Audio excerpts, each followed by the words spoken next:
It's catered like family style in from Ron. Right.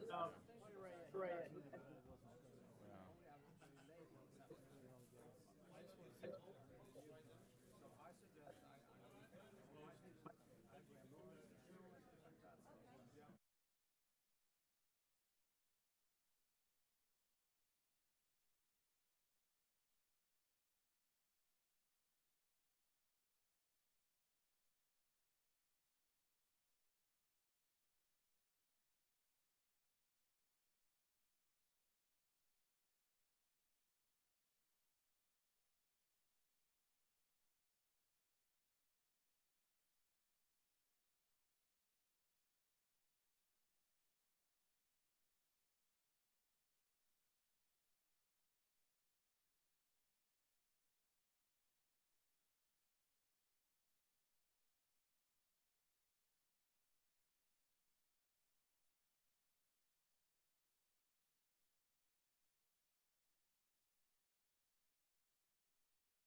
Your 1 your minute 1 minute warning. warning. 1 minute warning. Grab your coffee, grab a water.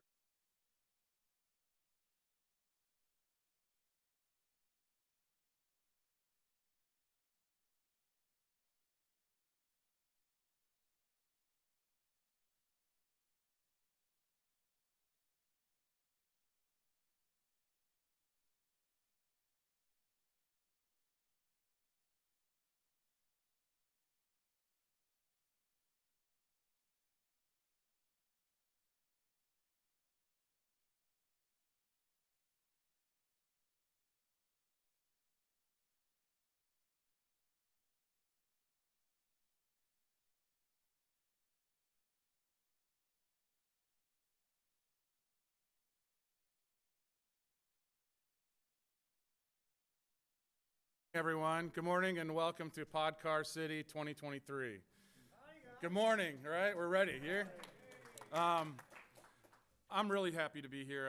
Frankly, it's like one of my first times venturing out in public speaking since COVID, and I was trying to decide what to wear and why you even come to conferences when my young daughter deserves such much of my attention, and my wife, and so I just thank you for coming here. Webster's came out with one of their word of the year, and one of them was authenticity.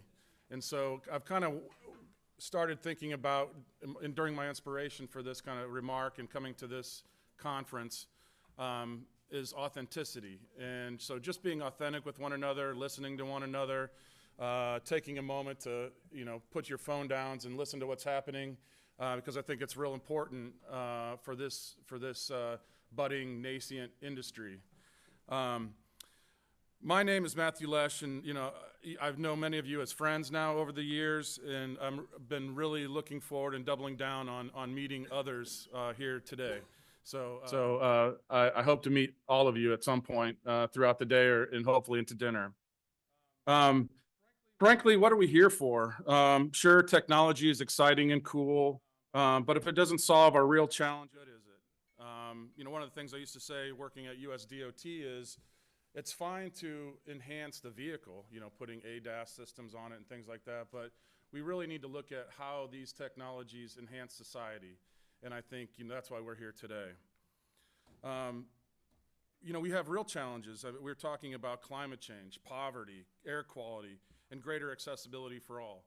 Many of the systems that we're going to hear about look at those challenges holistically and present a new mobility option. Like all of us here today, I'm passionate about the future and the possibilities where technologies can take us. But working solo doesn't meet the bill anymore, and we must work together. So, I mentioned I thought I would sneak in an analogy about the holiday season. For example, right now, many of us are looking at one piece of the pie, but really we got to be looking at the whole pie. So I think I wrote that little memo in a haze after Thanksgiving. But I am truly grateful for the collaborations that I've helped with over the years. Some of you I've worked with in the past, moving the needle a little bit forward. Some of you I'm working with right now, trying to help communicate the need for these types of systems. I spent about 10 years in the federal ecosystem within USDOT or as a consultant working on these problems. I also looked at greenhouse gas initiatives, new mobility like bike share, and even automated transit networks like we're talking about today.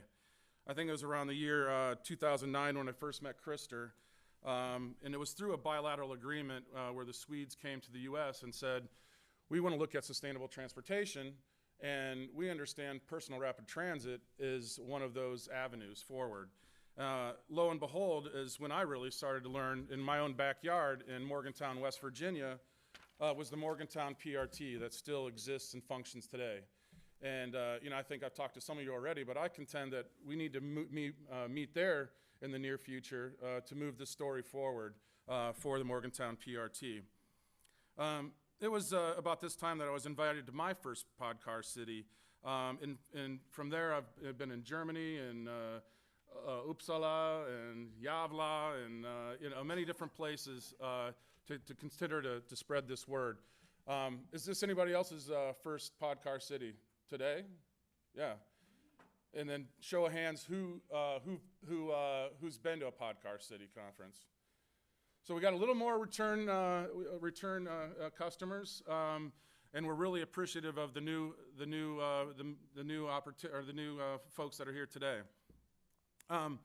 I guess when I was preparing for these opening remarks, I asked my wife again, why do people come to these type of events? And she says to meet people and to be inspired. But of course, she's a true extrovert, where I'm somewhere in the middle. But when I was, during one of my scrolling sessions on my screen, I was looking for inspiration. And it came to me, there was a meme that incorporated a writing by Rumi, and it states, "If everything around you seems dark, look again, you might be the light." So I contend that you individually are the lights that in the world that we need in these extreme challenges. As you know, we organize Podcar City on a shoestring budget. We operate as a nonprofit, so we really do appreciate everyone that used your valuable resources and time and sponsorship to put this event together. And you'll notice that we have many of our sponsors being scrolled across the screen behind me.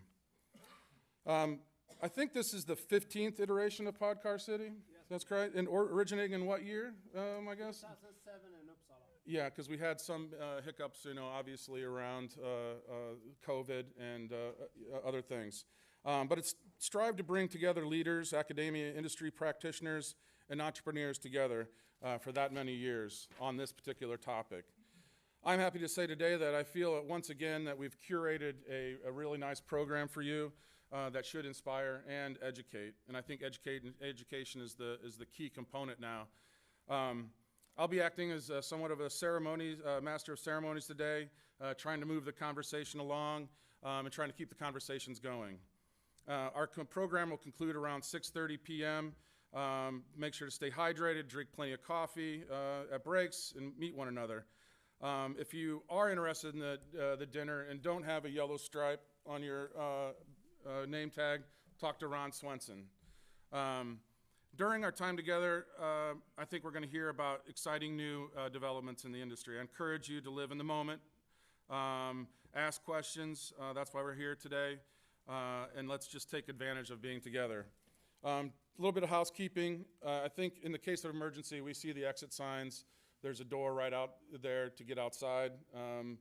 Hopefully we don't have any of those incidents. Bathrooms, if you go out this door, hang a right, they're all the way down this winding hallway. Take another hard right into the bathroom complex. Please silence your phones or take a conversation outside. We're all busy and need to do that. Krister, if there's a Wi-Fi password, there's been some questions about that. If we could, circulate that. And we're planning to serve boxed lunches around 12:30. During that time, you'll also hear from two distinguished keynote speakers, one in person and one virtually. You can find that on your program in your folder if you didn't get one.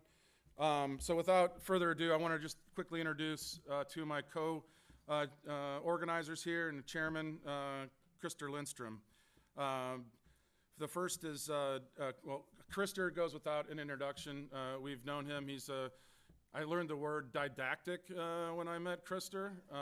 If you don't know what that is, it's all self-taught. He's a personal friend, but serial entrepreneur, has put different pieces of the puzzle together, as I'd say, to advance this industry, and has just been a real leader in this realm. The other one is Dave Myers. Dave is sitting in here somewhere. He's an experienced innovation product development leader. What's exciting about him is he, stems his career from the automobile industry and is now paying dues, looking for more sustainable options, and is a real futurist in this movement. So with that, I'm going to get a drink of water, and please enjoy yourself. Thank you, Matt. Thank you. Regarding the Wi-Fi, it's a free Wi-Fi from the city. So if you look for City of San Jose Wi-Fi, just attach it. There's no password or anything. You can just go straight in. So it should work. That's what I'm doing. Thank you.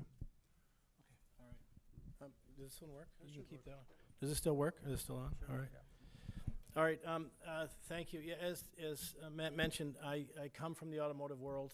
Spent a lot of time designing stuff for cars, but 15 some years ago, I realized that we need something beyond cars to move people around, move goods around, move everything around.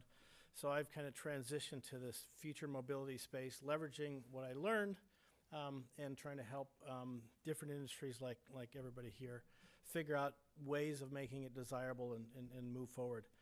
So I think at the beginning here, we're just going to share a few overview thoughts to set the stage. And I'll start with Krister. How do you view today's transportation landscape? Do you think we've arrived? Now that everybody's talking about EVs and batteries, and the Cybertruck arrived yesterday. How would you view today's kind of state-of-the-art current transportation landscape? Well, yeah, it's a great question. And what this is about is perception. How do you think about the future? And if you think that this is it, if you think this is the pinnacle of development of cars, of public transit, and the way we do this, it is of course insane. Of course it's going to be a change. And it doesn't really matter what you do, it's more about the way you do it. If you think that this is, like you said, this is it forever, then we already lost, because what we do now is hurting the planet and hurts ourselves, our children, grandchildren. It's not sustainable, and it's really, really bad situation right now. So you have to think future. So for me, number one in my life I go into is what can I do for the future? My number one goal is to people to think about the future. What is better? And I use this slogan in the ATC. We're going to hear about the automated transit communities, people working together, because we have to work together. And we have the slogan, we can do better. Because if you don't think we can do better, this, I think that's going to be very sad. And of course we do something. And for me, everyone in this room are totally heroes. Because I know a lot of people get a lot of red nose and a funny hat, pointy hat, and all the propeller on the head, and saying, oh, what are you talking about? And get ridiculed. There's been a lot of cartoons about these things we're doing, but for them, I hail them as heroes, because the first they can stand out. They can take the heat, and it's okay to be looking funny and have a funny hat and a nose or whatever, because you think about future, and it's something that is very important. So that's why I focus on the future and youth. Number one for me is youth, and get the youth, because it's their it's not my future. I'm too old, but for them it's their future, and that's what I want to do the best. Mr. Holtzman, I think his name here. Are you here? Oh, I made a very passionate speech yesterday, and he talked about his 22 grandkids. Is he here in the room? Let's see here. Oh, there he is. Yeah, I'm talking about you. Yeah. You told about your 22 grandkids while you're doing what you, and I really appreciated that, because that's what this is all about. Yeah. Back to you, Dave. Yeah. So just as a follow-up question, we're currently, kind of general population, are invested in cars and highways and infrastructure and all these manufacturing industry entities that are invested in making what we have today. And in my previous life, when I was with Johnson Controls, we manufactured automotive interior components for pretty much everybody. And I was in the design and innovation part of the corporation, so my job was always to come up with something new that was going to be better for the company to produce in the future. And every time I did, the CEO of wherever I was working in North America or in Europe would say, but it's more or less, they would say, but it's so much easier just to keep making what we already make. And I'm like, yes, that is. But if people don't want to buy that, or if they don't need that, sooner or later, you're going to be the world's best manufacturer of stuff nobody wants. And so with that thought, and with the current investment in cars and car-related infrastructure and energy, how do you see us moving forward? Or how do you see, are we going to throw away all of our cars? Or how are we going to move forward with what's already invested today? I thank you, and that is very important, because of course, we have. Anyone in this room doesn't have a car? I look for yourself, you know. Of course, you don't gonna throw away a car. Yeah. There was someone, yeah, okay, whatever. So, but people, you know, we're in part of a system. Somebody says they're wrong with cars, that they're not safe. Another one says if there's an accident, if there's pollution, you know, it's actually each of these specific problems. It's the system itself, and we are part of the system. So whatever we do, we have to find a way to mitigate. And the only way we can find is to find a mitigation tool. You know, if this is one of my phones here, so let's say I'm Edison, and when did he invent the phone? Anyone? I don't know, 1880 or something like that. So I'm the first phone. I have a major problem. Who can I call? Where can I go? We have the same problem with us here also, because we have no one to call, and we have very few systems running. So it's about the systems approach. So if we want to do something for the future, we have to keep what we have, make it incrementally, that's a hard word for me, slightly better, better buses, better cars, whatever, that's fine, I'm not against that. And we also need to make sure that whatever you do, go into those systems that are actually good, sustainable, like trains, light rail, and those things. I'm not against that. We should not fight that. We should increase the power the power of those things and make them work better. And if we have a fantastic Podcar system, an ATN system here in San Jose, it's not going to go to everyone. So it's not going to go to Gilroy. It's not going to go over the hill, because those people will need a car. So we cannot. Chastise, do you say? You can shame them for having a car. So don't do that. It's better to make better what we have and make sure that while we're doing what we have, plan for the future for something better. Thank you. Yeah, so actually, what can you have? You know, I want to make questions to you too. Is that okay? Sure. Yeah. So you're a designer. Why is design so important?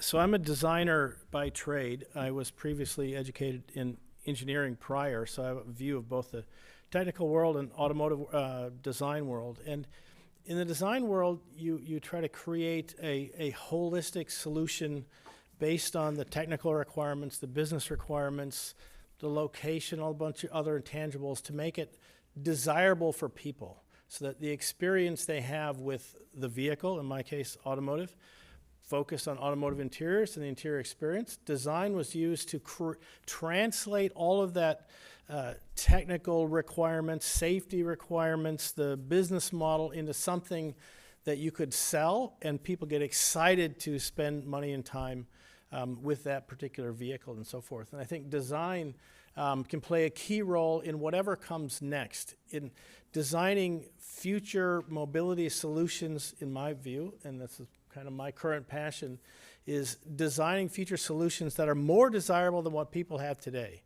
Largely that's with the car, but there's other forms, especially in different European and Asian cities where you have great options to a car. But people aren't going to change that fast unless the future of where you're asking them to go is better. It feels better, the experience is better, and design can play a key role in helping make that happen, inspire people to change. One thing more, that is, I heard that you're working on some quite exciting for 2028, the Futurama 2.0, is that correct? Yes. Yeah, and can you, I'm not going to talk about this a bit later, but I'd like you to give a teaser to the people here. Yeah, I'll talk about it in my presentation, which just follows this, but if you're familiar, I mentioned this last night too, but if you're familiar with the original Futurama that came out at the 1939 World's Fair, and then other versions, I think it's 64 and so forth. The initial one, initially launched by General Motors, painted a vision of future transportation in America, made it exciting, put it in front of people, help them see it, understand it. And I'm in the process of trying to recreate that. And because the World's Fair was a great platform to bring people together and see this kind of vision of future transportation, the next, in my view, logical or opportunity is around the LA Olympics LA has a challenged transportation environment, as many of you know. There's going to be a bunch of people coming together, and so I'm putting building an initiative to create a future vision of transportation like the original, but obviously not about cars and highways, but about future mobility solutions that would make sense for the next 40 years. So that's the initiative. Happy to tell you more, and I'll tell you more in a few minutes. Thank you. We have, I see Mr. Mayor here, Mr. Mayan. Thank you. Okay, welcome.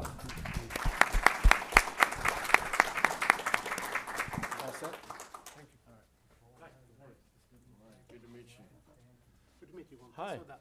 Oh, this one's fine.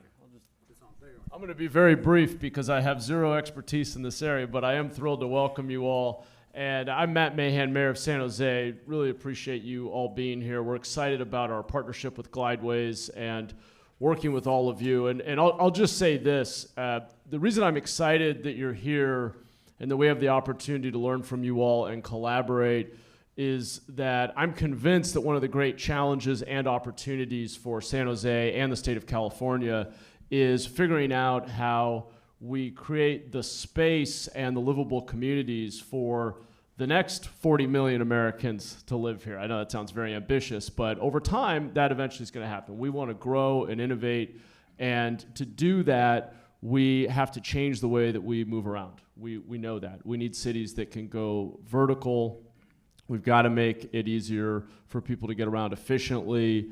And we've set, as the city of San Jose, we were the first big city in America to set a goal of being carbon neutral by 2030. So when you think about the kind of world we want to live in, one that is clean, sustainable, safe, enjoyable, it's dense, mixed use with a lot of mobility options. And I think you all are at the forefront of creating the new modes of getting around that are going to enable the investment in an urban landscape that will actually allow for that growth and create really livable, enjoyable cities for folks. So I'm convinced that that's the future.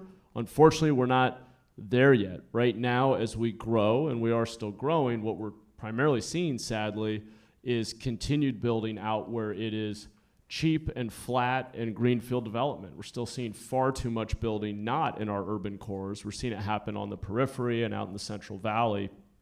And we've got to change that. So what we're doing here is welcoming innovators in, partnering with companies like Glideways to experiment with new ways of helping people move around in denser mixed-use urban environments. We're investing in our airport, which was recently recognized as the country's best mid-sized airport. We are investing in bringing BART to Diridon Station to connect the entire bay by rail. We've advocated very strongly and fought to get federal dollars to electrify Caltrain, which will be complete by next fall. Caltrain, running between San Jose and San Francisco, will have all new trains, all new cars, fully electric, with Wi-Fi, incredibly smooth, safe, fast, convenient trip from major downtown to major downtown. We think ridership at Diridon Station over the next few decades will go from fewer than 20,000 passengers per day to over 100,000 passengers per day. That's why Google bought an 80-acre campus around Diridon Station. So there's a lot of potential.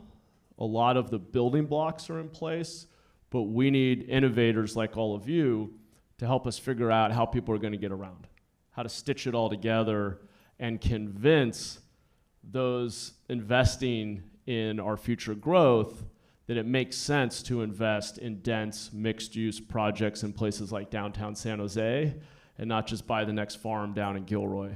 So I really think whether it's climate, it's economic innovation, it's getting people out of their cars and giving them more of their time back, it's all those quality of life and economic competitiveness issues come together around whether or not we're going to build dense, vibrant cities that are well connected where it's easy to get around. So I think the work you're doing is incredibly important. As I started with, I don't have any deep expertise in the area, which is why I'm so thrilled you all are here to teach us what we need to be thinking about and help us figure out how we can support the innovation that you all are bringing to the table. So thanks for being here, and I hope you have a very successful conference. Take care. good one.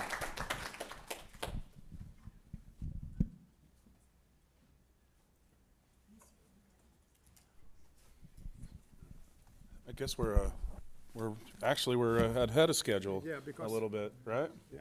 Yeah. what let's- happened, we're supposed to have a VIP speaker here right now after the mayor, but that didn't turn up, so we have to do a little change in the program, and I have a couple of videos I'd like to show, and maybe a special introduction about the ATC for a couple of Yeah, minutes. that Is sounds okay? great. I think that's great, and I would just say as the video is going, why don't you, everybody's had their coffee now and thing. If you need to visit the restroom, that sort of thing, and we'll get back started around 15 minutes. Around 9:30, we'll just get back on schedule.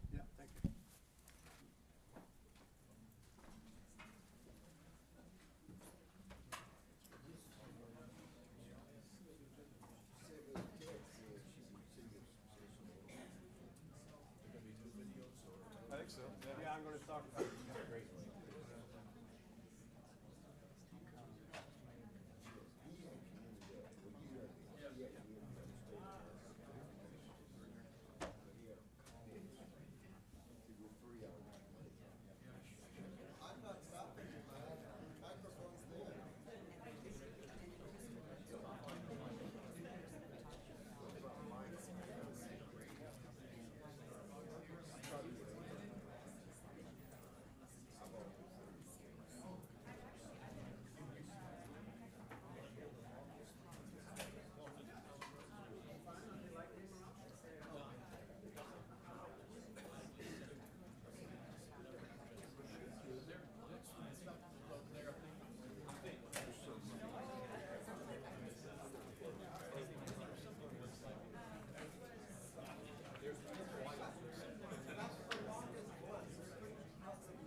few minutes? Well, you know, I think let's do 25, I'll say. What is it now? It's another 10 minutes. Okay, wait. Just because everybody, we'll be right on time at 9:30. Because I just want to do it to see. So did I do all right? What do you say? Did I do all right up there? Did I speak too fast? No, we want to take the police. Oh, yeah. It was a horrible night about it.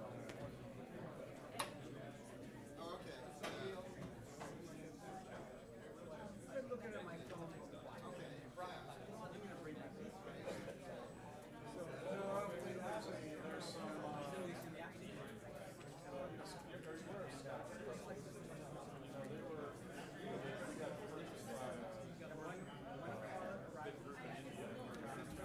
So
Are you going to say something?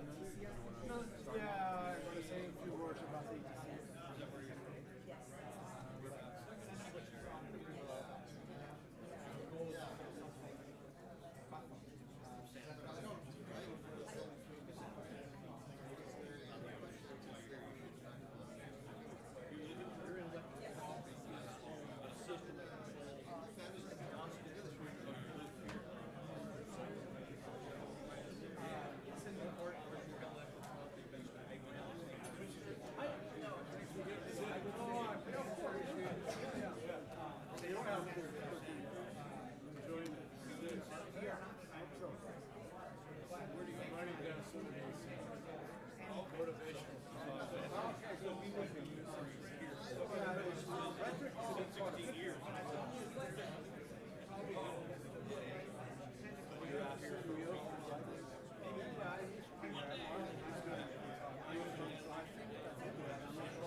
Wrong. Wrong.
Is Lisa Fermender here in the room? I thought you were going to say something about ATC or when we get started.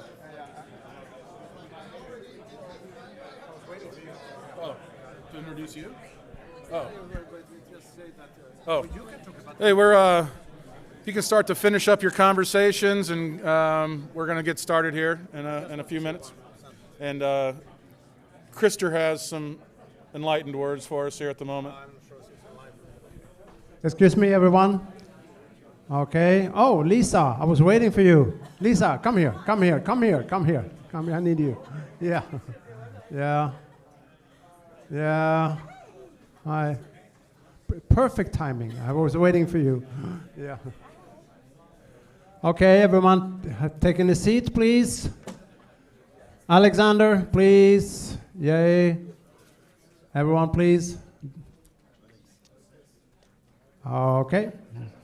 Thank you. Thank you. Thank you. Okay. I talked to Lisa. This is Lisa Fermender, a wonderful woman who's working on grants. Wonderful. Yeah. And we came up with a discussion yesterday in the car, remember?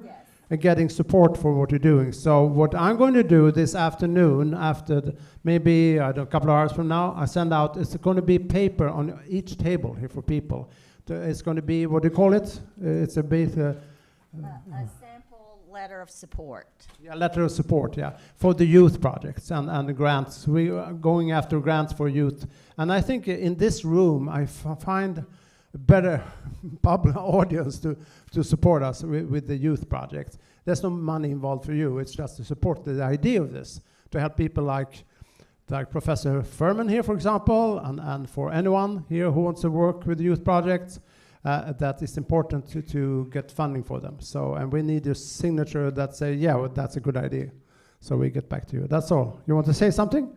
Yeah. Okay, that's all. It's under the umbrella of ATC that we can do better. Yes. Yeah, okay. Thank you. That's all. Go ahead. Thank you, Matt. Thank you, Krister.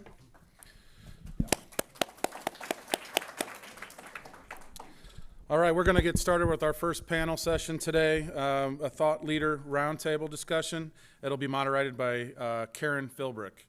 My pleasure to introduce her. She's the executive director at the Mineta Transportation Institute at San Jose State University, where we met last night during the workshop. She's held that position since 2014, which ironically was the year that they published a state of the industry ATN. So looking forward to understanding what's changed in a positive direction and what challenges still reside today. Prior to joining MTI, Dr. Philbrick shaped the field of transportation in a variety of roles, including as an assistant director of the National Center for Intermodal Transportation at the University of Denver. She's also been appointed 4 times by different U.S. secretaries to sit on the U.S. DOT's Transit Advisory Committee for Safety. It's also known as TRACS. With an eye towards seamless and equitable transportation for all, Karen also serves the industry through elected positions on the boards of the American Public Transportation Association, which is a critical organization if we are going to change the ship in public transportation and individual mobility, and the International Transportation Learning Center. She's done a lot of other awesome, amazing things for us in the industry, and I'm really excited. I think maybe she'll tell us a little bit more, but she's headed over to Dubai to continue to educate people on a global scale. Karen. Right. Well, thank you for that warm and generous introduction. So as he said, I'm Dr. Karen Philbrick, and it's my pleasure to be with all of you today. And I want to give a warm and special shout out to the 8 women that are here with us. Nice to see some variety of people. And because I lead a university transportation center that's focused on improving the mobility of people and goods, we're always looking at scientific data for how to improve. So one more little data point as it relates to representation of women in the industry. According to the International Monetary Fund and Harvard Business Review, The return on investment increases substantially when you have a plurality of voices because that diversity is critically important to solving challenges and having a variety of viewpoints. In fact, International Monetary Fund says it increases 37%, and Harvard Business Review is just a bit higher. And so when we talk about addressing the mobility challenges that we're facing in the United States, it's critical that we continue these discussions, but that we broaden the people that we're speaking to because community support will be vital to success. And congestion touches all of our lives. And what I like to say, and I was saying to my new friend from the San Jose Spotlight over here, is that transportation truly is something that relates to everybody in this world. It's not only one of the 16 critical infrastructures in the United States that, if harmed in some way, would have a deleterious impact on our safety, security, and economic viability, but it is a lifeline to opportunity, to connecting communities, places, and people. And going back to that data, when people have strong and rich social connections, they're more vibrant, they're healthier physically and emotionally, and we provide that through our transportation options. So let's get started today with this panel. I am in transportation, so I've set my alarm. We will be on time. Just a little bit about the run of show here. Everybody deserves a rich and lengthy introduction, but their bios are just too rich to go into detail. So I invite you to look on the website, which has a link to further information about each of our speakers. I will introduce them in alphabetical order, but we will present in a different order because one of our panelists today is joining us by Zoom. Each panelist will have 8 minutes to set the stage from their unique perspective, and then we'll move into a moderated Q&A for approximately 10 minutes, and we'll close out with the last minute of our session today. So start thinking about those questions, because I'm not shy about calling on people by name, and I'm looking at you, mister, for a good question to begin. So I have the pleasure of leading our mobility futurists, and they're going to be focusing on the next paradigm of public mobility. So I see that you're here. Dave, where are you? Can you please join us up here as well? Now, Matt Lesh in the opening comments kind of took my thunder when it comes to introducing Dave, so I'll just make very brief remarks. In alphabetical order, joining us on Zoom is Frederick Federley. He is a European Union former parliamentarian. He studied political science and international law before serving in the Swedish parliament from 2006 to 2014. He was then elevated to the European Parliament and served there until 2020. He's currently working on energy, industry, and agriculture, but a really fun fact about Frederick, he's a lifelong learner, and today he's studying to become a priest. Now, he's probably the only one that can say that in this room, and he's combining his strong passion for the vulnerable, the environment, and for sustainable societies. So we'll hear from Frederick last in our speaker lineup today. But Frederick, I can't see you, but I sure thank you for joining us. All right, he's here, right? All right, confirmed. And then, of course, we have Dave Myers, who's currently, all right, Frederick, nice to see you. He's currently the Chief Commercial Officer and co-founder of StreetScope. You heard a bit earlier about his former experience in the automotive industry. So now he's really shifted that focus. And fun fact about Dave, he teaches a future mobility course. So he's really giving back and educating that next generation of leaders. And then, of course, we have Krister Lindstrom, who, although Matt said he needs no introduction, I'm going to give a few more details. He is the visionary behind this concept and the person that's been driving this agenda forward for over a decade and a half. He's the current CEO of 4dialogue.com, and he's the co-founder of the International Institute of Sustainable Transportation, executive manager of envisionride.org, and he holds a host of critical other positions with lots of acronyms. So again, I invite you to look at his online bio. But his fun fact is he's a sailor. So mobility runs through true and true with you. So let's get started. And Dave, why don't you kick it off? Want to come up here? All right. Yeah. Thank you. Does this one still work? I'll use that. Does this one still work? I'll use that then. Okay. And then you bring up the slides. Oh, yes. Apparently, Krister's not only a visionary, he's doing IT support. So excuse us for just a moment. Two jobs.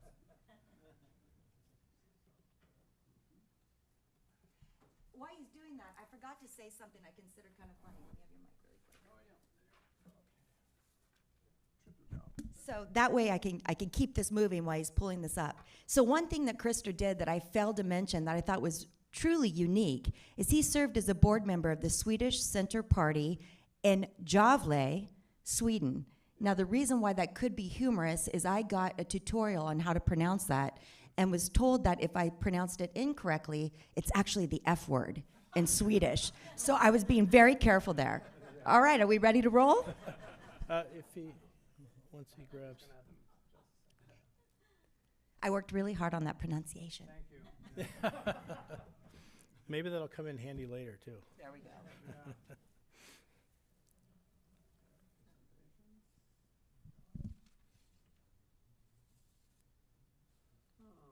Did you know that the average American spends 42 hours per year stuck in rush hour traffic? That's more than twice that, and there's more than twice of that in some urban areas like LA, where people spend in excess of 100 hours stuck in traffic. What we know about that is it has a negative impact on one's physical well-being. In fact, the more time spent in congestion, the higher correlation there is between diabetes, cardiovascular disease, and emotional distress, such as depression and anxiety, and guess what? Divorce.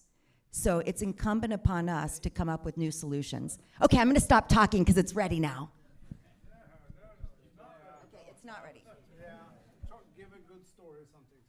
I wish I had a good Podcar joke, but I can just start talking and I'll be in line hopefully when the slides come I up. think but, that works well. some of this you heard last night, some of you also heard this earlier, but coming from so I have a very diverse set of experiences. I'm not as into or not as deeply into Podcar and ATN landscape that all of you guys are very experienced. I come from a more general design background focused on cars and creating devices that move people around. Obviously, the more desirable those experiences and the parts and the features and all the stuff you see in your car, the better for my past. And I've been trying to find ways of using that diverse understanding of what motivates people to make decisions about how they spend their money on mobility to make what comes next more desirable, as I was just discussing with my table back here. If people fear the future, if they don't understand the future, if they don't see the future as better, if you spend time actually slamming or saying how negative or bad people's current methods of transportation are, the more defensive they become.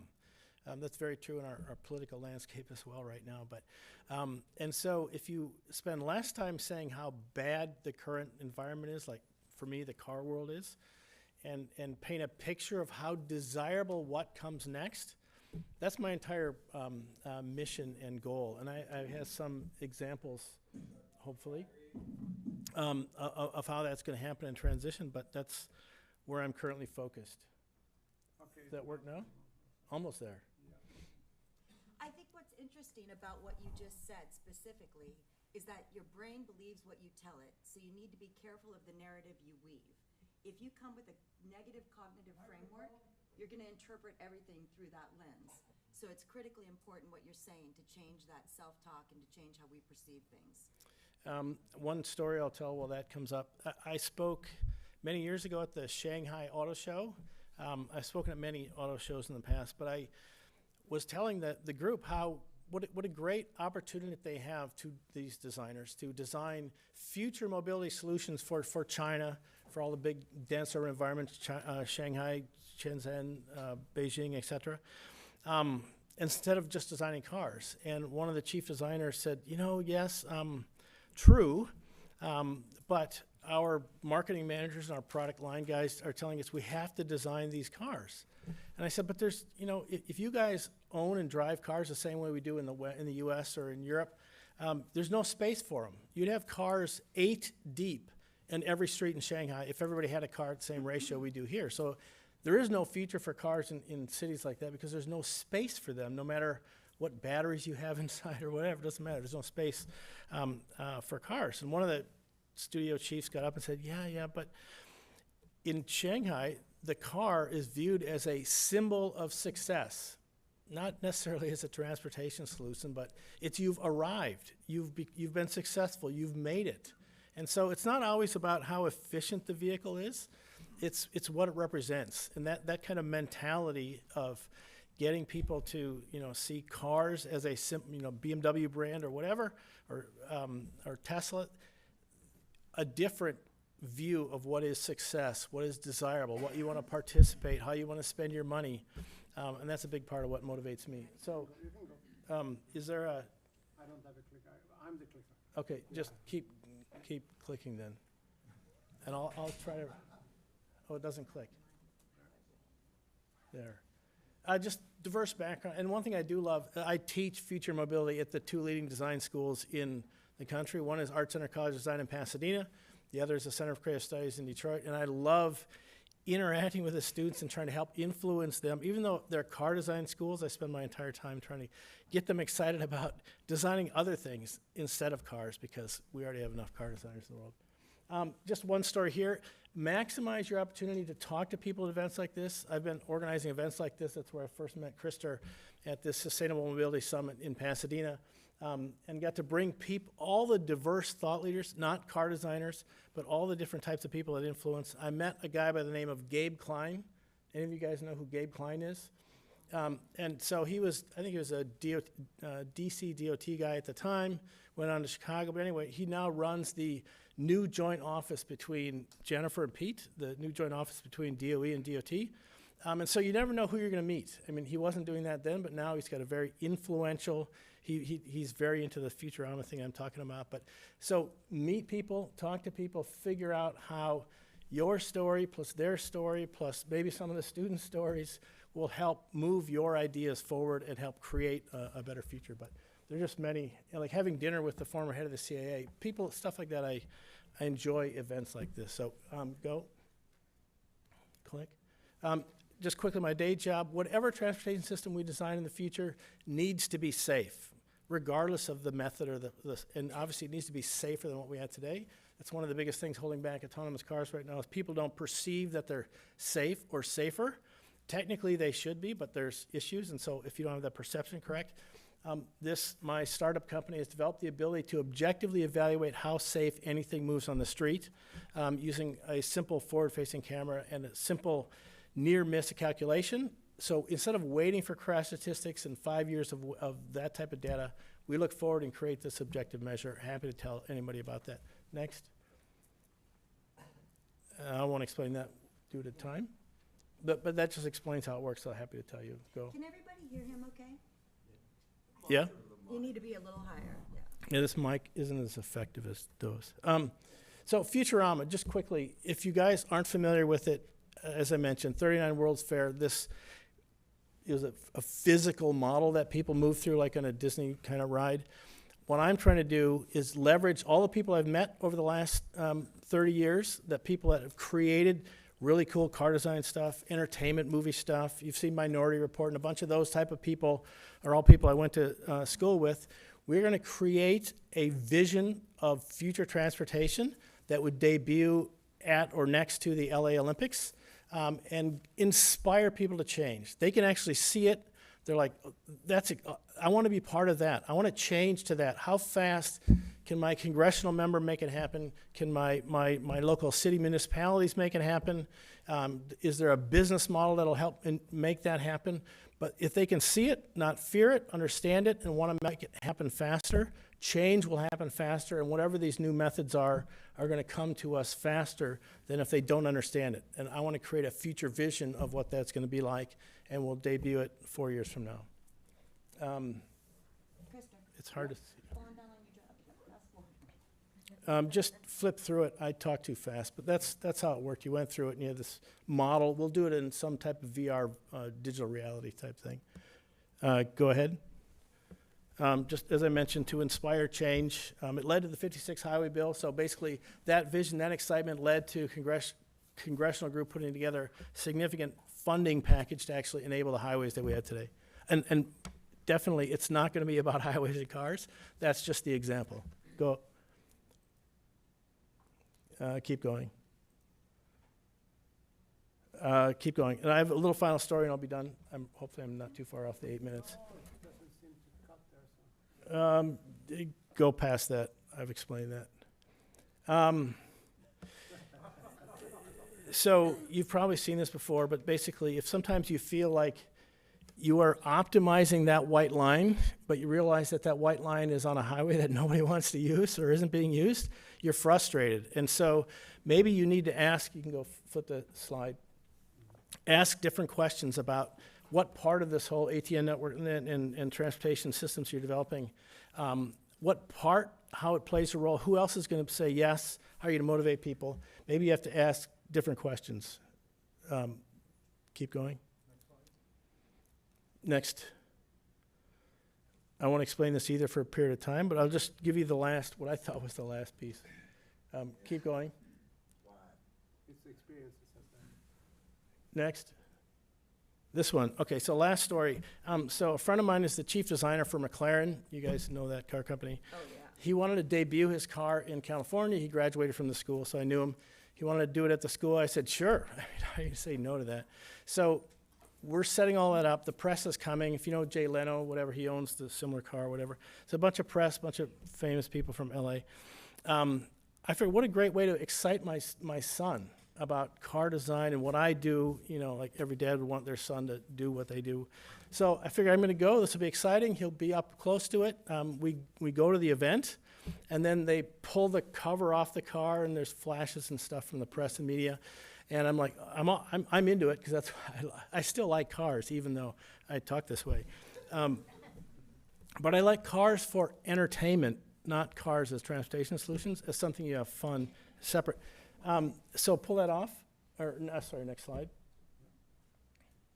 So I look down at my son, and I'm like, is he into it? Is he liking it? He's not even paying attention. In this case, he was upset because he didn't have the high score on Angry Birds, if you remember that. And so, but my point is, and I'll end, is, you know, many of you have been focused on what you're doing for a long time. You're passionate about it, but you're not designing for yourself. You're designing for future generations of kids. And so, like my son, maybe he doesn't want to drive a McLaren. Maybe he doesn't want to do what I like to do. What's going to motivate him and many like him as they grow up is something that we all need to remember, designing for those future generations that are going to use transportation systems. Thank you. All That's right. perfect. Thank you for rolling with those technological glitches. I appreciate it. And as we talk about the future of mobility, I want to stress once again how important it is to pay attention to the visual elements that we're promoting. We need to make sure that we're diversifying what people see. You can't be it if you can't see it. When we talk about the future of mobility, our pictures need to have diversity in terms of gender, race, every way you can think about it. A mother who is managing a baby carriage and packages from the grocery store is going to be looking at mobility options differently than somebody who just has a bag or themselves to transport. So let's make sure everybody can see them in our collective vision for the future. Our materials must align with our vision. Krister, take it away.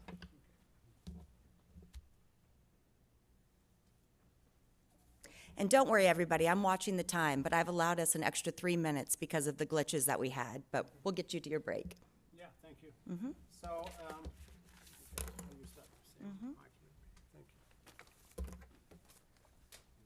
Thanks, Karen. I'm going to focus entirely my talk on ATC, Automated Transit Communities. And if you haven't seen it before, please go to the homepage. That's where it is. www.automate is a long, I need to find a shorter one, but it's called automatedtransitcommunities.net. And there you're going to find this. And as I told you earlier, we say we can do better for the basic reason that we think we can do better. That's why we're in this room, but it's very important to have that distinction clear. So it's all about having people working together. So basically, you know, a lot of people think that, okay, we are scientists, we're researchers, we do the math, we do physics, etc. One group of people, we can help with those things. And they kind of belong to the vendors and inventors. And then on one hand, you have all the cities who want to find better solution, because I did some research. It's about 100,000 cities in the world that's beyond 250,000 people living. I think that was the correct number. And and all of them are increasing with a few exceptions. So they all have, wherever I go, I've been in many places now, and it doesn't matter where I am. Always I ask, how are things going there? Well, except for the traffic, it's fine here. That's the word I have everywhere. Everywhere they say the same thing. So yeah, I love my city, I love my town, but we have to do something about mobility. And how many in this room has ever been affected by a friend of you or related to you, even death or serious accident here in this room? How many of you? Because they're statistical, yeah. By pure math, if you are in a family of 5 people and everybody's living up to about 80 years old, that's almost this is no joke. It's 100% likelihood that you will be affected either someone has died in your family or heavily impacted by traffic accidents. It's 100% likelihood if you're 5 people think about that. So if you haven't been affected yet, it's going to happen sooner or later. It's really statistically proven, and so this is actually what drove myself into Podcars and new mobility, because I had 2 friends of mine get killed within just 2 months or something like that. Yeah, it was really bad, and I really think about safety a lot in my life. It's not only about CO2 and things like that. It's also about safety, because it's a major issue. I was hoping for many here maybe that it would be self-driving cars would be the answer, but it really isn't, because electric engines and self-driving, I don't really trust. How many people completely trust self-driving cars here? I rest my case, yeah. Is there a generational difference? Yeah, maybe, yeah. I trust that what's going on in Phoenix is probably a safer driver than I am. Okay. Well, I haven't been driving Phoenix, so maybe it tells you more about the drivers there. But anyway, but there's a problem here. Also, I do believe in automation, definitely. But and there's another thing is also with the heavy cars, that much higher toll on the roads, much higher toll and of the weight and many other issues. So there's a lot of things about this. So the automated transit communities is about doing something better based on automation in mobility. And we want to have, so I said, vendors, engineers, etc. You have all the cities who want to have something better. And then we match those 2 groups with students. Because we have students that can actually do different visual, and you see the students, maybe you see in the corner there, you have the San Jose State University people there, and they've done the scale models. And we have a lot of other people working on how can be visualized the whole thing, like for example, my friend Douglas Kamuga here, from Uganda, he's doing visuals on that. He has actually done all the visuals for the conference. If you haven't seen, that's all this. It's been very nice. So we need stakeholders, and it's business people, it's politicians, everybody in the city. They need to know what these guys like Model Tram and Glideways and that, what they do is actually makes sense. But we also need to communicate this. It's a community. Yeah. Communication is really important. So the ATC is about having students working with cities and different kind of innovations like Glideways, and show to stakeholders in the city. And that's why we want you guys to support them, and that is why we have them invited here at this conference. That's about it. Thank you. Thank you. Thank you. And you can get Frederick up. All right. Thank you, Krister. And now you'll bring Frederick up to address us.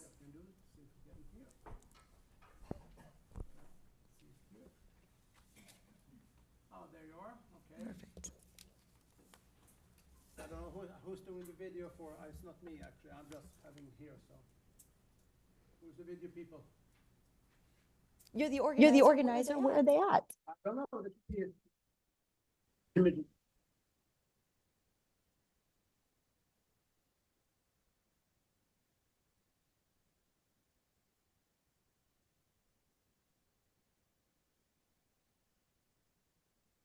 Yes, he is joining by Zoom. I am flexible and available if it's me you're talking about. Oh, it's there, perfect. All right, For Frederick. sure, for sure, Wait, for we're going sure. to put you I've back been on there all screen the and time. ask you.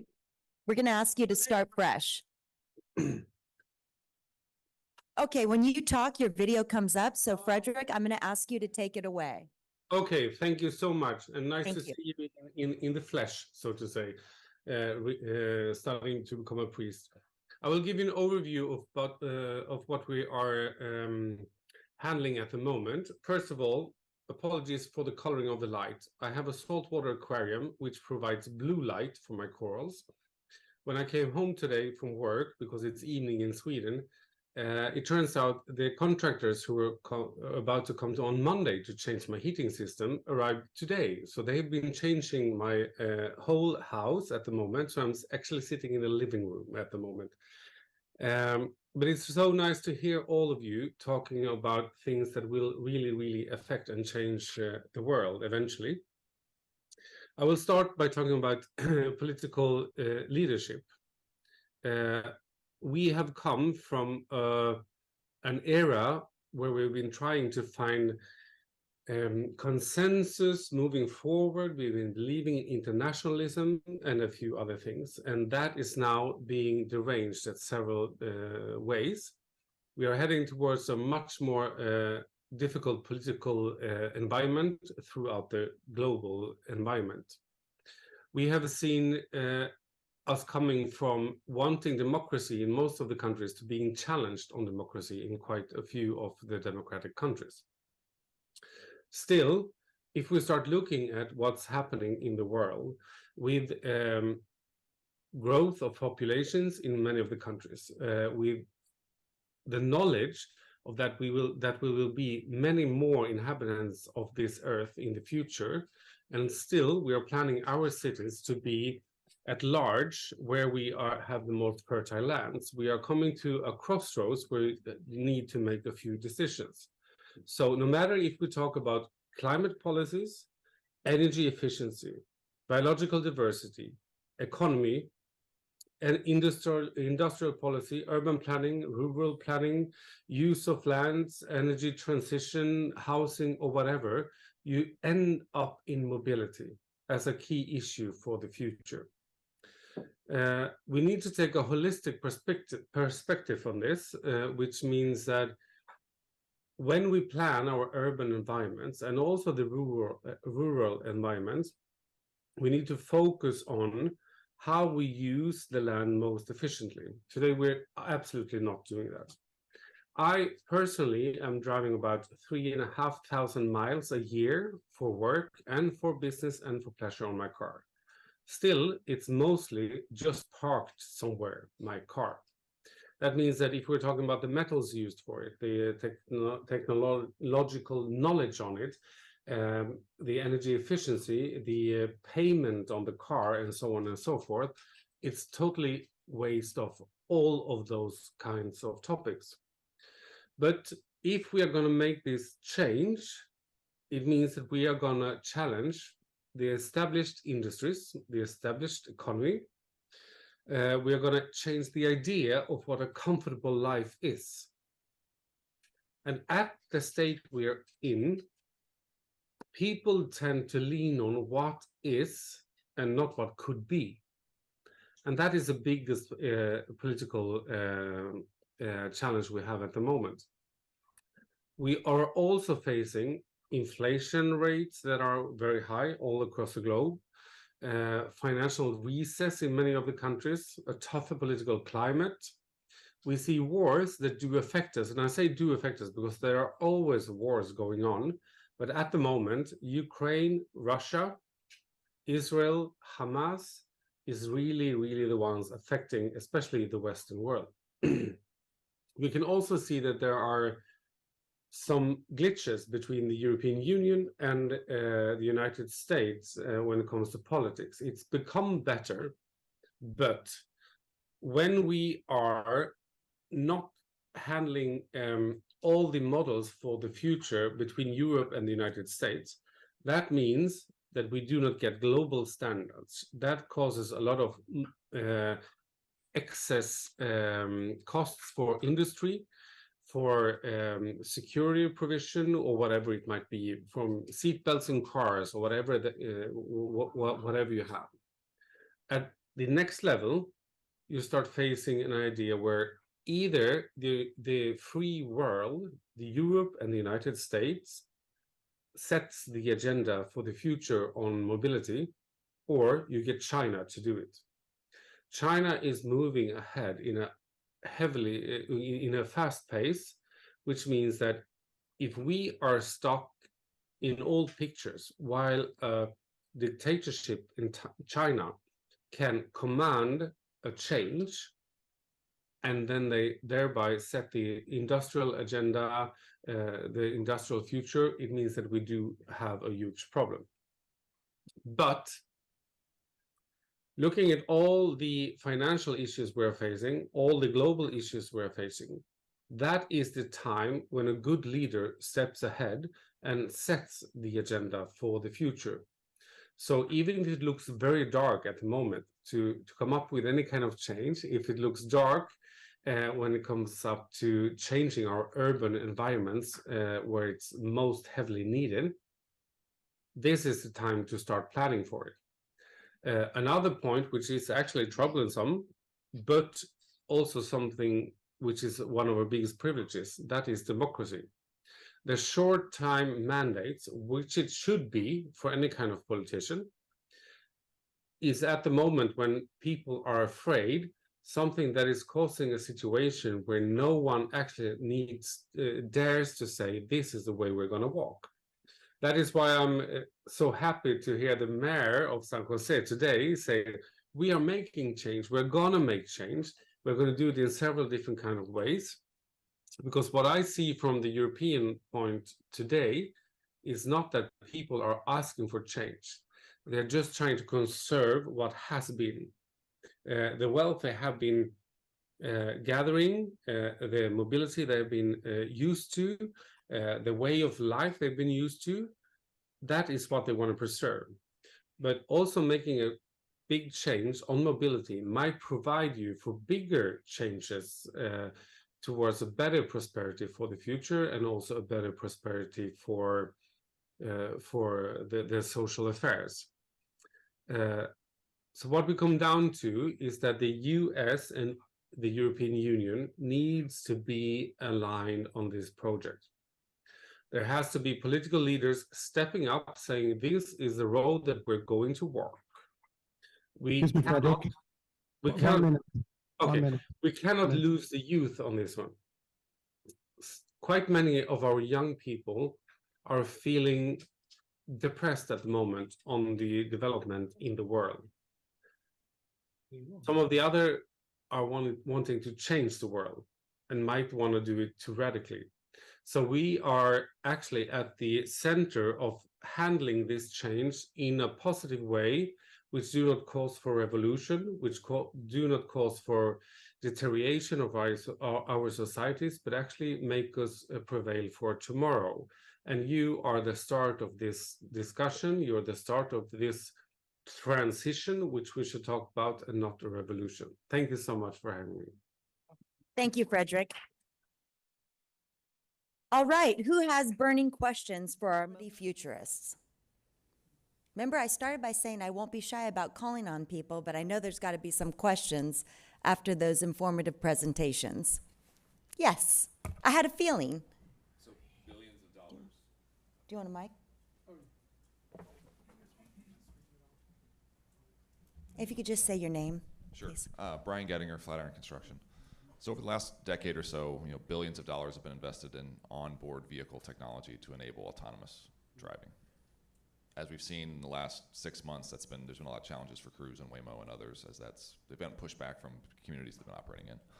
How can infrastructure-based sensor systems push the technology from the vehicle to the infrastructure and support autonomous operation?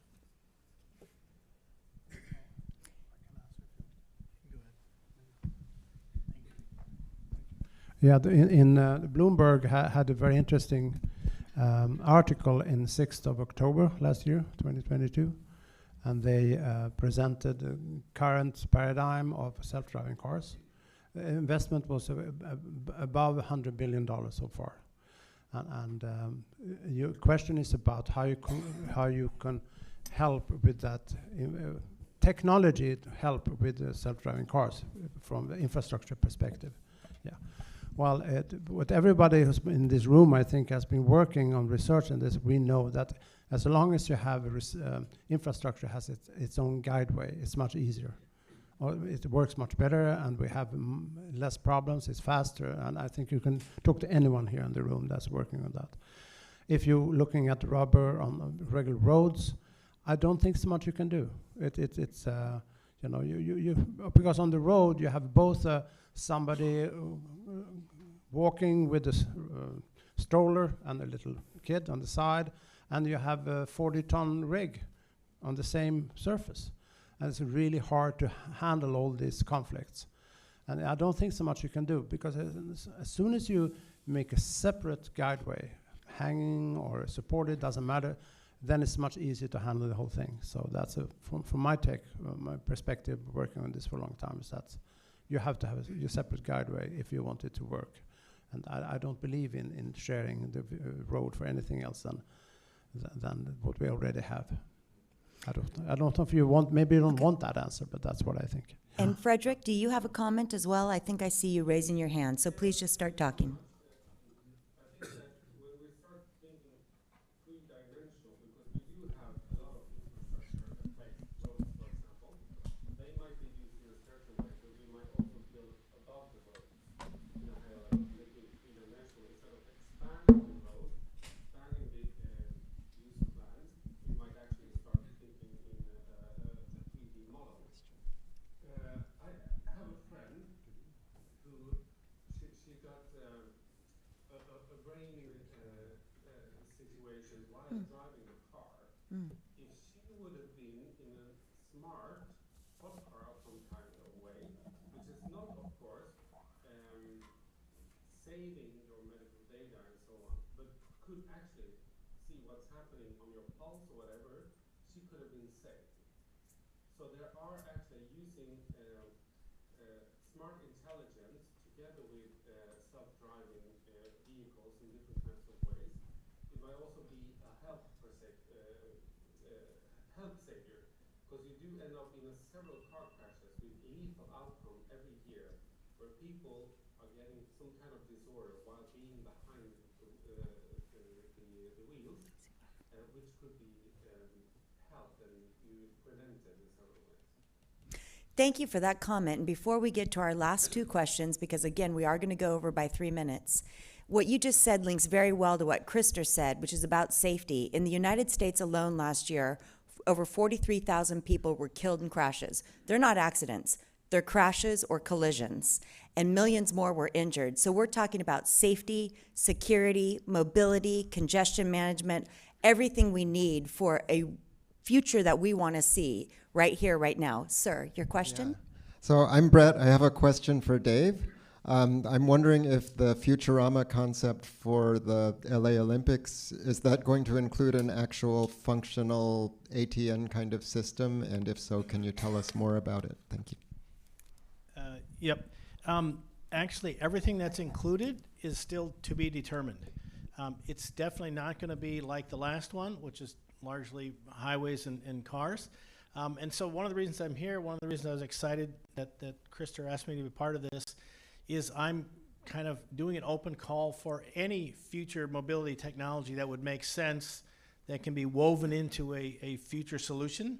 And certainly what this room represents could certainly play a role in that. But no determination or selection has been made yet. That'll happen over the first 2 years. Then the second 2 years, we will design and weave that all together into a compelling story of some narrative. Great question, though. Thank you for that. One moment, please. Buff. I'm Buff Furman, San Jose State University. So I think everyone in the room would probably agree that, we have these great ideas, and we think this is the next, vision for how we can do urban mobility, what have you.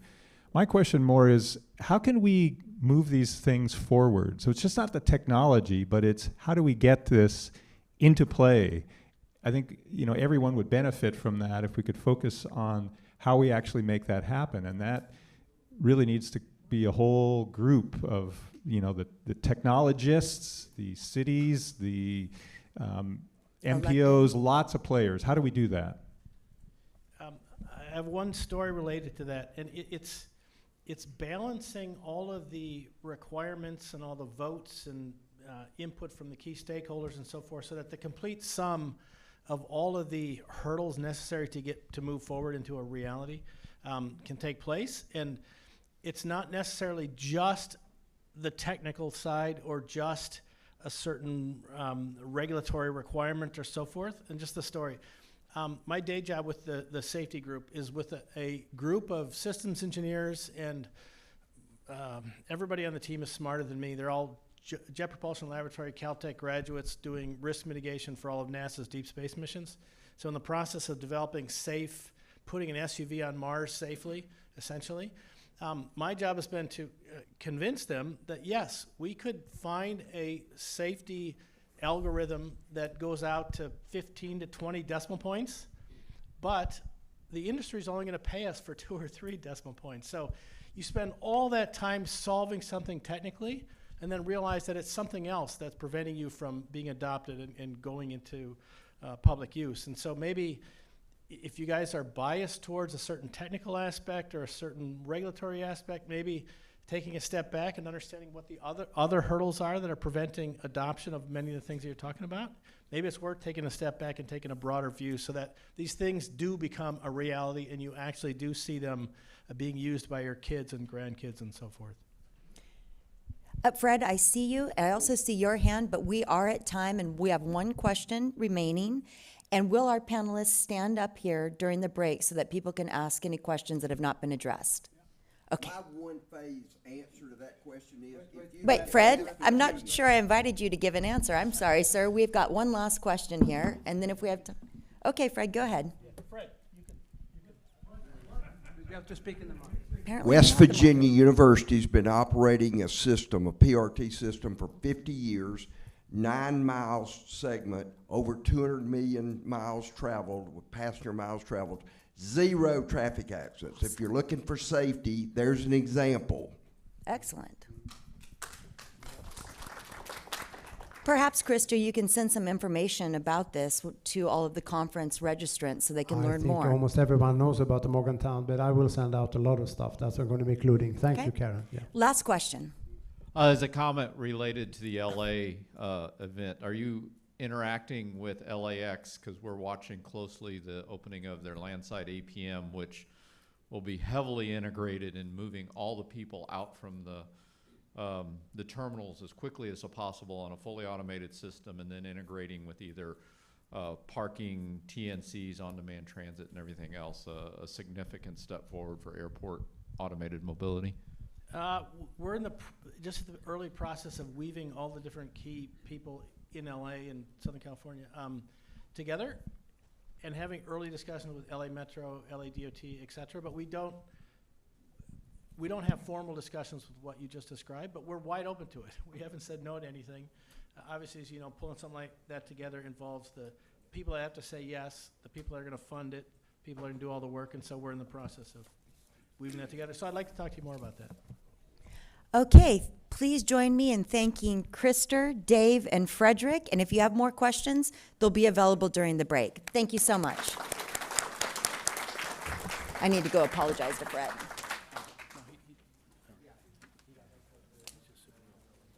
So I guess we're scheduled for a 10-minute break, but feel free to stay around and talk to your neighbor. Otherwise, we'll be back here at 10:20.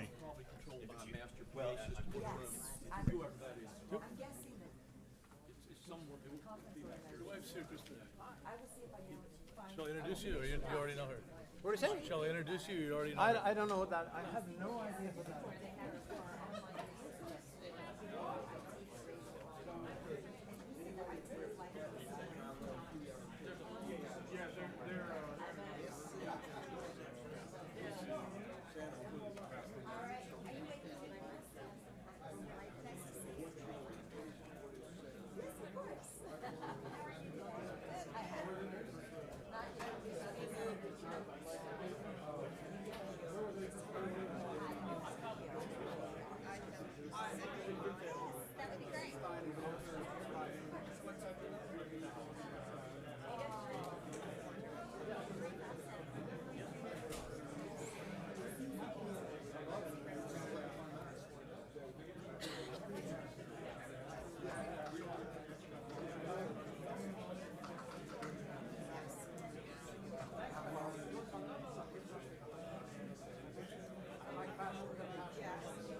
Well, let's talk more. I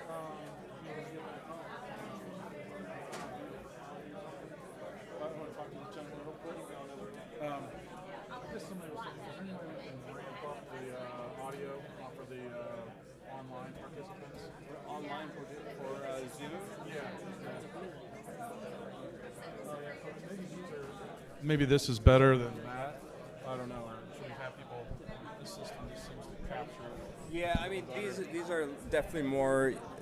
You need to be more directional, standing on the microphone, as far like those pick up a little bit better. Okay. So We'll just try to keep people with this one. I think because not everybody remembers to stand over it or whatever. or the idea if like you can't hear yourself in the room, lean in to make yourself be heard. Like if you can't hear yourself, correctly, like check 1 2, check 1 2. Check test 1 2. Test in 1 2.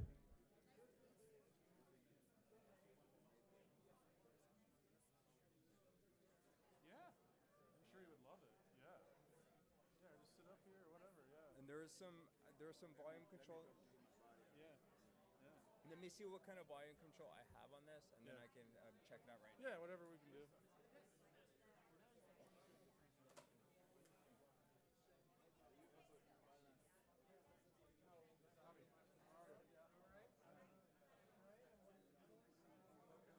Yeah, I think we're going to have you sitting up here. And then Crystal. We'll scooch one over. Got you.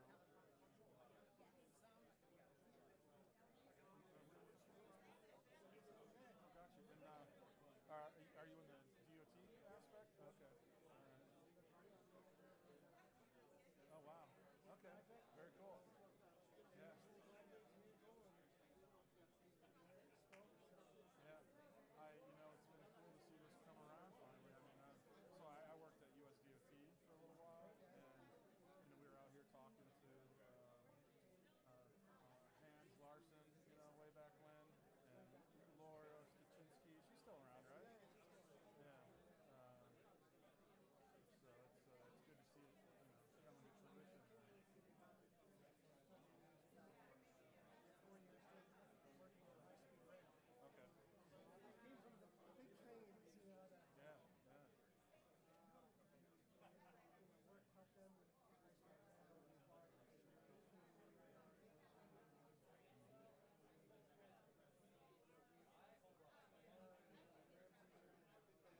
All right, we're going to get started in another like minute or so here. So finish up, and I'll be introducing Crystal in a few minutes.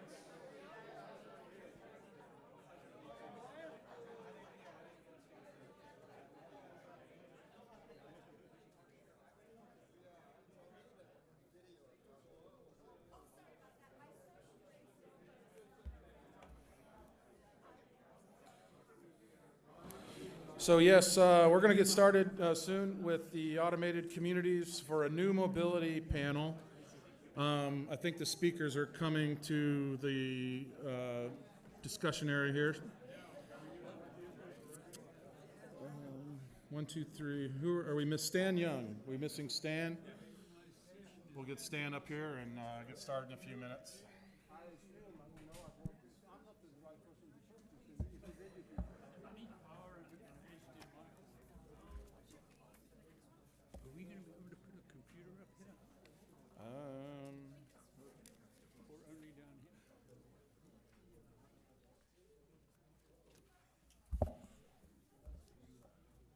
All right, I'm going to get started here because we're always looking for extra time. So if you can kind of quietly move around and get ready for our next panel. I'm going to introduce the moderator, Crystal Harris, and then we'll get started. Crystal Harris has a wealth of strategic planning and high-level project management experience with an in-depth understanding of projects from conception to construction. And you'll start to hear more about that as the day proceeds. She has worked in both the public and private sectors for nearly 20 years, last serving 12 years with the Georgia Department of Transportation in various roles of planning and asset management. She possesses a unique ability to look at challenges and assesses them from various perspectives. Crystal currently serves as the program director managing the ATL Airport Community Improvement District's capital program, overseeing beautification, transportation infrastructure, signage, wayfinding, transit, and technology. Her capacity to bridge the gap in communication between data and decision makers is a great asset to AACIDS and, frankly, to all of us here today. She has been involved in various project implementation and various studies, including a freight cluster plan, litter management strategy, as well as bringing transit operations to Greater Atlanta. Crystal truly believes the distance between idea and implementation is coordination and collaboration. Crystal has a bachelor's degree from science and civil engineering from the University of North Carolina at Charlotte. Please welcome Crystal Harris.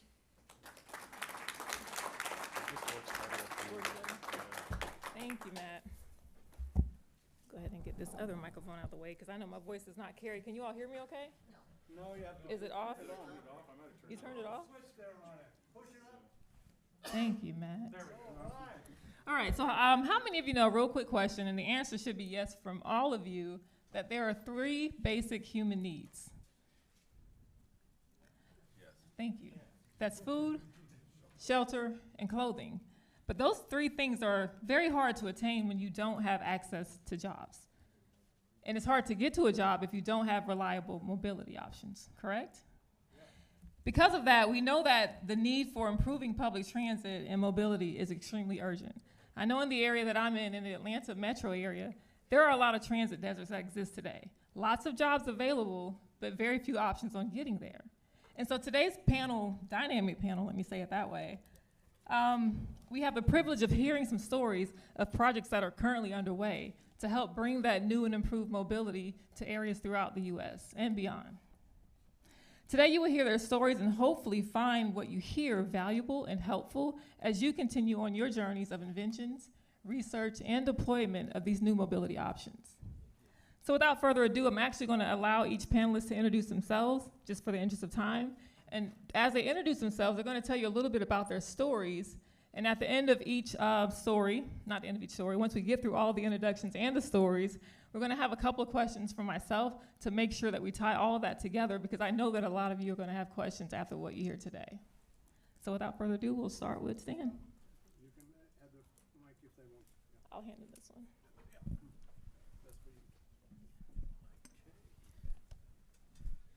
Thank you.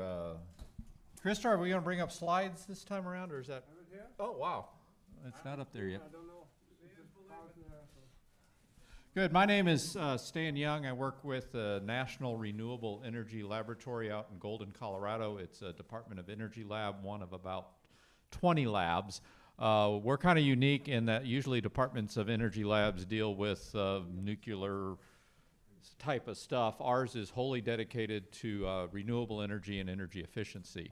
The lab got into more mobility concepts back in 2016. You recall that's when Google, now Waymo, was promising to automate everything, and it kind of made the DOE nervous because they said, man, we're just getting electric vehicles practical, and now we're going to drive VMT through the roof with all these things driving themselves.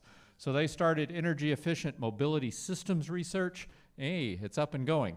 Let's go to the next thing. If you work with the DOE, they're very metrics driven, they're very scientific, and they didn't have a metric for mobility efficiency. They had MPG, they had various other things. So we worked with them and we created this thing called the Mobility Energy Productivity Metric. How do we move this forward, Krister? Next slide. There we go, there we go. Basically, how do we measure the quality of mobility? There's just many things out there. You may have heard of walk score, bike score, transit score. Well, this is a holistic accessibility score that takes into account travel time, it takes into account cost, and of course, you're working with the Department of Energy, it takes into account energy. One of the cool things we did is saying, hey, let's put a definition to this, and they actually agreed to this. Mobility is the quality of a transportation system to connect people to goods, services, and it falls off the screen there, and employment that define a high quality of life. That is embedded in the definition, and this metric has become central to the core of their research in this area, research that's about $15 to $30 million a year that spans basically urban and metropolitan mobility. Next slide. How does this work? Well, I think this is at the end. If you're at the center, this is Columbus, Ohio. If you're in the middle of The Ohio State University and could bike, you see how far you could reach in 10 minutes. Sum up everything you could reach in 10 minutes, all the goods, services, and employment, and you get a score for that. Then you do it for 20 minutes. See what other opportunities you can reach. They don't count as much because it takes you more time, more energy, and more cost. Same thing with 30 minutes, 40 minutes. Very similar to an accessibility score. And from that, you can characterize on a expanding quantitative scale the quality of mobility. Go to the next slide.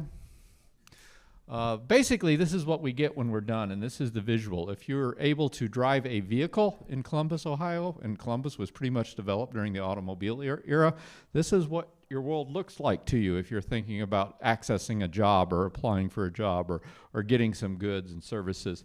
If you don't own a vehicle and you're restricted to transit, biking, and walking, and combine all of those, it's not nearly as nice. So the compare and contrast usually with automobile enabled, particularly if you're a Midwest city, compared to all the other modes combined is one way to look at the contrast and quantitative mobility aspects. And we use this tool a lot, and we'll come back to this later.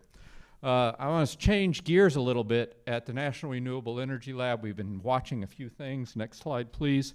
One is on-demand mobility. That's code for Uber and Lyft type services. The smartphone in our pocket has really changed things. FTA envisioned this years and years ago. They called it dial-a-ride. It really took Uber and Lyft getting on the scene. Up until the pandemic, Uber and Lyft and public transit weren't exactly friends. They were more controversial. They said, hey, this takes away our ability to connect people the way we want to. It steals away our ridership. Put a pin in that. The next thing we've been watching, next slide, is automated vehicles. And here's the whole history, the vision of it going forward. Up until about 2016, 17, you had Waymo, Google out there on the road. We really weren't getting anywhere near fully automation. The pandemic is a wonderful thing. It accelerates a lot of where we're headed anyway. So since the pandemic, and to go to the next slide, these two are starting to come together. Waymo pulled their drivers like the first year of the pandemic, so you could fly out to Phoenix, Arizona and actually experience it. It's done nothing but grow since then. And on the on-demand mobility side, the public transit said, hey, we can use this business model and greatly improve our services. So since the pandemic and forward, on-demand mobility has gone from from little pilot projects to full-scale adoption, and it's hard to find a transit agency that is not somehow integrating it into their services. So where does all this lead? Well, we say they're going to merge sometime in the future. Many of you would call this ATN, but the ability to blend vehicle automation into systems that are highly responsive and cost-effective, and we're watching that very closely. One place where it's going on is downtown St. Louis. We partnered with some folks there. Is incredible. Once you get to app-based transportation, the data pipelines open up. You know exactly who your clientele is, where they're coming from, and where they're going. So not only can you say, hey, this is effective, you can look at it and say, oh, wait a minute, here's the demand patterns. Let's adjust the system appropriately to serve it even better.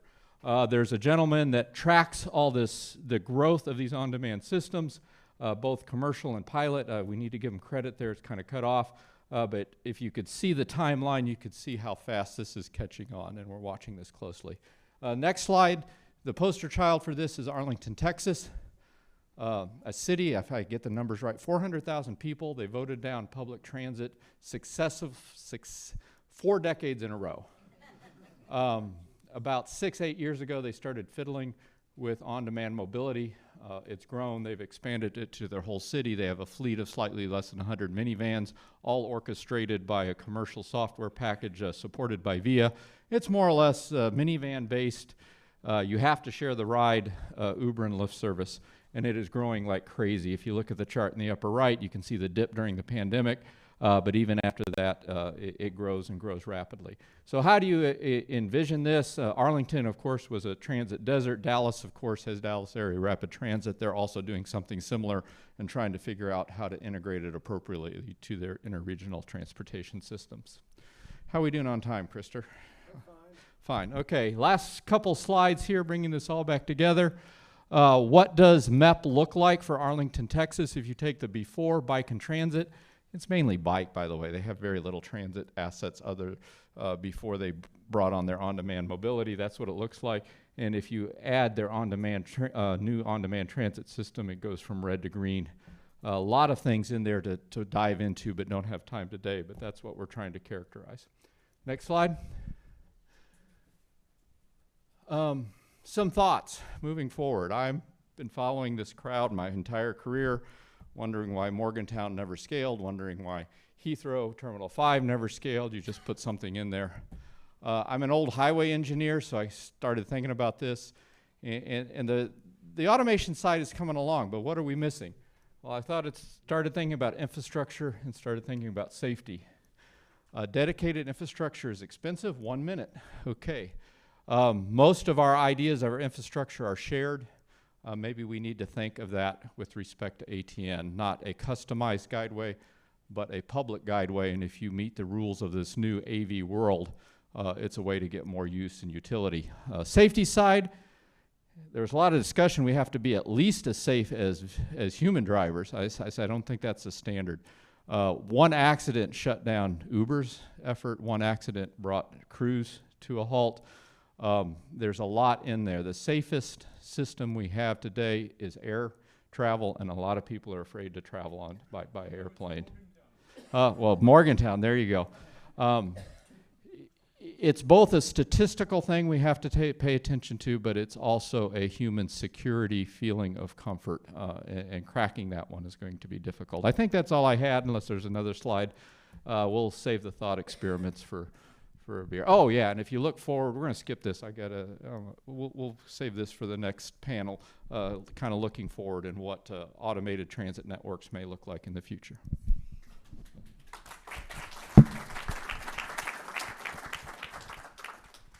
Morning, my name is working? Okay, yeah, Brian Stanke. I'm with the City of San Jose Department of Transportation and project manager for the Diridon to Airport Connector project. The mayor spoke about so eloquently earlier. Before coming on to the connector project 2 years ago, I've been working in project management and planning for rail mega projects in California and the Bay Area for over a decade. So I actually came to the connector project not as a big Podcar PRT fan, but something of a skeptic. But, you know, so I want to talk about a little bit about, you know, the mayor spoke eloquently sort of about the Dear Dawn, what's happening with bringing major transit in there and the airport growing even post-pandemic, and the importance of connecting that project. And I could talk about San Jose and why this project's good for San Jose, but I want to talk about something broader and more, you know, kind of a bigger lesson in what we're discussing today, and that is transit abundance. As Crystal and Stan have mentioned, you know, there are places in America where there's enough transit where you get the trains and the buses to run on time, and you get sufficient frequency, you got that operating, sorry, you got that operating service going, and there's enough. But there's far more. The vast majority of the population in urbanized America live in places where there's insufficient transit service. You know, it's not about operating this one and getting enough buses running on time. It's really not there. So we need to build it. We need to build a lot more transit in America. But what's been happening over the past few decades is our transit projects, the mega projects I was involved in, even the smaller projects. You know, we've been fighting this cost disease in America for building anything, but especially in transit, where here in San Jose, we passed a sales tax measure in 2000. We've done several follow-up sales tax measures. A lot of the projects on that aren't funded. Haven't been built. They aren't even funded at all. You know, the airport connector was one of those projects. So we have this unmet need for a lot more transit. We have a lot of service areas where there's very little frequency, and not enough. You know, frequency is freedom. We don't have enough frequency. So really, that's where the focus and where automated transit can make a big difference. When the city took over the airport connector project, we went out in the last few years and did an RFI and an RFP and set really aggressive standards as far as capital costs. You know, looking at a fraction, a quarter, a fifth of sort of the standard market price for an automated people mover, and a model where we have a private partner that takes on the operations and maintenance costs. It's no revenue risk, where the vast majority of your project cost over 30, 50-year time period is the operating and maintenance cost. And this is really necessary, you know, so we go from passing, you know, 2-3 tax measures over a 20-year period and not building half the projects to being able to build projects down all these underserved corridors, all these transit deserts, and then when you get them, you don't get a $100 million you know, transit guideway that has 20-minute service, but you actually get, you know, service that runs, that's either on demand or very high frequency, that runs late at night, that when you're in a sketchy situation, you're not waiting 20 minutes at the bus stop. So that's really, I think, the importance of what automated transit mobility can bring to so many Americans around the country, and you know, and beyond as well. So that's really where we're trying to go with the Dear Dawn to Airport connector. Yes, we're connecting 2 major transit hubs, but if this works, if we even get close to meeting our cost goals, if we get an abundant service where it's operating 24/7 and it's not being constrained by, oh, sales taxes are down this year, we got to cut our service frequency in half, then we can expand this to other corridors.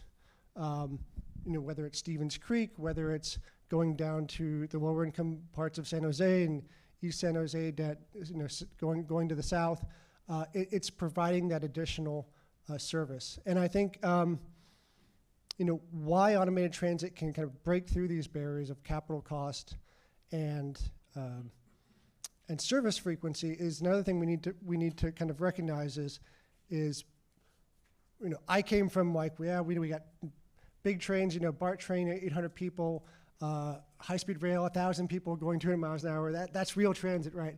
But, you know, we've had these steady cost increases in transit and bespoke technologies. With things like glideways and some of these other technologies, it's getting, you know, rather than fighting, getting on, riding the wave of technological disruption. You know, 20 years ago, battery electric cars weren't a thing. Automated systems automated driving that you could buy in your car weren't a thing. Today, the millions are sold per year. And we need to get transit technologies that tap into these high volume supply chains where they get cheaper every year. So you're not buying transit vehicles at multiple millions per vehicle, but you're buying vehicles and services where all the components and software get cheaper every year. So that's the kind of the big goals I see, coming out of the small project we work on and the small projects we all work on. Thank you.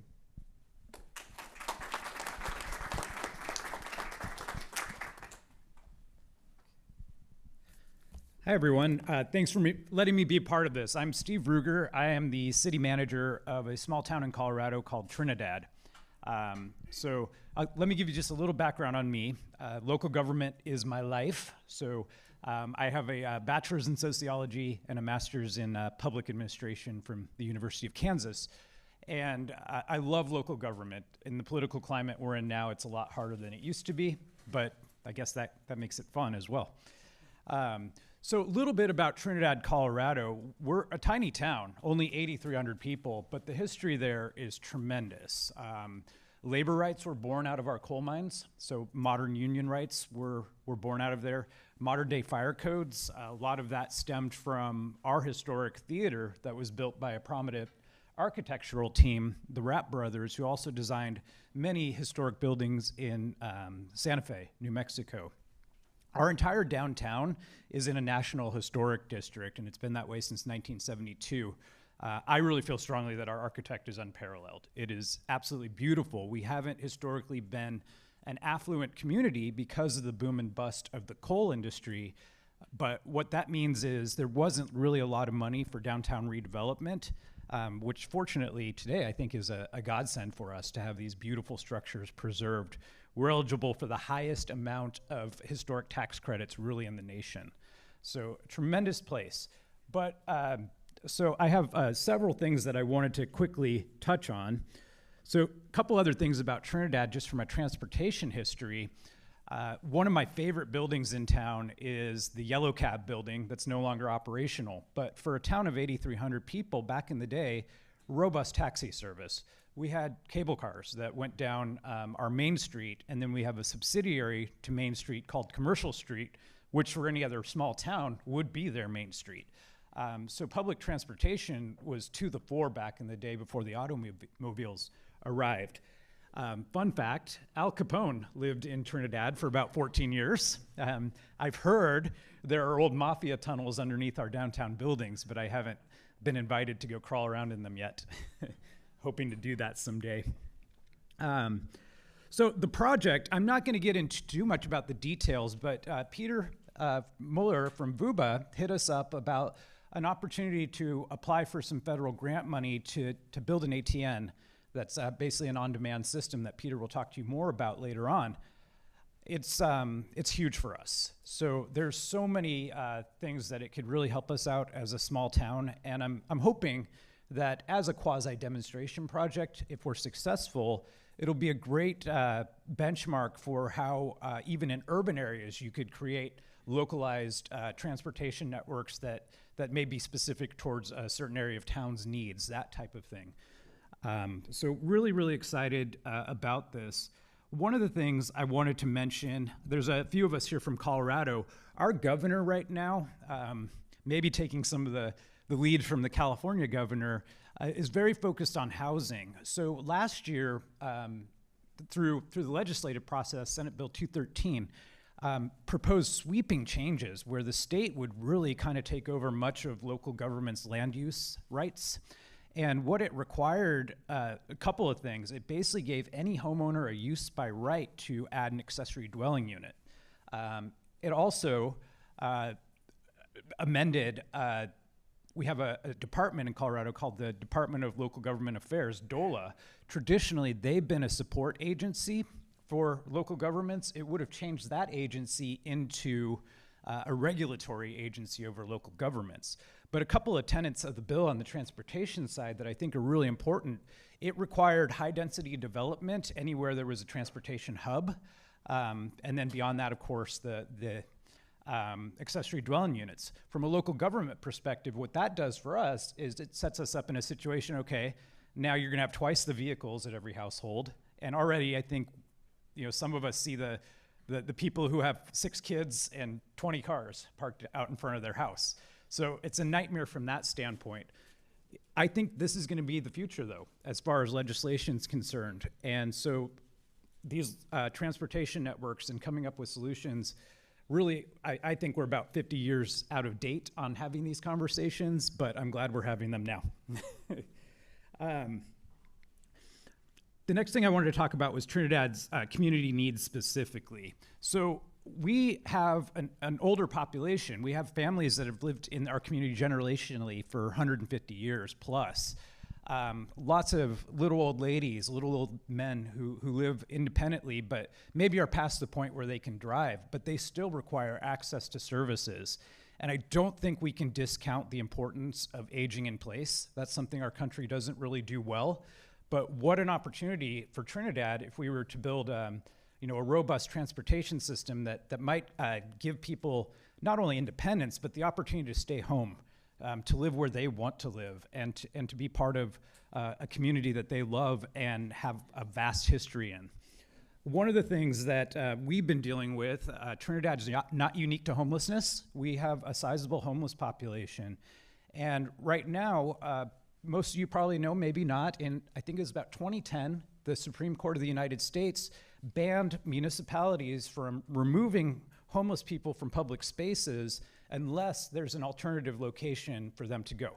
So we're actively working to establish a homeless encampment that would provide services for homeless, water, power, areas to camp, potentially tiny homes that we could provide to them. The problem is in our urban core, there really isn't a location that works for that. But of course, that's where all the services are for homeless. So I was talking with Peter about the design of our system that we'll hopefully get to. Could we do an extension to a homeless encampment and have a dedicated way for homeless to access services in our community? And I really want to hit that hard. It really opens up a plethora of opportunities, not only for us as a community to balance our residents' need versus those of our unhoused population, but what a service to provide to our friends in the unhoused community, ensure that they have access to the services that they need and still can get the best possible encampment that they can go get services and hopefully be safe. So we're really excited for having those conversations in the future. So we also are a very low income community, like I mentioned. So we do have a Council of Governments who runs a small transportation solution that's kind of an on-demand thing with buses. It's not very practical. It's not very convenient. Some people will pay the $7 to get from their house to go 4 miles just to shop at Walmart. But it's just not what it needs to be to meet those needs. We also have a college, so I wanted to mention that. Trinidad State University, it's now a 4-year university. Awesome sports programs. Most of the students come to Trinidad and don't have a car. So I've been shocked. We have about 2,000 students. You never see them out in town. They kind of just stay in their dorms. They kind of keep to themselves. I think if we had a transportation solution for them, they would be, awe-inspired by that. I'm going to wrap it up. Just a couple quick things. So the last thing I'll say is we see it in Trinidad. I'm sure you all see it everywhere. There's a disconnect between those people who have access to political power versus the single mothers with 3 kids who don't have time to come to City Hall and attend a council meeting. And so it's really important to me that we focus on capturing the voice of everybody. Right now we're doing the National Community Survey in Trinidad, which is a statistically valid survey sent to a random set of households. I'm hoping that'll help. But I don't think we can discount, just because someone's the most vocal in the room doesn't mean that their opinion's the only one that matters. And I try to remind our elected officials of that every day. So I thank you for listening to me, and hopefully we can move forward. I'm looking to you all to help me balance the human desire for independency with transportation solutions. So thank you.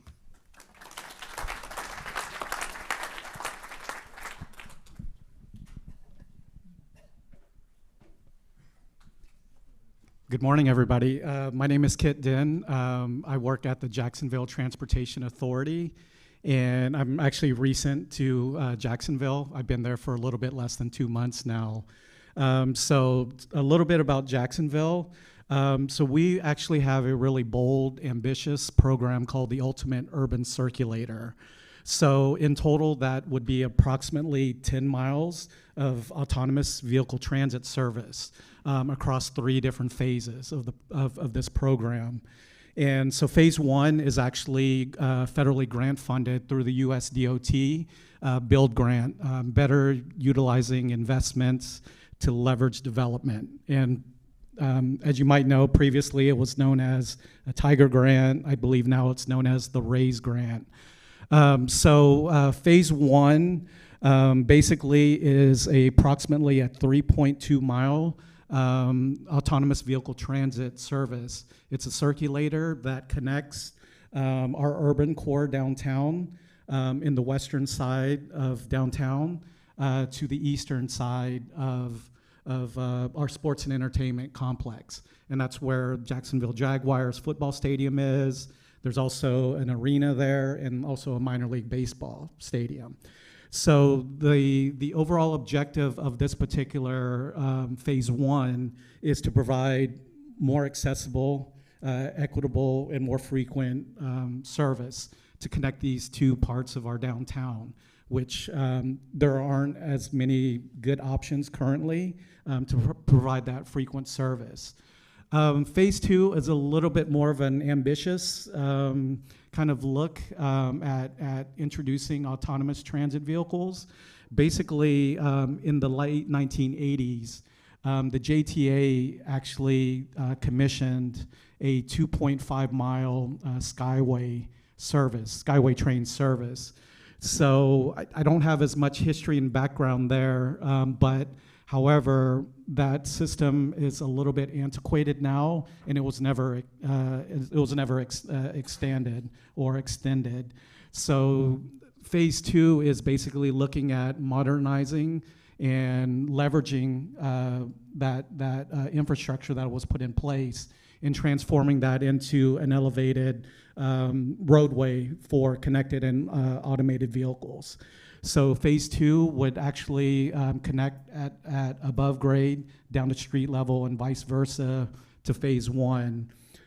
Phase 3 would be neighborhood extensions of this particular transportation service, and it would go into 3 neighboring neighborhoods that I wouldn't call them a transit desert, but they are not optimally served currently in terms of fixed route and with frequent service.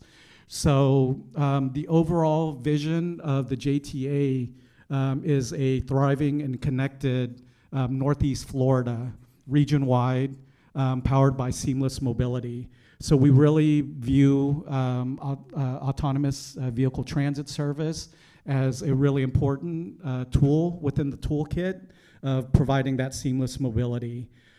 So above and beyond that, we have visions of further exploration and experimentation.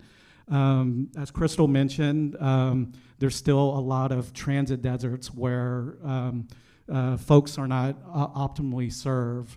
And so one of the things that I learned coming into Jacksonville is that Jacksonville is the largest urban city by geography in the US. That was surprising to me, but as I've moved to Jacksonville, I've noticed how expansive it is just in the city limits of Jacksonville. And there's a lot of opportunities to better serve our community with mobility options. And Jacksonville Transportation Authority, we are agnostic with vehicle types and also vehicle solution systems, be it an ATN or kind of open autonomous vehicle service, and on demand versus more of a fixed route. So in our future, we actually also look at different microtransit zones and looking at mobility hubs and seeing how we can leverage autonomous vehicles to actually get folks to these mobility hubs, to other BRT routes, so that we can get them as conveniently as possible to their final trip destination in a really seamless way. So those are some of the exciting things that are happening in Jacksonville. So with that, maybe I'll hand it over to our next speaker.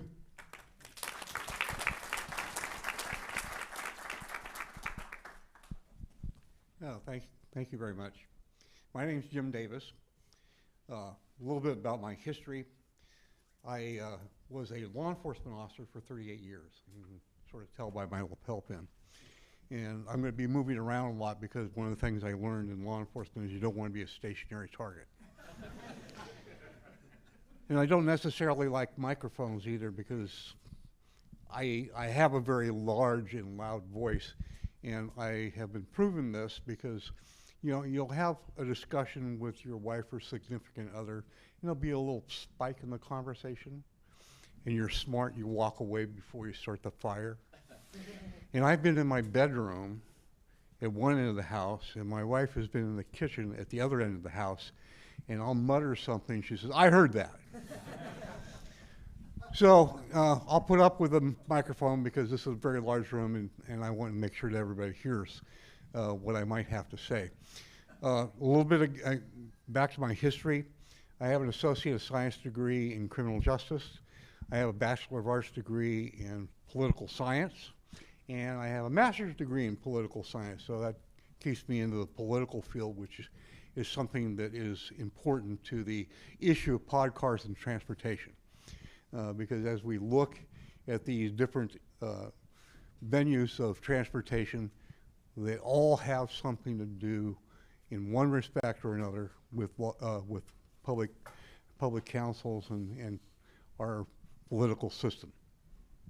Now, after I retired from law enforcement, I did become a Sunnyvale City Council person. I was the vice mayor there, and I spent 5 or 6 years on the city council. And that was when Mr. Swenson and Mr. Lister introduced me to podcars. And they opened my eyes and said, "My God, why didn't we know about this, or why didn't we do something like this years ago?" That was 10 years ago. And these podcar conferences are absolutely fantastic because they bring so many different perspectives and people with different backgrounds together, to talk about a subject that is vital to the communication and transportation of our society in the following years. Now, you turn on the television this morning and you listen to the news, and what do you hear? Climate change, hydrocarbons, traffic, pollution. These are all the subjects that are in our mass media now, and they're talked about continuously. And we have a solution in this room today, and it's podcars. We look at the transportation systems that we currently have, and I say when I was on the city council, I served on the VTA board here in Santa Clara County. I was also on the Caltrain board. So I have a lot of experience and background in some of our mass transportation programs. But here's what happens. If you get in a bus here in downtown San Jose and you want to go the 7 or 8 miles to the city of Santa Clara, it'll take you an hour. If you get on Caltrain, and let's say you want to go to Redwood City, and it gets you up there fairly quickly and conveniently, and and you're in a long, large diesel train, and you get off. But where I want to go is way over there. So hopefully we find Waymo, because they'll get you there. You look at BART. God bless BART. They've been in the transportation business now for well over 20, 30 years. And we're finally, the Santa Clara County, when BART was initially proposed, said, no, we don't want it. Keep it up there in the north where all you crazy people are. Well, we finally introduced the concept down here, and we're trying to bring BART down. And we got a station here in eastern San Jose, and we're going to build something that's going to bring the cars right over here to the train station at just a few blocks away from here. It's going to cost you $12 billion. $12 billion. I know I've got $1 million or $2 million in my checking account, but you know, $12 billion is a lot of money. And, you know, Caltrain, God bless them, you know, they're trying to solve some of the pollution problems that mass transportation is involved with, and they're electrifying their train system. And I think that you have to pat them on the back for that. That's a great concept, that's a great idea, it's a great movement, but they've been working on it for 15 years. And it's not going to happen for another 2 years. Although they do have the electric trains, they bought them, and they've got the cars in the storage facility. But it's going to be, you know, another 2 years before we solve the pollution issue, not necessarily the transportation issue. One of the reasons why we don't get a lot of people to get on the buses and the trains and the other forms of mass transportation is because it's not convenient. Like I told you, over an hour from downtown San Jose to Santa Clara, 7 miles.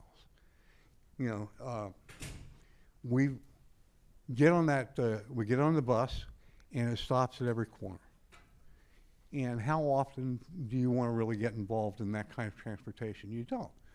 But Podcars, mass transportation that we're talking about here today, and the transportation that my friends here behind me have talked about, is taking people and they're moving them efficiently. I get on a Podcar, I want to go to Santa Clara, I press the buttons or do whatever you have to do with the car, and it takes me there.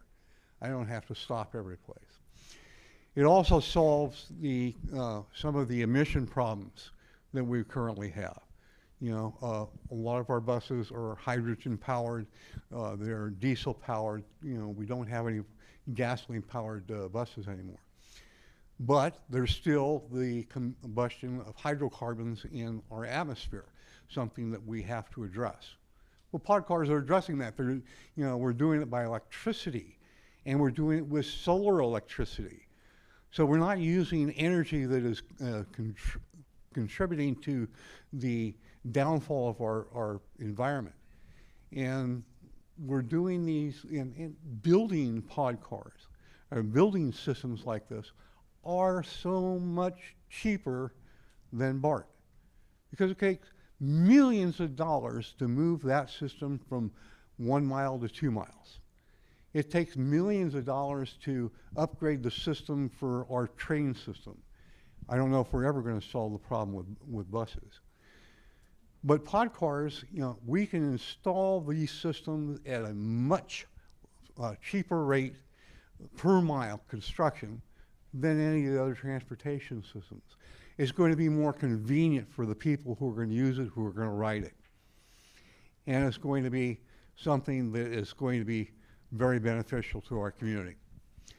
I also served on Governor Brown's cabinet, so I have some background in state government, and I currently own a research and development corporation. I thank you very much for your attention, and I'll turn it over to our leader. Okay. I'm actually going to let you all hold on to this microphone. We have a few minutes that I want to go through a round of questions for each of you, so I'll give you this. This doesn't work. Good.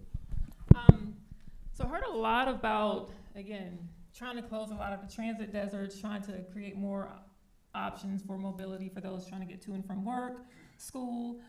Brian, hearing about transporting the unhoused, just critical connectivity issues that we're trying to solve. But the one thing that I was looking to hear was how important it is to integrate those automated systems into existing transit networks. Yes, they are dated. Yes, they could use some upgrading, but there's still a very critical need to make sure that they're integrated with what's already existing. So anyone who's willing to speak to that about the work that you may be doing to make sure that it happens, I'd like to hear. Sure, I'll speak to that. You know, we now call it the Diridon to Airport Connector because we're connecting our train and transit hub to our airport.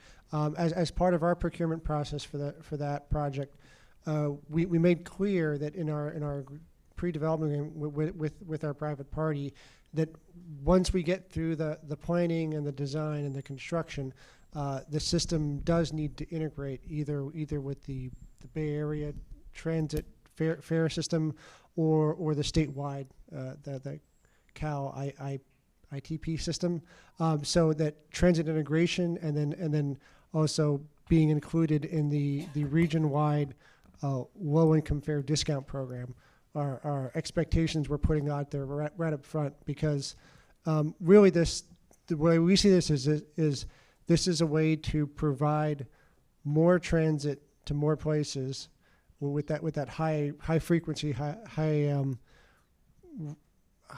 I guess high service quality, but an enormous part of the service quality, an enormous challenge we're having, especially at Diridon Station, is we have these different transit providers, making that an easy system to use, where you pull out your phone, you pull out your credit card, you just swipe it, and no matter how many operators you use, it's very transparent, it's very simple.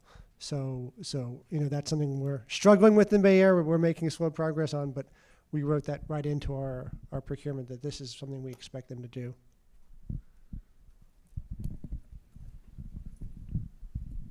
If no one else, just to piggyback on what you were sharing, you got something to add? I just want to reinforce the Sam Lott's going to speak later, and he does a lot of work with NREL. He always calls it a system of systems. Yes, we need ATN, but we need ATN integrated into interregional transport. We needed to get to the airport to integrate with getting you from state to state. And many times that integration is both physical and it's digital. I am amazed studying traditional existing systems of how the data is locked up and not shared. Even within an airport, getting the schedules, getting TSA to coordinate with the airlines, and the lack of transparency. And one of the biggest changes is the young people come aboard, they assume data should be shared and not owned for the common good, and hopefully that'll contribute to the interregional. My son, who went downtown and took courses in downtown Denver, he said if it wasn't for Uber and Lyft, he wouldn't ride transit. And I had to stop and think. It's like, the transit's not all that reliable, but he knows if for some reason it breaks down and he has to get to a final, he's got a parallel system to get him there. It may cost him a little bit, but it's there and it's integrated. Awesome. That's a great segue into what I wanted to talk about next. Coming out of state government and having spent about 12 years with GDOT, but also with another state agency, you learn that collaboration, coordination, and cooperation are key to the successes of whatever you're trying to do in the field of transportation. Going back to what you just said, Sam, in regards to data sharing, we know that that's critical, but we're in this space that everyone has their technology, has their research, has the invention that they're working on, and oftentimes we're not communicating as we should to make sure the successes in one area can be successes in another area as well. So to that point, in dealing with bringing this technology to the public and making sure that there is communication flowing both ways, what type of work are you involved in to ensure that that 3 C's is taking place, not just within your state or your respective jurisdiction, but across state lines as well? This is a good space to start.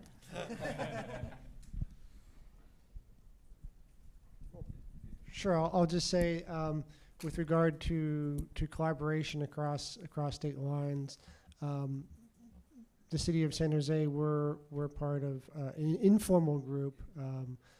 Actually, we got recruited by Seth Wayner over at the Port Authority of New York, New Jersey, where we have a lot of public agencies that are working on these sort of automated transit projects, and we meet, I think it's quarterly or every other month, to share information, whether it's what's going on in San Jose or Atlanta or Jacksonville, share information about how we advance these projects. Yeah, one of the issues that we have with government relations is that there are so many different governments. For instance, if I want to build a transportation system in my city, the main road that goes through the middle of my community is called El Camino Real. It's owned by the state of California. So I can't build anything on that unless I collaborate with Caltrans and get them to work with it. If I go over a bridge that has an aqueduct for Valley Water, I can't do that either until I come to agreement with Valley Water to overcome any problems that they might have with me building over their water system. So the important issue is finding ways that we develop a easy stream to follow so that we can get pass through these problems and make our transportation system work. Just one quick thing to dovetail that's kind of related. Local governments suck at providing good quality public safety for those using transit systems. And so I think it's appropriate to say ATNs are safe from they're not going to crash, but that doesn't mean they're safe from other riders' standpoints. I don't know if anyone's been on the Los Angeles subway in the last few years. Not a fun experience. And so I would say as designing these systems, we need to keep in mind the sociological side of how humans are going to interact on these systems to really encourage people to feel like it's going to be a safe environment for them to be transported. So I just wanted to mention that. And certainly we on the law enforcement side of local government have a huge responsibility in that too. I just want to mention one thing about data. That's an example of ATC, what the automated transit communities is about. Because how many people knows about OpenStreetMap here? A few, yeah. It's a open source data, and the idea, an example, what ATC could do is also have OpenStreetMap data for transit and public using students. I just want to say that that's an important part of their work. Thank you. So I just want to open it up to the floor for any questions. I had one more, but I'm going to wait because I have a feeling someone may actually ask it. So at this time, if there are any questions for our panelists.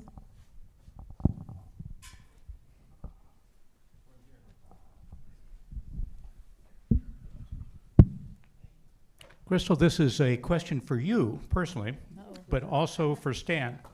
I was quite interested in your remarks that either automated transit or more extensive mobility would provide access to jobs.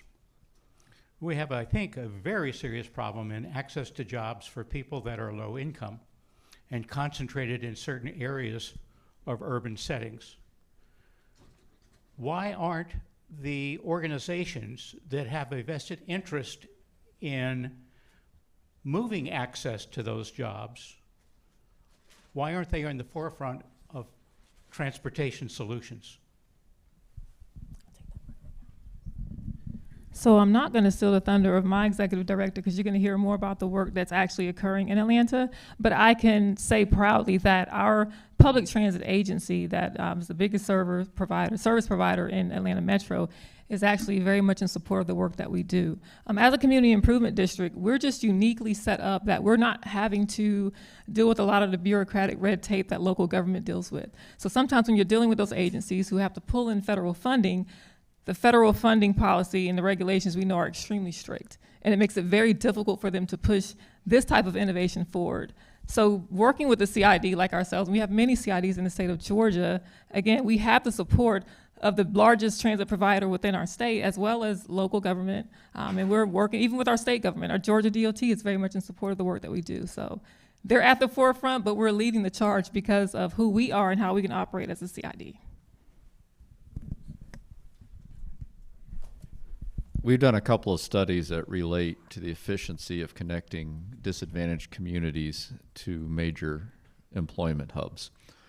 And I've come to the conclusion that the decision of where you locate your business typically has been independent of the labor pool, particularly for low income jobs, not so much for the knowledge pool. The burden to get those people to the jobs is either on the person themselves or on the public transit system. During the pandemic, one of the things that occurred that hasn't occurred in a long time is a lot of these companies realized their vulnerability to their labor supply chain. And it almost started a discussion of should the employers, and we're talking large warehouse jobs that needs lots of manual labor to make it work, be more in the discussion of how do we get these people to the jobs. Can there be tax breaks? Can there be more incentives? Can they come up with their own on-demand transit system to do it? And of course, they don't want those costs. It almost says, come work for us, we'll pick you up type of arrangement. But it's a discussion that needs to happen, because if you take a look at the maps of where low-income people can live and where the job centers are, there's usually quite a large distance to traverse on that. I have a question, but I also wanted to jump into this conversation. I'm a grant writer, and we're going to be talking about that this afternoon, but many of the federal grants now require that you include Justice 40 neighborhoods so that you're connecting your transportation to those neighborhoods so that they can access services and jobs. But I have a question going back to the conversation we were discussing earlier. I've been trying to assist a local community in South Carolina to access grants for this type of program, and we're having trouble getting the local governments to buy into it. So it's coming from a grassroots effort at the local community nonprofit level, but the county and city governments are not really buying into it and jumping on board. And right before you answer, just want to let you know this, unfortunately, the time has expired. So this is the last question that we can take before we've got to release this panel. It's a great question. I think what the problem is right now is so many demands unhistorically are now being put on local governments that we're not used to seeing. So our workload and balancing that is tremendous. We're actually a RAISE grant recipient in Trinidad, and I can't tell you the amount of administrative time that's taking my staff to deal with. So there is an apprehension, I'll be happy to admit that, in going for these funding opportunities, just because we're having conversations, well, who's gonna do this? Who's gonna administer it? We don't have any money left over to hire a contractor to come help us. So I think what you're seeing as apprehension is cautiousness in assigning more available resources to diverting from what the contemporary issues are, if that helps. Thank you. I believe we have a break scheduled in between this panel and the next. So if the panelists can stay up here, you can come and ask your questions if you were not able to ask. But just for the record, that question that you just asked was the question I wanted to ask the panel. So that was a great answer, and thank you so much. Yes, thank you. What a wonderful panel. Appreciate all of your expertise and experiences. Thank you. Yeah, we're going to try to get back in here by 11:30. So quick run to the restroom, refill of water, coffee, and we're going to start reviewing some of the systems out there being developed.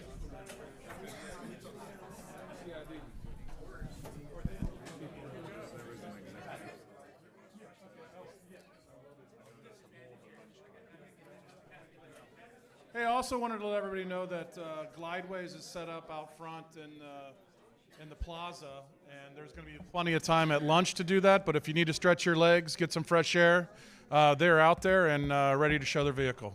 One gentle correction. We're not going to try to get going at 1:30. We're in transportation. We're going to be on time. Yeah. Right? Thank you. We're getting there. We're starting at 11:30. We're not going to try to, Peter. We're starting. You know what? I am so adamant about time. I think that the moderator role and the MC is the most important role of the entire event. I really do. Because you lose control, and you want to say something. I'm interrupting. Yeah, I'm really nervous because I don't think I can get it. Oh, did you give it to? I need to get it. What about Krista? I don't need Krista running the thing. I need to run it right here. I gave this to Krista. I think they got everything on his back. Okay, but I still need to see my screen in front of me and speak. And so do my speakers. I don't know anything about technology like this. You know, Matt. Yeah, I don't. Nobody knows. This is not my thing, so my control needs are too high. Is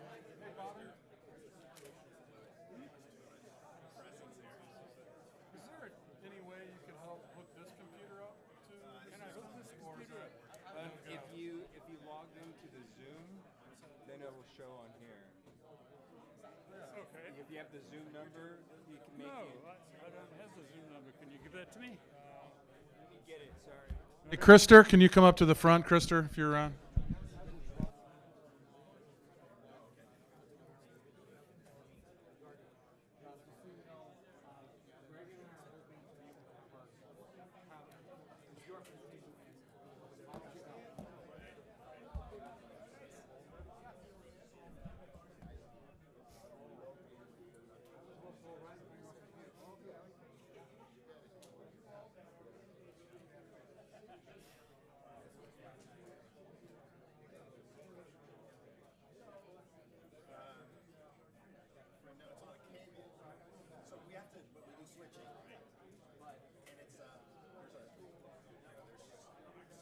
That's the number that's how.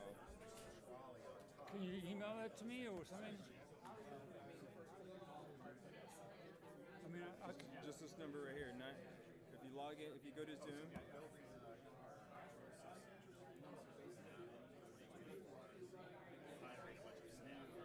come on. There we go. Do join. So we're looking at 982 982 376 376 00 95. And this is the password.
Okay, we're going to get started here shortly.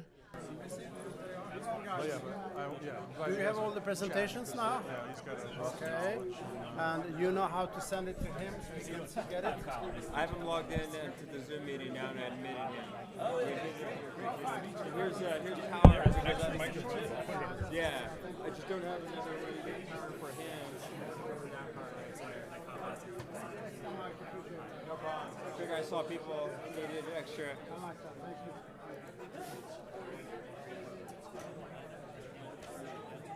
And if you want to try and share your screen, you should be able to share your screen and see your presentation.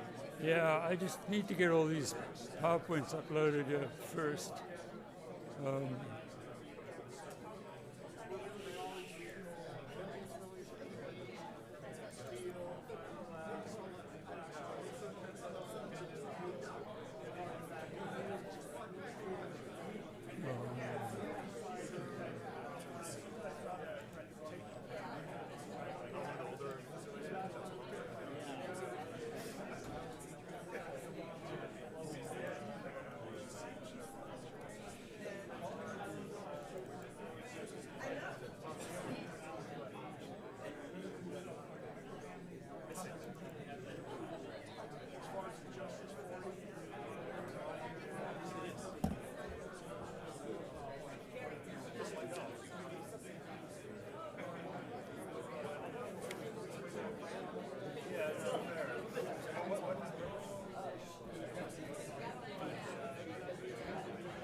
Okay, hey, we're going to get started here, and while you're getting seated, you're good to go? Yeah, I think so. Okay, if you would, finish up slightly. Hey, we only got one more session before lunch. So let's get seated in the next 30 seconds here.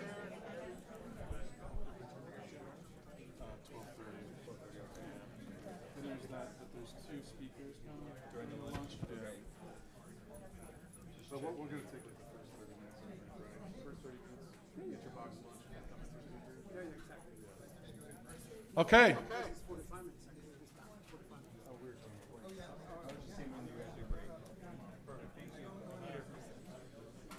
All right. Thanks for getting back. Peter, you may wish to mute your Oh. Check. Can you delete or mute yours? It's muted.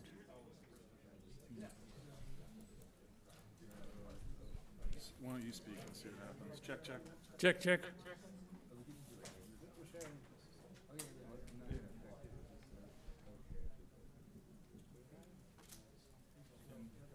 It's muted.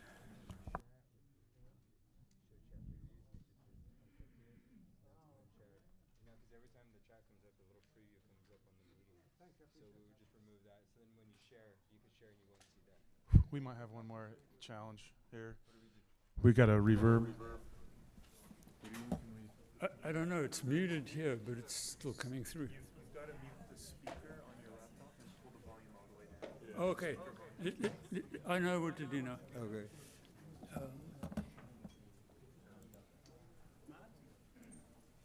How's that? Does that work? Everybody hear me okay? Yep, check. No reverb. Good. We're going to go higher, you talking? Your volume or everybody's? Okay.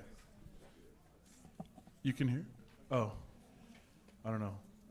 Hey, I'm going to introduce Peter here while we're getting things settled out. Real briefly, Peter Muller is a professional civil engineer with more than 20 years. Most of you probably know him. He's experienced in Podcar planning and engineering. He led that nice workshop utilizing Podcar software yesterday evening. He is president of the Advanced Transit Association, a worldwide organization focused on improving public mobility. I think there's a pamphlet in your folder We need more conversation there, more support to really engage that organization. In addition, he is working to develop Podcar projects, mostly in the U.S. and Africa. With that, I'll let him introduce his panel. He's rolling here. I don't know how to get rid of that. It's not up there, so you're okay. And this is kind of better to speak through. Okay, thank you. This has been an interesting 15 minutes of technology struggle here, but I think we're ready to move. I'm Peter Muller, president of the Advanced Transit Association. I'm very passionate about automated transit networks. And my primary goal in my professional life is to make them happen. Do whatever it takes to make them happen. They need to start happening. They've been around for nearly 50 years now, and they've barely got off the ground. So I'm doing everything I can to make them happen. In order to do that, I'm wearing a number of different hats. I'm also president of PRT Consulting, and in addition to that, I'm director of project development for VUBA. So I'm kind of representing all those organizations in what I say here. I'm going to start off with telling you a little bit about automated transit and podcars and what are the reasons that they're great. We need to understand why they work. So I'm going to go through this fairly quickly, but it's very important. First of all, part of the reason why they work is that they're driverless. Driverless makes them more safe, more secure, and more reliable. Secondly, they operate on dedicated guideways. Dedicated guideways have a problem in that they're kind of expensive. Relative to bus rapid transit or light rail, they're not very expensive. But it's still a cost that we have to deal with. So the dedicated guideway is a problem from that standpoint. However, it's also the solution. It's the big part of the reason why these systems work so well. When you're on a dedicated guideway, you have far more functionality, and the computer control is orders of magnitude easier than it is in mixed traffic. The next thing they have is offline stations. When the stations are offline on sidings, you can have lots of small stations instead of being restricted to a few big ones. When you have lots of small stations, you have a much better service area that's accessible to everybody. People live, walk, work, go to school, go to hospitals, entertainment, all these things within 5 minutes walk of a station. That's the goal that I see. This is also, we use small vehicles, and small vehicles enable short waiting times and less stopping. However, in order to have enough capacity, you have to have lots of small vehicles. When you have lots of small vehicles, that's when you get the less waiting.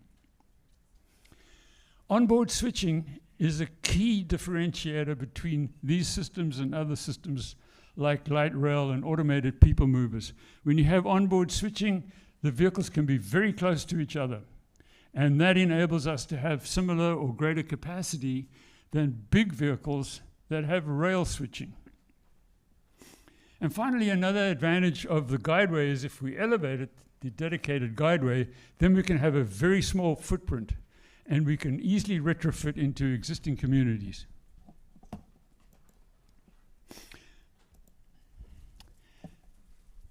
As I said before, you can have hundreds of stations scattered throughout a community where everybody's connected. This is much more like using a car than it's like trying to catch a train or a bus.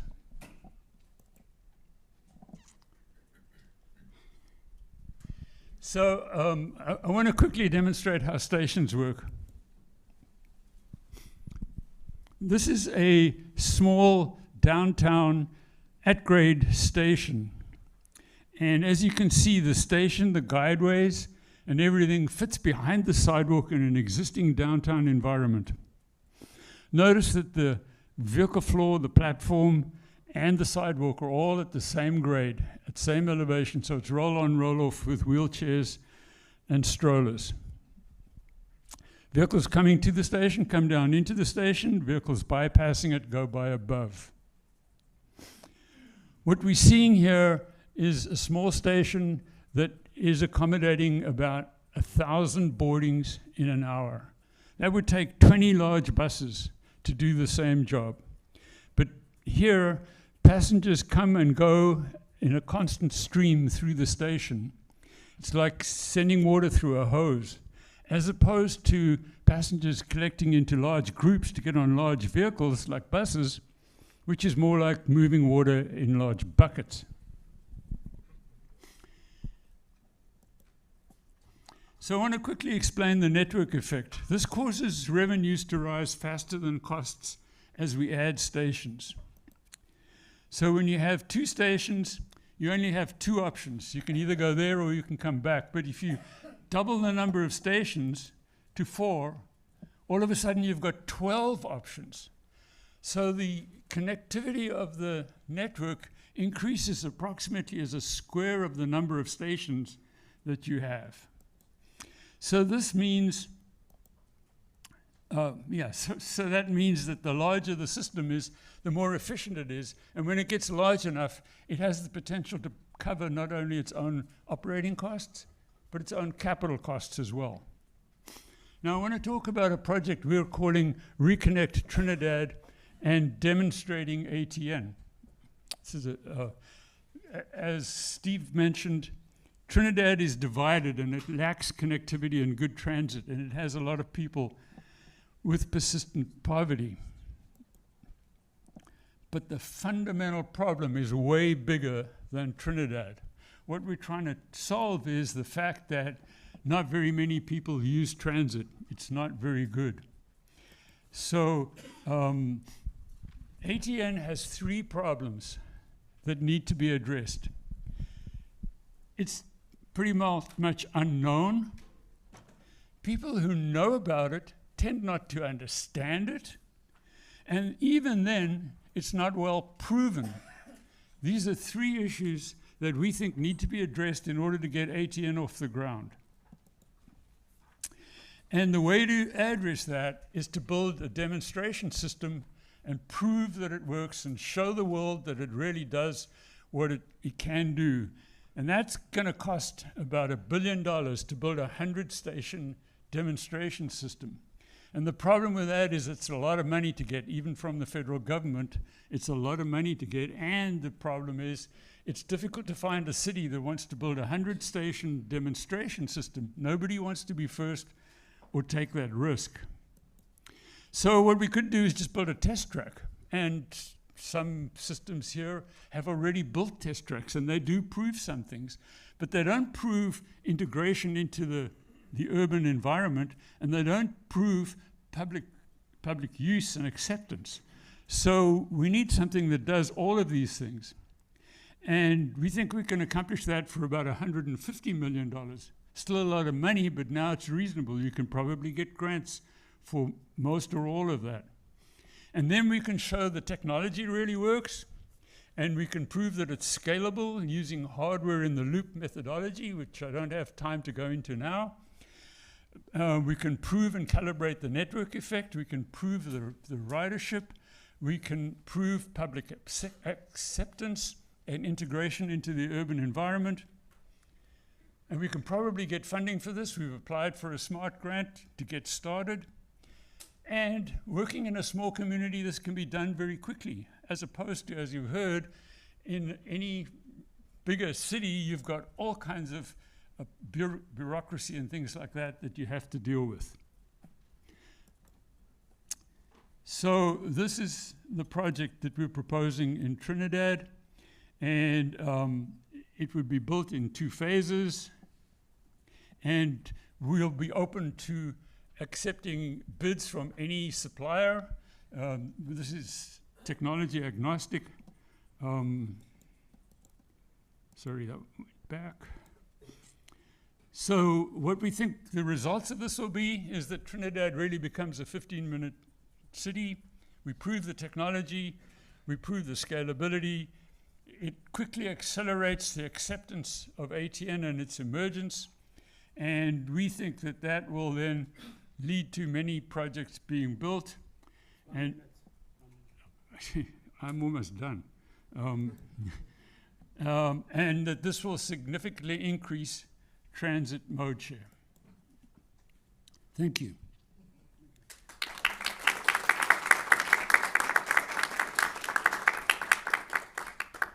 So what I want to do now is hand the microphone over to our next speaker, which is Mark Seeger, founder of Glideways.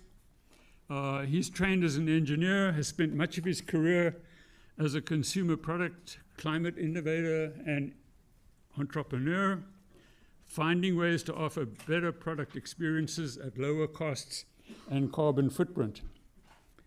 His passions are equity and sustainability. Thanks, Mark. Now I need to pull his PowerPoint up, and the problem is I can't see my whole screen.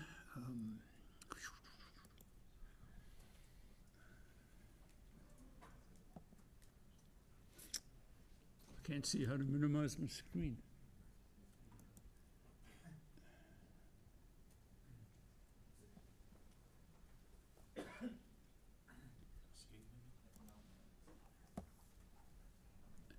Would you like me to try? I can't see how to minimize the screen. So if I do that. Oh, okay, there we go. It's as simple as that. But even then, I can't see how to minimize this because the button's under that.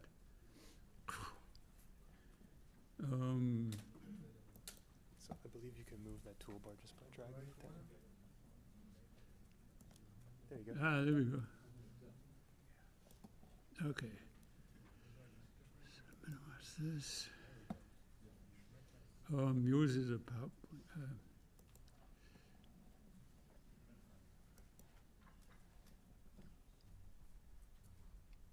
Why is it not up there? So what you need to do is you to stop share and then reselect what you wish to share. Oh, okay. Yeah. And then that one right there. The one right below that. Oh. Yeah. And then click on the share. Yeah. Hey, we got there. Thank you, Peter. Let me just put this down.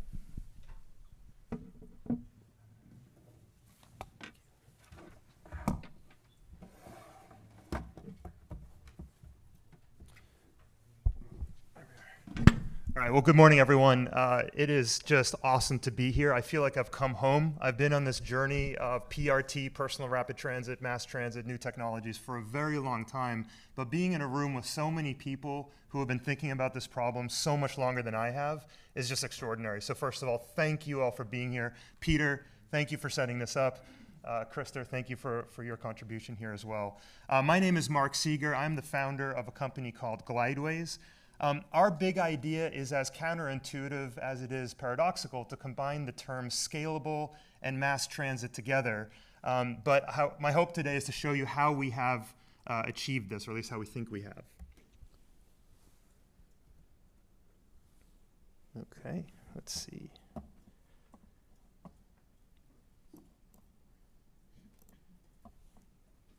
Here we are. So, a global problem that we face is that urban mobility solutions today do not scale. Roads provide great access, however, open roads lack the capacity needed to meet demand, particularly during commuting hours. So what we need is an affordable solution to build net new capacity. And to us, this means simply providing a solution that isn't just lower cost. We believe the financing model itself has to change. And so we believe it is us, the innovators and the designers and the builders, some of us are on stage, many of us are in the audience, that can and should take on the risk and therefore the investment as well.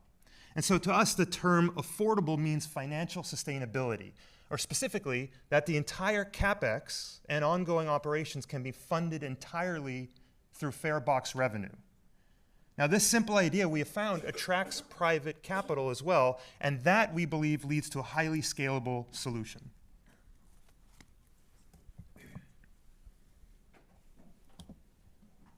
Pardon the awkwardness of slide transitions here. There we are. Heavy rail, light rail, and some bus rapid transit systems are designed to move huge volumes of people, and they definitely provide the needed capacity. However, their economics are unsustainable, a theme we've heard multiple times here today. From a purely economic point of view, rail and bus systems are not scalable. They are physically enormous solutions because they are based on a paradigm of aggregation. We aggregate lots of people together into a very large vehicle, and this very large vehicle in turn requires its bespoke infrastructure to be equally huge and heavy. And so their enormous sizes result in enormous capital costs to build public transit systems. Now, if you look at operating expenses, when you operate on an aggregated paradigm, your unit operational costs, which are dollars per person per mile traveled, are tied to vehicle utilization. And when a shared vehicle is fully loaded, your unit OPEX is indeed the lowest, but a vast majority of the time, a bus or a train is not fully loaded.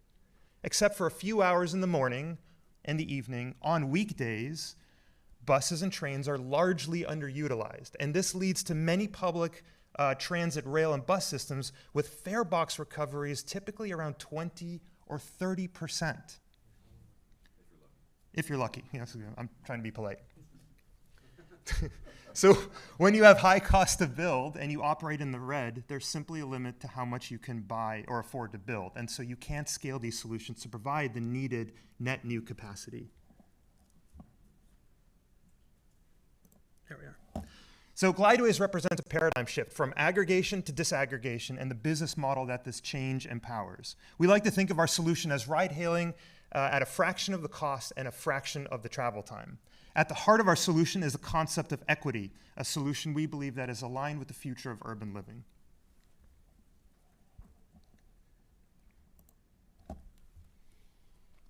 So Glideways is a public transit system that provides the following value propositions, and you'll hear a lot of these themes throughout the day, and we already have.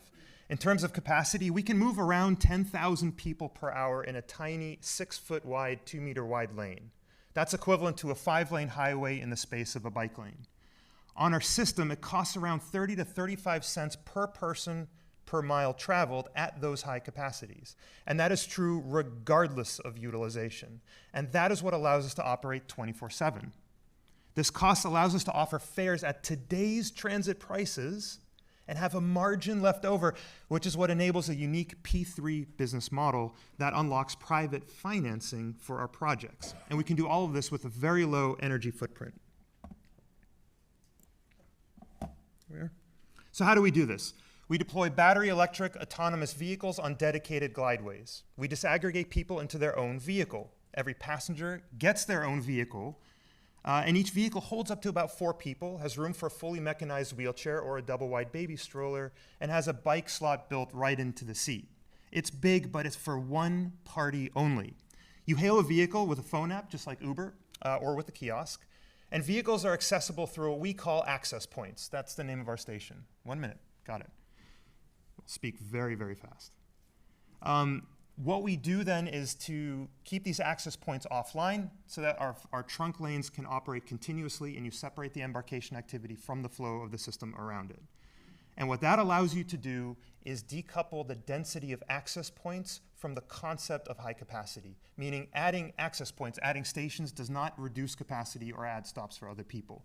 And so economically speaking, it allows us to have a very low CapEx, a very low OpEx, yet deliver a very high capacity and focus on what we care the most about, which is passenger experience, because we believe that supreme passenger experience gets you greater ridership. People have to want to use the system and of course be able to afford to use it as well.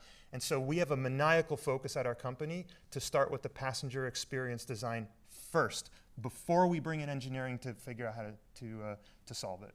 So hope you enjoy the rest of this presentation and our panel discussion. We'll see where we get to. Thank you.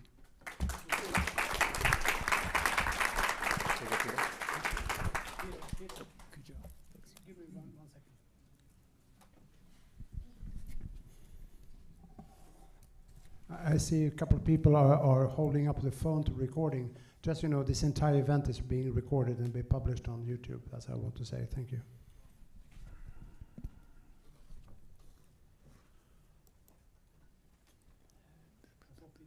Yeah, okay. Why isn't that open?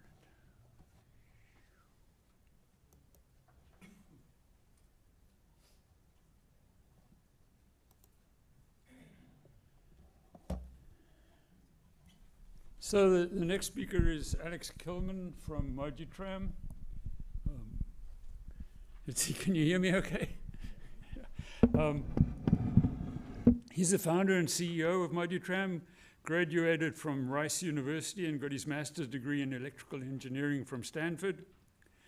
Prior to founding Mojitram, he worked in automotive electronics industry for over 20 years. Alex?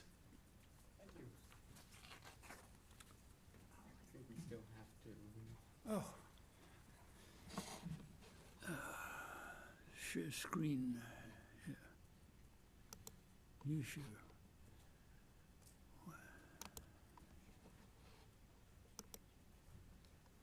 There we go. Great. Good morning, everybody. I'm thrilled to be here. I've been at several previous conferences, so thank you, Krister. Thank you, Peter. And for those of you who don't know me, well, I work at Mojitram. I founded Mojitram. What do? We are a transit technology provider. We provide technology for these electric, driverless, on-demand rapid transit systems known as ATNs. And that means we provide vehicles, we provide battery packs and recharging equipment and battery swapping equipment. And automated vehicle and fleet control systems, and the passenger management systems. And all of these technology elements basically enable infrastructure projects that allow rapid transit networks to grow to grow faster, okay, where that infrastructure is really needed.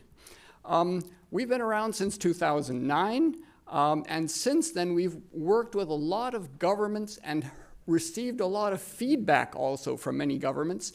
And so our system has evolved to be a true mass transit system. And this year in March, finally, our first commercial system was announced by the governor of the state of Tlaxcala, which is the smallest state in Mexico. Probably the governor of that small state felt that the political risk of being first was acceptable. And so hopefully we will be starting construction. We should have started construction this year, but permitting has taken a little bit longer than originally planned. We hope to start construction early next year. Now, all ATN systems, like Mark explained very well, improve efficiency by distributing loads. This system, using a conventional train, can move 12,000 passengers per hour. It does so by putting 600 people into one train and moving, having a train go by every 3 minutes. This other system, using an ATN solution like ours, can also move those same 12,000 passengers in 1 hour, but it does so by moving, for example, 20 passengers every 6 seconds, okay? Now, all of these ATN systems basically reduce then the cost of the CapEx. They allow the infrastructure to be built faster at a lower cost. Using demand responsive systems improves the quality of the transit system and improves the passenger experience. So that, I think, is true for all ATN systems. But having said that, there are different flavors of ATN systems. And ours in particular, we like to think of as a pod train system that brings together advantages of rail-based solutions and the advantages of automotive-based solutions, okay? So what that means is our vehicles are confined to the guideway, enabling also more operation in more inclement weather, for example. Vehicles can be coupled together to form trains of different sizes with different interior passenger cabin configurations, such as cabins for 8 passengers, cabins for with space for luggage and shopping carts, or not shopping carts, but shopping bags, for example, or cabins for 5 passengers, and obviously space for wheelchairs as well. Ride sharing is built into our system, and that's important because at certain stations where you have high traffic, you will be having people queue to according to their destination, because you need to move that many people through at some stations, okay? We've seen that placing stations into already built environments, especially those environments that are more dense, is not easy. And so, you know, you have to have a high station throughput in a compact footprint, and that's what we're also trying to achieve. One thing that's very important is safety. It's been mentioned several times. The railway world brings, or, you know, from their experience, they require safety functions that have a safety integrity level, or SIL as it's known, that is in the, let's say, bottom right-hand corner of that table. It's called SIL 4. And that's when you're moving tens or hundreds of thousands of passengers a day, okay? In the automotive world, the highest comparable automotive safety integrity level is ASIL D, which is one category, let's say, one order of magnitude below the SIL 4 level of the railway world, okay? And that's just the difference between a purely automotive-based solution and a railway-based solution. That is not easy to achieve. That requires tens of thousands of pages of documentation to achieve or to certify that you have that safety level. And we are just starting our last phase, our last independent safety assessment phase, independent safety assessment by an independent certification organization this year. So the infrastructure can be tailored to any specific application, whether it's an elevated viaduct at grade or a tunnel. And basically, our system, just like all ATN systems, they fill a critical white space in urban transit. When you see these maps that compare different transit solutions in terms of capacity and speed, there's this white area up in the top left-hand corner, and that's where ATN systems really come in. There's very few applications that need 40, 50,000 passengers per hour, okay? Most of them between 5 and 15 is more than enough, way more than enough, okay? But you want to have that high speed to get people to where they want to go faster, with better service, higher frequency. So our flavor, so to speak, makes sense when you need the capacity to meet peak transit demands, when you want high commercial speed, when you want all-weather operation, a low cost per passenger mile, and a high station throughput in a small footprint. So this is an image of the system that we will be putting together or building in Tlaxcala. I hope that it goes into operation next year. I mean, knock on wood, because when you're dealing with governments, a lot of things can happen that you don't expect. But I hope that some of you at least will be able to come down next year and actually use the system. Thank you very much.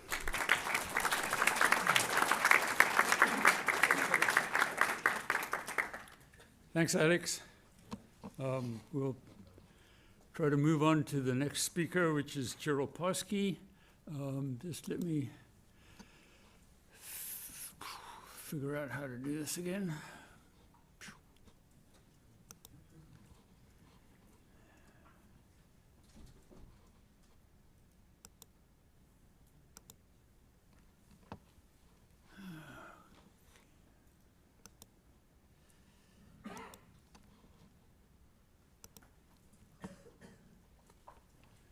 Oh man, this is so complicated, I just don't know. Let's.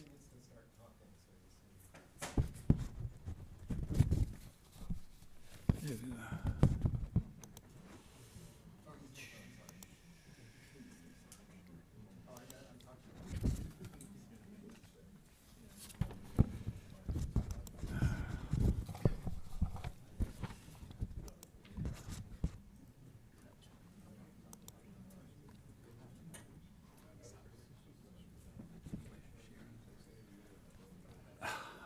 I think I might have shut down Zoom, I'm not sure. Your Zoom's still up. Go back to Zoom. There, yeah. No, go back to Zoom. Right there. There you go.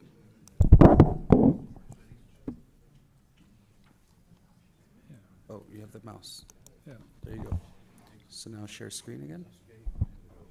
Yeah, where is it? Hit maximum size right there. And then share screen. And then you should find Gerald's, which is right. You found it? Okay. And then just double click on that and you should be good. Give it a second. There you go. Okay. Okay. And then for him, you might want presentation mode.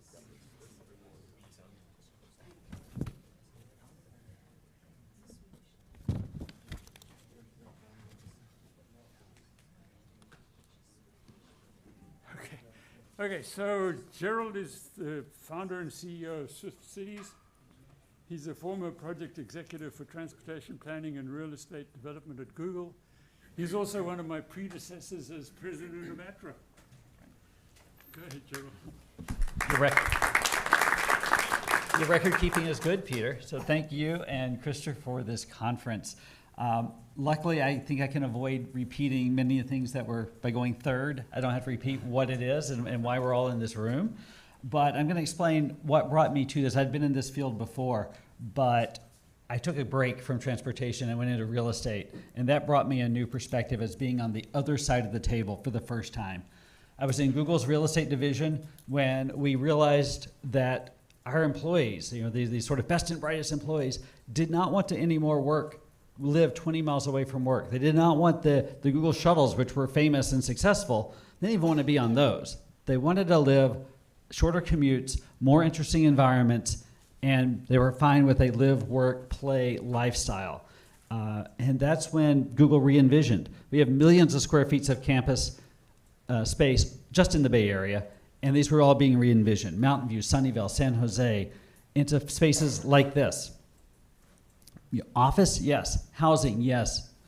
Places to recreate, outdoor space, indoor space. All of this in one very large environment. The problem is you can't build that efficiently as a real estate developer. We were in traditional suburbia and Mountain View on the left-hand side. That means 60% of your space is going to parking. If you're going to move that space into structures, takes up a lot less space. Now 30% of your budget goes into just parking structures. So our challenge was, how do we get people out of cars in a way that is cost effective for a private real estate developer to afford? Initially, we started the project thinking we were just going to procure something. There's so many innovations happening in transportation, things that fly, things that are autonomous on the ground, things that are in tunnels. And the initial assignment was, select one of these. We were the home of Waymo, and that was kind of, an odds-on favorite. And the reality was, none of these solutions that existed at the time were going to solve the short-distance transit need. I think a lot of people fixate on the notion that people want to go 20 miles to work, and they want to fly you to work or send you there in a long-distance tunnel. The reality is, that's a small percentage of trips on a daily basis. Single-digit percentage. 60% of all trips are 5 miles or less. And that's what our districts, where everything is tightly knit, was having a need. Who's going to move you short distances cost-effectively and efficiently? Where our project became was looking at alternatives and realizing that the lowest cost transportation that moves a lot of people are cable-based systems. And in the traditional systems on the left, the cable's moving all day long, the vehicles are pretty dumb, they grab on, and they follow that same path all day long. Our innovation was to change that. The cables aren't moving. The cables are stationary, the vehicles drive themselves. What happens with that is that now it changes many things and gives you that capability that we see in a lot of the other systems that you've seen today. They're autonomous, they're independent, they are moving on demand, they create a great user experience. They switch, they turn, they do all of the things that the other systems do just from a suspended setting, which gives you great flexibility. So now you see in an actual urban environment, if you've built things in an actual urban environment, you know that underground utilities, above ground rights of way, city easements are all really, really complicated things. What the cableway does is give you a lot of flexibility on distance. You're not having to design a specific bridge structure. You just pull the cable as long as you need, and now you have choices of where to put the towers and where to put the stations that you don't have in many other methods. I think I didn't have to belabor the point. Individual vehicles on demand, waiting at stations for you. And compared to any of we don't have any brothers here who are in the tunnel business. I think people like to be above ground. They like to see the world around them as they travel. This is our second prototype down in New Zealand. I think it's operating 1-passenger test vehicles only. It's where we've proven out everything that we needed to see in the system before we go to our full-scale pilots that's going to be launched in New Zealand here, groundbreaking in the next few months. Queenstown, New Zealand on the left, just a beautiful environment to do early piloting and early testing. Then we have won a competition in the Dallas-Fort Worth area and working with multiple sites there on pilots in Dallas-Fort Worth. You know, to go into this New Zealand site, a private real estate developer who has this large property, you can kind of tell from the shading, the left-hand edge is partially built out. So we're starting on that edge and building into his development as it expands. This is a city that is crowned between mountains and water. There's no way they can expand the roads. Most of the city is off the left-hand side of the screen, but they're choked. How do they grow when you can't expand your roads and you're just so geologically constrained? It's a beautiful environment. It's everything marketing could wish for. And building it on his private property, then expanding to the airport. Before you could even reach the rental car facility, you'd be on a pod, headed to his hotels, and then the plan continues on from the initial purple area, expanding around the airport, to the airport, around the airport, to new developments to the east and south, and to the existing downtown, which is off to the west. It's everything we want to see in an early pilot, to be followed by pilots elsewhere. You know, we haven't talked a lot about emissions, carbon, and climate change today. For us, our most important factor is not just changing the way you move, which is it should be obviously more efficient, but also the way we build cities. And dense cities are far more efficient for people to live and work in than cities that are, downtown, surrounded by empty parking lots. You need to change both together. I think a lot of solutions outside of this room in transportation may improve transportation efficiency while making cities sprawl further and further apart and actually having an overall net negative impact in our overall sustainability efforts. That's our quick story. We were within a year from creation of the project to the first prototype, within a year to the second prototype, and now look forward to groundbreaking this coming year. And hopefully we'll invite you down to New Zealand or just come visit us at some point when we're bringing these wonderful Swift cities to any place around the world. Thank you.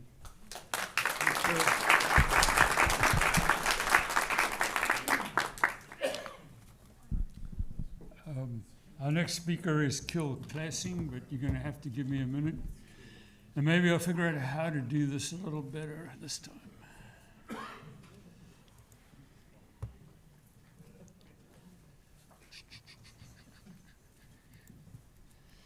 So just like you did before, you'll go to share screen. Yeah, I need to put up... So go back to Zoom. Hit the Zoom logo again. Just go back to that platform. Yeah. So now you're here, so hit share screen. Yeah. And then select the right presentation. Easier said than done. Is he not on there?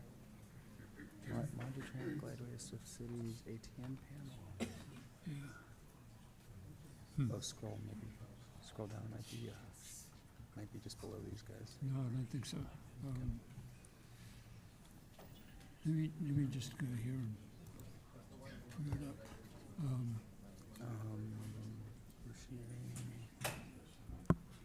Oceaneering on there. Oh, he's just got that one? the Okay. video. That's right. Yeah. Great. So just click. You should double click that. Yeah. But now you hit pause and go to Zoom. And go back to Zoom. There you go. And share screen again. Share screen. Come on. Oh, it's... Okay. So hit that screen. And then go back to the video. You drive. I don't know where I am now.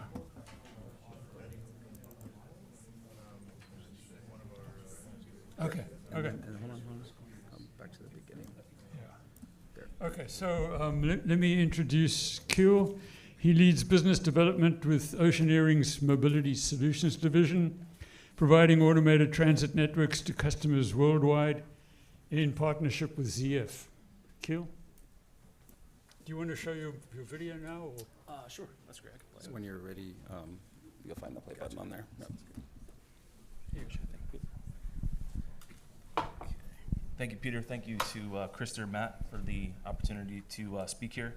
Let me just play this quickly.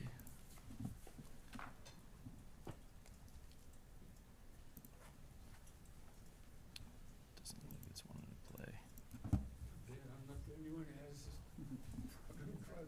It's just below, so in the center. Yeah. It's blocked by this.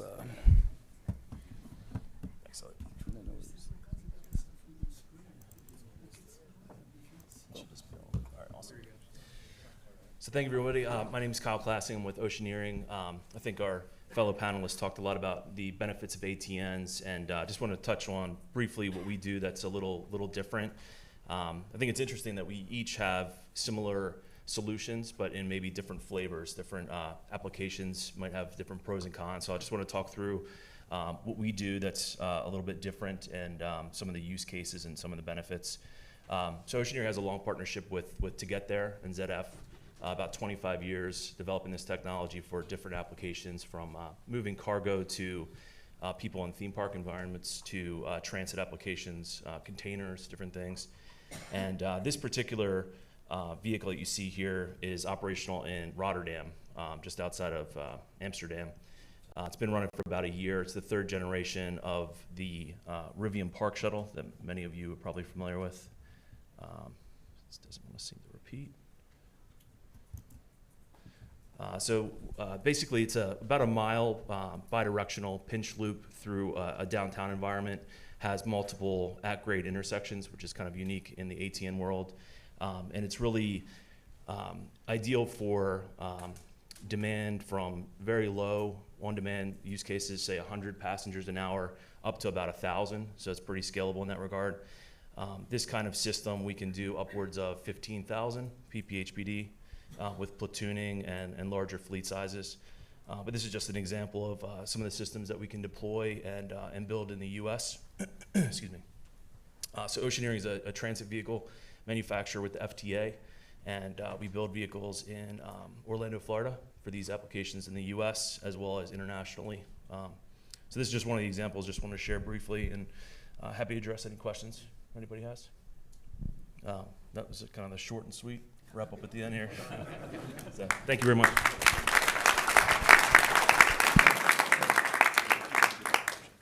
Thanks, Keel, and thanks for being so quick. You gave us back a little time for Q&A, which...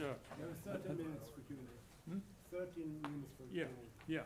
So I'm going to kick it off with a couple of difficult questions for the panel here. Hey, Peter, is your mic on? Oh, apparently not. How's that? Oh, yeah. Okay, so I'm going to kick it off with a couple of difficult questions for the panel, and then I'm going to open it up to the audience for even more difficult questions. So I want to ask each of you to give me a two-word answer to this question. If you were awarded a small project with high demand to be opened in 2024, assuming that you're ready to do this, what maximum speed in miles per hour and associated capacity in passengers per hour per direction would you be able to commit to? Okay, so who wants to go first? Two-word answer, speed and capacity. Since I'm holding the mic, about 50 kilometers an hour and 3,000 passengers per hour. How many miles per hour? 30 miles an hour. 30 miles, kilometers. 30 miles an hour and 3,000 passengers. Okay. So I'll be a little honest here. If we're deploying something in 2024, our speed would be 0 and our capacity would be 0 because there's no way we can deploy a transit system in 12 months. Okay. Sorry to put you on the spot. I stuck to the 2 words, but yeah, that's the right answer. Okay, so I'm just going to speak about the system in Texas. Speed 35 miles per hour, and the capacity will be equivalent to about 5,000 passengers per hour, because that's what's needed. 5,000, sorry, passengers per hour per direction, because that's what's needed. So operating speed, this system's 25 miles per hour. We are capable of up about 40 miles per hour, depending on the ODD, of course. But we're working on a project now that's about 4,800 ppHPD, and we feel we can meet that. Okay, so kind of give you another shot at this. What if the project was going to be opened in around 2028? What would you plan to be able to provide by 2028? Would that change for you, Gerald? We'll get the other. Oh, let's go in the same order. Yeah, 2028, now that's where the answer would be in place. And if we can speak more than 2 words, I would say the first systems we're shooting for to make sure that it's something like 550 passengers an hour in the pilot project. Yeah. We don't want to be pushing ourselves faster than we need to. 2028, now you're looking at 30 miles an hour, 3,000 passengers per hour. Okay. I appreciate the timeline extension there. So 2028 is when we expect to have our San Jose system up and running. So our cruising speed is 30 miles per hour nonstop from point to point. So we literally never stop at 30 miles an hour until you get to your destination. And in terms of capacity, that's around 4,000 people per hour peak. Okay, good. So by 2028, we will be at slightly over 40 miles per hour and over 10,000 passengers per hour per direction. I think the speed, we might see a little faster, 50 miles an hour, something like that. Probably not a lot more in terms of the velocity. Capacity-wise, our theoretical maximum is, approaching 20,000. I don't think we would really have a lot of use cases for that, but that's theoretically what we could do or plan to do with platooning and things in that time frame. Okay, those are really interesting answers and interesting facts. I hope you all took notes of what they are. But does the audience have any questions? I have just a question or observation or how you've dealt with this. But one of the things that I've always found challenging was, that question on speed. And why are we fixated with how fast things go? And it's really more about functionality. But anyway, how do you deal with the population or a public that has this mindset that they want to get somewhere fast, but yet they want to get off and get a coffee? Do you know what I'm saying? And so how does that play with the economics or in the deployment of these systems? Is balancing, the notion that you can get where you want to go, but you want to get there quick. How do we balance that? That's one of the things Vuber is doing a study of right now, where we're looking at different speeds, and we've got an independent consultant that's looking at trip generation, and we're looking at when you change the average speed, the trip time, does that reduce the trip generation? So we don't have that answer yet, but we're looking at it. Anybody else? Sure. So the way we look at it at our company, Glideways, is that we look at the holistic passenger experience, and we care about getting you to your point, your destination, as quickly as possible. And so for us, because we deliver nonstop travel, speed is less important. I said earlier that our average speed is 30 miles an hour. Our vehicles can go faster, but we find we don't need to, because if you compare 30 miles an hour nonstop urban speed travel, it's the fastest form of urban mobility that exists. Rail, when you account for all the stops, is about 15 miles per hour. Average speeds for a bus in a city are 7. So why would you need to go faster is the way we look at it. But from a customer experience point of view, urban environments are dense. You're not going in a straight line. We want to pass what I like to call literally the martini test. Can you keep a martini filled on your table and not have it spilled? And if you can, mission accomplished. If you can't, you're going too fast. Okay, any other questions? Yes. What's the initial route of the San Jose system? Say that again? The initial route of the San Jose system? Yeah. What's the initial route of the San Jose system? Yeah, thanks for the question. So our phase 1 initial route goes from Diridon Station into the airport, to all the terminals, the parking. I forget which parking lot is the terminus station, but there's a bunch of stops in between, and it's connecting Diridon Station through into the airport. Finally, huh? Yeah, well, it's been 30-something years, and if your only alternative is a $2.5 billion solution that loses money in perpetuity and needs an ongoing subsidy, it's difficult to make a decision. And phase 2 will then go up Stevens Creek Boulevard about another 10 miles or so. Question. I'm looking at these Podcars, and I'm thinking about the homeless problem that so many people are trying to solve in this room. And I'm wondering if you like put curtains in those things. If you could put people inside them and park them, and then when the people needed to move, they could move. I mean, you know, why not? You know. Anybody want to answer that?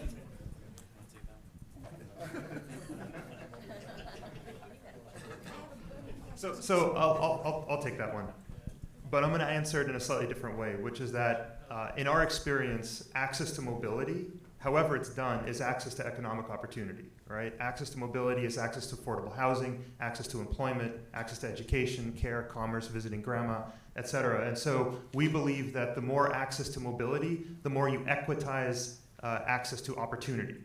And that then ultimately will hopefully trickle down to having more people in well-housed, economically affordable situations. And that doesn't solve the problem, but we believe it addresses the problem slightly. And that's how we see it. Steve? The mic is over here, by the way.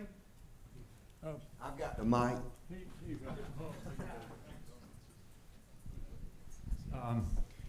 So for City Trim, and for people that have come into this conference for a while, the story that you told is one they've heard before. I've been screaming for years it needs to be privately financed and profitable.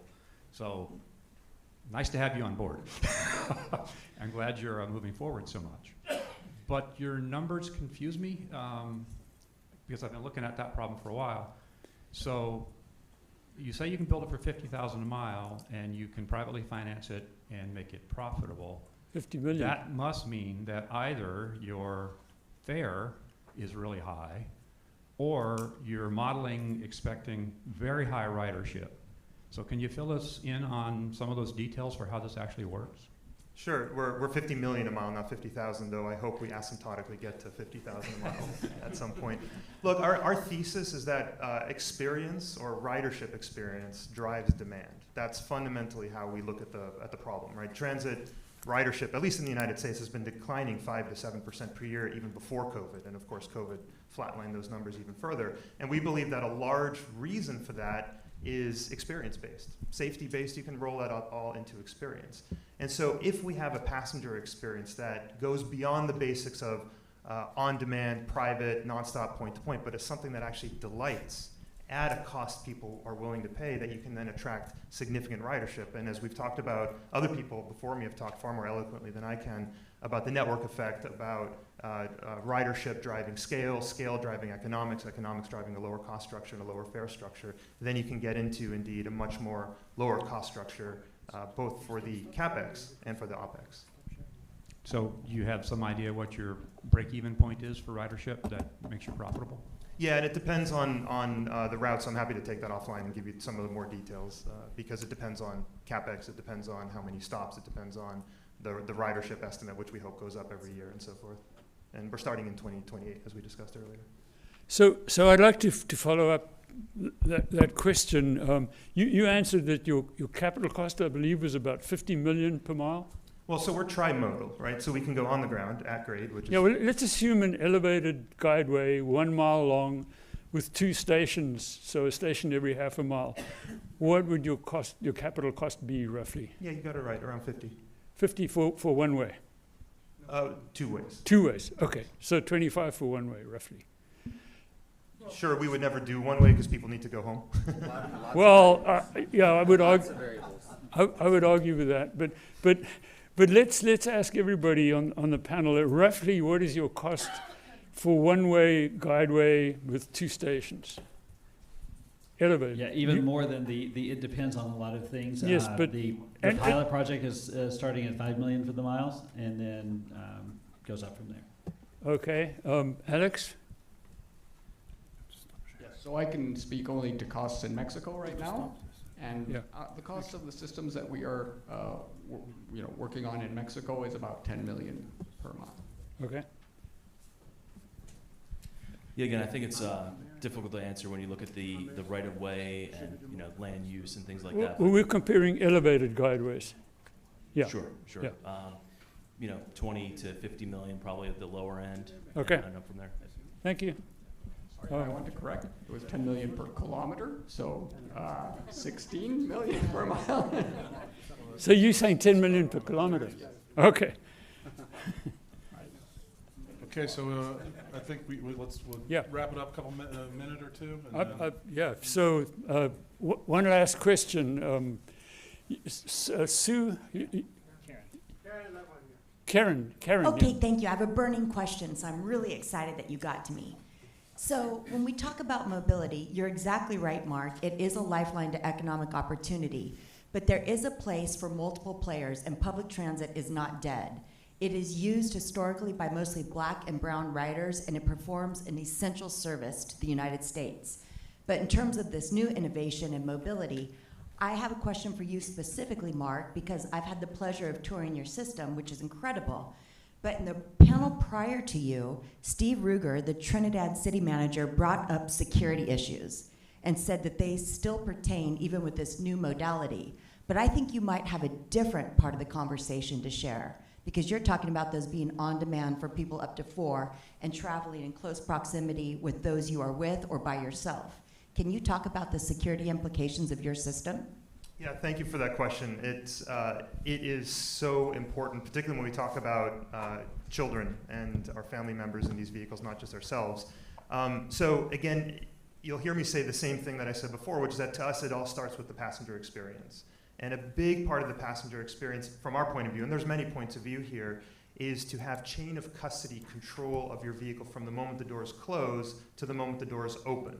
And in our thesis, and our operations, as you experienced yourself when you came and visited, and we're honored that you did, the doors close and open once. They close when you get inside, and they open once when you are at your destination and wish to leave. And in that space, in the intervening time between the doors closing and the doors opening, that is now your space. Now, you may have your family members with you or your colleagues with you. You and I may be going to lunch together. We would be together. But out of that, it is your space. Now, the other thing you mentioned is that public transit is an absolute critical service. And so we believe that any new technology, whether it's ours or someone else's, needs to fit synergistically with existing systems. And one of our projects in East Contra Costa County is a system where we extend the existing terminus station of a train system, the BART line, into 4 cities that at the moment have no public transit at all. And so there we have to be intermodality compatible, which is a technical thing, but we have to align the experience to people coming off a train system and then onto a glideway system, in our case, and make sure that the safety is protected. And so the way we do that, I won't go into all the details, but effectively is that your vehicle can only open for you, and it only departs when you are ready to go. And again, it's all about the personal experience, we believe. That is our perspective. Now, of course, you have cameras, and there's many other things we do to prevent adverse events, but it really centered around that thought. Okay, thank you very much, everybody. And please give a round of applause to the panel. Thank you, Peter. Thank you, Peter. Thank you, everyone. Very insightful. So exciting to see all the development. The food is just getting here, so if you stand by, we're gonna, as they set up for our boxed lunches, we're gonna have another gentleman join us via where are we at? Zoom. By Zoom. I want to give him credit to Zoom today. We're going to hear from Mohammed Amer. He is the Managing Director, Engineering Programs and Future World Vision of the American Society for Civil Engineers. Amer is a transportation and development thought leader responsible for leading the transportation engineering programs and activities at ASCE. His core mission includes provoking the civil and transportation engineering community to lead the imagination, visualization, and delivery of built infrastructure of the future, amplified by game-changing automation, energy, and telecommunication technologies. As a managing director of ASCE's Future World Vision Initiative, he provides day-to-day oversight of the program. He holds a master's degree in civil and transportation engineering from Purdue University. With that, Krista, bring up Amen. Where's the video guy? They stick in control, like channel.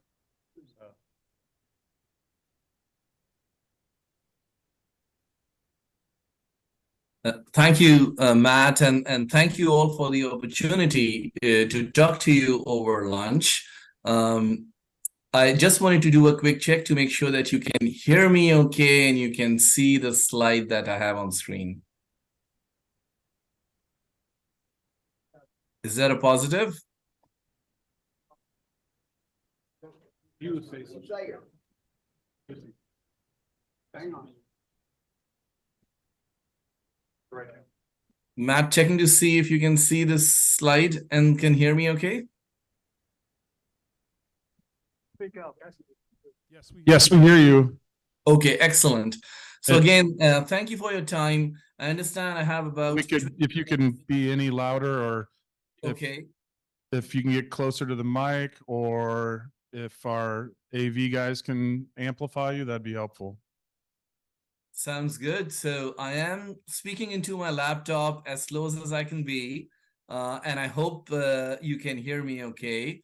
But I would like to take this opportunity to introduce you to a new initiative that ASCE has launched called Future World Vision. And as I go through this, I first would like to introduce you to ASCE a little bit, then get into our Future World Vision initiative, talking about the product and program overview, and then have a little bit of conversation about how you can engage in it. I must tell you that as the Professional Society of Civil Engineers, ASCE's initiative Future World Vision covers the full spectrum of smart cities and smart infrastructure. A big part of it is smart mobility. A big part of it is Podcars and automated vehicles and so on. ASCE, as you may know, is also the home to the Automated People Movers Standard, APM 21, and also the home to the Automated People Movers and Automated Transit Systems Conference, which is coming up next year.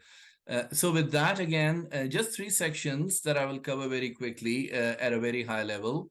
First, about ASCE, an introduction to American Society of Civil Engineers. I call it the elevator speech on ASCE. And you can see on the screen ASCE headquarters building. And the reason why it's there on the screen is because we have 6 floors in our headquarters, which means that this elevator speech is going to run for 6th floor. And there is 1 slide permitted plus floor.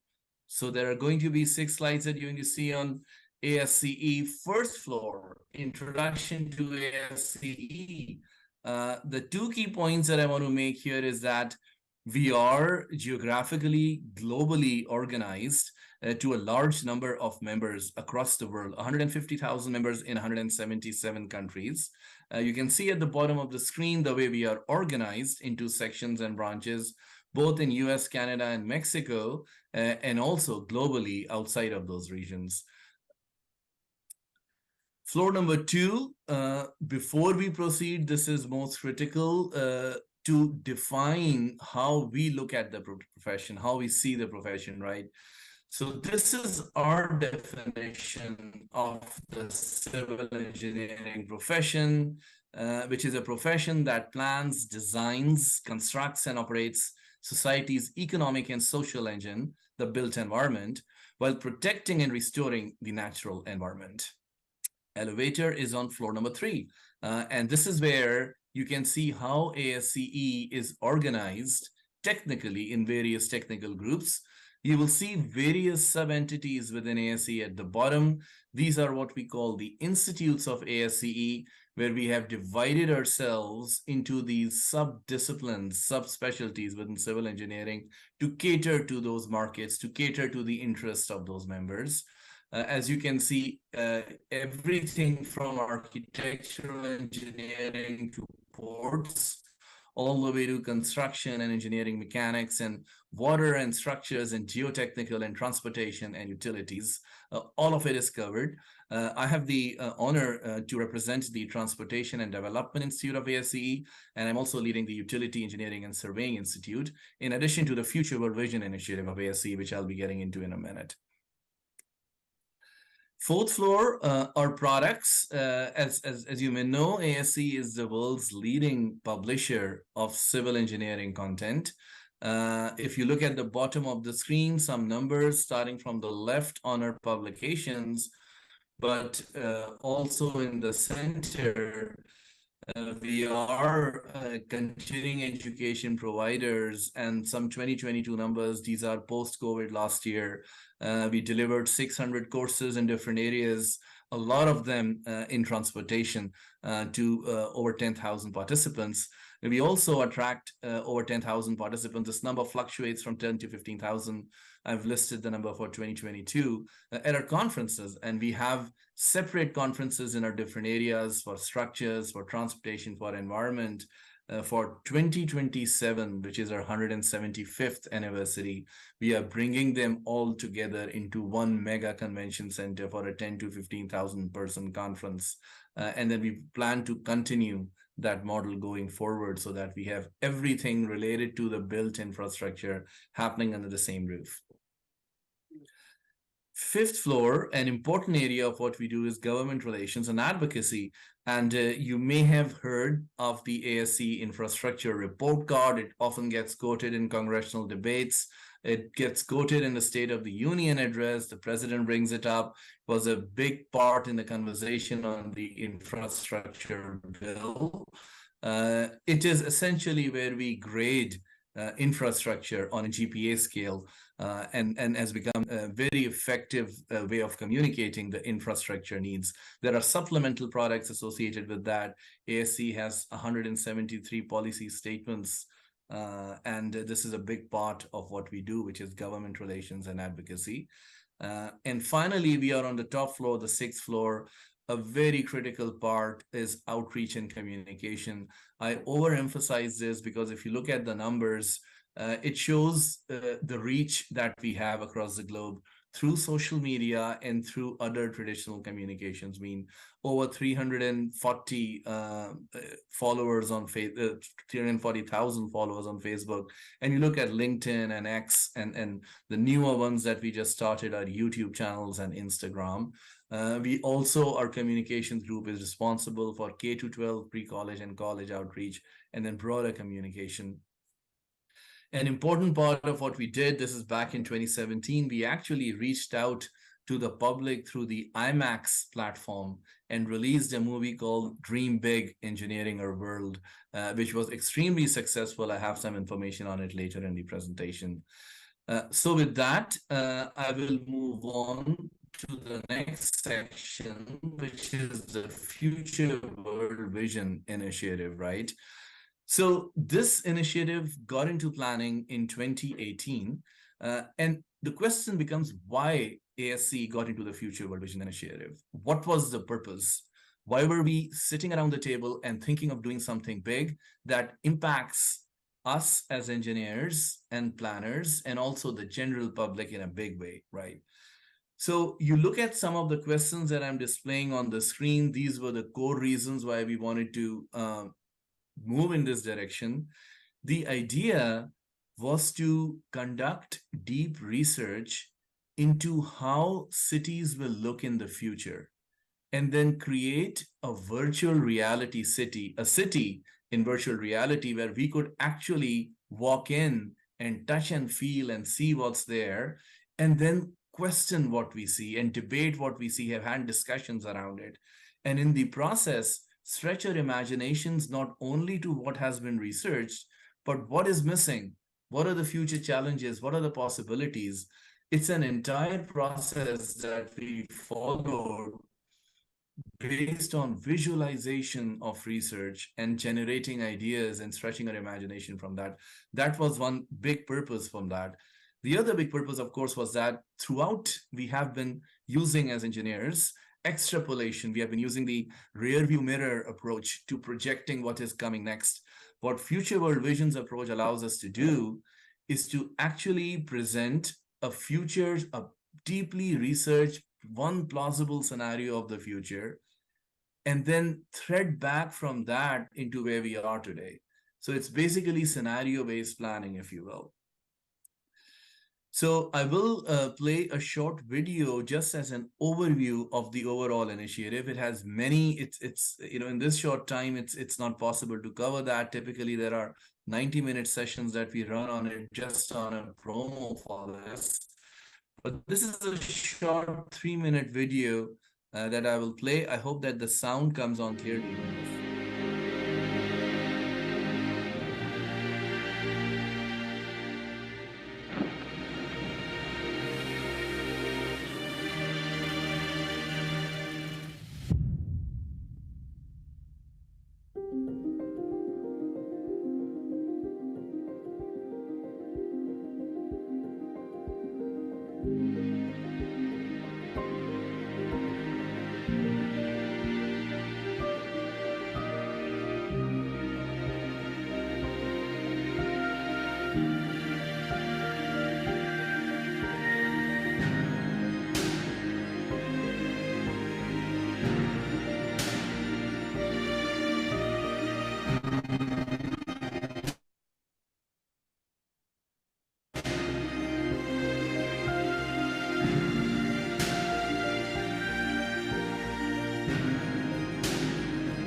So as you can see, it's a multifaceted program with a whole lot of components. I'm going to focus more on the future city, the mega city 2070, that is part of this, the virtual city that's part of this.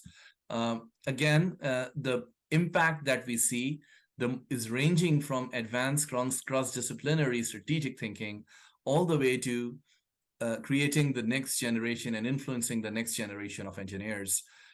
The key strategy behind this initiative is to train our minds to start thinking about the distant future. And we already do that as engineers, right? We are the profession that talks about the 100-year floodplains. We talk about the 500-year floodplains now.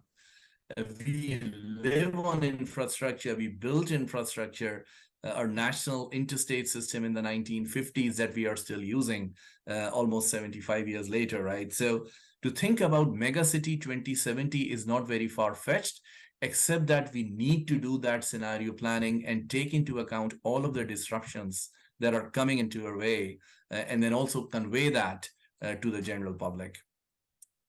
I just have some, just wanted to have all of the people who are involved, the multidisciplinary team that is involved behind this initiative, just to recognize them, just to show that, yes, this is deeply researched based on the 6 trends that will change the future: alternative energy, autonomous vehicles, climate change, smart cities, high-tech construction and advanced materials, and of course, policy and funding. And I will reiterate that what we have produced out of this, the future city, the virtual city, is not a prediction of how the future will look, not a prediction, an accurate prediction of how a future city will look. We can't do that for something that's 50 years away, but it's one deeply researched, one plausible scenario of a future city designed to be provocative, designed to stimulate your minds to ask questions and have these discussions. So in terms of the product suites, there are 5 products in the Future World Vision Initiative. The first one is City Concepts, where we have Megacity 2070, which we have fully produced in the virtual environment.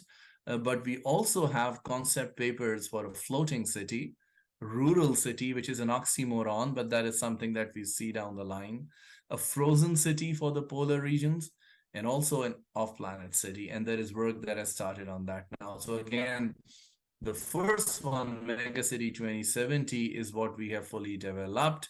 And there is a timeline of when we see all these cities based on the various research and work that has been done that's going to be rolled out. So Megacity 2070, I typically take you through the virtual model in a presentation. We certainly don't have time for that. I'll be wrapping up in the next 5 minutes or so. But Megacity 2070, again, is an immersive desktop platform. So you can actually visit futureworldvision.org and download and install this digital model on your computers. It does require a high-spec machine to run the simulation. It does require obviously a substantial amount of space on your machine. All of those are listed on the website, and it can be installed on Windows and Mac platforms. And once you install it, you can pretty much walk through the future city. You can dial it up from 2020 to 2070 and see how the city evolved. You can view the city at the macro scale as you would in Google Maps and look at the citywide view. You can delve down to neighborhood views, or you can zoom into the street level and then walk through the city at the street level, right? I'll just skip the video on orientation, but to give you an example at a street level, you see the automated road maintenance. There are more than 350 products, processes, technologies, information. We call them call-outs within the city. So as you walk around, anything that you see, you can click on that. It will pop up the box that's on the left of the screen, which will give you a technical information and narrative on what the city is about. It'll also give you, if you can look at the tabs on the left, the discussion and research related to the city. So you can actually go back into that particular topic and you can look at the research references. Each topic has its own discussion board. So you can have conversations, you can question, and you can add more information. So there are 360 plus communities within this on various topics that you can access. You can also search for anything of your interest. Podcars, for example, or autonomous vehicles, or anything that's of interest. You can search it. There are customized search and that you can do, and there are also preset searches. And once you do that, you don't have to roam the city in a way where you are looking for things as you come across them. In fact, you can search and it'll take you exactly to that point of the city and give you the information about that. And you can engage in a discussion and look at research references and so forth. This is an example of the search box. You can see AI and advanced computing as one of the preset searches, but there is also a switch to custom search option that you can see on the right side of your screen. So with that, you can search for anything that you want in the city. If you don't want to download the platform and walk through it, there are in-platform videos. So essentially, these are me going into the virtual city, wearing a GoPro on my head and looking around and then capturing videos of what's my interest. So we broke them down There are videos. These are 4 to 5 minute videos, short videos. Amar, can you hear me? Amar? Yes. Yeah, you're beyond time, so if you please wrap it up. People are getting hungry here, so please go ahead. Sure, I would absolutely. Absolutely. So we can see that on transportation, energy, and all those topics that are out there. There is another project which is Oculus goggles based. So you can experience the city in fully immersive environment using the Oculus Quest goggles. There is a course, visualization research to spark innovation. And there is an IMAX movie called Cities of the Future that it says that it's premiering in Chicago, October 23rd. We actually had that release at the Museum of Science and Industry, but the open theatrical release is coming in February. I mentioned Dream Big was a movie we did, 20+ million viewers around the globe. So Cities of the Future is something that is an exciting opportunity. So you can engage with this by experiencing the guided tour app by downloading it from the Future World Vision website, looking at the areas of your interest. You can explore the website, of course.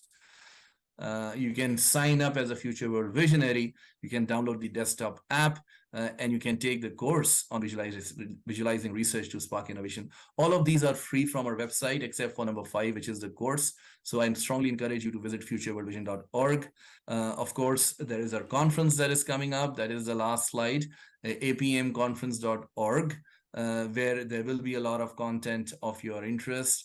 And finally, again, we don't have time for Q&A, but I have my email address right here. Please do reach out to me if you're interested in learning more, if you're interested in becoming part of this initiative, if you're interested in partnering with us on this. We are looking for partners and especially sponsors on the Cities of the Future IMAX movie. So with that, I thank you for the opportunity, and then I will no longer stand between you and lunch. Thank you again.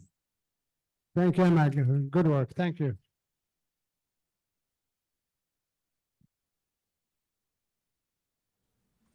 So I don't have a mic over here. I just want to tell everybody how this works. You're getting sandwiches with character, and I'm going to introduce the characters. On the left, on the far left, we have Rio Grande. That is turkey with bacon. Then we have Oreo Speedwagon, smoked salmon and turkey. Farmer's Market. There we go. Farmer's Market, avocado, sunflower seeds, mushrooms. Vegetarian sandwich. I got one of those. Pilgrim's Progress, turkey breast, and avocado. Then we have chicken gorgonzola salads. We have house salads, which is vegetarian. And then we have gluten-free, dairy-free, which has turkey. So it's not vegetarian. There you go. During the break, I want to encourage you all to look at the exhibits. We have an exhibit from Solar Skyways on the far left here. We have another exhibit, and of course outside visiting with Glideway. Welcome to lunch. Yeah, please grab a box lunch, go outside, stretch your leg, get some fresh air, see the glideways in the vehicle out there. Krister, when do you want to get people back in here? Mark has an address. He'd probably like to know when he's coming back in as well.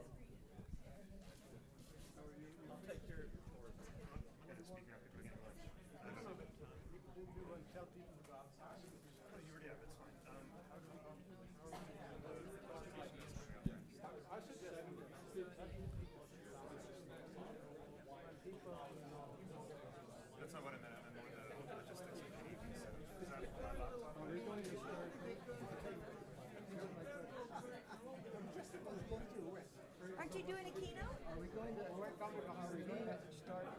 Yes or no? We're going to, whatever. I'm telling people right now. I'm trying to tell you. Don't interrupt them. I'm trying to tell you. So first we want to pick the people. One, two, we set up this. Like a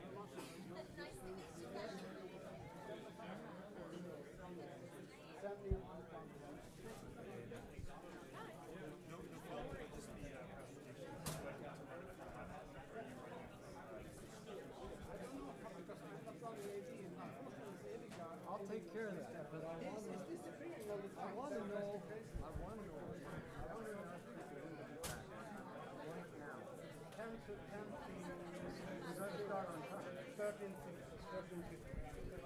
Ladies and gentlemen, we will return at 1:50 as originally scheduled, so the lunch will be a little bit shortened.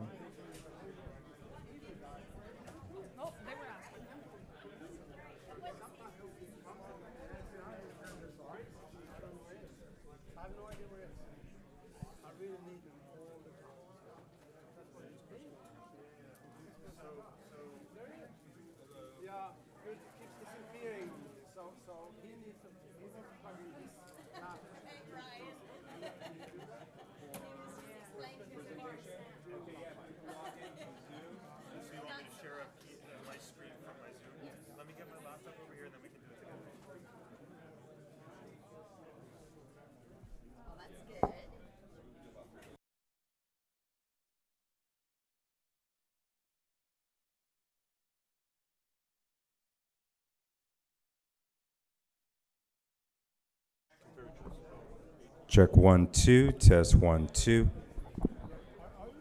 This is a microphone check.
The new person into your meeting, please.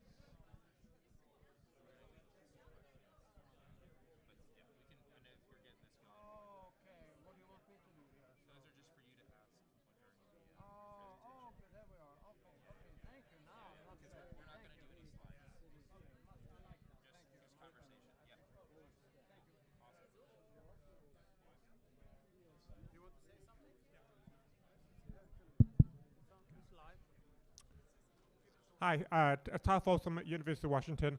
I'm organizing a breakout session at the Transportation Research Board's Automated Road Transportation Symposium that will be in San Diego in July. I want to focus on the convergence of ATN and automated vehicles. And if people want to talk to me, I'm at the table over here. I'm looking for speakers for the conference, so happy to talk with people. Thanks.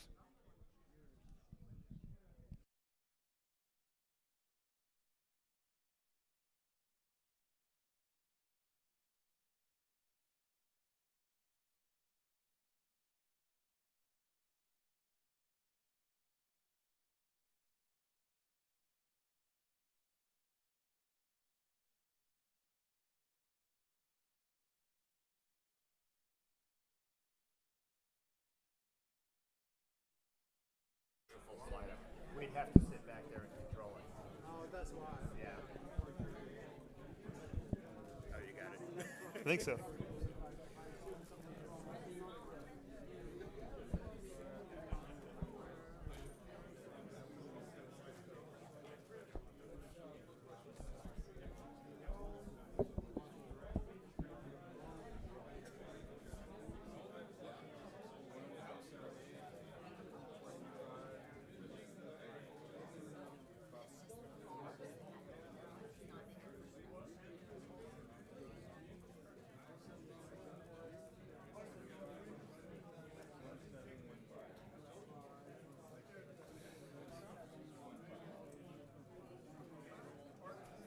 See what happens here. Just wanted to give you my card. Thank you, Alex. Stay in touch. Yeah, I've got. This is on. So I've got my cards over there. I'll pass you one later. Once I finish rallying the attention here. Oh, and this gentleman asked for my card as well. Thank you. Thank you.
Recording stopped. Recording in progress.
stuff. And I just wanted to say that our presentation is also about scalability, and we're going to be talking about it from a totally different perspective.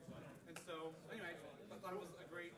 I'm glad that we're talking about it in different ways and approaching it in different ways. And I'm glad to see that you guys seem to be doing really well and hope really successful. That's okay. It's all right. You're taking the next step. Whatever the next step is, you're still going. So what do you guys do? I'm not familiar with okay, sorry. So yeah, so we design train control systems for like applications. And we are one of the core principles for us is that we're trying to drive the cost of the vehicle down by essentially what we would call like stupid vehicles, in the sense that the vehicles have no sensing of the outside world.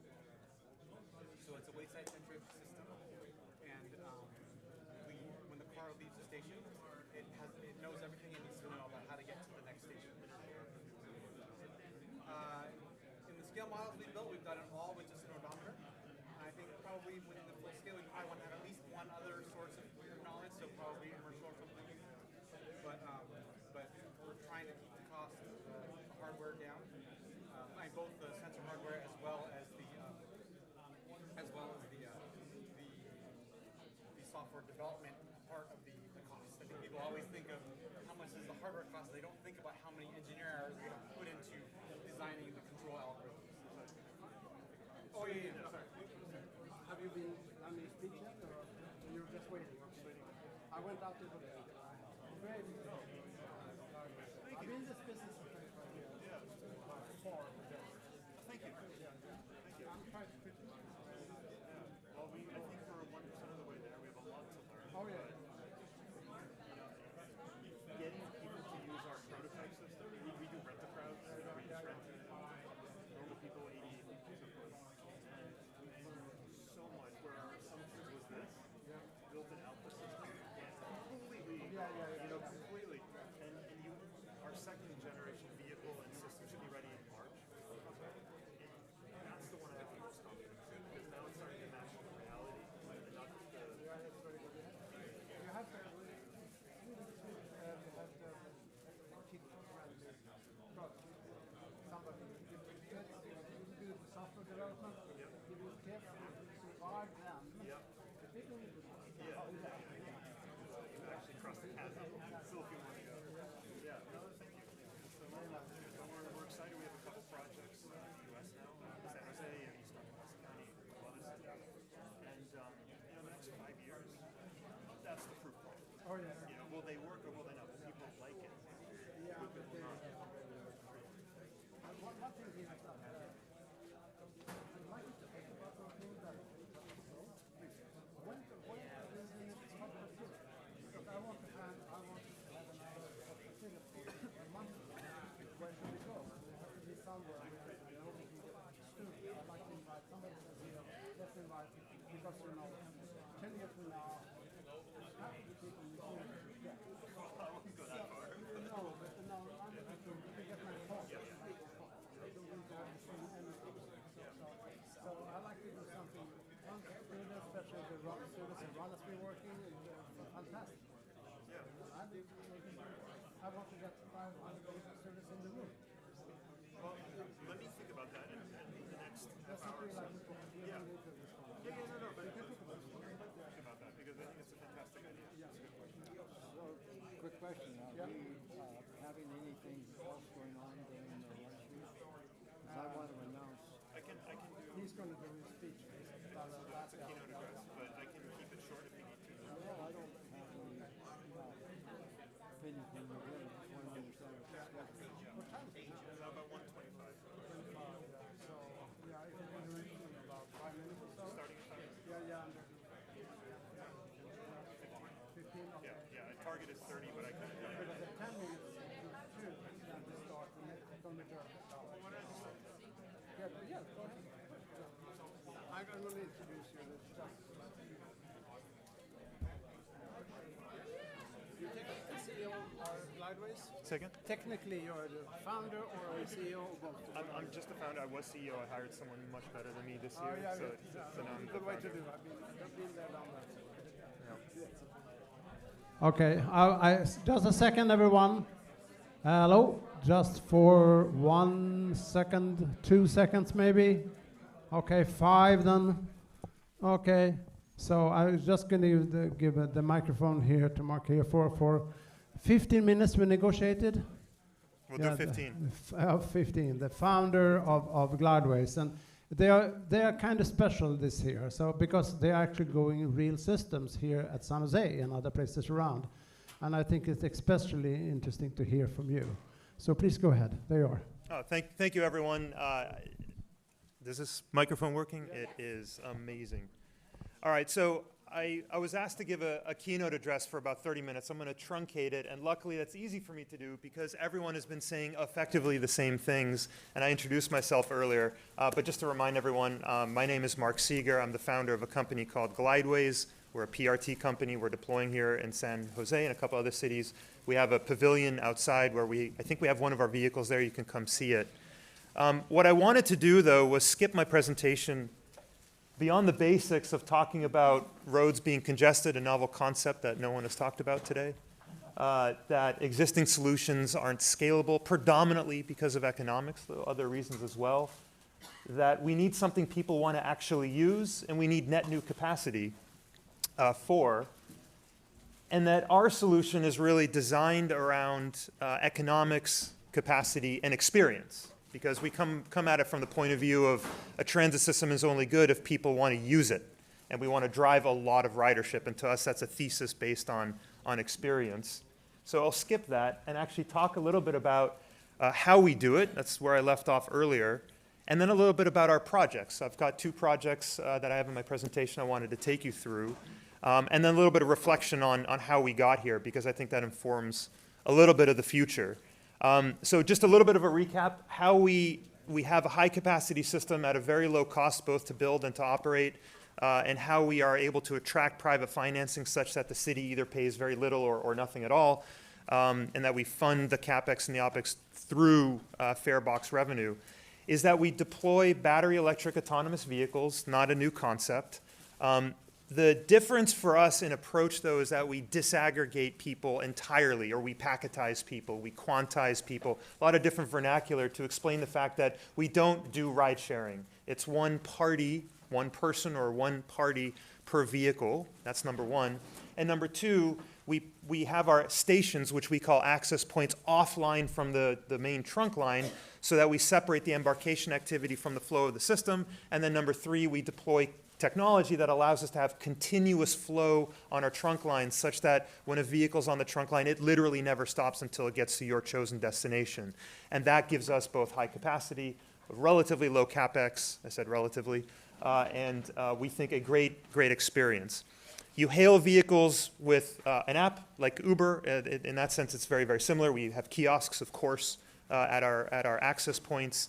But our access points themselves are flexible and scalable. And what that means is that our access points are scaled to the size, the demand of the destination itself. So an office tower would have a larger access point than a small residential block. So that's one part of scalability. That's very important. But the second one is something you can only pull off when you disaggregate people, which is that the number of stations, the number of access points you have, does not actually affect the system itself.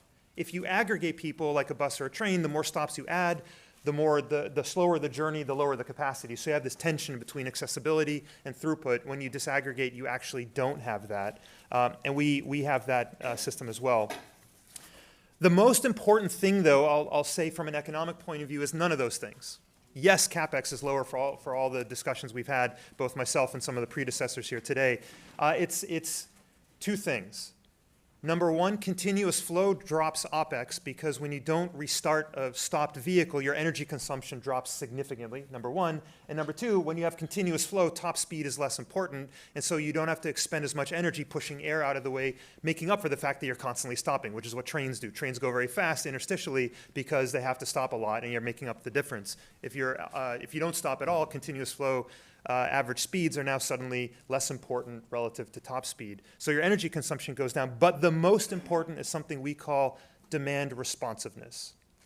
And demand responsiveness is the concept that a vehicle is only deployed and incurs an operating expense when there's revenue tied to moving that vehicle. Translated differently, no empty seats moving around.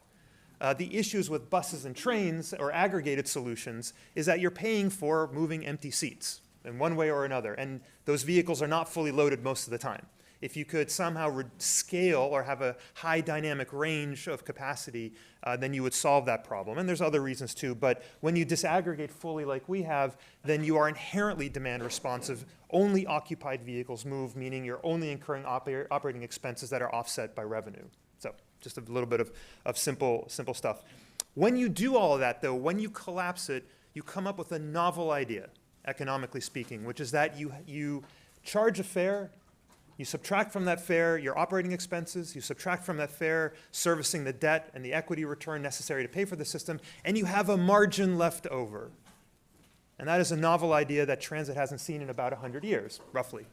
And what we decided to do with that margin left over, and I kind of said it already, is to provide a return on capital. A return on capital means an IRR for private equity or a debt service. And we did that so that we could privately finance the system itself. Why did we do that? Because when you can go to a city that has an urgent need and you say, well, you either pay very little or you indeed pay nothing because we are taking the risk, our investors are taking the risk, then you speed up the sales process. In fact, most of the procurement time of building a transit system, an infrastructure system, is raising public debt, is raising the money from the public to pay for the thing. If we can reduce that or eliminate that altogether, your sales cycle speeds up. And if your sales cycle speeds up, you're getting more into a business that is scalable. And that is what we are trying to do. And that's why we do it that way. But at the end of the day, though, we do sell rides. That is our business. We are selling rides, mobility as a service. And so our passenger experience to us is key. And you'll hear me say that in many different ways over and over and over again. Because if we do our job right, then people who have a car, who are lucky enough to have a car, will choose to take Glideways instead because the value proposition, we think, is better. And so,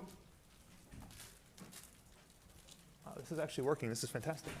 So all that comes into saying what we said earlier, and this is where I think a lot of the prior conversations left off, is that a mobility system is only good if people want to use it. And so we have a relentless, maniacal focus on the ridership experience because ridership drives demand, and that drives our business model. And so the way we do it is that we have a process where we refine the passenger experience to an art form, and then we bring in technology to engineer a solution.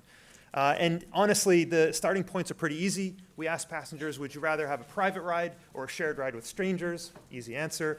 Would you rather stop for lots of people or have a nonstop service direct to your destination? Would you prefer a pre-scheduled service that may or may not be on demand, or would you may or may not be on time, or would you like to have an on-demand service? Those starting concepts are easy, very, very easy, and easy to get those right. But getting the concepts in the sense of a cohesive service proposition is actually work we are still doing today.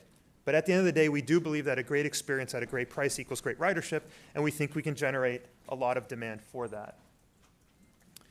Now, if we pull this off, if we do believe that a compelling experience gets people out of cars and selling lots of rides shifts ridership from congested roads onto glideways, that's good because it reduces congestion and carbon, but you need to be able to take on the capacity to handle that ridership shift. And so our focus after passenger experience has been capacity, capacity, capacity. We designed our system for very, very high capacity first. You heard me quote 10,000 people per hour per lane. It's approximately where we are. You can add more lanes for greater capacity. But a system like this has to start, we believe, at the high end of the capacity spectrum and allow you to come down rather than start at the low end of the capacity spectrum and work your way up.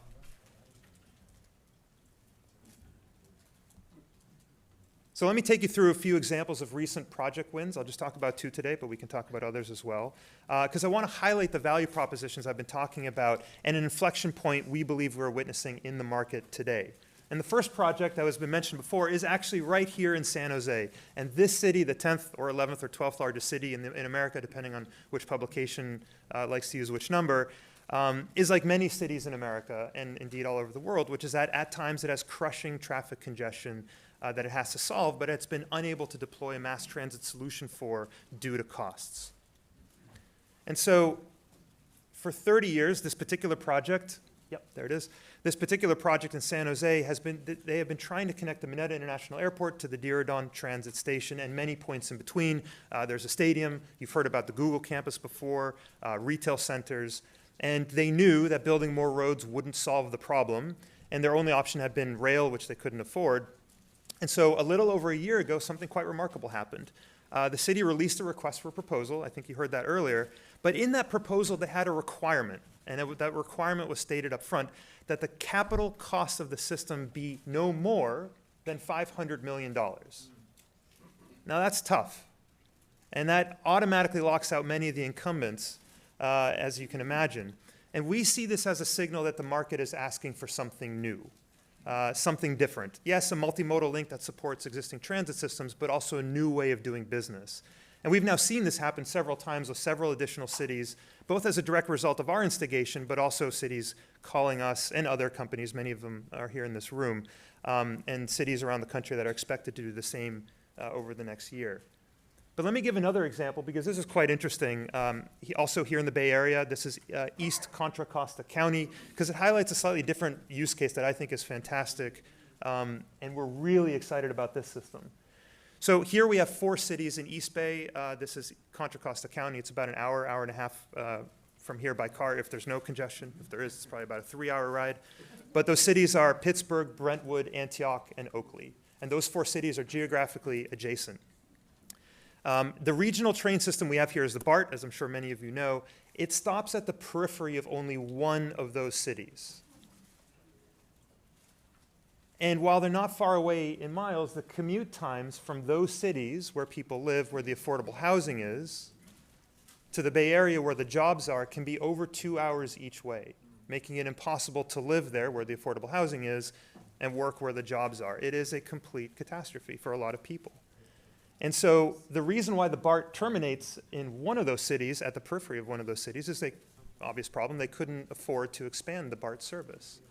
And so our project here is a 28-mile glideway system that connects those 4 cities together with intra-city mobility, but also connects to the BART system to extend service from the BART into those 4 cities. So here we act as a feeder to and from the BART system to connect people who live there to where they want to work and vice versa. And so we think this is a great example where we're supporting existing transit, but we're also going from market making to scaling both existing transit systems as well as our own technology at the same time. Now, to meet growing demand, we need to scale, and to make our business really scalable, we decided to do something a little different when we founded the company some 7 or 8 years ago, which is that we embedded partnership directly into our DNA from the beginning. And so we partner with industry players such that they sell, fund, build, and operate glideway systems for us, where our responsibility is limited, for now, to engineering the solution, designing it, and effectively licensing it to them. And so we designed the entire glideway system to work with commodity hardware and existing supply chains so that we don't have to build anything. And so all hardware is sourced from commodity supply chains. So we use simple infrastructure that any infrastructure or construction company can build, and relatively simple battery electric autonomous vehicles that any contract manufacturer that builds vehicles can build. And that means we exclude those Christmas trees of expensive proprietary sensors you may have seen on some autonomous vehicle prototypes that you see on the road. And so in short, we work long and hard to design glideways for simplicity, scalability, but also risk reduction. So I was asked to keep this really short, so I'm going to skip some stuff here. And I really want to get to this slide here, which I'm trying to make work. So our execution model is not surprising. It's to land and expand with one profitable link at a time. We take the risk. Ultimately, we had a discussion about this offline. Ultimately, we are estimating the ridership. We are taking a bet on ridership. And if the ridership is there, our business will work. If the ridership isn't, our business won't work. But we are taking the risk, not with public money, but with private money. But every time we incrementally expand the network, though, the value for everyone, including the existing network, goes up because, as I said before, the network effect kicks in with more destinations. And so the map you see here on the slide is the Bay Area. On the left, you see our first phase 1 systems.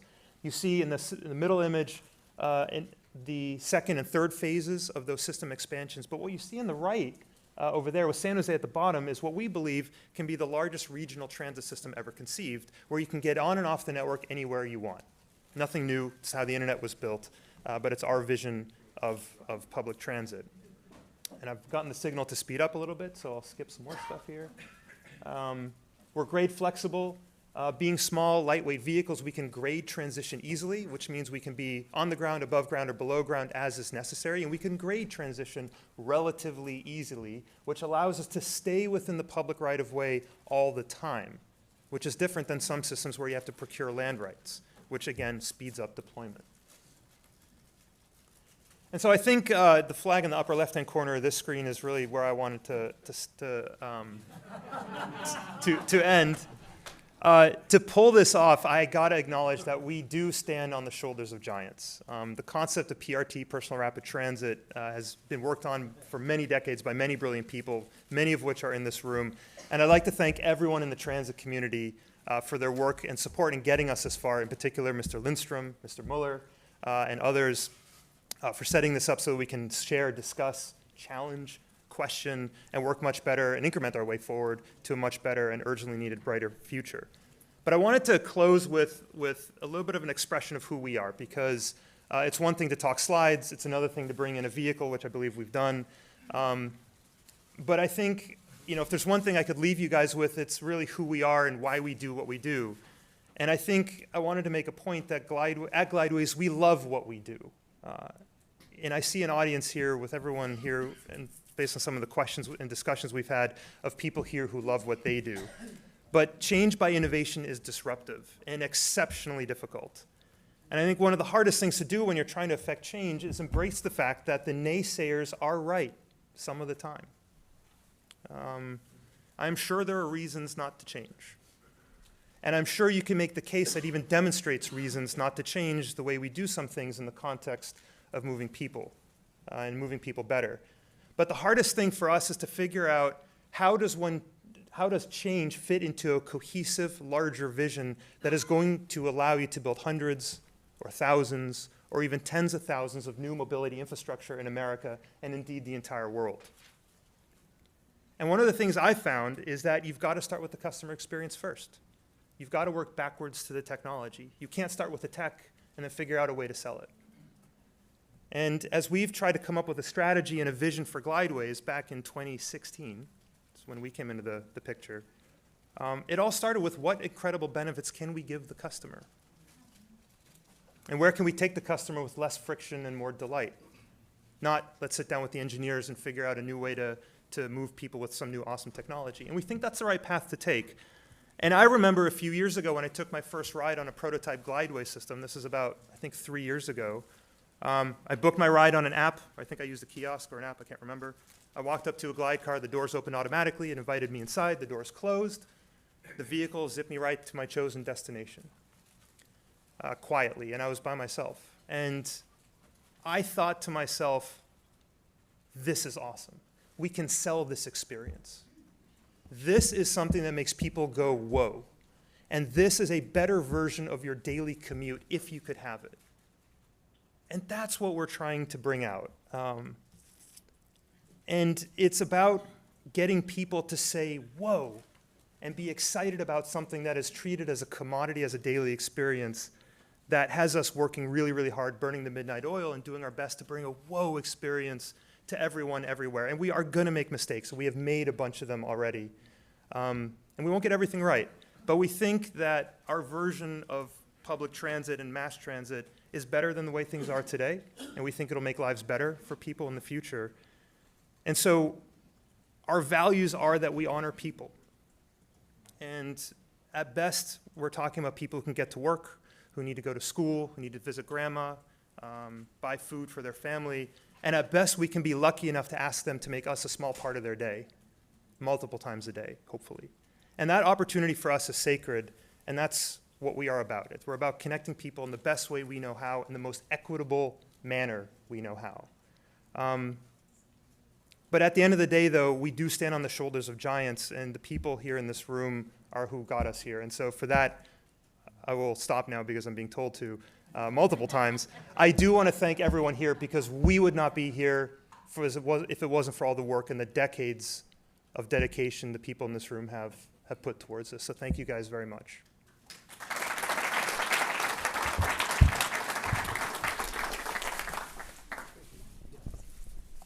No questions? sorry. I'll take any questions, I guess, if there's time for that. Not really, but one. What if two people want to share a car? What if two people want to share a car? Yeah, so the question was, what if two people want to share a car? So we designed our vehicle for four people, so 2 and 2. Totally possible. Oh, yeah, absolutely. So the size of our vehicle is designed around 4 people with luggage, like a lot of luggage from an airport, or a double-wide baby stroller, or a mechanized wheelchair, or a bike. That really defines the size of our vehicle, which then defines the size of the infrastructure, which then defines your CapEx model, and then your whole entire OpEx model from that. Just one person, and I thought that probably wasn't quite. One party per vehicle. Parties could be up to 4 people. Yeah. Thank you. You showed a widespread network in your third image there. Yes. We've run some numbers and we figure that we're at 15 million per mile one way, which is roughly in the area that these folks are talking about. We can cover 100 square miles for $7 billion. Oh my God. That's compared to the $12 billion they're planning on using for parks. My question, that's a point, just that, so people have got kind of a reference. $7 billion equals 100 square miles. But my question to you is, do you know what the weight of your cabs are at this point? I don't at the moment, but our CTO is here, who for sure knows that number. If he could raise his hand, there he is. Yeah, the vehicles themselves are about 2,000 pounds. 2,000. Okay, thank you. And another 1,000 pounds of payload. Yep. I think there was a question over there somewhere, but oh yeah, sure, go ahead. Oh, sorry, I'll come up to you after. Me or someone else? No, why don't you go first, and we'll go behind you. So I'm going to give up my car. I live in Northern Virginia. Takes me about an hour and a half to get to downtown Washington, D.C., about 33 miles. Mm-hmm. And I thought a proposition would be, give me a PRT system, networked, where I can give up my car, and not only will I have a comfortable, safe ride, but I will get there 30% faster than if I kept my car. Mm-hmm. Have you looked at what kind of analysis that would be so everybody would not only like the ride, but give up their car because you're so much better? Yeah, I'll answer it this way, which is that we don't think what I've shown you today is the future of mobility. It's kind of a controversial thing to say. Our belief is that the future of urban mobility is a hybrid between closed road systems, like what you've seen several people present, including ourselves, and open road autonomy that some companies, Waymo, others are doing. The trick is, can I get one vehicle that does both? It uses the open roads to pick you up at your house and use local streets, and then gets onto the closed network at the nearest access point to zip you into the center of town, bypassing what would normally be traffic. That is the future we believe we want to get to those kind of scenarios where you can say, hey, I don't even need to have a car, PRT is my life, or public transit is my life, or what have you. Isn't that here today? I mean, Waymo could go on guideways if it wanted. I'm sorry to interject here, but 2 things. First, if you talk straight out to the audience, a lot of people on virtual. Now, they don't hear you, so please ask for the mic. So that's number 1. And number 2, the time is up now. I'm sorry. Yes, I've been getting that signal many times. I'll come up to you afterwards. Thank you, guys. I'll come and try to capture some of the questions afterwards. Thank you so much for your hard work. Thank you all. And your support for this conference. Okay. Again, thank you, Mark. And if you haven't had a chance to go see the Glideways vehicle, it's out in the plaza area, right around the corner and over there. Yeah. So with that, Gerald, are you ready to come on up? If you haven't met Gerald, you should. He's first of all, a fantastic person to get to know. And what he's done for this industry, he's personally taken it upon himself to go out and visit, all the different suppliers. He's aligned political support. He's aligned academic support. He's got a very diverse board for his organizations, which is the Atlanta Airport Community Improvement Districts, and he's using all this particular, power of his own to really implement a really fantastic program around the airport that networks these neighborhoods together. And it was really based on need and responding to the needs of his community improvement districts, the needs that he saw for their customers. And he's, I think now, a global leader in this industry. So please.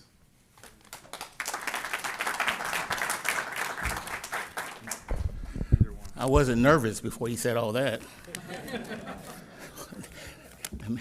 Set me up for disappointment.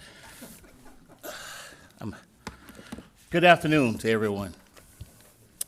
Implementing personal rapid transit by 2030, a vision for sustainable urban mobility. Personal rapid transit presents an innovative solution to address the growing urban transportation challenges of the 21st century. By offering an efficient, convenient, and sustainable mode of transportation, PRT has the potential to revolutionize urban mobility. I would like to share a roadmap for the successful implementation of PRT systems in major cities worldwide by year 2030. Drawing upon current technological advancements, urban planning strategies, and policy frameworks, this comprehensive plan offers insights on infrastructure development, integration with existing transportation networks, deployment strategies, and potential challenges. To successfully implement PRT, it is critical to comprehend the fundamental aspects of this transportation model. PRT is an on-demand, automated, and electric-powered transportation system that employs small, lightweight vehicles traveling on dedicated guideways. Individuals can effortlessly summon and travel in these vehicles, enjoying a seamless and personalized experience. The backbone of PRT implementation lies in building an extensive and interconnected guideway infrastructure. Urban planners, in collaboration with transportation agencies, should identify optimal routes for the PRT network, considering factors such as population density, commuting patterns, and existing transportation hubs. By ensuring easy access to major destinations, PRT can encourage modal shift away from private vehicles and reduce congestion. For successful implementation, PRT must seamlessly integrate with existing transportation systems. Integrating PRT stations with bus, metro, and train stations ensures smooth transfers and promotes multimodal connectivity. Employing advanced technologies such as smartphone applications and contactless payment enables travelers to access PRT services effortlessly. By 2030, PRT systems will benefit from continuous technological advancements, incorporating cutting-edge systems such as autonomous driving, advanced sensors, and data analytics will enhance the efficiency, safety, and reliability of PRT operations. Investing in research and development ensures that PRT remains at the forefront of innovation. To overcome potential barriers, engaging key stakeholders is vital. This includes participation from local communities, policymakers, private corporations, and transit authorities. I think I need to repeat that. To overcome potential barriers, engaging key stakeholders is vital. This includes participation from local communities, policymakers, private communications, and transit authorities. Collaboration with experts from various fields such as transportation engineering, urban planning, and environmental sciences ensures the integration of diverse perspectives during the planning and execution phases. The implementation of PRT holds significant implications for sustainability. Electric-powered and emission-free PRT vehicles contribute to reduced air pollution and carbon emissions, thus improving the urban environment and public health. Implementing renewable energy solutions to power PRT systems further enhances their sustainability. The financial aspects of PRT implementation requires a careful analysis. Governments can catalyze PRT development by providing favorable incentives and grants for initial infrastructure investments. Funding models such as public-private partnerships can help share the financial burden. Additionally, integrating smart payment systems and fare integration with other transportation networks can support the economic viability of PRT systems. Implementing PRT on a citywide scale requires a phased approach. It is advisable to select pilot areas that can serve as showcases of PRT benefits. Successful demonstrations will foster public confidence and motivate further expansion. Employing incremental deployment strategies enables policymakers to learn from early experiences and make necessary adjustments before scaling up. Safety and security are paramount when implementing PRT systems. Intricate safety protocols, including collision avoidance systems and real-time monitoring, should be implemented. Encrypted communications to protect user data and robust cybersecurity measures ensure the reliability and trustworthiness of PRT networks. The successful implementation of PRT demands a supportive regulatory framework. Policymakers must enact legislation that fosters PRT development while addressing concerns such as liability, privacy, and data protection. Collaboration with international organizations can facilitate knowledge sharing and ensure global standards in PRT implementation. By embracing innovation, collaboration, and sustainable practices, cities can successfully implement personal rapid transit systems by 2030. PRT holds transformative potential in addressing urban transportation challenges, prioritizing efficiency, environmental sustainability, and passenger comfort. To achieve this vision, a comprehensive approach encompassing infrastructure planning, stakeholder engagement, technological advancements, economic considerations, and robust safety measures should be implemented. By realizing the vision of PRT, we can shape a future where sustainable urban mobility is accessible, efficient, and enjoyable by all. Thank you.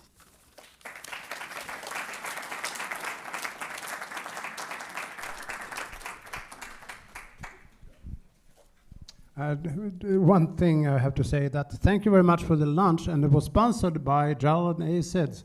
Thank you, Gerald. I hope you enjoyed it. Thank you. I told you he was a good guy, right?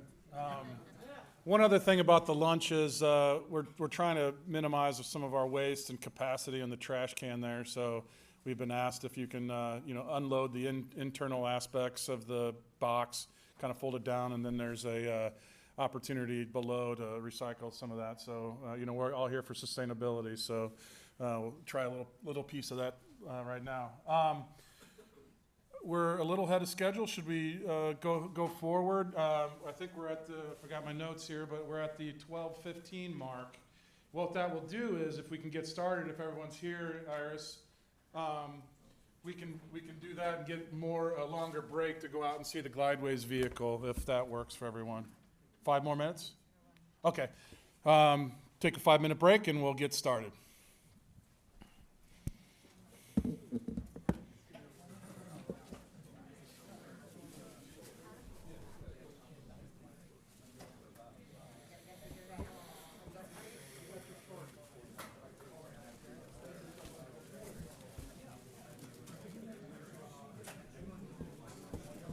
Well, maybe that won't work.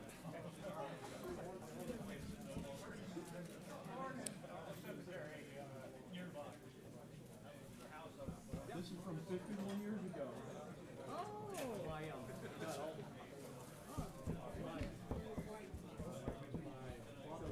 Oh, wonderful PhD. Oh, wow. Research is like. There's so much good things. Yeah, this is not. Christopher's the keeper of the slides? There's Yeah. phenomenon. It's called a 60-year cycle. And that is that when you have the height of canal system, canal and those things, they have the highest level, then came the train.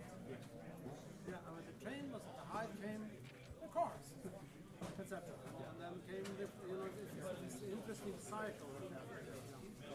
I thought this fascinating life. This is exactly what we're discussing. I built this for Atlanta Airport, which never got developed. Otis elevator, technology never developed. Thank you. And please send me an email if you have additional. Yeah, I'll do that. And do you have an email address? Well, everyone has my Yes, I've got it. Yeah. I've got it. Just checking. I think so. Let me have a look.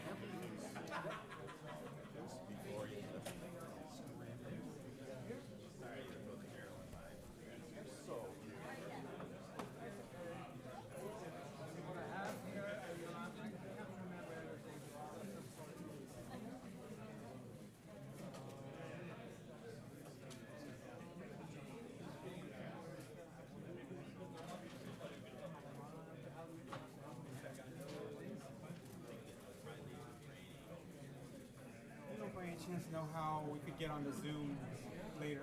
My dad wants to watch from. Oh, Nishinaga. Yeah. Hey, how are you? Good, good. I probably met you Yeah. years ago, but yeah.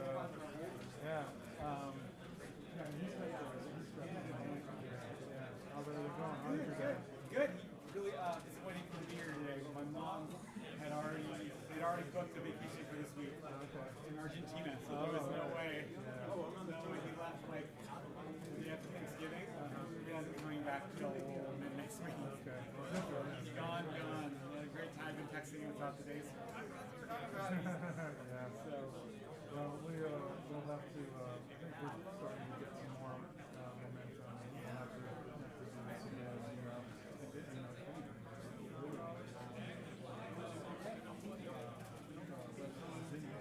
Yes. I've never been. I gotta go. Oh yeah, you have to. Right. I'm glad to hear everyone's excited about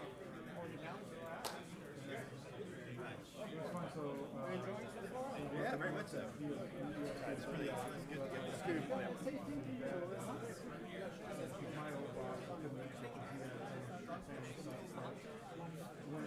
When this huge came over, this is the guy you call right now. Here we are, however many years later, we're still Are you still working on some partnership. Yes, yeah, we've actually been partnering with Ron this year, using his team to scale model and putting our control systems behind it to really try to show more about like how the cars can fit together. Yeah. So I've actually spent most of this week here in San Jose with them. Where are you now? Where are you? I live in Richmond. Richmond. Okay. Hey, Kristen. Yes. Kevin would like the link. My dad wants to watch our presentation tonight on Zoom, so right about to get the link to them. I was going to introduce you quickly. Perfect. And then it's Iris Wan. Yep. Wan. Is that really right? Yuan. Yuan. Yuan. Yeah. Yuan. Yeah. Okay. Thank you for asking. Yeah. No. Well, it's weird enough. My name's Lesh, Lesh. People still butcher that one once in a while, So. Yeah, exactly. There's like no A. There's Just read it how you. Yeah. Yeah. Sorry, I was going for you. Has it been fun? No, insightful? I'm really enjoying the difference in the conversation this year than compared to 7, 8, 9 years ago. Oh yeah. It's a little more real. A bit, more practical. Yeah. More, I think. Hey, the technology folks have hit some reality roadblocks along the way, speed bumps, and I think in talking with them separately as well, just their approaches and how they're going about the development and where they are in their phases. We're talking about multimodalism, all that kind of stuff where, like say 8 years ago, people were like scared in their basement and didn't want to tell anybody that they had this, sliced bread, Yeah. So, Any suggestions on how best to manage the audience questions? I was going to ask that gentleman in blue if he wouldn't mind running the microphone for me. oh yeah. I would have been in the same Sounds situation. looks like he likes doing that. Yeah. I saw Gerald and told him this was starting, Okay. so he should be here any minute. He's over there in the corner. Okay, good. Blake's over there. I told Jim as well. He's on the phone. Okay. And then where's Sam? There's Sam right Oh, there. Sam's right here. So, Yeah. yeah. I'm exhausted already. Yeah, and the little technology stuff can take your energy. Totally frustrating. Yeah. Well, trying to deal with just the PowerPoints is bad enough, but then having Zoom on top of that. Yeah. Well, I think we have to come with our own suggestions about this next year. No, I think that we should forget about Zoom. It's either all Zoom or no Zoom. Or have someone that know what's going on. Or have somebody have a technical person who's managing the whole thing. Yeah. Yeah. Because it's we put a lot of work in this for free, and it's embarrassing. Yeah, but the way it's set up is you don't even have a computer here. Yeah. I was the first person to have a computer here. Yeah. And without the computer here, I use my own slides as my text Right. to follow. And so most people do. So when they're sitting over there and you're trying to talk and say next slide and you can't even see the one you're on, rather than turning around, it makes it very hard. Yeah. Anyway, I think the conference in general is going pretty well. Yeah. But what I've been trying to get court some of the flat irons and the plenary, because I want them to give us some money up front for next year. Yeah. So we can actually do something. That would be good. By the way, you're starting this new AAC committee. Yes. I'm wondering if we can have a subcommittee of that deals with these regulations and standards, because frankly, working with the ABM Standards Committee on the day before yesterday, I got pretty well shut down. You got shut down? Huh. Pretty well. They said, that's too How long before we start? That's too far. I guess we'll start right on time, 5 minutes, 3-4 minutes. Few more minutes? Yeah, at this point, we'll just start right at, on time. I was back with the Folks, I want to No, I call know, your but, attention to a little everybody's doing their demonstration that's thing going now. on over here in the far corner. And we'll be showing that again at the next session, at the next intermission.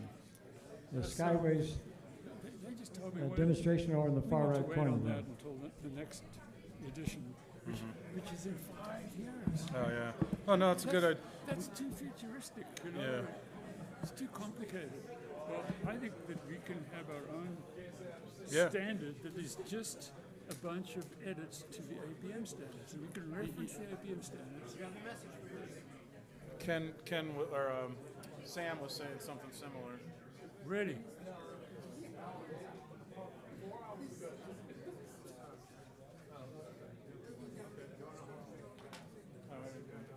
Well, our concerns, yeah. Sorry, I don't want to do that.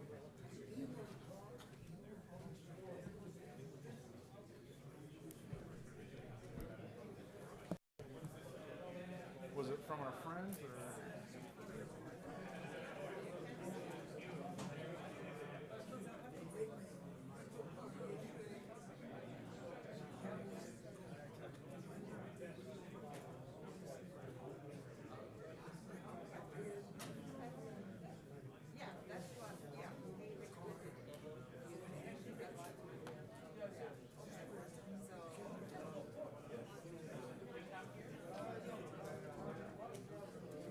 I didn't say anything bad.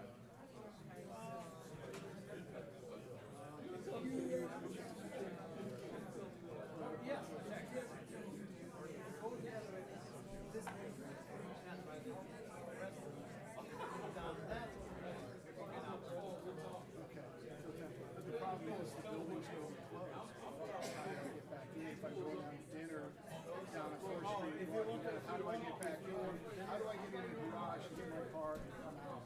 after 5, because these buildings.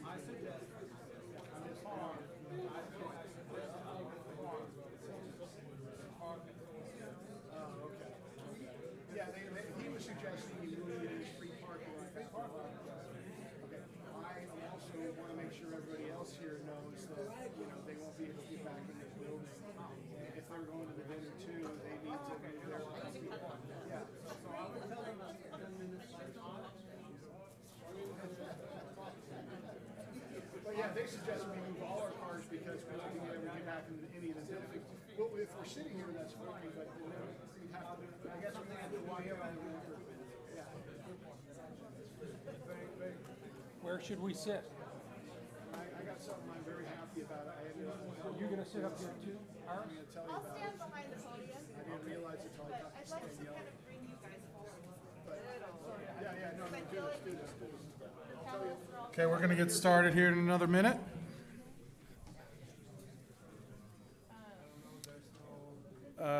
What? I'm not.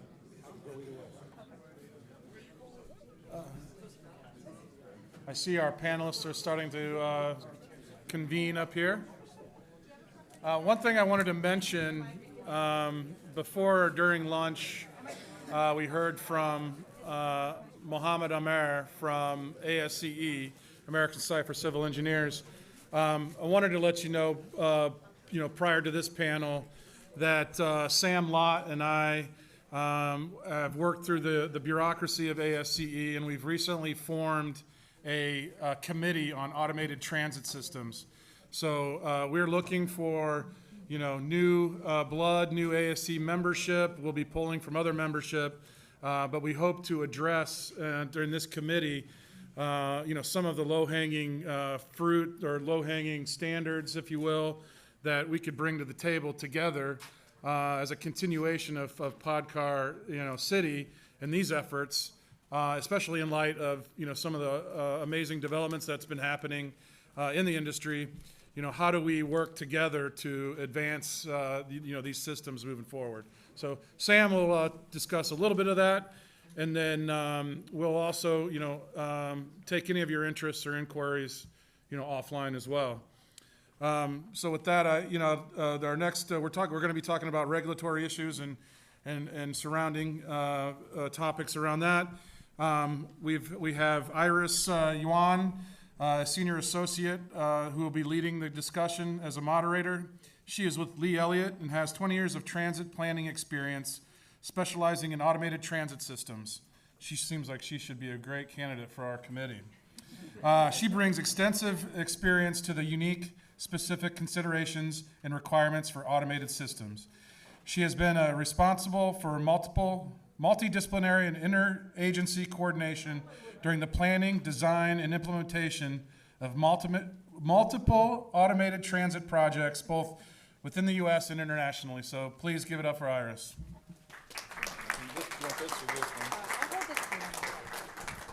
Jim, if you want to come up. Sorry, I got my little stuff there right underneath yours. Thanks. Oh, no worries. No worries. Do you want to, Jim, would you like to take the seat right here? Yeah.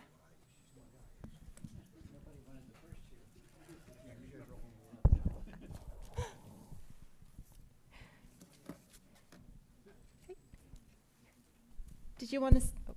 Did you want to sit in this chair here over here with us now? Okay. Okay.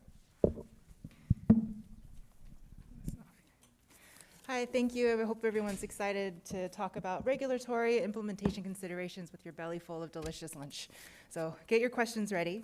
I think we're at a really exciting time in the industry right now. There's been a lot of movement and growth and just interest that all just seems to be converging in a really wonderful time. The ATNs were brought into the ASC APM standards. There's been a lot of technological advancements and just a huge growing interest by cities and owners and municipalities, many of whom are here today who have been talking about their projects and where they really want to bring their cities and grow them. And also just the focus on the climate change as well and making sure that we can build a world for future generations. And so I moderated a similar panel on this, I want to say 7 to 10 years ago here at Podcar. And at the time, a lot of the conversation was theoretical, where we wanted to go. And so we're very excited today that we'll be able to have a much broader and deeper conversation with everybody here. And so on today's panel, we have, let's start here on my right, we have Jim Davis, the former vice mayor of Sunnyvale and former member of Governor Brown's cabinet, and he's currently a government research consultant. He spoke earlier today. And then starting here to my left, we have Sam Lott. He has worked in the field of automated transit technologies and systems for the last 45 years, during which he was one of the founding members over 25 years ago of the AACE 21 APM Standards Committee. His work in the new field of automated and autonomous roadway vehicles began in 2017 when he served as the principal investigator for a major TRB study for how this paradigm shift in automation technology will impact the transit industry. His work continues as a consultant to Dr. Stan Young of the National Renewable Energy Laboratory, with the focus of his work at NREL being the development of the concept of automated mobility districts in dense urban areas. Next, we have Joe Oposky. He spoke a lot, you guys already know who he is, but he did put at the end of his bio that he has an MBA from Stanford University at a time when getting an MBA for transportation seemed like a crazy thing to do. And then next to him, we have Blake Barber. He's the CTO of Glideways. And Blake has over 15 years of technical leadership experience in the autonomous systems industry, where he worked on next generation autonomous vehicle programs at leading organizations including MIT Lincoln Library, Lockheed Martin, Uber's Advanced Technology Group, and Aurora Innovation. Blake's work in autonomous vehicles spans autonomous aircraft, autonomous spacecraft, and autonomous cars and trucks, and has been deployed in systems all over the globe. And at the end, we have Peter Mueller, who needs no introduction. You guys all know who he is and his involvement in ATRA. And so today's conversation is going to be focused on just exclusive right-of-way technologies. We're not going to be talking about mixed technologies at this time. But I have asked that this panel to start off by giving some of their thoughts on two things. The first is the now. So what are the key implementation considerations and lessons learned to get an ATN system to passenger service, which is what we all want, especially given the regulatory requirements and governmental bodies that are part of the safety certification process. And the second is to give their thoughts on what's needed to help more ATN projects get implemented. And after they do give their thoughts, then we'll move into Q&A. I'll start with some questions and then we'll open it up to the panel, so get your brains working. Jim, would you like to start us off? We got the button pressed up, so that means this microphone must be okay. And thank you again for allowing me this opportunity to talk to you a little bit about what we can expect in the future from government and how we go about changing that and making it better. A lot of people have, 10 years ago when Ron and Krister came to me and they started talking about Podcars, I was on the city council, and there were 3 or 4 of us on the council who were very excited about the concept. In fact, I sponsored a conference of people, legislators and different community leaders, to come and learn more about Podcars, and it was successful, or at least it was in my estimation. But it didn't grow, and there was sort of a reason for that. City governments are basically, our budgets are outlined for years in advance. My city, the city of Sunnyvale, we do our budgeting 20 years in advance. So when the new budget comes in and the new expectation of money is there, that money's already spent. And that is very similar in a lot of other cities. They've got either transit plans, or they've got road improvement plans, or they've got housing plans that they're spending their money on. What they're looking for, when a project like a transit project comes forward, is they want you to come in, they want to say, this is what it is, this is how complicated it is or uncomplicated it is. They want to know what the cost per mile is, and they want to know that you've found people that are interested in the project and are going to help develop it. So the cities are basically, they're designed to get your permits through, to make your project viable, but they're not necessarily going to finance them. Unless, the city of San Jose is a large city, and they have a much more fluid budget than a community like Santa Clara, Sunnyvale, or Mountain View. So San Jose might be able to come in and be more financially helpful to a project involving Podcars. Now, I worked in Governor Brown's cabinet for 2 years, from 1918 to 2020, or 2018 to 2020. God, I'm a lot older than I thought I was. So respect the angel, okay? But what I did was, I was a policy advisor in regards to law enforcement issues, but it also gave me the opportunity to meet and greet people in all of the departments throughout the entire state of California. And so I know the people that run the transportation department in Sacramento. And I know the Caltrans people, and I know those folks. I know what they're thinking and how they do it. Those are the people we've got to start to influence. And then we've got to find some of our local friends, and there are friends out there. Mark Berman, for instance, in Santa Clara County, he's taken on a project to develop solar energy programs throughout the state of California along major roadways. And so we had an opportunity to speak to him, and we talked to him about Podcars and electrification and things like that. And he expressed an interest.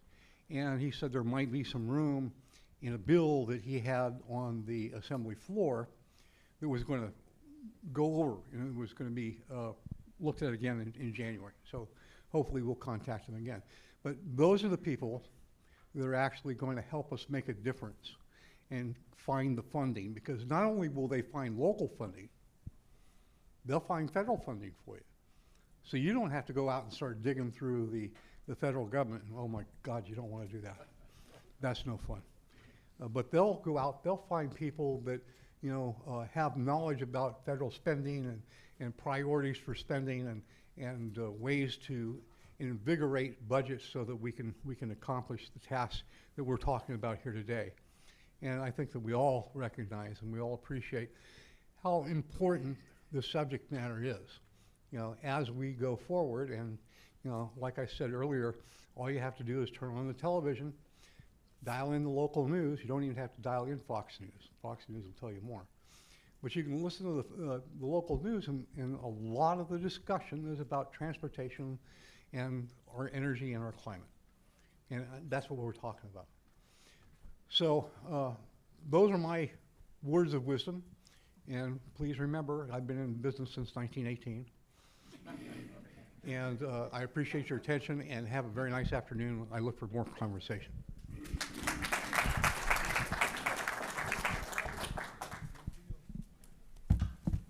Thank you, Jim, and for highlighting the need to, it's not just the technical, it's not just the regulatory, but the need to actually allocate the budgets and the funding and that piece of it. I think it's a really big piece of the puzzle.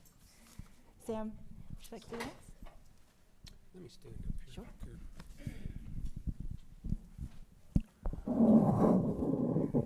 Whoa.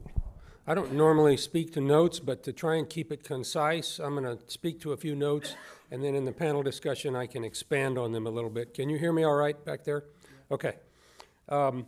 I'm here at the request of Lupe Murillo, who is a Leon Elliott employee that is chairman of the APM standard, the ASCE 21 APM standard committee. Peter also is on that committee. He'll be speaking to you, I'm sure, about some of his thoughts. But I wanted to put in context, under the regulatory topic, the nature of the ASCE standard and where it came from. The early development of what we classify as automated people movers, classically what you see in airports, the automated trains, those developers were doing the work that many of the developers in here in the ATN world are doing now. They were doing it in the late 1960s and early 1970s. 20 years later, in the 1990s, is when we formed the ASCE committee. The reason that's important is because it was based on 20 years of experience in actual deployment, carrying passengers in airports all over the world. And that was the basis for understanding the characteristics, the performance parameters, the safety requirements, and the like when we started writing ASCE 21. Our mission was to make sure that we codified what had been learned through proven experience of the APM industry. The committee's attention began to expand to cover PRT, GRT, what we're now calling ATN. Thank you, Peter. I think that was an excellent expression, and that he had us script into the last version of ASCE 21, Automated Transit Network. But these small vehicle systems, we began to pay attention when Dr. Martin Lowson, who was the developer of the Ultra system originally, the late Dr. Lowson, started attending our meetings, becoming involved. We added features like defining offline stations and the like as a first step towards recognizing ATN-type technology. We included that then in the last version with the incorporation, the codification, if you will, of automated transit network as a small vehicle technology using those offline stations for direct origin to destination service. And we're continuing to look at suggestions that Peter has brought forward. I was in the Standards Committee meeting 4 hours over the last 2 days, where we were talking about some of Peter's suggestions as well as other things that have now being addressed as we work towards a 2026 release of the next version of the standard. And I think it's important that we continue to work together. I want you to understand that the technology state of development right now is not proven in service. Yes, we have Morgantown 50 years ago, but that's one of a kind. The technology provider was Boeing, and they haven't been in that business for decades. So we need to take steps forward progressively as the technology matures. And I have some suggestions on way to do that in terms of standards, particularly as it relates to safety and operating features. And in the panel discussion, I'll describe those more, Iris. But I think there's a way forward, and it also has to do with what Matt introduced in this new committee that's being formed under the same umbrella that the APM committee started. Thank you.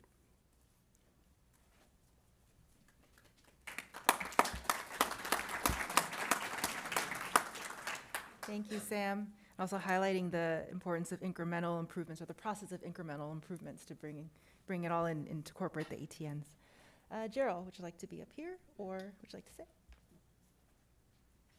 Q&A. Is there cues? There will be some cues. So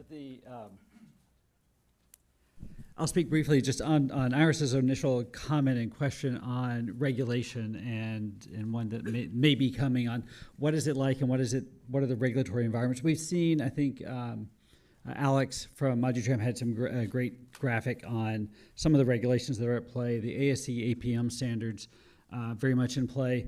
And my analogy when I think of regulations is to think of them like rain.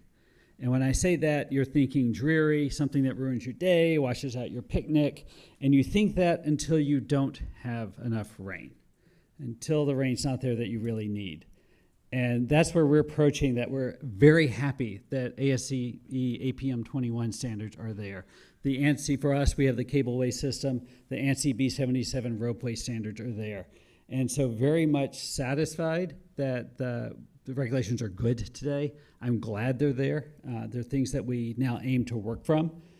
Another analogy is if you told an architect, build you the perfect house, they're going to say, what? But if you said, I've got a narrow lot, it's on a hill, I need to protect the views, I've got to, want the driveway here, suddenly you have constraints and you know what to work in. The architect says, okay, now I know what I'm doing here. So our overall view in regulations is thank goodness that many people have been working on this for many years that have brought them into the world of autonomous transportation, and I'm very excited that where we are. Thank you, Gerald. I like your analogy about the rain. I think it's very fitting. Blake? Thanks, Iris. It's great to be here. I'll take just a second to reflect. As Iris mentioned, I've spent the last almost 20 years now working in robotics and autonomous systems, and being part of this group is very exciting. As I sit kind of where I sit now, looking back over the last 20 years, I've worked on all sorts of incredibly cool stuff. I've been spacecraft that are autonomous, aircraft that are autonomous, all sorts of ground vehicles, robo-taxis, autonomous trucks. I've worked on all sorts of cool stuff over the last 20 years. And when I look forward to what we will achieve over the next 20 years, everything we've done in the last 20 years will look like nothing compared to what we achieve over the next 20 years. We sit at a cusp right now, just generally within robotics and autonomous systems, where these systems are going to impact nearly everything we do over the course of the coming decades. It's going to be an incredible transition, and it will impact many areas of our lives. But one area of our lives that we know it will impact is transportation, and we already see it impacting us in transportation. You can go not far north of here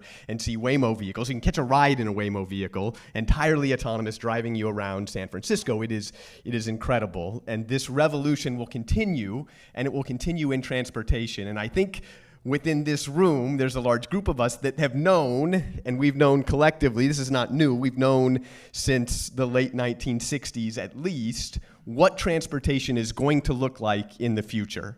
Right? We know what this is going to look like in the future, and my sense is, coming from a technical perspective, we sit at that moment where we've been waiting 50 years, right? People have been wanting PRT to exist for 50 years, and we sit at the moment now where we have everything we need to make that true. And it's a very, very exciting place to sit because you will see this implemented. And we had the panel up earlier, and a number of different companies with implementations planned. These things are happening. We've got a project in San Jose.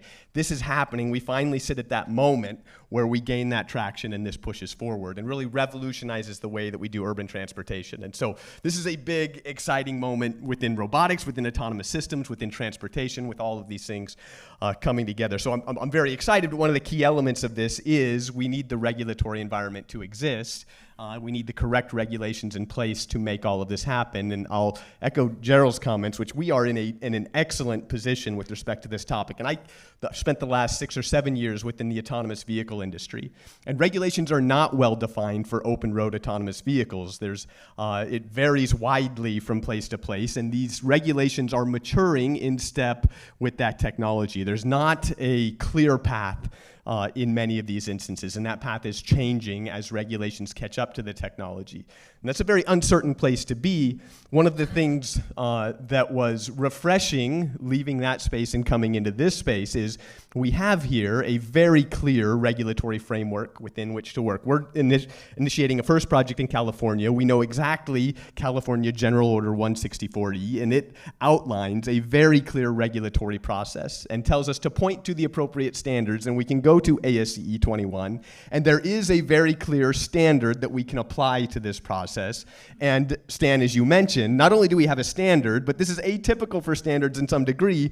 This standard is forward-looking, has anticipated ATNs, thanks to the work of people like Peter and many other folks that have brought this into the standard in a preemptive fashion with forethought. And so we have all the correct ingredients in place, not only from a technology perspective, which is where I largely view the world from, but from a regulatory perspective to really make this happen. And I think, is ASCE 21 perfect? No, and we've got proposed changes in, and this is being reviewed, and we'll continue to make that better and allow us to add additional performance and capacity to the system as time goes forward. But I think we have all the bits that we need now, both from a tech perspective and a regulatory perspective, to really make this happen. So it's an exciting moment. I think should be an exciting moment for all of us.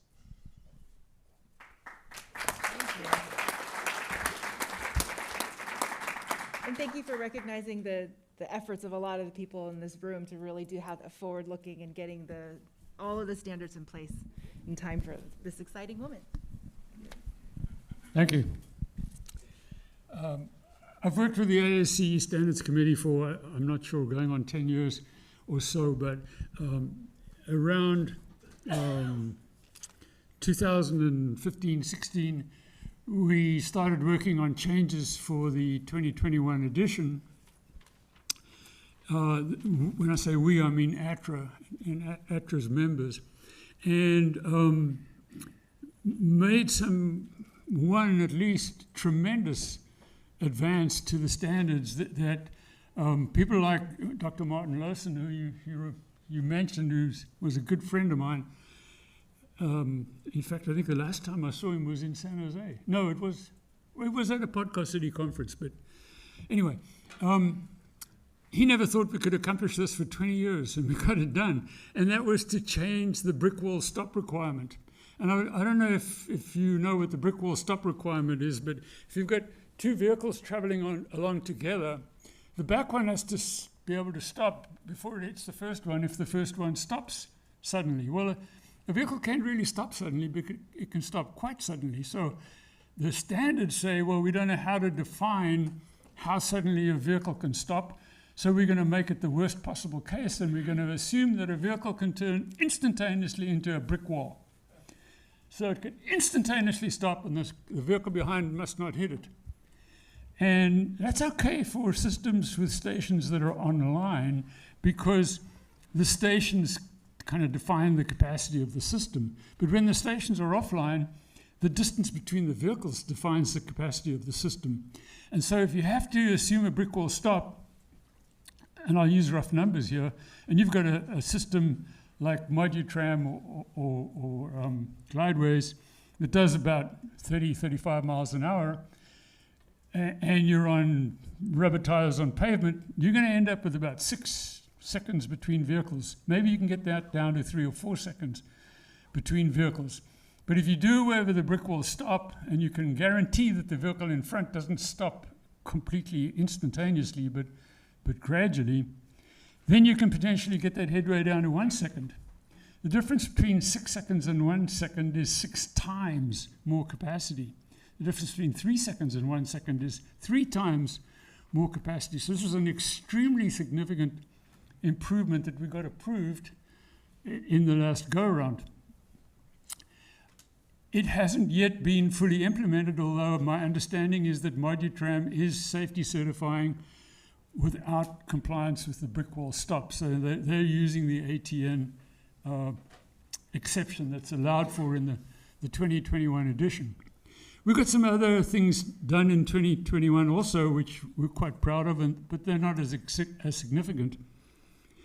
In this go-around, which is going to be the 2026 edition, we've proposed a number of changes, and they're also, in my opinion, quite significant, especially if you believe, like I do, and maybe some people in the room here believe, and that is that once these systems start getting implemented and people start seeing them in action, they're going to explode.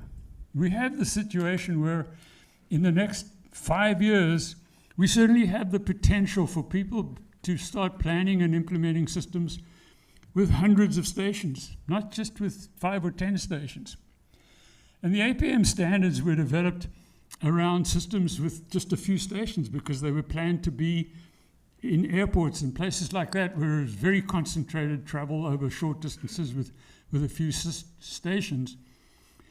And so they defined the safety standards based on, and I'm just going to use round numbers here that are totally wrong, but just to keep it simple, based on you're allowed to have an accident in every 1,000 system operating hours is kind of the way the standards read. Well, what's a system? The system is the whole system, and it's all the vehicles and everything. That's a system. But a system can vary in size from something with just 2 vehicles to something with 20 vehicles as an APM. So you could have a 10 times or a 1 order of magnitude difference in system size, and it has to still do it in 1 in 1,000 hours. That's not too much of a big deal. It's only a 10 times difference. But what if you have 200 or 2,000 stations? You could easily get something that's 3 or 4 magnitudes difference in system size. So system size is not a good way to measure safety. And transit operators don't measure safety by accidents per system. They measure it by deaths per million or billion passenger miles. Passenger miles is the way to measure this stuff. So we proposed a change to change this to passenger miles. And day before yesterday, I was told, oh, that's too complicated. We need to leave that for now. We can deal with that in the next edition, which we'll be considering in five years' time. We also suggested some other changes, like starting to think about automated platooning. My hotel that I'm staying at here is up the light rail line. So I walk up and down that road, and I've seen 3 light rail trains since I've been here, and I've counted the number of people in them. You know what the average occupancy was? 3. 3.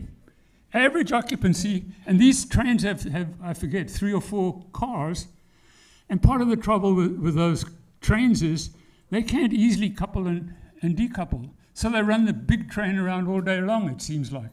Whereas with ATN, if you could automatically couple and decouple, then you could run a 3 or 4 car train in the peak hour and change that to a 2-car train, and then at night you could go back to a 1-car train, or you could have a 4-car train leave downtown, and halfway into the suburbs it splits up into 4 different cars that go to 4 different destinations. There are all kinds of things you can do with automated coupling and decoupling.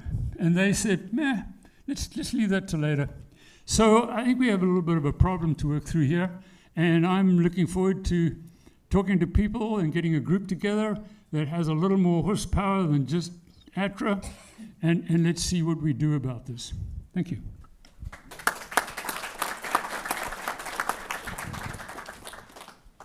Thank you, Peter. We're excited to see where the ASC committee continues to move the ball forward. I think I wanted to make sure we had a lot of time for questions. I'm going to sort of tee it up with some questions for the panel, and then we'll open it up to the audience. And we'll have the microphone that will run around. So please we'll get the microphone out to folks as we can. I think maybe first off we'll start with Gerald and Blake related to the projects that you guys right now are implementing and putting out there. Are there any lessons learned that you weren't anticipating from the regulatory implementation process as you guys have been working through and moving those projects forward? Well, I'll just build on my other comment to say you can also have too much rain, and there's no question about that. And so where we are focused, I respect Glideways for Tackling California, where even if the technology regulations we're happy with, just the regulations about building things here feel like too much rain. We've been on a more global search, and I mentioned New Zealand as our place for our first pilot, and it's a wonderful regulatory environment. So I really appreciate that. What was the question? Is that the question? That was That answers the question? Yeah. Okay. Yeah, I would say, I mean, it's a good point on California, right? This is as mature a regulatory environment as there is for transit. There's a well-established regulator. They have a certain way of doing things, and that comes with certain burdens to it. But it also, I think what we found is it comes with significant advantages as well, because it is a mature regulator. They absolutely know how to work the process. They've got a streamlined process that they work through. So what you find is on our end of things, we're making things fit into that process. We're packaging things so that it looks like what they're used to seeing. And this is easy for us to do and leads to a process where there's not a lot of new discovery. This is a new system. It is fundamentally a new way of doing things, but there doesn't have to be a lot of new discovery for that regulator, because we can package this with a SIL 4 protected ATP box, which is what they're used to seeing, and make it look like what they're used to seeing. And so I think the discovery, we've met with the CPC, I don't know, a dozen times at this point, and they've been a very willing and mature regulator, which I think is to our benefit with respect to California. Can I speak to the safety aspects? Let me just add a viewpoint to what Peter had commented on. In the APM Standards Committee meeting a couple of days ago, the question came up, and I think appropriately, and I appreciate Peter bringing this to the attention of the committee for a focal point, is that the scale and size of the systems that are being discussed for ATN applications are multiple times bigger, even for small systems, than most of the APM systems in airports. The way that the safety analysis is written into the ASCE 21 standard is based on what the transit industry in general, the fixed guideway industry, has used over the years, including the federal government's directions, that comes from initially military standards for safety analysis of systems. Mil Standard 882, those of the older ones of you may remember hearing about that. And that was what defined the safety analysis process that was used starting 25 years ago with the ASCE 21 standard.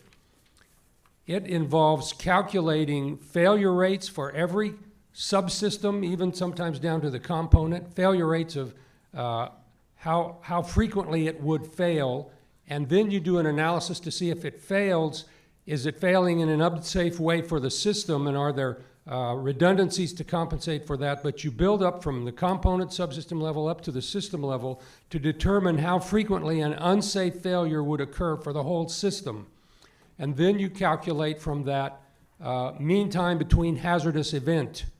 And then you have to evaluate, is that hazardous event going to be just an injury to the infrastructure or the vehicle system, a potential injury to a passenger, or a fatality for a passenger? It's a very rigid science of calculations for safety engineers that do this type of analysis. Peter is pointing out correctly that because the common scale of most APMs that have been built, we've dealt only with a mean time between hazardous event requirement for the whole system. Now, with the prospect of ATN applications that have many times larger length of guideway, number of stations, number of vehicles, it's time for us to go back and revisit how we're calculating within the ASCE 21 standard the provisions for mean time between hazardous event for the system to allow compensation for that. And I'm going to push forward on helping do that. One option is to go to the Sinilac approach that was mentioned, which is a SIL rate, safety integrity level. It's a different approach or a different way to look at safety. I'm not sure we'll get to that in this round of revisions and approvals that has to go through the whole editing process, but I do want to push forward on what Peter has put his finger on, in that we can't take a generic system and say the minimum failure or the maximum risk, mean time between hazardous event for the whole system, for APMs in general, has to be this number. There needs to be adjustments and means of calculating that with respect to all the other elements. And I'm sorry to belabor this point, but it's an important one. I know Peter's frustrated, but we're going to continue to work through these things, including the aspect of platooning. And there was some expression of interest within the committee, and we'll continue to work for those things. I have another thought on how we move forward with that, but let me give a break for other people to make comments, and I'll come back to that.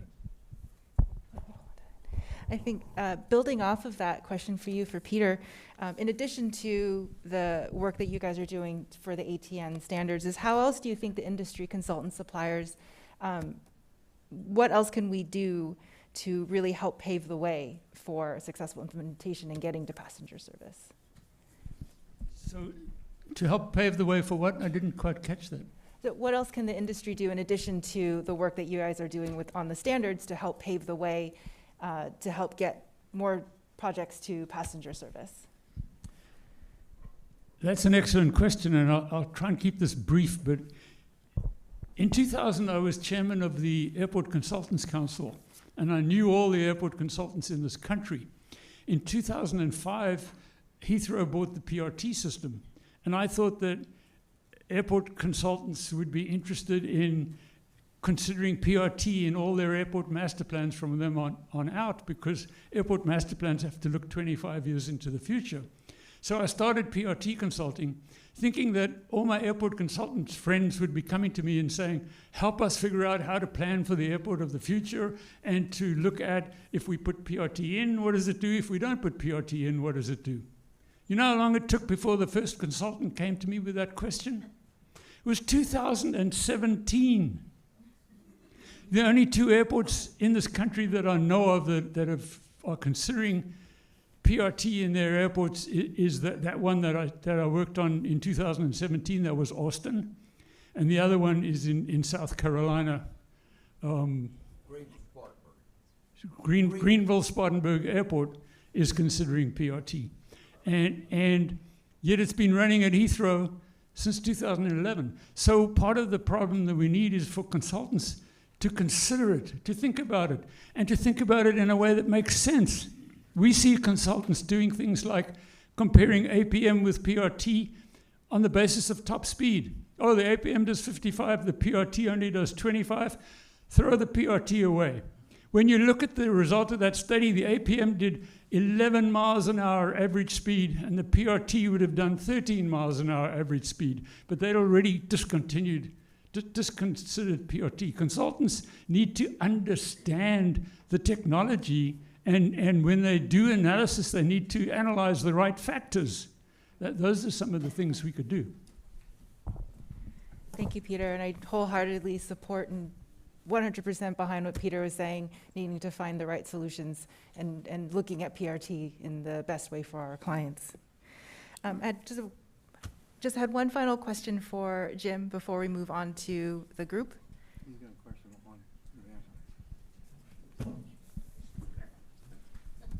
Go ahead.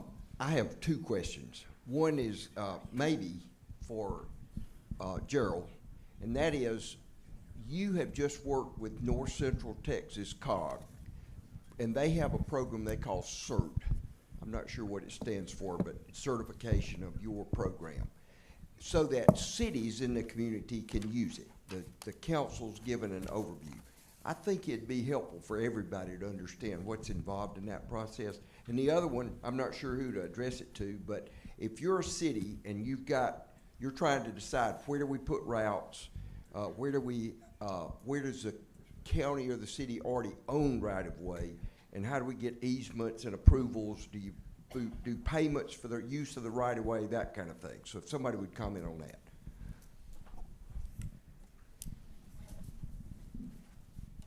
And I am just going to be full of aphorisms today. The next one is, you won't see innovation in transportation until you see innovation in procurement. And so that's what North Central Texas Council of Governments has done. And it's a great model, I think, for others to follow. It was to put out a call for innovative transportation. And they were very open-ended. The net result was, and it all starts with the staff getting the board, but the board of the COG said, we want you, staff, to attract new transportation technology to the North Central Texas region, which means Dallas to Fort Worth and all of the surrounding area. And so then there was a competition, which had multiple winners, to be clear. It wasn't a single winner, but to select technologies that they wanted to bring to the area. Having done that, there is a feeling, to be tested, but a feeling to say, well, the RFP has happened. Multiple proposals were received, a winner was selected, and so now the cities within the jurisdiction, within the Council of Governments jurisdiction, may be able to do a sole source because the RFP has already happened, and that's where they're leaning toward with that. And so an innovative procurement approach that could be replicated. Then we got a follow-up from down in the Houston area who said, no, Dallas did it wrong.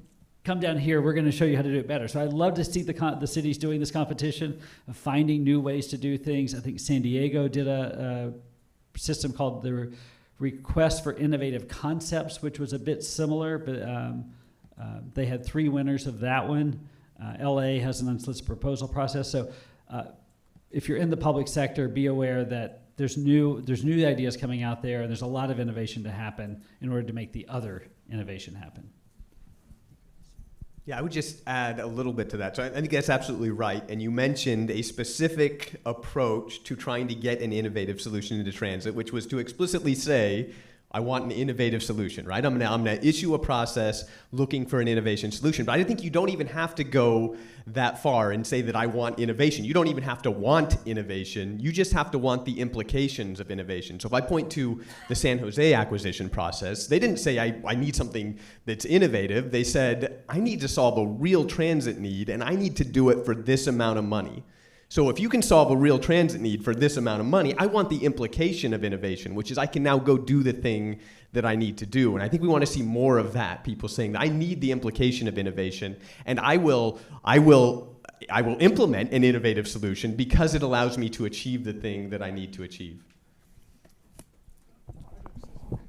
One of the things VUBA is doing is taking advantage of generous unsolicited proposal laws in Colorado and states like that, where we're submitting an unsolicited proposal to a community and saying, here's what we can give you, and we prove that we're submitting a unique proposal that nobody else is capable of submitting. And we've been selected twice now by cities without competitive procurement because of that allowance in the state of Colorado PPP law.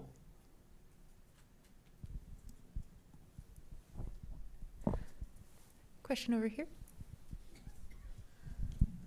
So how does the standard on mean time between systems failures permit the operation of automobiles on roadways? And secondly, if there's a way around that, if autonomous vehicles were to leave the guideway and operate on roadways, would there be different standards for them? No, there's an entirely different standard. It's interesting to compare not even people operating on roadways. Think about automated systems operating on roadways. So I mentioned there's not a crystal clear regulatory framework for autonomous vehicles on open roadways. But what is there is a requirement from the federal government, or at least an ask that you tell us what standard you're attempting to achieve. And then what we typically say is we're attempting to achieve parity with the human driver. And if I use mobilized numbers, this puts you at about 10 to the fifth, in this order of magnitude, number of hours between mean hazardous events. When we implement to the ASCE standards, we're hitting 10 to the 8th or 10 to the 9th, right, is our requirement. So a calculated mean time between hazardous events on the order of 10,000 years as opposed to 10 years of continuous operation. So this is one of the things that we absolutely achieve here and will continue to achieve here is a level of safety within these systems that is several orders of magnitude higher than what can be achieved on open roadways. I just want to point out what he just said. It's much easier to meet the requirements in a more dangerous situation on the open road than it is to meet the requirements in a much naturally safer environment on a dedicated guideway. It's absolutely upside down.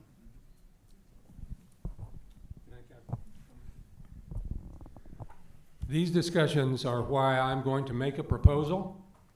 Matt Lesh introduced that there's a new committee forming under ASCE called the Automated Transit Systems. The idea of that has been spawned from the advent of autonomous vehicle technology and bringing that to service urban areas. And so there is a mechanism whereby a committee such as the new committee, ATS committee, can begin to foster a standards process. And so what I'm going to be floating the idea for is that there be a consideration of a new standard, maybe with a symbiotic relationship with the ASC APM standard, that begins to look at the new technologies, the new scale, the new operating conditions for ATN and AV technologies, even potentially considering autonomous vehicle operations on roadways, but we'll get to that gradually. But I'm going to suggest that between the APM committee and the new ATS committee, that there be consideration of another standard that is, I don't know if you call it big brother, little brother, or whatever, but are twins, but they together would work to provide the regulatory framework, however a given technology's parts and pieces align with one standard or the other. Now that's a very vague description, but we're interested in your feedback on that. And also for those of the system suppliers in the ATN world that want to have sit-down communications with the ASCE 21 committee, Lupe Murillo is open, and I would help facilitate meetings with him, whether it's in person or by Zoom call or whatever, and we can begin to discuss with you your particular technologies considerations. And we'll keep Matt Lesh and his committee in the loop on all of that. So that's a new idea. I was kind of waiting for the right context to suggest it, and maybe this is hopefully makes sense at this point. I like that idea. Thank you. I think in talking about sort of the regulations and the rigid sort of structure, regulatory structure, new procurement approaches, I think I wanted to get Jim's take on from a city and owner, and you had mentioned in an earlier presentation, one of the earlier panels, about the complexities of sort of multi-jurisdictional coordination, Caltrans and waterways. How can the industry, whether it's suppliers, consultants, really help the city navigate those challenges from an owner's perspective? Well, basically, I think you have to be aware of it. You have to be aware that those kinds of problems can come up. and you have to be able to address them. So what you want to do before you start the project is you want to go and you look at all the different areas where different jurisdictions may have some influence on, and then try to contact and find out what their interests are, how you can best placate them, and how you can make the whole situation work together. So that's basically it. I talked about Caltrans, I talked about water districts, but there are multiple other jurisdictions and different kinds of government agencies that come into play when you're dealing with anything within the air boundaries of a community. Thank you very much.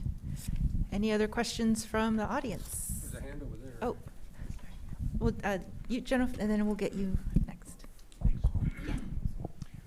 This is a question regarding a regulatory level at the bottom, technical level, not the federal regulatory.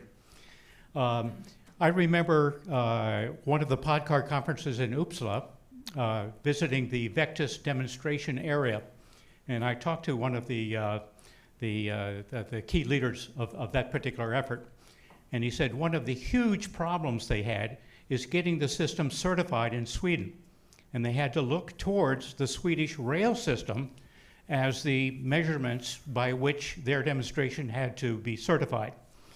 And he was just amazed how expensive it was, how long it took, about 2 years, and how many huge amount of man hours they had to invest in this project. So my question is, with the APM standards under ASCE, does this now become the certification level that PRT systems or ATN systems have to meet in the US?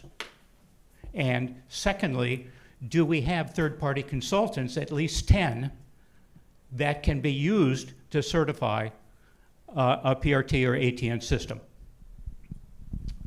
Let me speak first, and I'll let Peter speak, since I have the mic. Yes, it's a rigorous process. The skills and training that go into that are generally, and also those engineers that do reliability analysis, but also safety analysis. It's a very rigorous process, and it takes time, it takes effort, and it is a whole discipline unto itself. That is still inherent to the way ASCE 21 is structured for safety analysis purposes. You have to have documentation of that, and I don't see that going away because it's inherent to the industry, to the transit industry. However, and the SIL safety integrity level under the SINELAC requirements have similar rigor that they go through. But that being said, there is a, I think, prospect for new insight gained from the way technology is advancing so rapidly, and we will be breaking away from the classical train control, automated train operations, automated train protection, automated train supervision subsystems. There'll be elements of those, but some of that will go into the autonomous, more of an autonomous vehicle, sensing and perception of what's going on around it. And all of those things are now going to evolve back towards what's been going on in the AV industry as it's been developing its own view and approach to safety. And so how those blend in the future, I'm not exactly sure, but I think we need to chart a course to go down that road as we need to. I don't know if I answered your question. Oh, with regard to independent consultants, one thing the ASCE standard has just done is defined and recognized the role of independent safety assessors. That's been used a lot in Europe. It hasn't really been done here in the US, but now we have written into the standard provisions for an independent safety assessor, which would be an independent company that comes in to either do the work for the system supplier or to cross-check the system supplier's safety analysis. Is it only safety, though, or system operation? Well, safety is the critical point for the regulators, typically, but I guess certainly you could do operations as well. But those specialties are so refined and precise. Normally, safety assessors focus in that realm. Okay. I don't know if anybody wants to add to that. Thank you very much. Oh, Jim. I think you bring up an excellent point about certification. I can give you a couple of examples. Caltrain. You know, they're moving from a diesel locomotive to an electric locomotive, but they had to get those electric locomotives certified that they were safe on the track. The same thing happened with high-speed rail. And, you know, and any time that you're going to introduce a new type of procedure or product, government really wants to make sure that it's safe and that you can certify that, you know, you're not going to do anything that's not in the best interest of the community. Thank you very much. I think we're out of time, unfortunately. Thank you for your questions. I'm being told to, apologies, to end our panel. Thank you for your interest and thank you for the conversation today.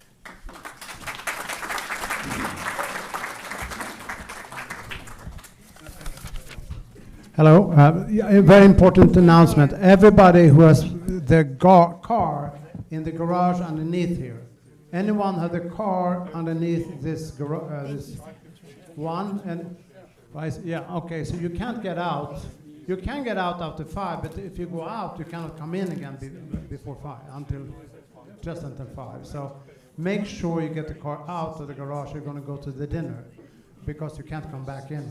So I suggest you do it before 5. Yeah. So we will have a garage available next to the dinner party. And if you're interested in going to the dinner party with a car, you can pull out of here when we're finished and then go over to that location. But there's a secret code, and we will have someone there to let you in if that's in your mind. Now, one other thing I want to announce to you is that during this short break here, there will again be a demonstration of the system over on the far corner here, where you can see a real Podcar system working at a small scale. And the point of this is to understand the software, the electronics that it takes to make a system work. And if you haven't seen one since you've been to Morgantown, this is your chance.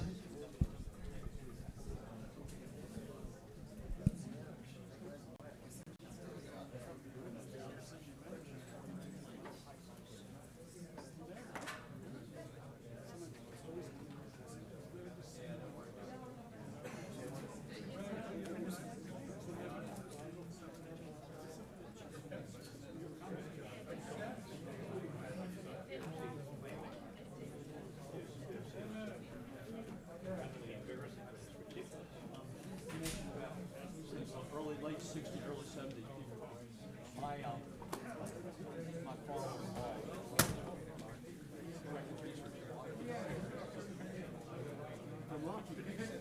yeah, he did this personally, so they could send their built a 20,000-foot version of it.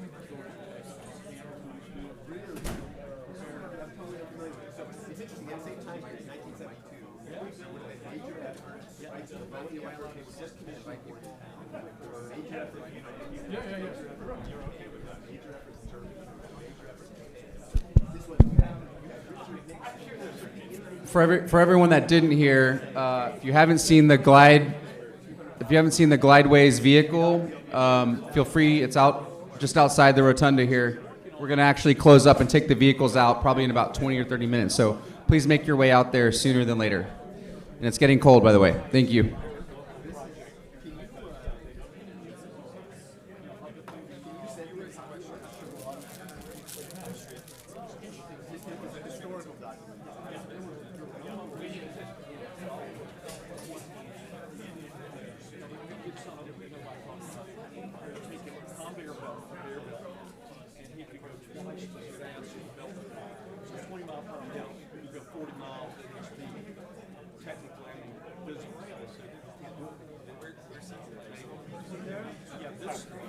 The original prototype existed.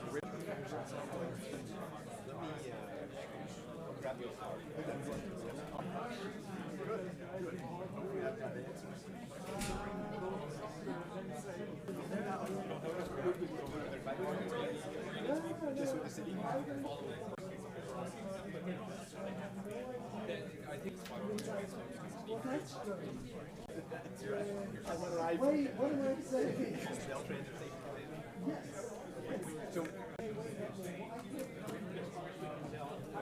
It's no big deal. I mean, I can talk about it.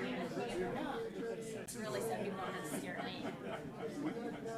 We have already aligned on. They're accustomed to certifying every 2014 by standard, 143 every California certified. We provide them an entire mapping of our 43 21-21. This will be the first time that we get to a 21-21 type of standard, but we've already drawn all the connections. We can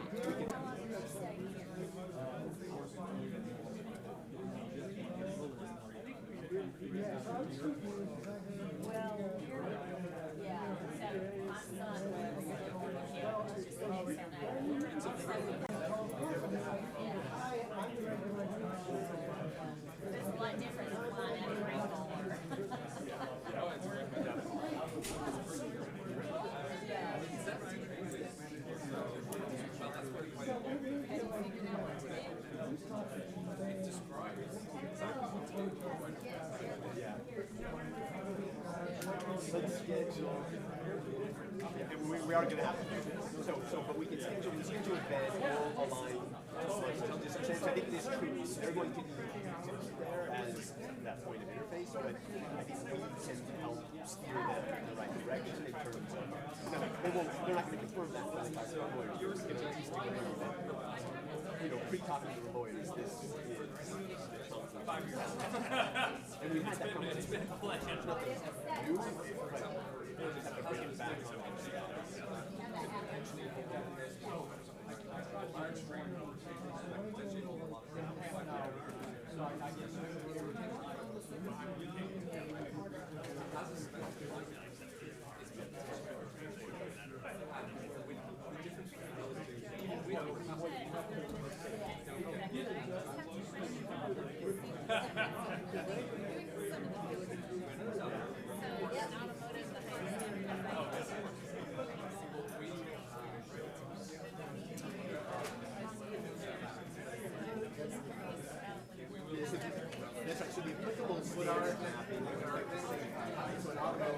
Lisa.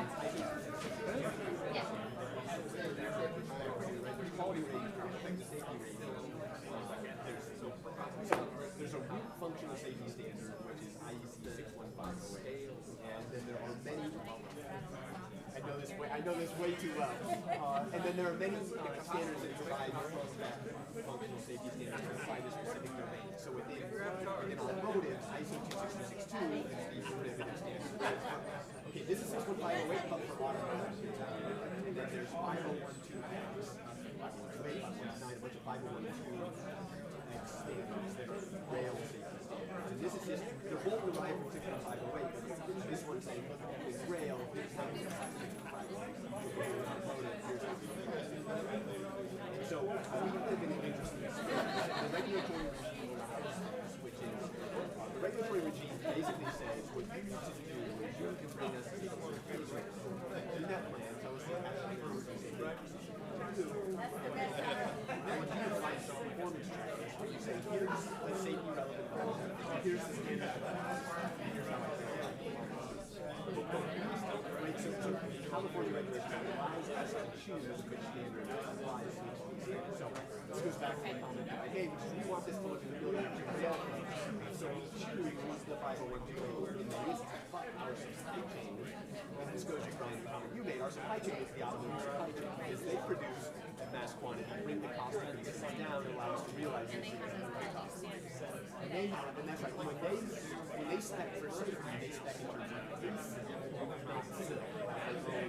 But we are fortunate because I can take that automotive component and hold that in and make that part of the still 50128. So this is exactly the idea. Leveraging the automotive component. I can go get the transit component, but it costs an order of magnitude more, and it's an order of magnitude larger. And so it just doesn't solve.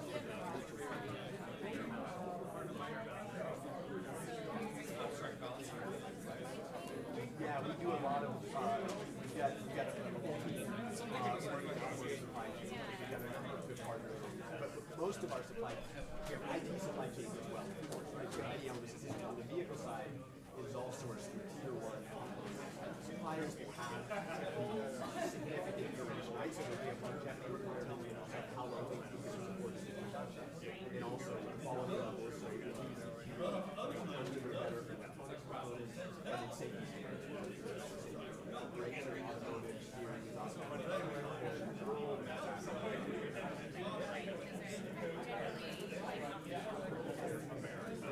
the automotive supply chains, they're hard. They're hard work. You've been there, you know this. They're hard work. But the quality that they deliver at the price at which they deliver, because automotive is all about consumer products. So they're coming from the autonomous vehicle space, right?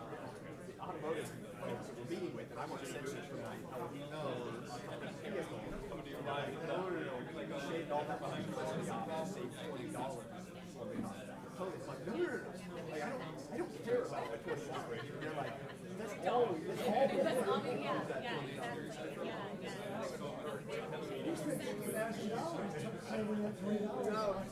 it's incredible. No. Like, I want the functionality. Like, I'll pay. Yeah. There's a revolution to these tier 1 automotive suppliers. But the beautiful thing for us in this context is the amount of investment that's gone into helping autonomous vehicle development over the last 7 or 8 years has prompted all of these tier 1 suppliers to begin building components where they're still cost optimized, they're still affordable components, they're not cost optimized all the way down to the consumer level. They're envisioning vehicles that are used in the fleet and higher utilization. And so you have far more capable autonomous grade sensing small 6-7 years ago. Where we've come in the last 7 years, automotive grade, right? -46, 85C, full reliability. For us, like high automotive price, but very low relative to any. Talking about a commercial vehicle. Oh yeah, it's orders of magnitude low. Like I look at compute that I could source out of the transit supply chain, right? Train supply chain. I've got a box this big and costs $500,000. I can get a more capable bit in a chip this big with all of the functional safety built into it from the automotive supply chain for $20.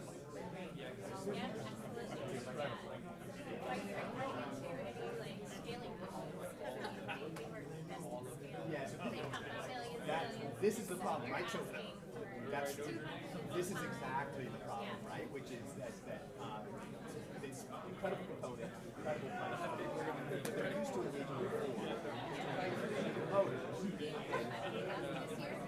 That's right. No one in the autonomous vehicle is using us or Waymo or because our whole point is to get more utilization.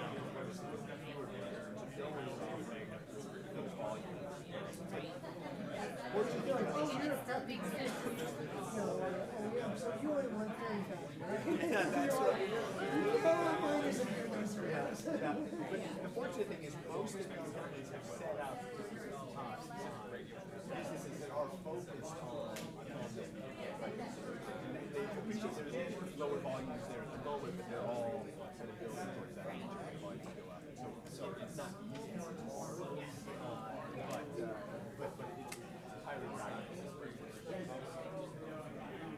We've got great, like I say, we've got an incredible team. Decades of experience within that industry. Laura, have you seen that?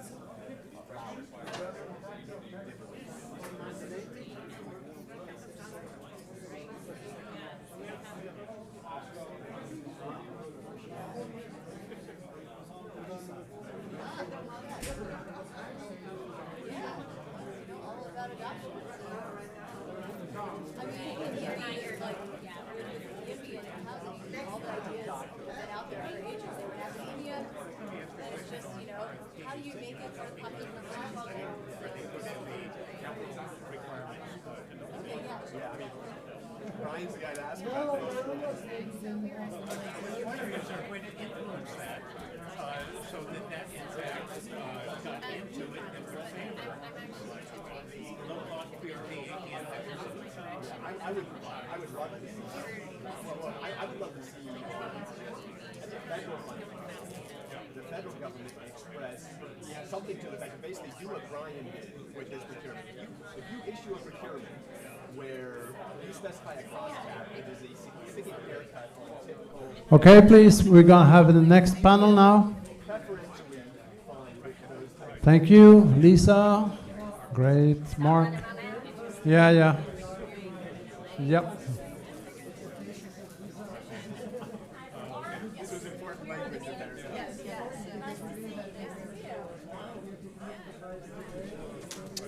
Please take a seat. Thank you.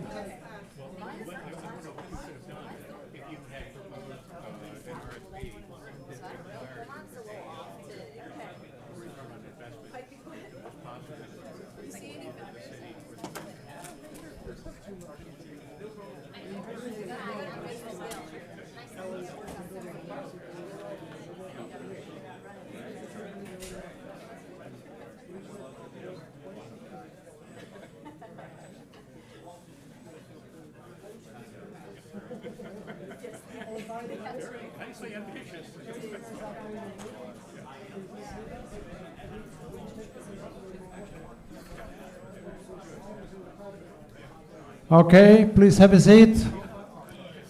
Just about to start.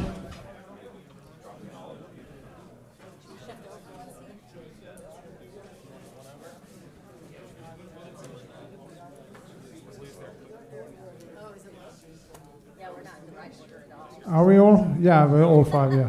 Thank you. Okay. Anyone interested in money and financing? Or should we do something else? Yeah. Hello. Hello. Yeah, next panel, please. Ron, Dave, please. Tony. It's nice to know everybody's know.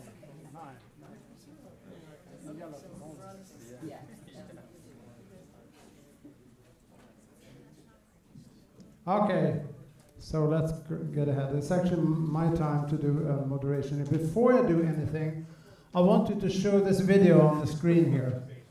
How many people have not seen this video? How many? Quite a few. Okay, the reason I want to show this, because they've done everything we're talking about. They have very, platooning system, hanging system on top of the system. I've done everything I can think of except two important parts. Number one, design. It looks really clunky, don't you think so? It's from the 80s. You see on the ad, the way they're dressing, etc. It's in Germany, and they did the test system.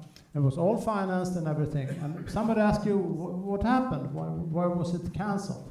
Well, the company who did this, the German company, it was during the Cold War. So they had two businesses. One doing this. This was a new project we would look on. And the second project was making missiles with nuclear weapons. And guess which one they chose?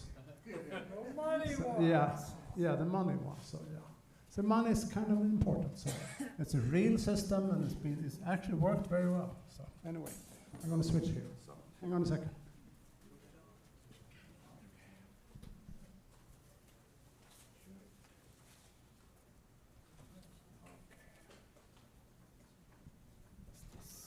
Does this work now?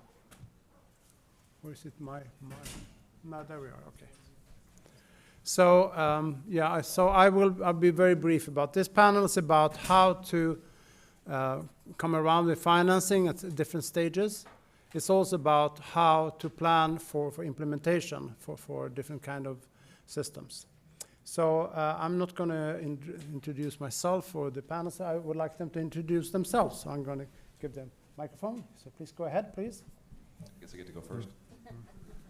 All right, Brian Gettinger, a vice president for project development at Flatiron Construction. I think I'm the only contractor in the room, although Ron claimed that, he reminded me that he's a contractor. But besides Ron, I think the only contractor here in the room. So Flatiron Construction, we build horizontal infrastructure. So roads, highways, bridges, airports, tunnels, a variety of things. I thought this morning I was going to get in trouble because somebody brought up the LAX APM project, which Flatiron is the constructor for. It's about $1+ billion per mile. At 2.25 miles, it's $2.5 billion. So not exactly a great example of a project that's cost effective to construct. Flatiron also built the Oakland BART APM connector, which connects Oakland Airport to the BART system. So you guys have probably seen those. We're building San Diego Terminal 1 with Turner. We do a lot of big projects. We also recognize that those projects are not a good fit for all communities, and we want to build projects that can provide transit and other solutions to everybody. And so we're invested in the ATN market. Personally, I got involved with this through a bit infamous way. So as well as one of my fellow panelists, spent some time working for Elon Musk at the Boring Company. And that didn't really work out for any real projects. However, it did inspire me to get involved in the ATN world, right? And I think a lot of the core principles of the Boring Company, using smaller tunnels, using smaller vehicles, using all-electric vehicles to move people was really compelling. And I think as an industry, when we talk about delivering projects, the vehicles are complex, right? The technology is complex in the vehicles, but the infrastructure is dumb and repeatable and cheaper because the vehicles are smaller. So look forward to talking more about that. So I'm that other panelist who worked with Brian at the Boring Company.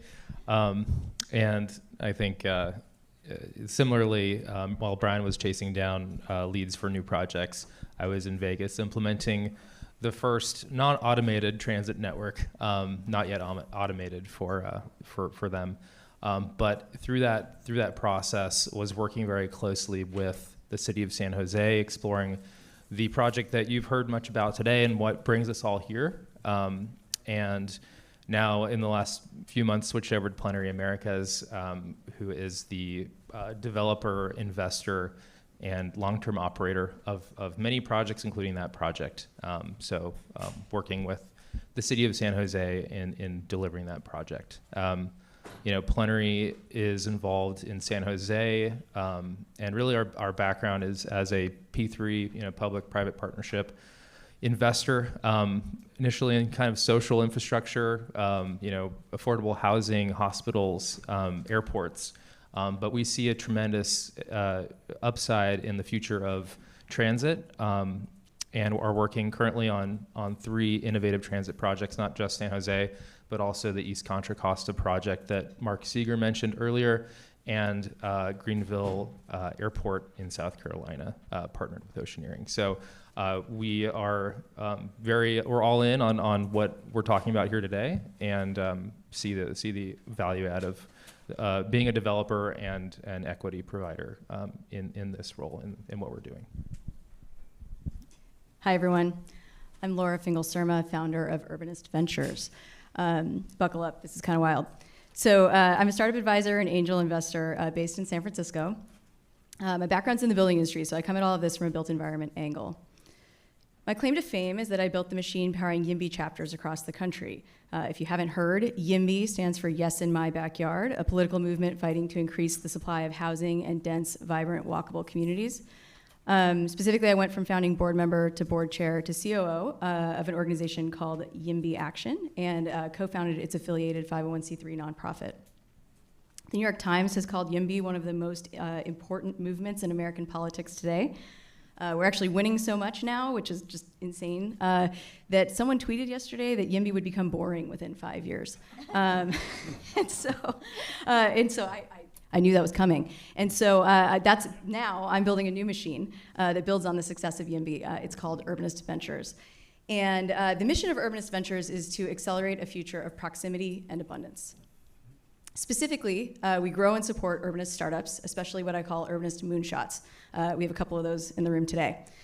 Technology companies that could become absolute game changers for achieving proximity and abundance at scale. So just like YIMBY groups in the early days, urbanist startups that could change the world all need similar things and shouldn't be reinventing the wheel, taking away from their success. So that's what I'm working on. My connection to Podcar City and automated transit communities is Swift Cities. Swift Cities blew my mind and exceeded my wildest expectations for where this project of Urbanist Ventures might lead, and way ahead of schedule. I thought this was like, put in my reps for a decade and see what would happen. And here we are. It's definitely not an ADU startup. ADU for those backyard cottages, which is what we've been seeing before. So transportation dictates urban form, and I see Swift City's solution as breakthrough technology for building walkable communities at scale. And that felt really out of reach despite the success of YIMBY, despite changing a lot of hearts and minds in the national conversation. We're still just so far off of housing being affordable, and in fact, the pandemic made things way worse. I wrote one of the first checks into the company that's known as Belief Capital, and I've been working closely with the team as an advisor. I've also made some smaller bets in automated transit, including Beltways. Beltways is doing, I don't know if has anyone heard of Beltways yet? Okay, Beltways is doing walkable, moving walkways, the next generation moving walkways for airports. You think it's for airports. So it's modular, it accelerates, and it's movable, so it's not like stuck in the ground. You can change locations, and they have big dreams about also doing last mile transit for pedestrians in urban contexts, which is super interesting. I also made a tiny bet through a syndicate in Glideways. So there's this concept in politics of building a parade. If you build a parade, politicians will want to get out in front of it, and that's what YIMBY did for housing, and that's what I am doing / attempting to do with Urbanist Ventures. Build a parade, a visible constituency for urbanist tech, and this grassroots strategy is super aligned with automated transit communities. I have a lot of ideas about how you do this effectively.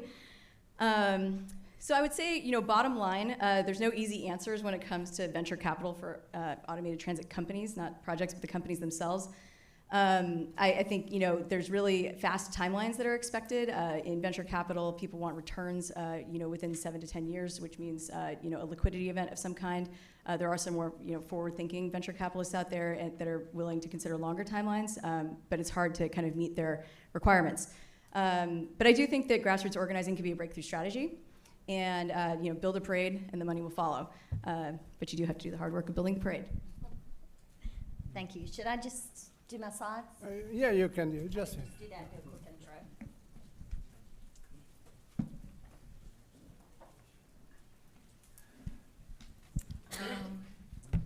Maybe I can just use this.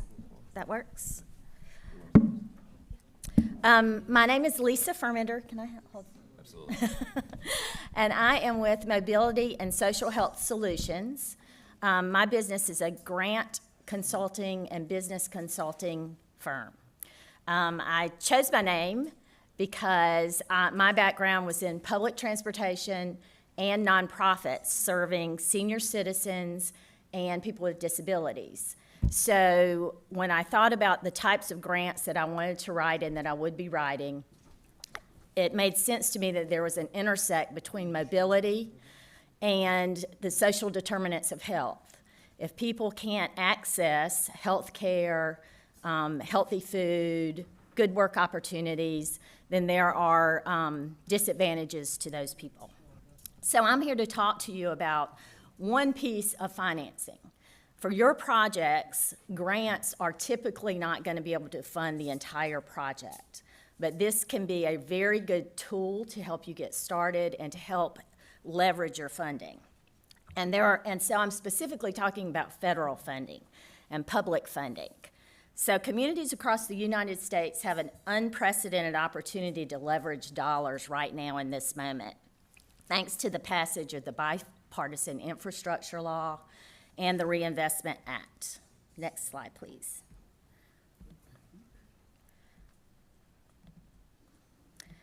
So what we're looking for are sustainable communities. With the Bipartisan Infrastructure Act and the IRA, we have expanded resources available to mitigate the effects of climate change, to connect disadvantaged communities, and to improve safety. The onus, however, is on the state, local, and regional governments to identify and implement solutions that are best for them, because all communities are different. Transportation projects determine the future of our communities, and we need to be more thoughtful about how we build and connect our communities.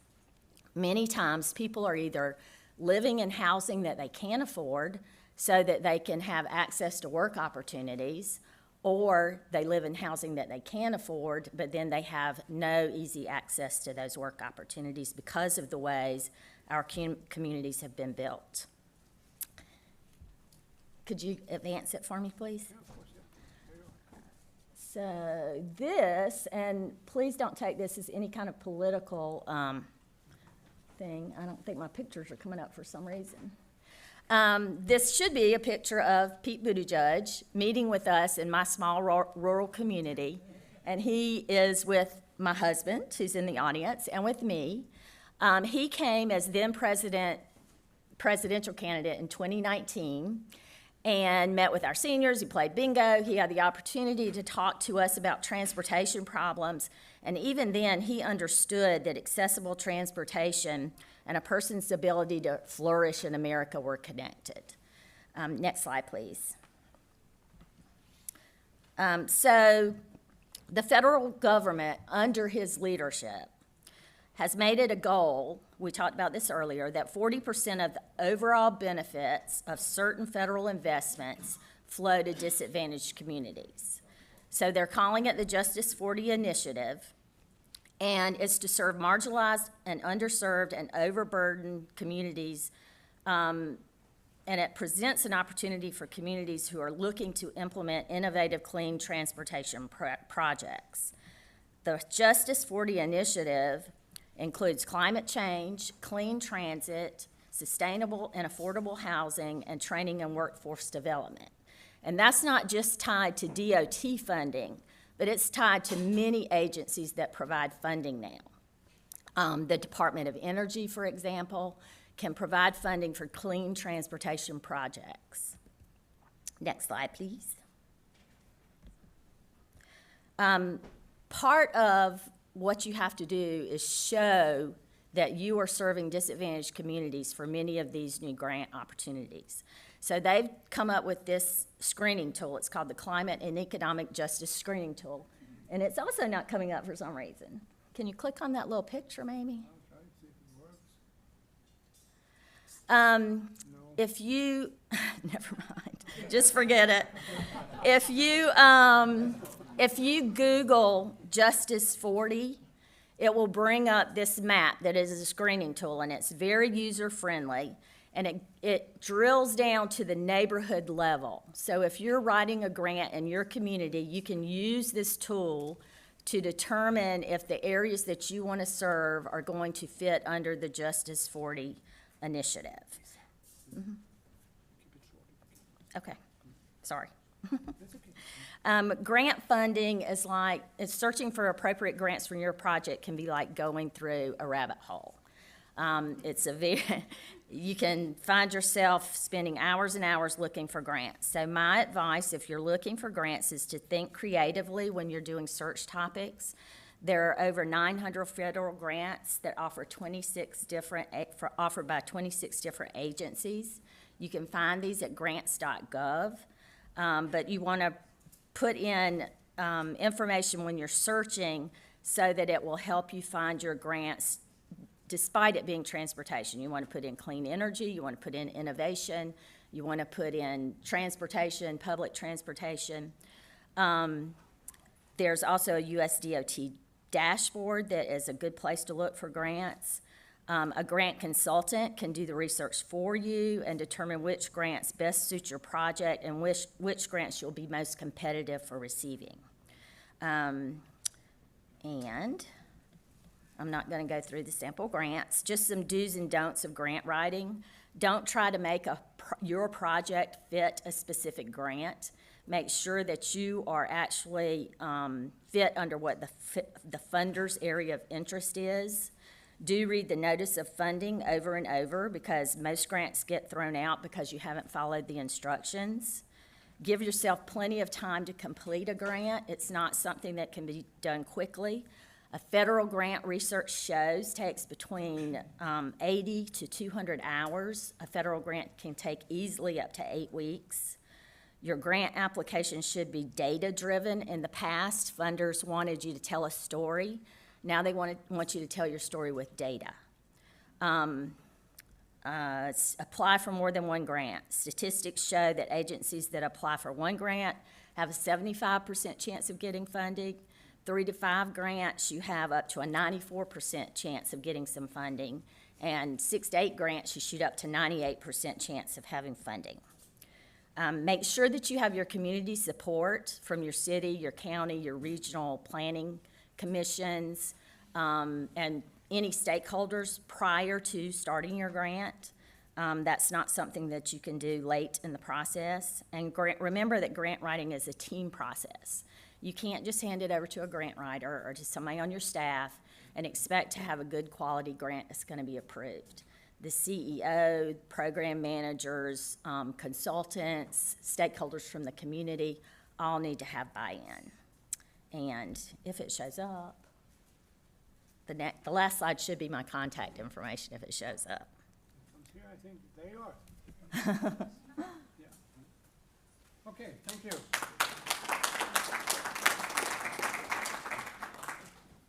I'm going to go with QA or something.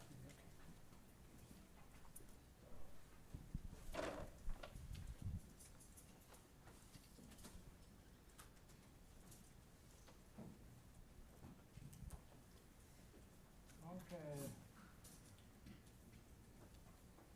So we have come up with a couple of discussions topics, and number one here for you to think about: how can public-private partnership contribute to the financing of innovative transit projects, and what are the key considerations to successful collaboration between public and private entities?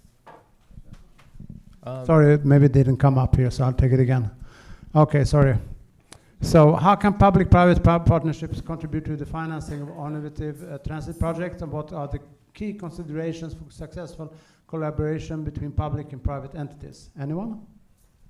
Yeah, I can jump in on that. So, there's public-private partnerships can be very advantageous. They can be challenging. I think we talked in earlier panels about this kind of push of bringing on a developer, a technology provider, a builder early in the process, and then also working with those governments and other partners to identify funding opportunities, both from public and private sources. Really, it comes down to a few key factors from what we've seen. One is having a very clear partner in a city. So you need to have leadership, not just within the project team, but you need to have a project sponsor who is there to kind of step through some of the hurdles on the regulatory side, and also have clear direction of where a project needs to go. Sometimes alignments can be not super clear of where you want to build initially, but having that leadership and understanding is really at the ground level with the local jurisdiction. So that's very key.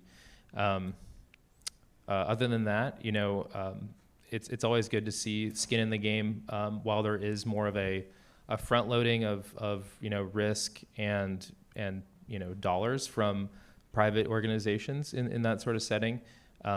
It's also good to see some skin in the game from the public side to ensure that there's that sort of support at the local level.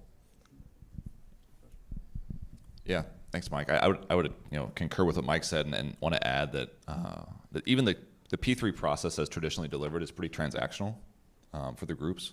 You have, as an owner, have to have a pretty clear understanding of what you're asking for in order to put a traditional P3 out. And we've seen a lot of movement lately into what we're kind of calling progressive P3s. You see that at the city of San Jose, you see that with Contra Costa County.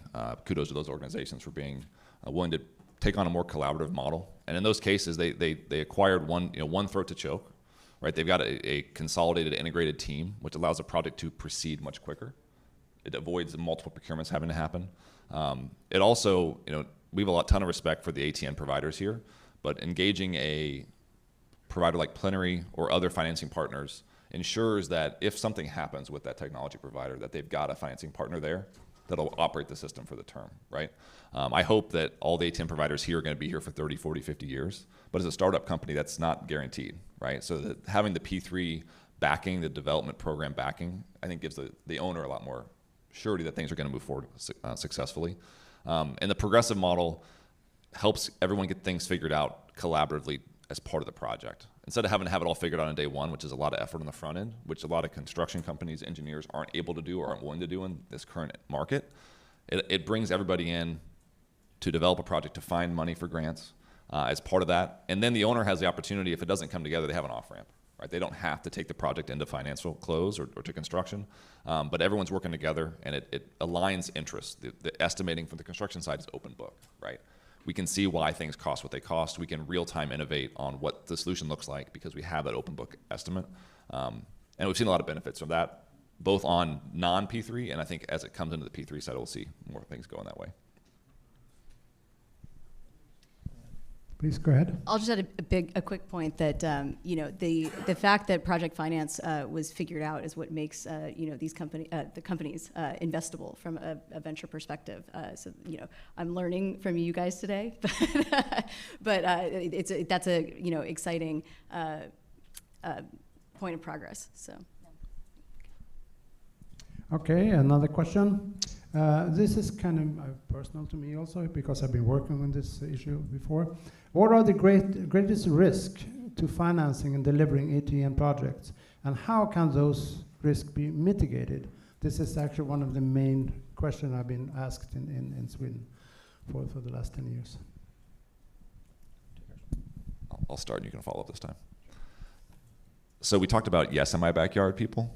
There's quite a few not in my backyard people that exist. So I think, even obviously it's very exciting what San Jose and Contra Costa County are doing, advancing those projects, but those projects are not yet built, right? There's a lot of steps that must happen to get a project constructed. There's a lot of stakeholder groups to engage, a lot of people that, they like how it looks right now, or they don't think they're ever gonna ride the system, so they don't wanna change anything. Whenever we build something in the built environment, it changes what's already there. People don't like change in general, and so you have to make a case to the stakeholder groups about why the project is worthwhile to construct and how the change that's going to happen, albeit different, is going to be better for them or better for the community. So getting by the not in my backyard people is a challenge for any kind of infrastructure that has to get constructed. And all these systems, if they're a guideway, there's going to be either change to the surface, the ground surface, or change to the aerial views, or change to something that's going to impact people's daily lives. And so we have to make a strong case about why that's better than the current situation. Yeah, definitely agree on that one. I think we went into a little bit on the last panel about just regulatory issues working in California versus other areas. There's just talking about the loudest person in the room. That's always a risk, both at community meetings and elsewhere. I think in terms of like the broader project perspective, I think just in terms of what you can control, with working with stakeholders. Identify kind of like three main buckets of like what make a project go forward. I think we're here and Plenary's here because ATN projects tell a great story from an O&M perspective. That's why San Jose is procuring a project that is designed to be revenue positive, which is pretty revolutionary, but we think it can work. It's getting to operation that's hard in terms of the development and financing. And really, the areas, then the pitfalls in that process can really start from the design side, working with the operator, understanding how the design needs to actually work to provide the ridership projections and numbers that are going to support that revenue, but also working with designers and with builders to be value engineering the entire way. Trying to minimize, grade separating projects, maximizing right-of-way. These are all things that are they're project, killers in the sense like they can balloon cost. And so that's why having a very in-depth project know-how is very important across all the disciplines on a project team and with the city. After that, if you can, keep costs low, then it's a matter of addressing where the funding's coming from, just from CapEx. It's and right now I think it's Plenary. We put our own skin in the game, identify financing, but also there's definitely a need for public funding for a lot of these projects just to get them through construction. So identifying the funding gaps, having consultants on board who can identify the proper outlets to fund projects through design and through construction is really crucial. Laura? So I'll add a little bit on the topic of NIMBYism, and actually like the surprise, it was not exactly a surprise to me, but it's also, it's the reason that I'm working on Urbanist Ventures is that, even amongst the YIMBYs, the urbanists, the people who are, for change, they don't necessarily embrace technology. So a kind of at the start of advocating for these things, one of the things that I would commonly encounter, especially on transit Twitter, was that, we already have buses and trains. That's all we need. And that's the narrative that we really have to counter. And one of the things we did with YIMBY was that we did like extensive messaging studies. We had all sorts of like early slogans like, more MOAR housing. I didn't come up with that one. And, legalize housing. And how do you get to where, what we ultimately landed on with YIMBY was personal stories. It was really a lot of, white papers don't convince people, personal stories do.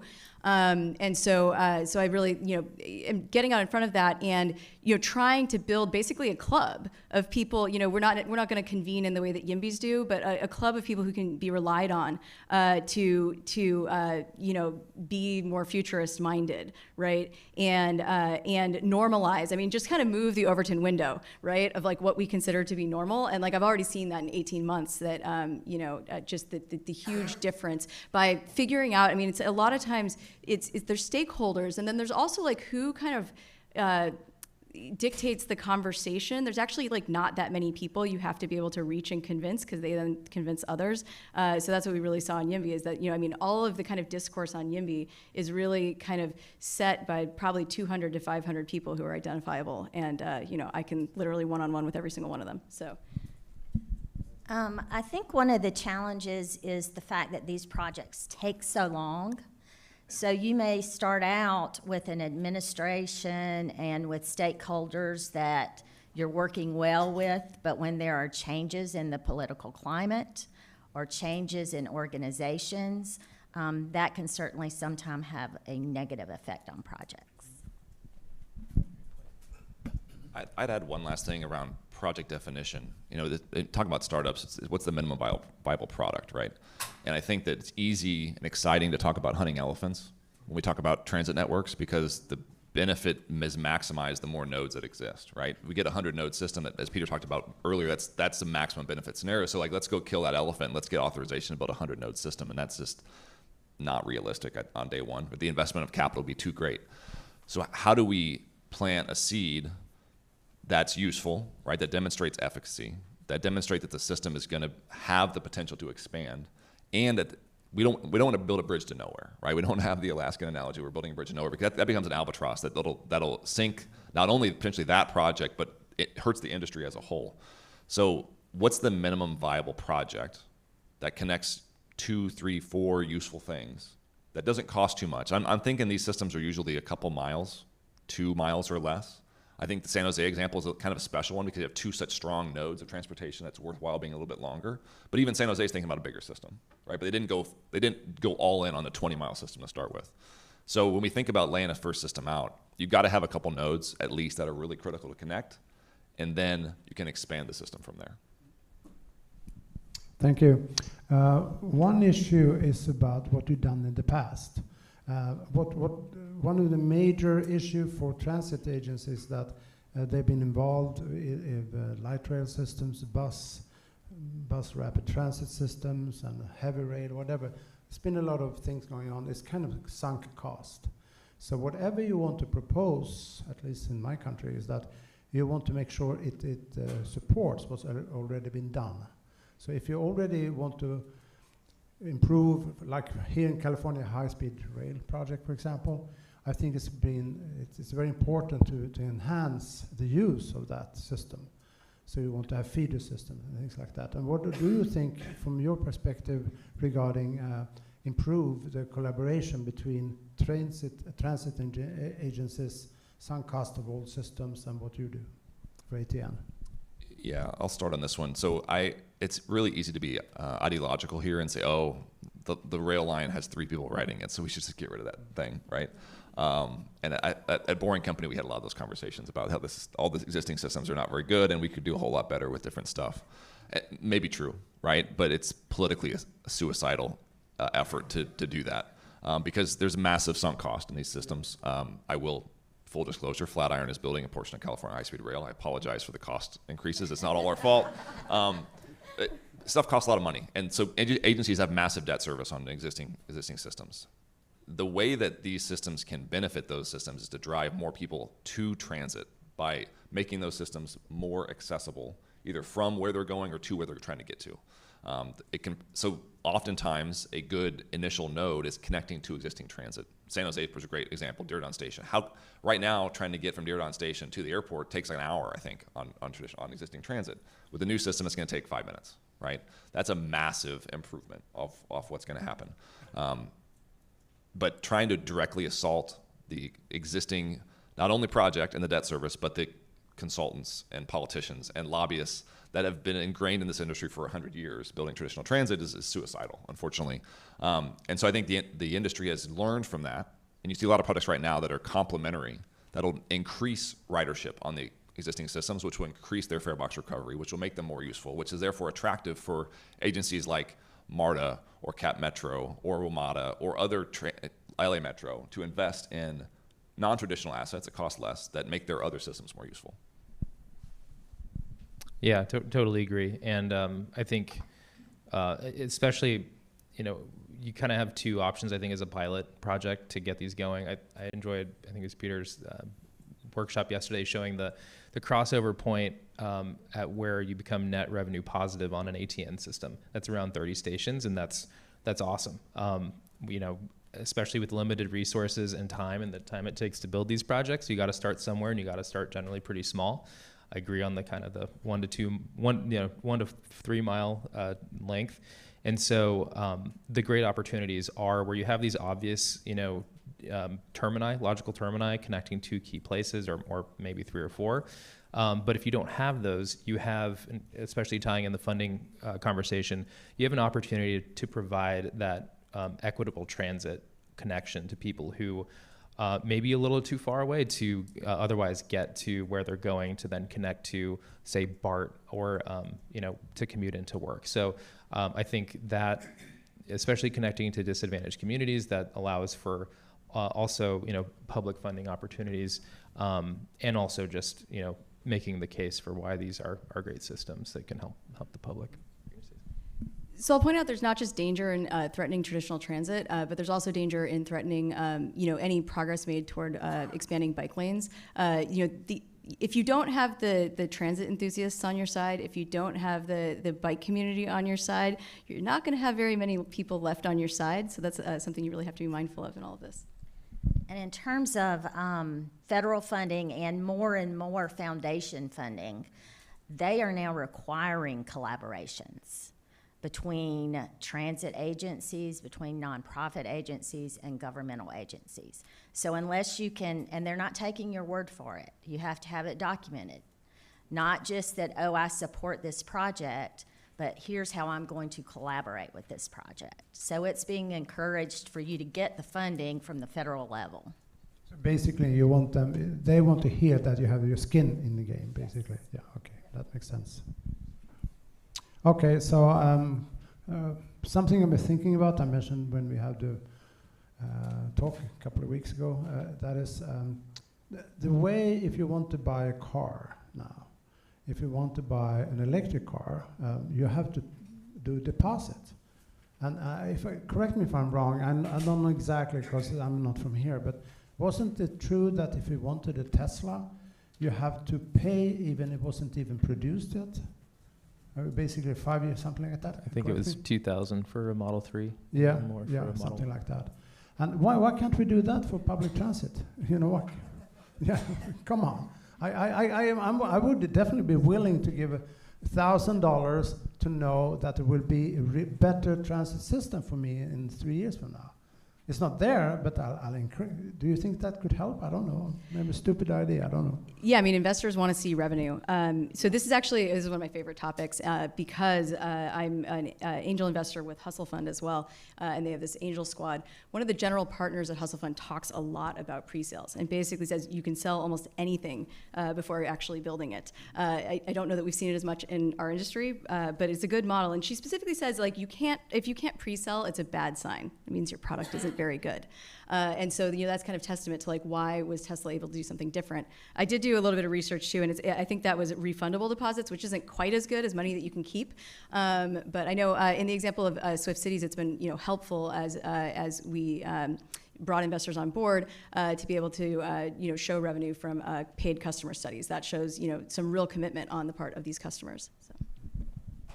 I would like to add, though, when you said that, my first thought went to the perception of public transportation. And the perception, which we've been trying to change for 30 years at least or more, is that it's for poor people. And it is, but it's not just for poor people. But when you go out and talk to the average person that has a car and you say, I want your $1,000 to support this public transportation program, they're going to say no because they don't see it as a service for them. So there's a lot of mind changing that has to go on before you get the general public invested in paying for this. Okay, thanks. Yeah. I mean, I would argue that we are prepaying through tax measures. In LA and in the Bay Area. Unfortunately, what's happening is those projects, what we're prepaying for is not what we're getting. And there's not enough accountability in large infrastructure projects with budget overruns. And I think that's why projects like the San Jose Airport Connector have been allocated in past measures but haven't been built yet. So it is an opportunity for private investment to jump in, and we certainly have to be held accountable in those types of settings. But I do think people already are kind of prepaying in some regard. I guess I'll add a bit of a wet blanket statement on ATNs here. ATNs have not made a strong enough market case to demand strong prepayments versus other modes yet. Until we have projects in the ground that are providing commercial operation, it's still a first mover disadvantage. Right now, the people that are accepting an ATN system as an opportunity, even for a study, are generally have a first mover mentality, which is good, and we need those people, right? Boring Company needed Las Vegas Convention Center. That was their first mover. With that project, opened up a lot of other conversations, and as projects like San Jose, CCTA, Atlanta come online, that first mover, you don't be first mover anymore. You're second or third mover. You can see it, you can touch it, you can feel it. I mean, just going to see the glide car out there is dramatically different than not seeing it, right?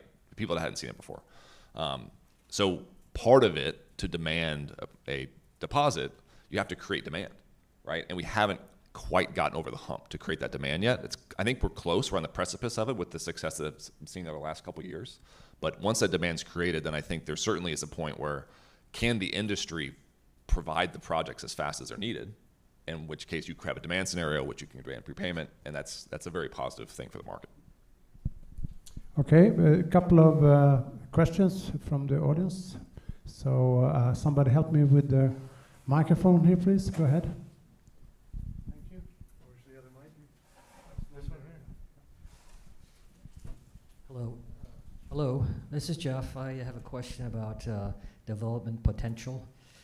We keep talking about, saving the communities and everything like that. So if there are no communities that need to be saved, but there is development potential that could increase the tax base, how are we looking at that and getting beyond just saving communities? And what are we doing to make that community that needs to be saved, that could be nearby, get to the places where there's the potential for a redevelopment to create better jobs and more jobs?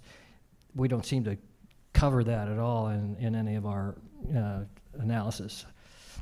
Just what are we going to do about how are we going to make money doing this stuff as opposed to a better bus route? Yeah, I mean, one of the premises on really affordable transportation connectivity is that properties that are poorly accessible or inaccessible based on geographic, topographic, or just network conditions can become accessible. And you're talking about building a 50-story tower complex. A 1 mile ATN connection to that tower complex to make it accessible is like a rounding error on the bottom.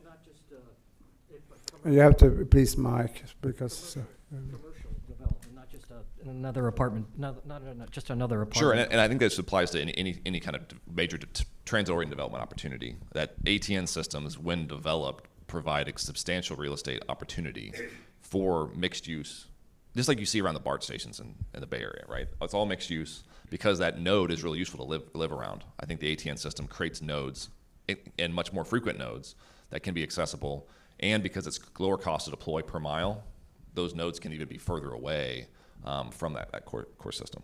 Mm-hmm. Yeah, I completely agree. I think you're starting to see that especially in Silicon Valley, with public agencies taking more of a real estate position.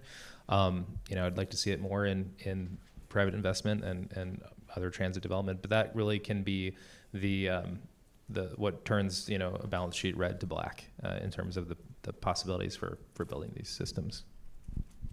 Yeah, I mean, this isn't speaking about the kind of public market, but what drew me to Swift Cities was this development potential, right? Was that when you get to much cheaper systems, we're not talking 100 million, 200 million a mile, then suddenly you don't need to rely on governments for adoption, and that makes it a much more interesting business opportunity.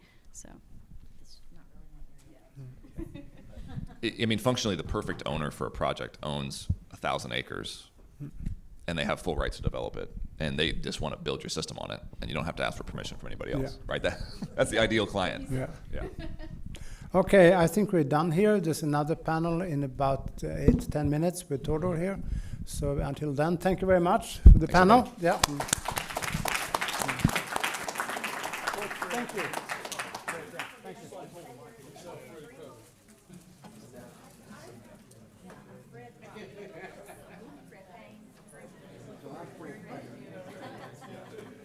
Ron, so want to say something? I want to ask you something. If we have Wi-Fi and we have Wi-Fi with Zoom call, so the entire computer system, we don't need to bother you, right?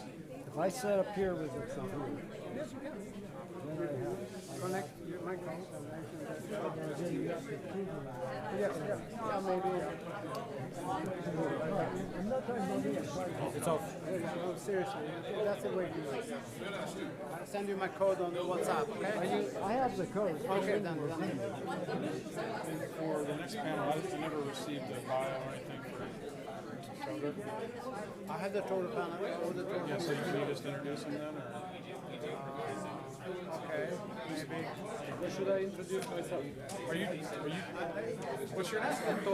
Oh, I'm Matt. Yeah, you should probably just take, I didn't know how to get a hold of you, so I never got your bio. Well, yeah, I work with you on a bunch of different things, but just go ahead and introduce yourself, I guess. Yeah. All right, cool. Well, nice to meet you. You're from Sweden? No. Washington, D.C. area. Yeah. But I've been visit a couple times. I enjoy it.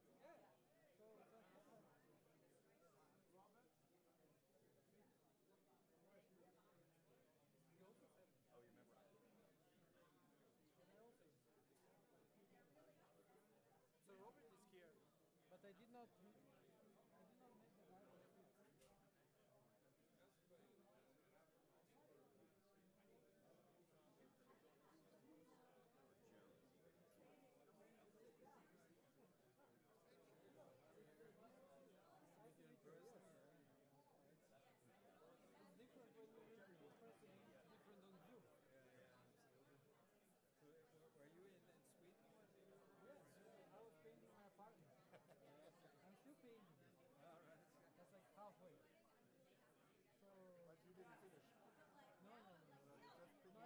I just put the testers. So all my, that's a nice collector, that's a nice, I have the whole, so I have my covers, my testers,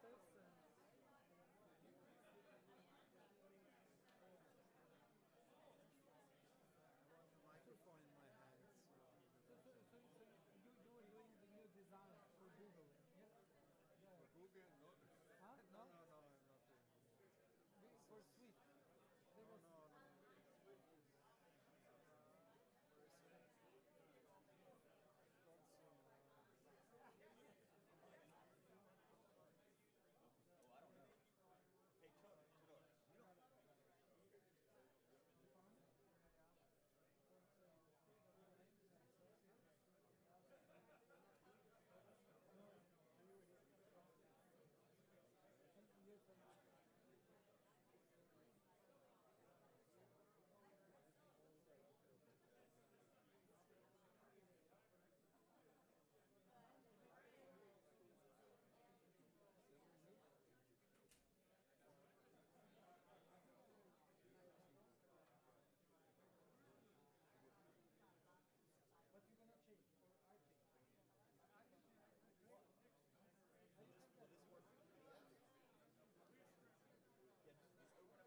You give me the stuff.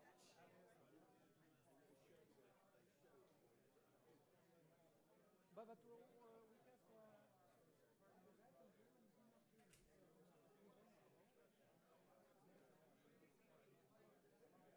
No, Robert is here.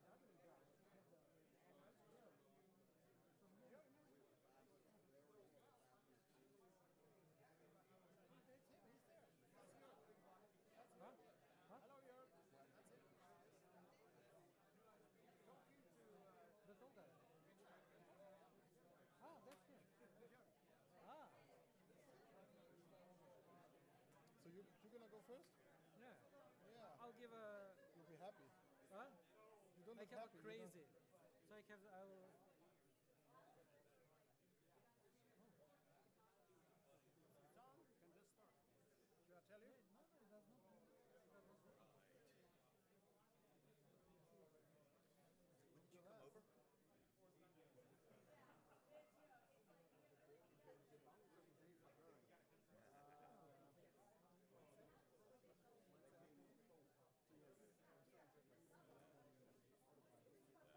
I think he is too. Huh? Still in jet lag. Yeah, no. I'm Please take a getting seat for the next panel. Just in time to go back. Tutu. Huh? Just in time to go back. Tomorrow. Tell me like every day, 1 hour, right?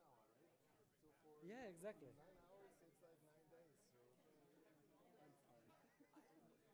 When previous life I used to travel a lot, and I mean it didn't faze me with age. Going west. Please take a seat. Going west is always easy. Going east is always what you wear too comfortable. This whole thing, like going through tonight is and somehow a whole day is gone and like Yeah, a lot of my stuff in Africa it was the worst of both. It was go east and then down. See? Like go to Amsterdam and then go down. from the European perspective, from Berlin, going down to Africa, it's perfect because it's like usually when you go, like it changes, but the time difference is almost zero. Like, Please take a seat. Yeah, I lived in Namibia. 30 seconds, please. And there's a jump from Atlanta straight to Joburg. It's like 16 and a half hours. That one would get me. absolutely.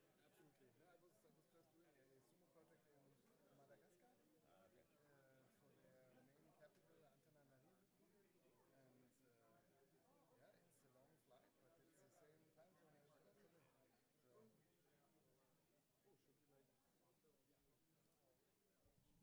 Tutu. So it's going to be Toro Stoyanovsky Is this from this Sweden, but he's not from Does it work? Sweden to begin with.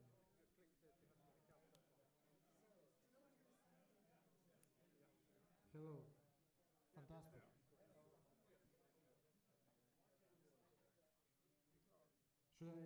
Come on, guy. Please sit down. Thank you. If you want to say bye, please go outside. Thank you. Please. Okay. Very important panel here now, so please, thank you.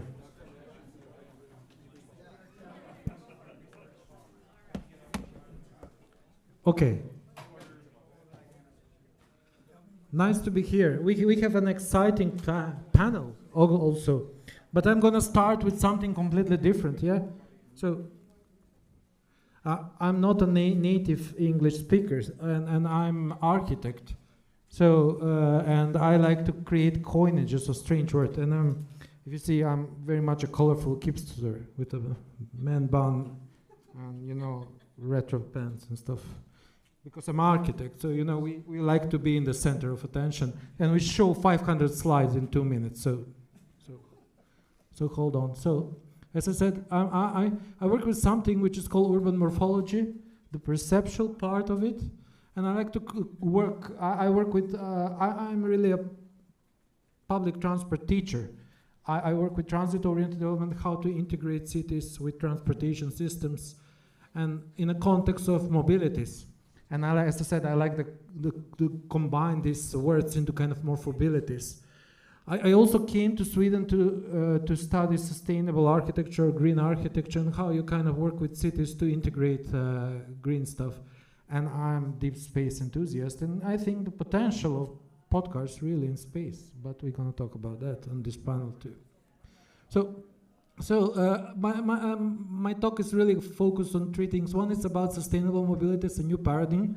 No one mentions this. This is from a perspective of research about mobilities and transportation morphogenesis. That's about whenever you have a system, you have like technological embryos that create socio-technical systems that kind of have morphogenetic process of kind of creation of certain form of movement and mobility culture.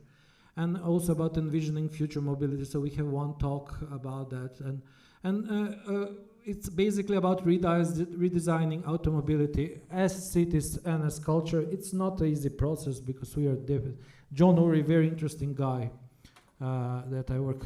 So when you think about perceptual morphology, it's really putting a little guy there in the center of a street profile, or looking at two spheres. One is how much we can see.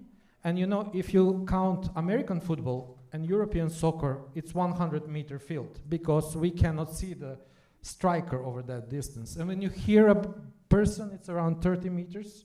So everything that happens within 30 and 100 meters matters. So when you think about Podcars, you put a little guy there and you put the Podcar in this. And as I said, I like this idea of having small little pods. I call them live pods. I thought, well, we should colonize the space with them, kind of fix them,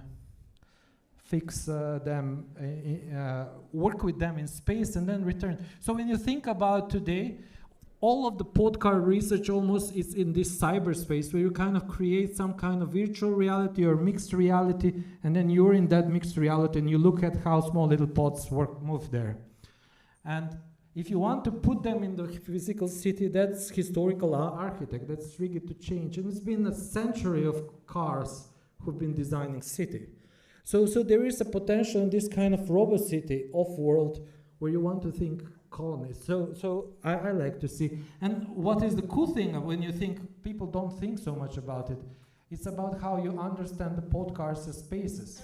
When you talk about buses, they're public space. You can be squeezed 8 people in 1 square meter, and it's a public space. When you think about Podcars, you're really not sure if it's a public space, private space, or semi-public space. So you can kind of, and when you think about space colonies, when you think about street, you know, the street is a public space, and then as you get to your apartment, it gets privatized. Space colonies, biosphere, Podcars, all of these can be interesting mix. So this is just an inspirational slide that I have. So what is the coolest thing? It's about this paradigm of sustainable mobility that is emerging. And the Podcar as a paradigm, it's older than this, and it needs to link to this to make it. And what this sustainable mobility deals with, it's about transport infrastructure as spaces or places, and talking about envisioning city where urban design matters. So as I said, the cities need to kind of integrate Podcars, and this San Jose airport integration with the railway station is that kind of space where you not just integrate the Podcars as an infrastructure, but you integrate the city that supports the Podcars and they work together. So that is very important. And it's about future thinking and mobilities. And mobilities is kind of a new thing that comes from humanistic sciences, and it deals with cultures of movement, people and vehicle and move. And people were talking about customers, but they're really looking from the perspective of a guy sitting in a vehicle. They don't see the whole story. They don't have the Coca-Cola lifestyle. You know, Coca-Cola is really good with a Cadillac and everything, you know, when you kind of, it's a whole story. So it incorporates flows, wayfinding, animation, maps, and apps. And it is there are immobile infrastructures, and there is always something which I call symbolic struggle between modes. So you have like the dedicated motorist, many dedicated motorists in the world, like maybe 60%, and you have a bus enthusiast, 2 to 5%, very nerdy. You have lots of people who like to walk and lots of cyclists, and in between you have like racial Asian car shares, and Podcar as a paradigm need to find their place within these social groups, and depending on the time they're going to become bigger and bigger.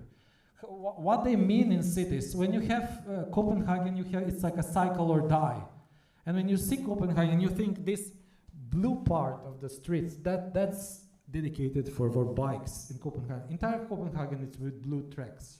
And if you want to do a Podcar city, you need to have the blue tracks. That's my daughter who is sitting over there. I'm teaching her to be public transport nerd and wear colors with happy, happy colors. And now, she and when you ask her what she wants to do when she gets old, she's like, I'm gonna wear black and drive a car. So, Stockholm produced these public transport nerds. We dedicate most of our roads for public transport. But they eventually end up living in the edge of the city, which has just a cul-de-sac. And this is the reality. The motor city. This is Phoenix. You can see the spaghetti motorways. 95% of the cities are this, and you need to introduce Podcars. So this is kind of the introduction. So automobility dominates across cultures in Russia, UK, Australia, Sweden. Does not matter. So I'll just jump and I'll end up with this monorail station. I think it's the most successful Podcar experiment. It was defunct, sadly. The day when I came there, it ran one day before I came there and took these photos. But when you see it super well integrated, you really cannot notice. And I wonder why don't cities make most of this kind of solution? Why they're like closed? And this is monorail culture, but this is like an introduction to this. It's the motto of this. We can do better, but the question is where in cities, and how can we interpolate? So this is a very interesting debate to really pinpoint the elements of Podcar systems and also parts of the city where it's not just the airport to the railway station, but also the buildings around that could integrate with these systems to make it work. And we have an interesting panel here. Some of the people have very detailed systems, like York, who has a vision, not the houses, but the system. But it's interesting to kind of also bring this perspective. So,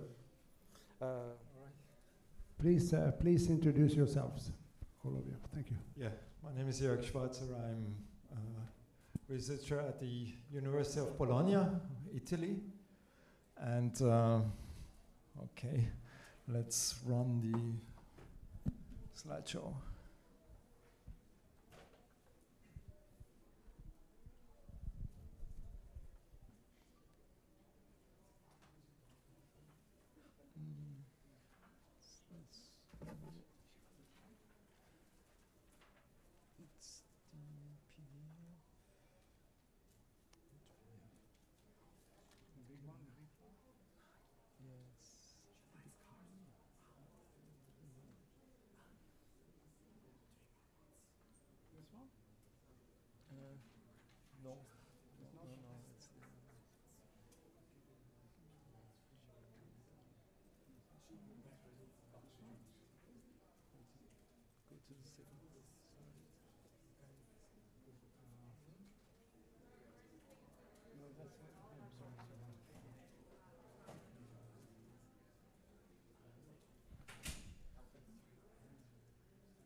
Okay. Yeah, I'm doing PhD research already many years, 20 years maybe, and I'm regularly on this conference, and I'm wondering, why do we not have POT yet in many cities? And so today I will try to point to some ways how we could get it.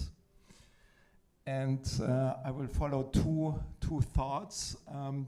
One, POT as a feeder, and then as splitting trunk lines. Okay, I'll explain later what I mean by that. But first of all, I go back to where I come from. It's Bologna, and in particular, Bologna is an old city. Historically, there have been trams here, see tram line, and it has been an extended tram system throughout Bologna, as you can see here. So the red lines here show the tram system. So you had basically trams everywhere, and it brought you everywhere. And what happened then in the 60s was that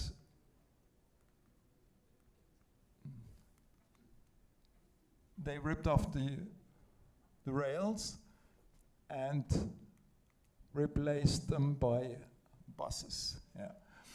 And the main reason why they did it is the rails were older, and so the trams were actually not very fast, and the buses were much faster than the trams at that time, also because the streets were empty. Later, it turned out that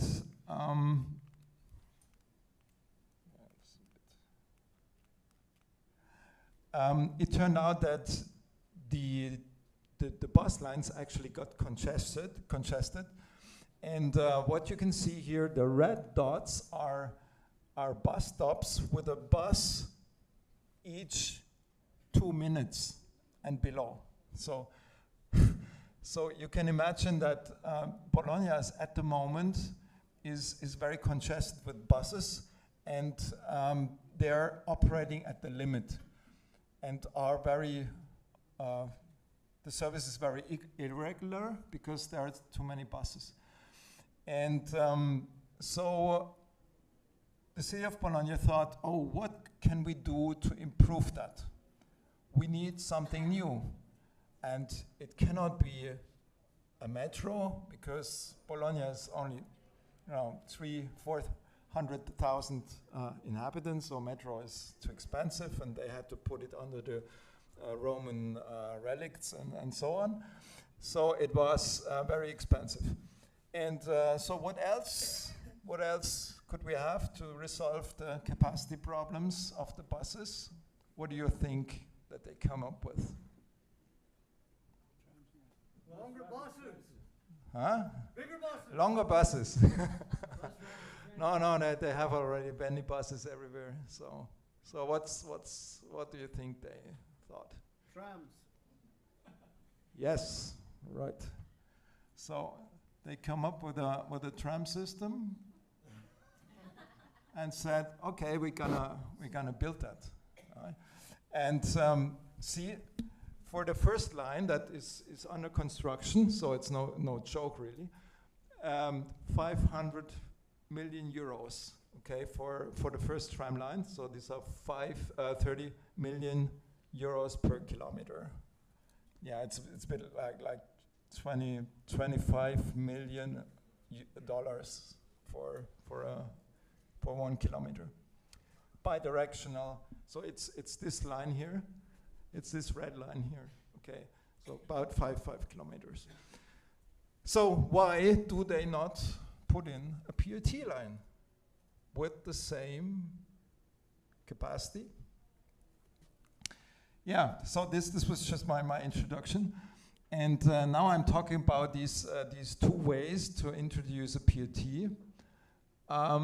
Adding feeders, what does that mean? I mean, many POT studies are kind of trying to connect locally attractivity centers like airports or railway stations or supermarkets or whatever, right?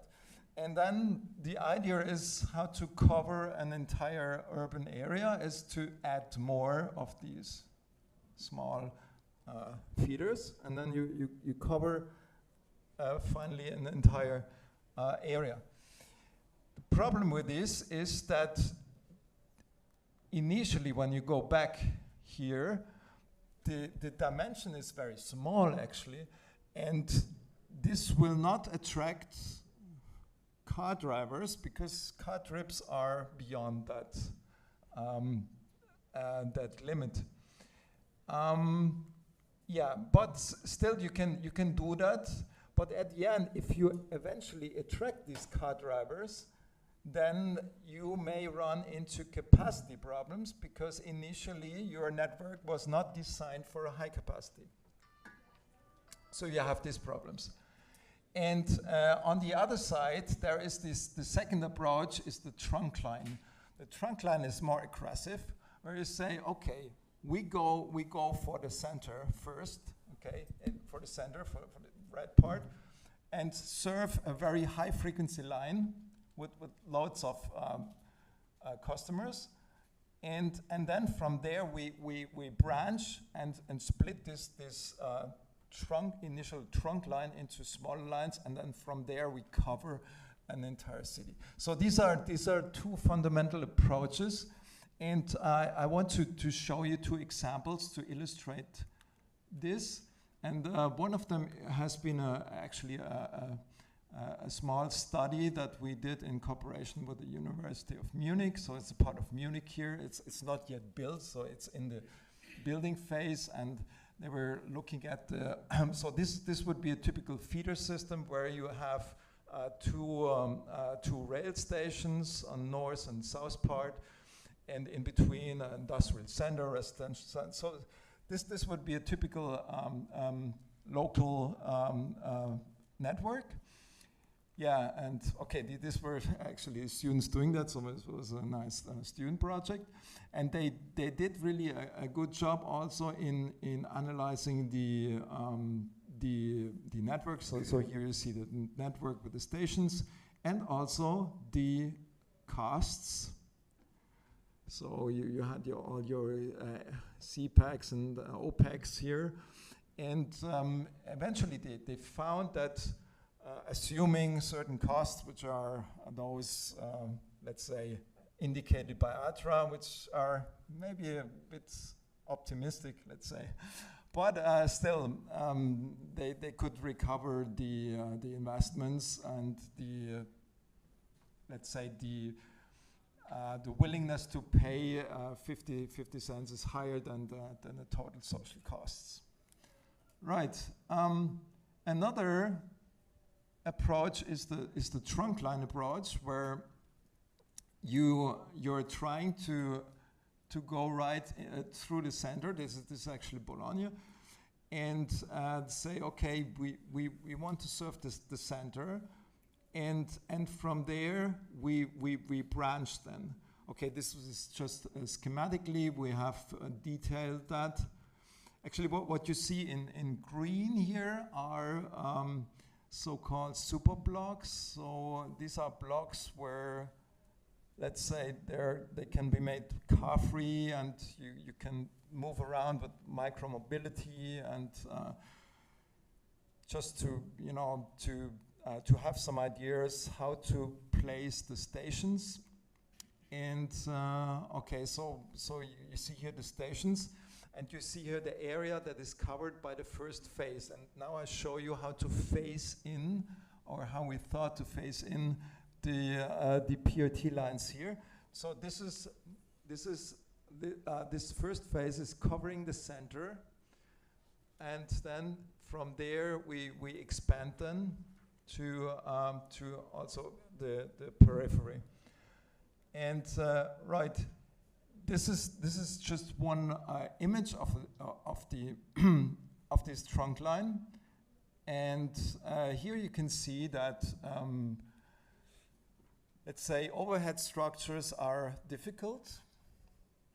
And so how to get in a POT, and the only way that I see is that you go for a kind of shaft just under the street surface. And but as I said before, in this case, you should have a POT that has a kind of 2,600 people per hour per direction, because this is the capacity of the tram that they're looking at. But this 2,800 is just for public transport passengers. But there is still the car here. But if you don't want the car, then you have to provide capacity also for the car users. And they add another 1,200 on this particular line. So you end up with, okay. So you end up with 4,000 people per hour per direction. And this is very funny, because this matches what we heard this morning from Model Tram. So he said that 5,000 is good enough for many urban applications, and I think this is true. I mean, we are talking about a medium-sized city, not a mega city, but there are many of these. It's 2 minutes. And okay, so what about the comparison now? So by adding feeders, you have generally lower initial investment, because you have a smaller, low-capacity network, but you have only medium usage, because only the public transport users are using it, and you also have the problem that maybe people go by bike, so you compete with bike, you compete with micromobility, you compete with Uber, and so on. And then it's about the capacity. You are cheap because it's a low capacity line, and then there is the question of scalability. So when it grows, does it have the right capacity at the end, or does it need an upgrade? Yeah, this is really messy. Okay, splitting trunk line approach. In this case, you have higher investments because you have to go through the city center. Maybe you have to do tunneling and stuff. So that costs you more, but you have a high usage, so that the revenue is higher, and that allows you to get funding to expand the network. I mean, this is, to me, the more natural way. Also telecommunications did the same thing. So first you go for where the highest usage is, and then you get a high return, and then from that you can branch and go into the smaller or periphery. You're almost done. Sorry. Yeah, with a high capacity, this is the point. You need a high capacity with greater than 4,000 people, or 5,000. This was just a rough estimate, and therefore, this is the requirement. But if you have this, and I see we have seen here many systems that actually at least claim that, I'm very trustful that we will see a change in the future. I'm very confident. That's it. Thank you very much.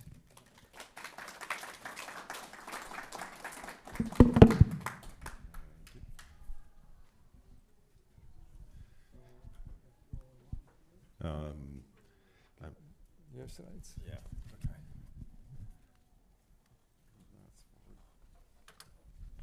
Just seeing a couple sleepy people in the audience. It's not allowed. Let's get psyched. By way of introduction, some versions of the agenda list me as the CEO of Emerging Mobility. I deny such a company exists, and I deny that I am the CEO of an imaginary company. I will admit to being the system planner for Swift Cities, working for Gerald.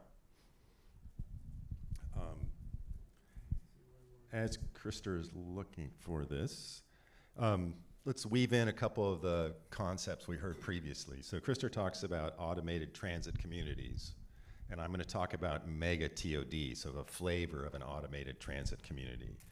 And Stan had his mobility, energy, productivity metric, so I'm going to show you the world record for the MEP metric. And Kit from Jacksonville was talking about the ultimate urban circulator, and I'm going to talk about a super circulator, which is essentially the same concept. Right? We're thinking along the same lines. And Mark from Glideways, I think, expressed a sentiment that we want a circulator to be 3 times as fast as Uber for 1/3 the price, right?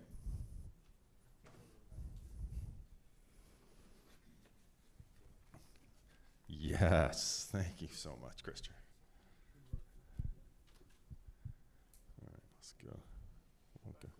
Go back. There we are. Okay, way to change fonts on me. So we're talking about the elevated flavor of ATS automated transit systems. So it's not just Swift Cities, it could be Glideways or Tram or whatever. By faster than a car last mile, so last mile we're connecting to regional rail. And by super circulator, we're picking up some of the midday trips for errands and such, and we're creating this mega TOD. And we're traveling to Vancouver to look at a hypothetical system. This is not a real sales lead we're talking about, it's just sort of random. And we're gonna connect to the SkyTrain regional rail system, which you can think of as elevated light rail, so it doesn't have to stop. It's not at grade. And it's kind of an edge city adjacent to the airport. So, to review for TOD, compact, walkable, mixed use, has a rail transit station, and we're trying to reduce driving by 75%. Happens in some places, sure. And TOD is great, but the problem is sometimes it's only 100 acres, and we want to be 20 times as big. So that's where our super circulator comes in, and we lasso 30,000 people and feed them to the regional rail. So that's what we mean by mega TOD. We snake out some kind of an elevated ATS system to create much bigger TOD. And you can sell one of your cars and still get to all of your activities during the day, right? That's key. And a 4-lane arterial like this, nobody ever bikes or walks it. So it's a pedestrian hellscape. And our super circulator hops over the junk and lands you in the walkable place, right? That's key. And then you can grocery shop without a car trunk, but you may have to use a hook and go so you can balance 60 pounds of groceries and take it into the super circulator. So that's car light shopping. And unusually, this SkyTrain station is right next to an auto-centered shopping mall. But with our super circulator, we have 30,000 people that we can get to the mall without any cars. So it's sort of less crazy than you might think once you add a super circulator, and then eventually we can redevelop this.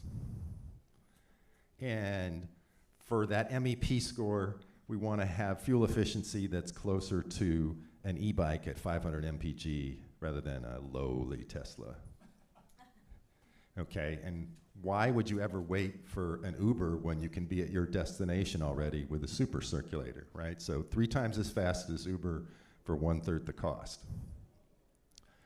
And what we want to do is reward each super block that's got 400 or more people with a circulator stop. So super block 1 gets a stop, 2 gets a stop, 3 gets a stop, 4 gets a stop, and then everybody flies over the arterials to get to the SkyTrain station. So we've created this mega TOD of 30,000 people. That's key point 1. Point 2, that alignment is not a line segment. It is a 2-dimensional alignment. It is serpentine. And point 3 would be, from any of the green stations to any other station, we can go faster than a car. No wait, nonstop, faster than a car. And As a super circulator, we can lasso car trips, the short car trips, and turn them into circulator trips. And then for the last mile to feed regional rail, essentially we're shipping over new riders to SkyTrain at zero new customer acquisition cost for SkyTrain. So we're teleporting them essentially at no cost. Okay, and we can redesign our bus network and accelerate the adoption of van pooling. We don't have to have a bunch of stops within our area because the super circulator is much better at distributing people, but we can get more effective bus routes because of that. And then we can have some micro-mobility hubs as well, and typically they would be on the edges of our area, but so we can have a whole mobility ecosystem. And then for biking, we've got this scenario where you can be in the adjacent single-family neighborhood, bike, take the circulator over the crud, the arterials, and then on the other side you can bike again. Okay, so hopping over the crud on your bike when you're in the super circulator and only biking in the nice stuff. So we've never seen a published business model that's break even on something like this, right? That's sort of the key secret sauce to all of this. But clearly you see that there's a potential to unlock $1 billion shopping mall redevelopment, to have huge savings in parking. If you're 3 times as fast as Uber for 1/3 the cost, then you could generate $15 million a year in fare box, which is nothing to sneeze at. The landowners could contribute to help pay for the CapEx. And typically we want to think about, for business models like this, we want to avoid the residents who don't benefit from funding this, right? It's more of a locally driven business case. And that is it.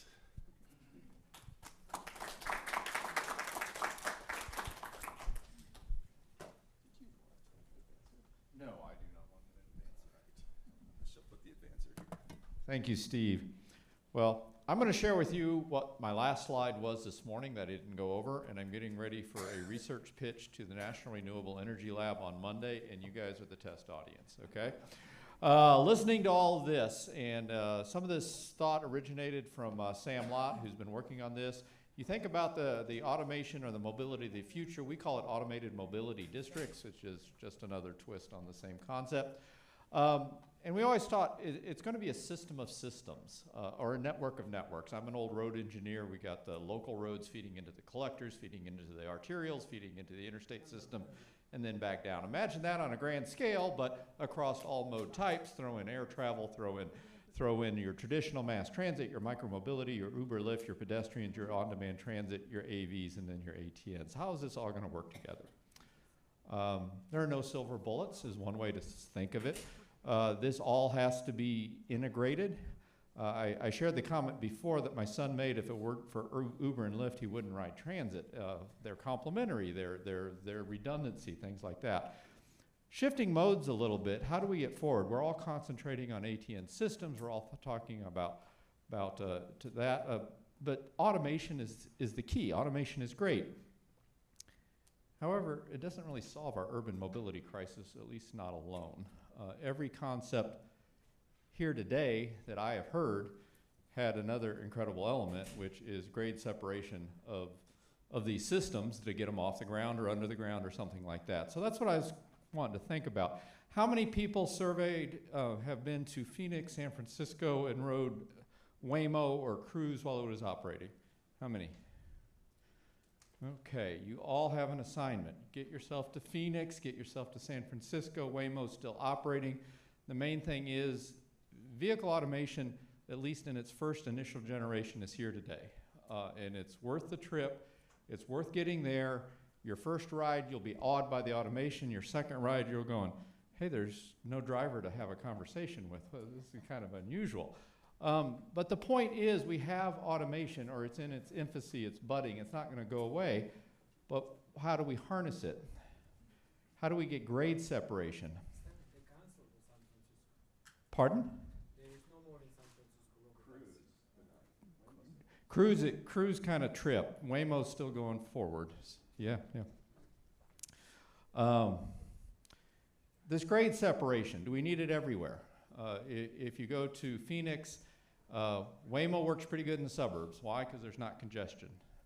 Does it really help in your urban areas? You really need this grade separation in areas where you have sufficient density that vehicles and our existing road system just doesn't work. Not like suburbs, more like urbanized. I don't know if I called San Jose completely urban like downtown San Francisco, but it is sufficiently distant that it takes an hour to go 7 miles from one community to the next. So maybe what we need is this automation, but this automation thought of maybe we need a new type of roadway.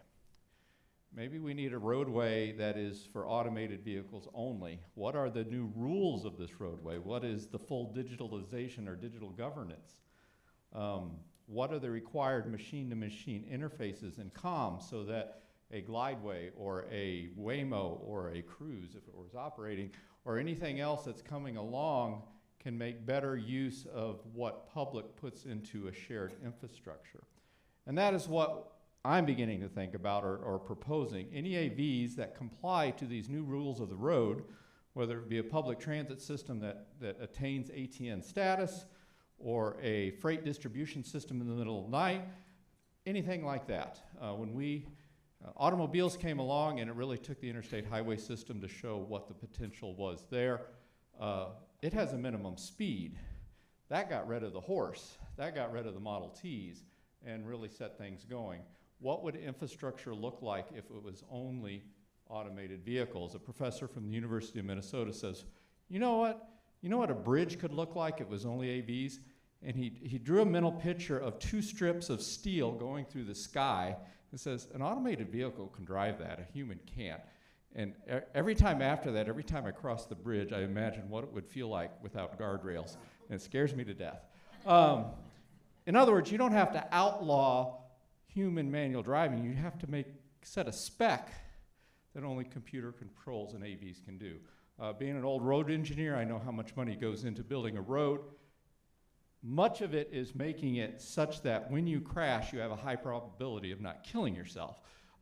In the same way, if we get over to AV-only roads, there should be efficiency in factors of safety, efficiency, and design. Well, to bring this all together, this will have everything else. These rules of the road will include environmentally friendly, all electric, quiet, noise controlled. It needs to be like a public utility. Maybe take the guideway concept and turn it into how we treat utilities so it can handle public, private industry, a utility-based model, all-weather, people, freight, cost recovery through charging, authorized and inspected vehicles only. That gets into a whole area of security and personal protection.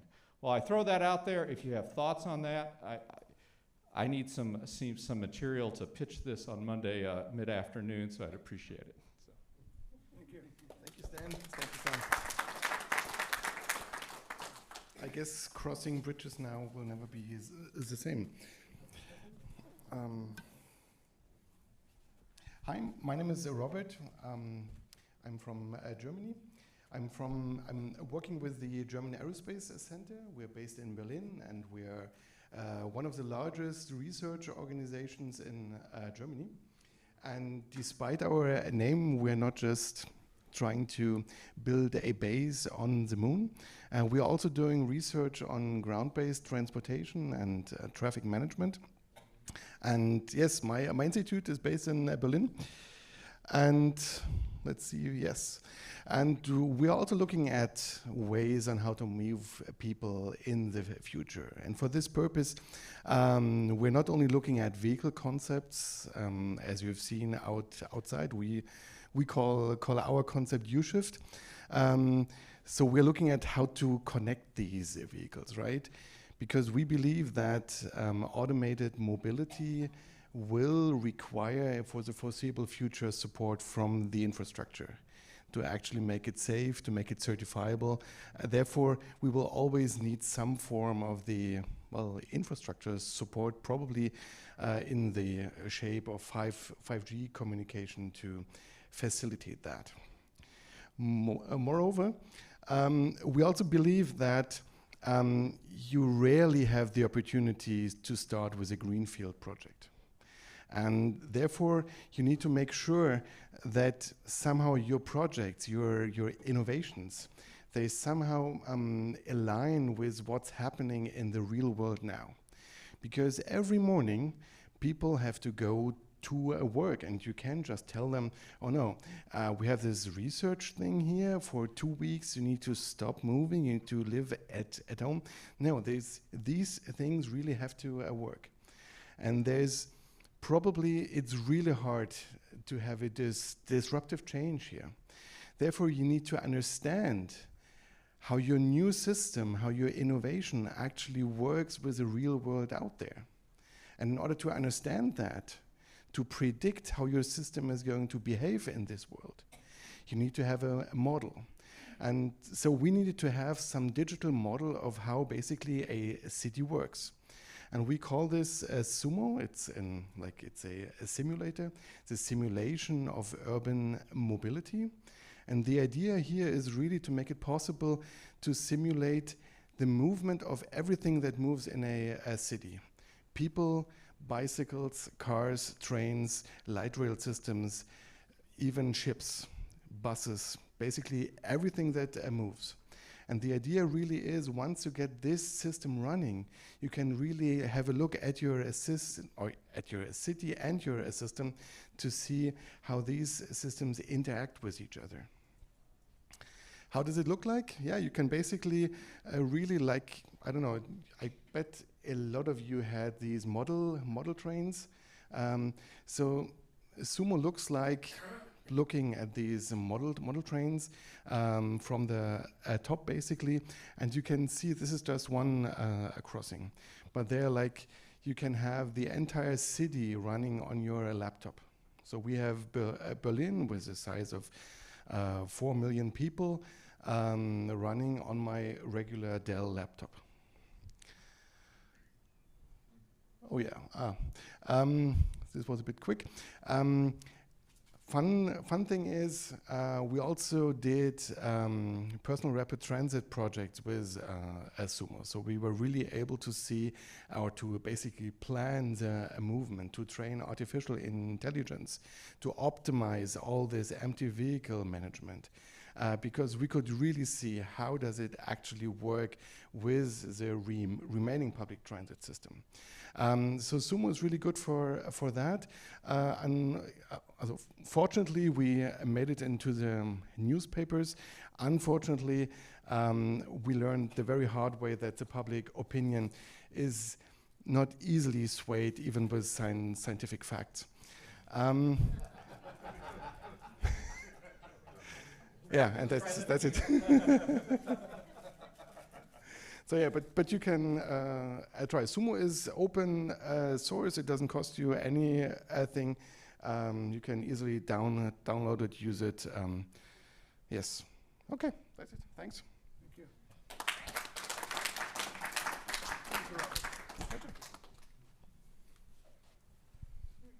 I have 10 minutes. Very good. Let's see, I'll step out here. All right, while Chris was pulling that together. I'm Stephen Jones with the University of Alabama. Many of you are thinking, why is this guy from Alabama here with Europeans and the cutting edge of the business and NREL? Well, it really goes to some extent to speak to the theme of this from Krister. We can do better, and I can tell you we can do a lot of things better in Alabama than we've done historically. One of the things is transportation. Now, the other reason and the interesting kind of backstory is why I'm here is in wanting to do something better about transportation and public transportation. About 10 years ago, I got on ASCE, TNDI's Public Transportation Committee, and I don't know, within 6-8 months of me getting on it, Walt Kulik retired from the committee and gave it to me. And so I have been in a learning mode ever since, and it's been a great thing. I've been to Podcar City in 2017 in Vegas. but what I want to do is make the point here, again, the idea of we can do better. I'm not going to tell you about the PRT system in Alabama because we don't have one, if you didn't know that.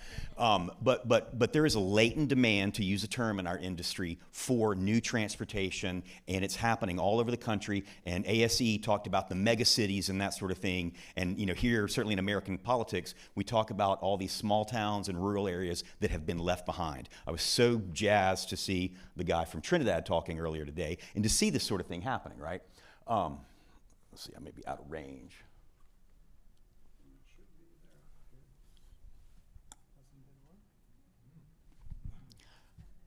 I brought this. There we go. Okay. Okay. Oh, no. There we go. So there has been some work, interestingly, a lot of European work to begin with, on looking at shared autonomous vehicles and this type of work in the rural area.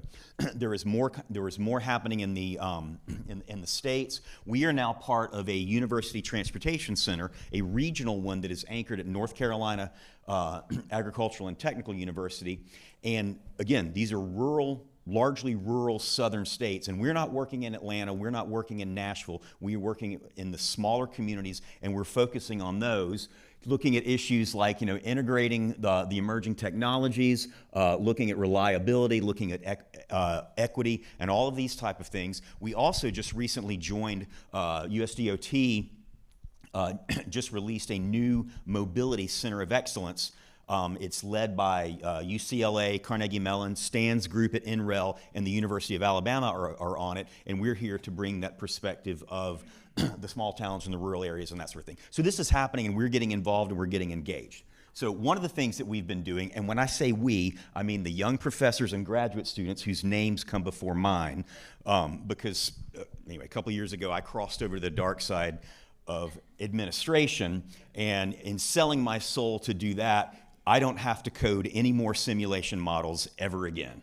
So what we've done is we've pulled together and scraped. You can see the databases here, road network data, all sorts of open. I heard someone mentioned OpenStreetMap earlier, and we've been scraping all this data, employment statistics, National Household Travel Survey, and we've built synthetic mobility populations in trip making. We have like 30 million synthetic trips across 374 urban areas across the country, all under 375,000 population. And we've just been running these, and we're refining the data. We're adding, these are just home-based work trips right now. We're adding non-home-based work trips, and eventually what we want to do is get this thing built, and we want to turn it out. So people that are working on PRT, whatever, we're going to have these giant synthetic population databases that have been built for these type of communities, and we want to be able to share that and collaborate with and work with people on it.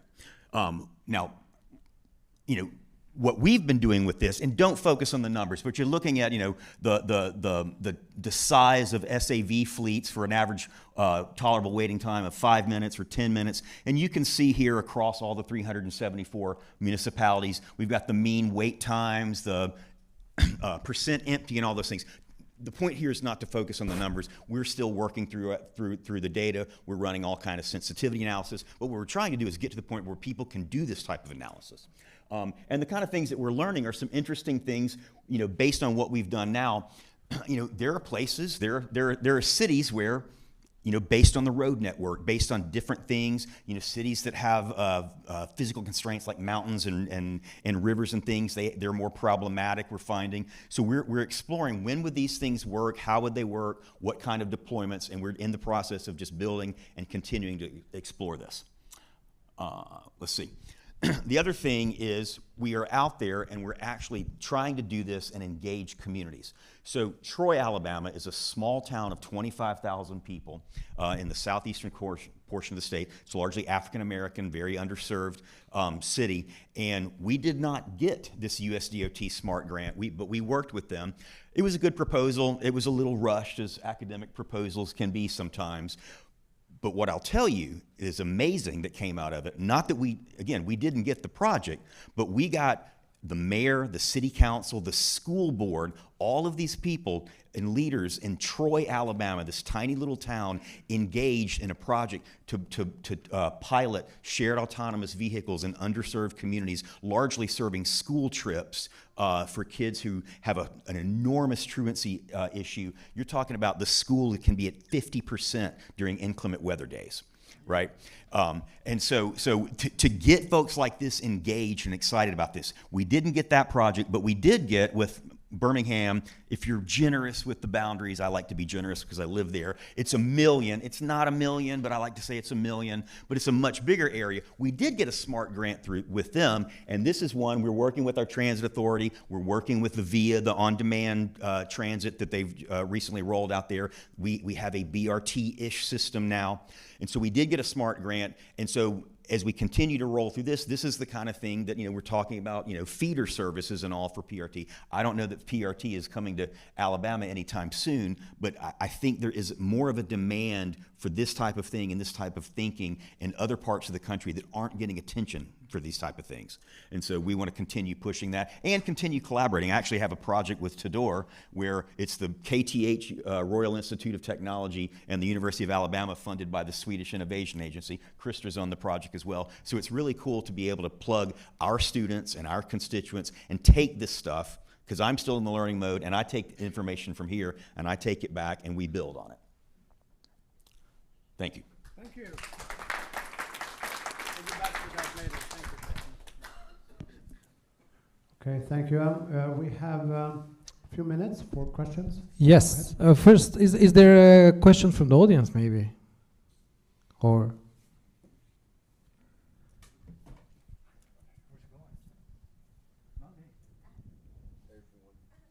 Huh. There she is. It's really kind of more of a comment. I am from small rural Barnwell, South Carolina. So this is all relatively new to me and my thought process, and I haven't been able to wrap my head around how this could work in a rural area. So, I don't know if you can expand on that a little bit. I know that's what you were talking about, but one of the things that there is such an issue because we've lost our hospital and we have a public transit, but since COVID, it's been going downhill for lack of ridership and lack of funding.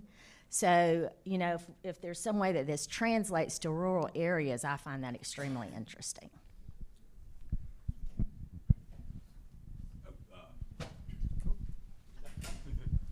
All right, so as I said, what we're looking at right now is the shared autonomous vehicles. So these are sort of free roaming pod cars, if you will. It's not these PRT.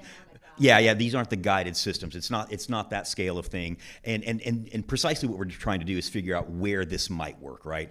And part of what we're doing is trying to one of the things that I glossed over there, both with the city of Troy and the city of Birmingham, is the community engagement to get people involved.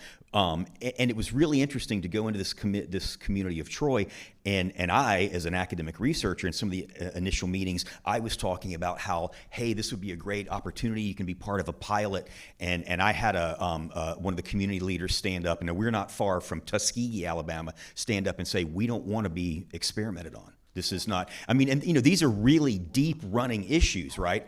And but the point is we're not talking about, I would like to see all the proper PRT in these areas, but it's really more of the free roaming autonomous vehicles.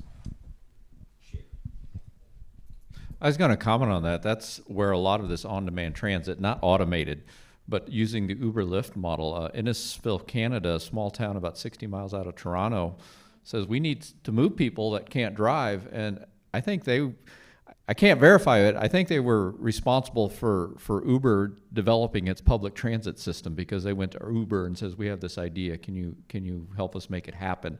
And it really started a movement in rural areas saying a smartphone and a fleet of small vehicles can outperform a bus system in those areas. Well, I have a continuing question on that for you who kind of create visions of transit system or kind of Podcar system.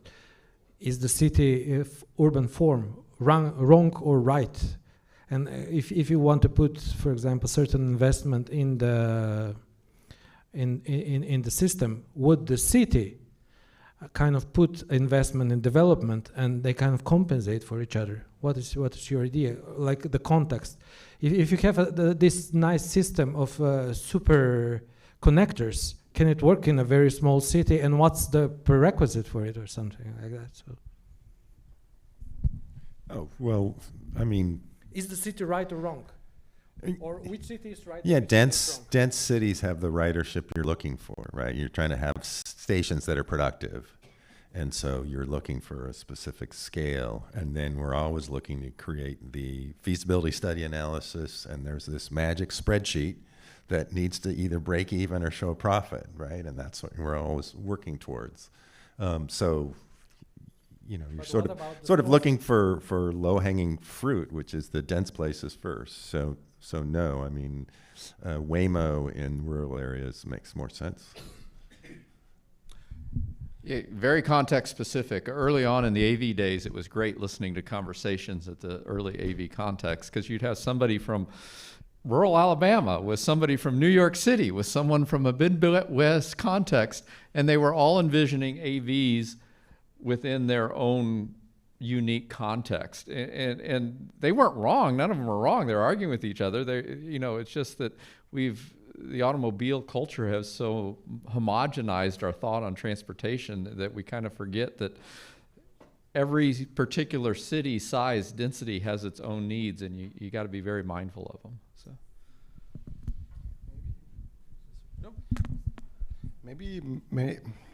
Maybe just to add a different point of view. Last year we had a project in Madagascar, in the capital city Antananarivo. And this city every morning grows by 1.5 million people who are just traveling into this city. So all of a sudden, every morning, the city gets really dense, really dense. And they got all these nice tricks with their policemen, and we had a chance to talk to the mayor, what he wants to do about it. And we were all like this, yeah, you need to have more efficient public transport and so on and so forth. And he was like, no, like his vision is rather the step before that. He wants to make sure that all the centers outside of the capital, that they gain more attractiveness, that more funding is going to the development of all these rural areas. Because if jobs are not just found in the city center, if jobs are actually available in the outskirts of the cities, then the need to actually travel so far every morning, the need goes away. So he was really like, maybe traveling to the capital should be really uncomfortable. We should make sure that the rural areas develop further. So, yeah, it's different, right? Okay, thanks. Thank you, panel. Thank you, everyone.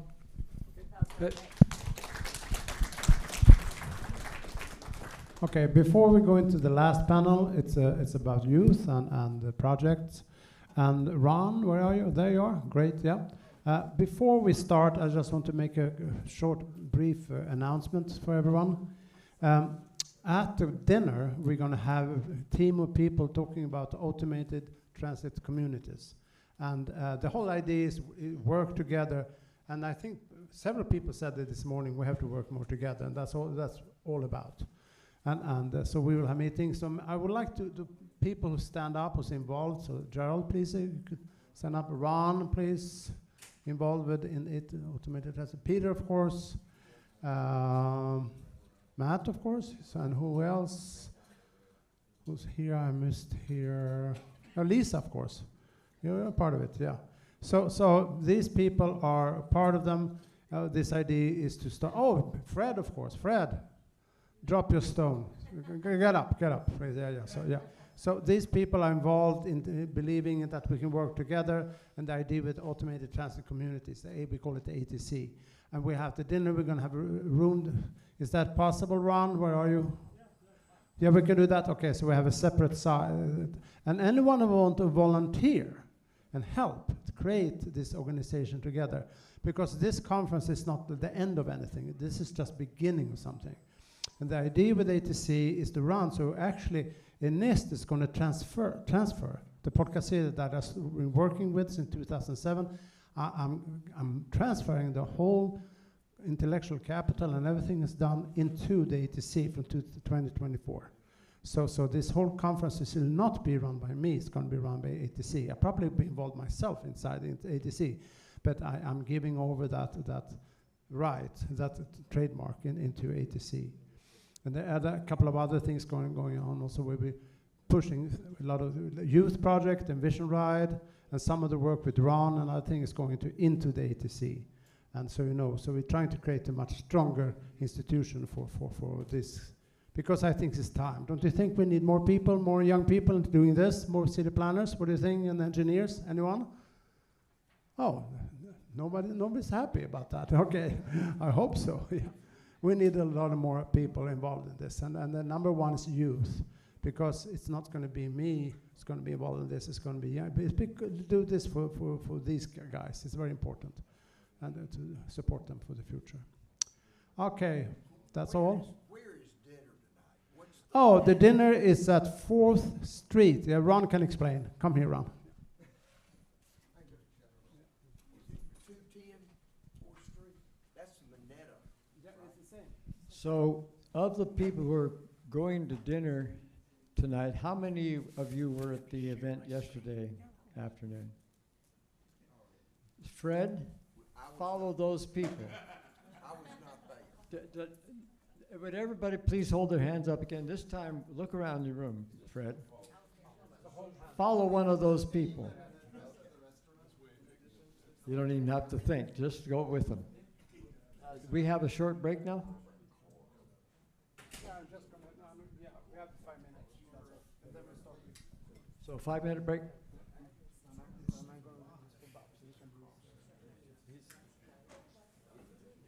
Oh, here it is.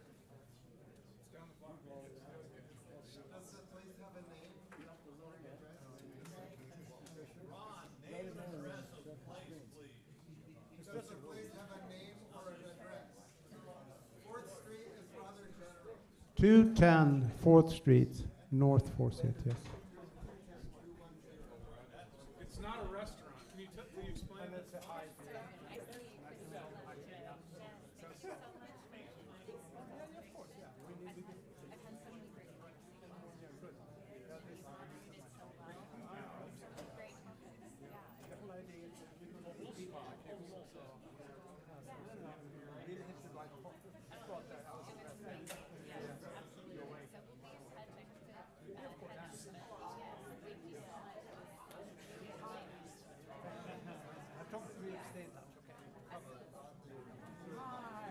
How was it? Hello. Hi. Did you enjoy this? Or? Yeah, good. So much information. It's an big problem. Nobody's figured out. Well, we hope this ATC will be you.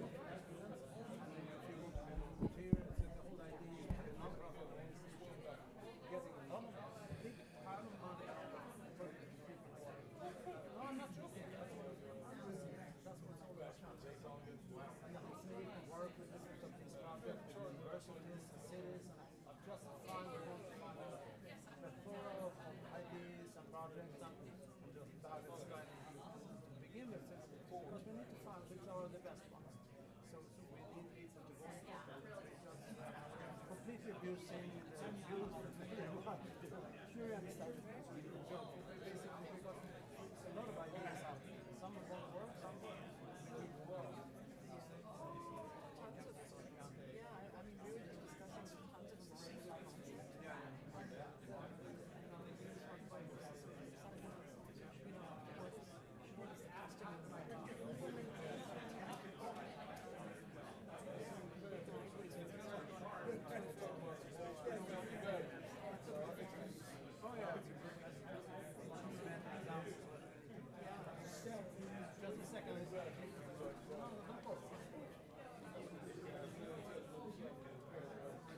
That's me.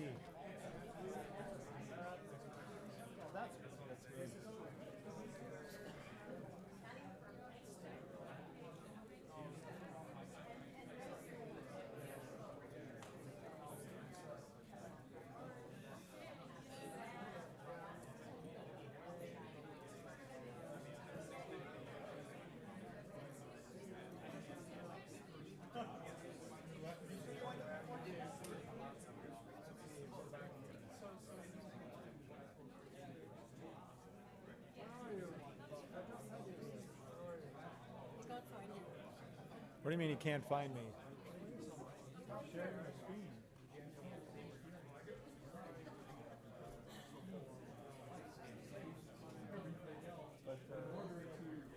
Nice.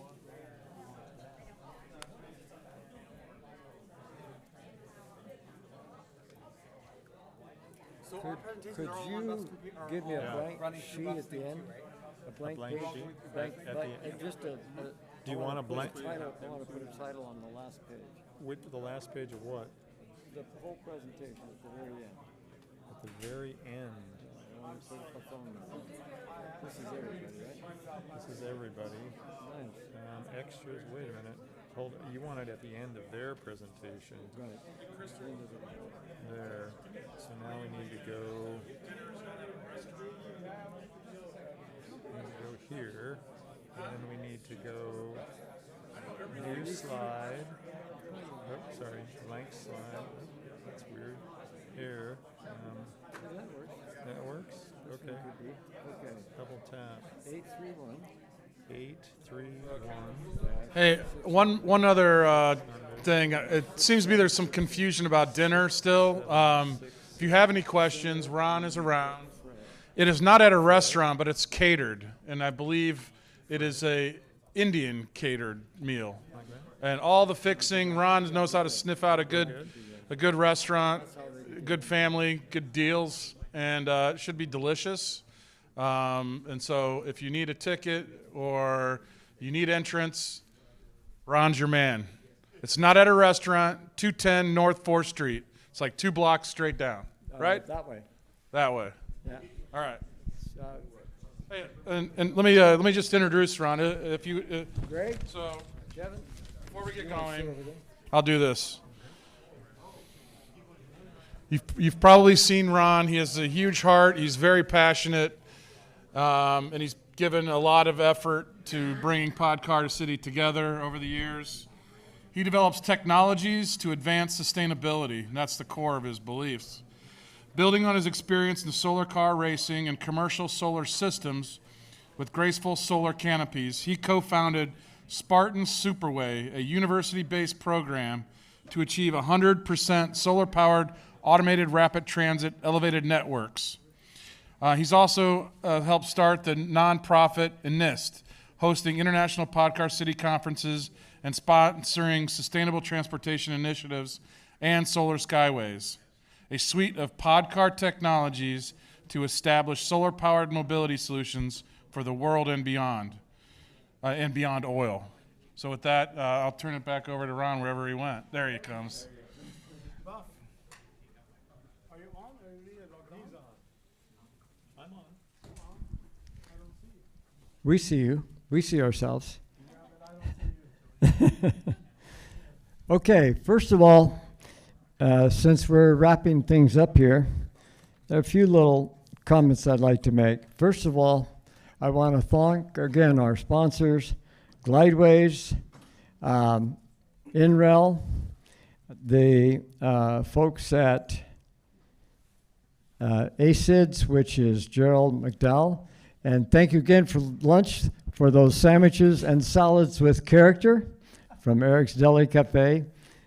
Started in Santa Cruz, where I live over the hill. Of course, as I mentioned yesterday to a group that had a direct seminar with Peter Muller, this is my hometown, and I'm really glad that all of this time that we've been doing Podcar City over the last decade and a half. Oops.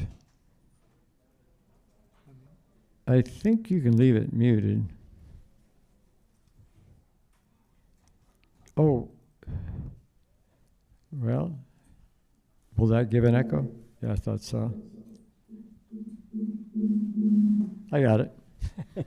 That's what I figured, but I saw the sign there. All right, so it's been really a great pleasure to see you all at my hometown here, San Jose. And when I was born, I think we were about 50,000 people, and now look what we've gotten to here. And so, and Flatiron, thank you too for your sponsorship. Going one step further, I really want to say again, a great appreciation to my associate, Christopher Lindstrom, who spent hundreds and hundreds of hours to put this meeting together so that we could all convene and have a good time together and learn a lot about what's going on and advancing our program. And then Peter Muller for all your help, Matt Lesh, and the others who are too many to mention who've made a big part of this, those of you who come from a long distance.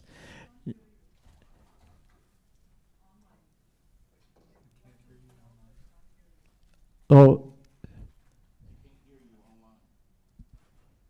It says mute right there. You muted yourself. Well, I use this and it. Oh.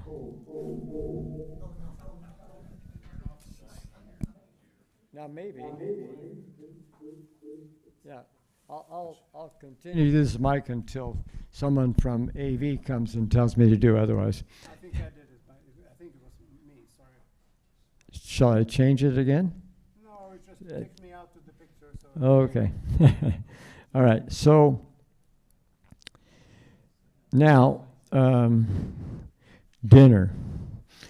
After this is over, you can go north against the traffic, if you will, on 4th Street, just 2 short blocks.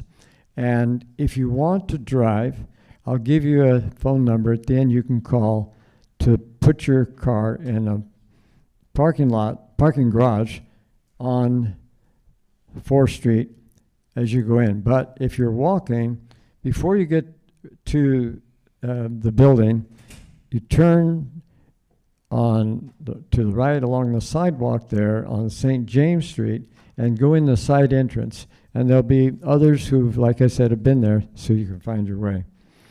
All right, with all that said, I want to introduce Professor Buff Furman, Greg White, Kevin Nishinaga, and here comes Douglas from Uganda. He had a little further to go. In fact, I think, Douglas, you hold the prize for the person who came the longest distance. He had 2 10-hour flights to get here. And so I'm not one for lengthy introductions. You all can go on LinkedIn to learn more about our fine friends here. And I just want to start out by saying that about the time we started the program at San Jose State, I was building these solar system in Santa Cruz. Now, it's not really different in terms of power output from other systems, but you notice that there was some new technology that had just come along at the time we did this, which made it possible for us to put a curvature into those arrays. And why does that matter? I think it creates an aesthetic, and I've very often been complimented for this work that we did. It was all because of a technology that I learned about through my brief association at that time with Professor Furman. Isn't that something? So there's so many things that connect. And after we got started, I saw that this could be a real opener. And what happened is that when, now I can unmute it. Do I turn the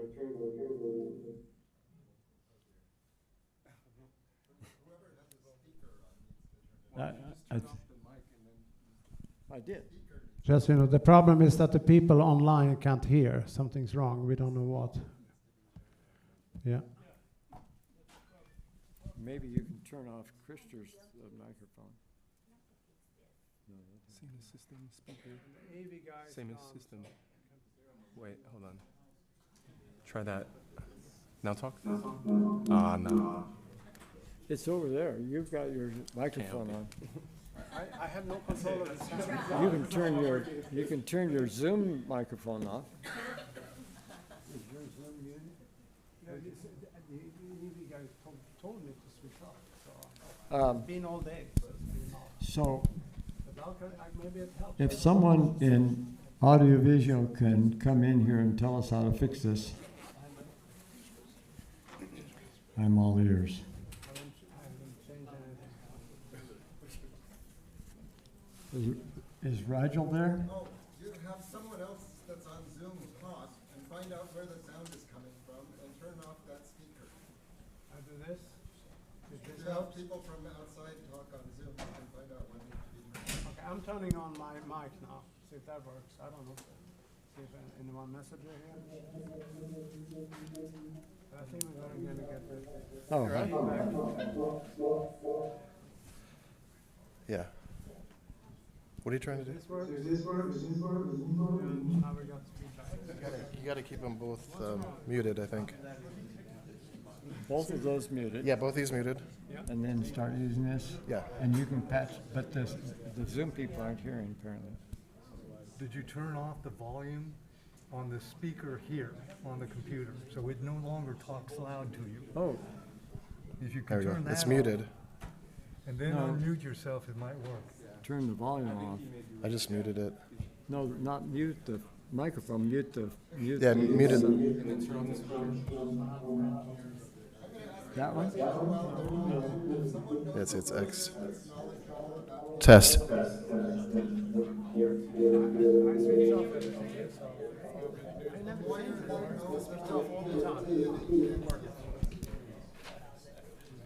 Testing, testing. Oh, I turned it off. Yeah, let me go see if I can get John. Uh-huh. I'll be right back. I think he's outside. We're looking for John now. Hey, I saw him take off. I'm not sure. Well, he's still around maybe. Yeah, something's wrong. I don't know what it is.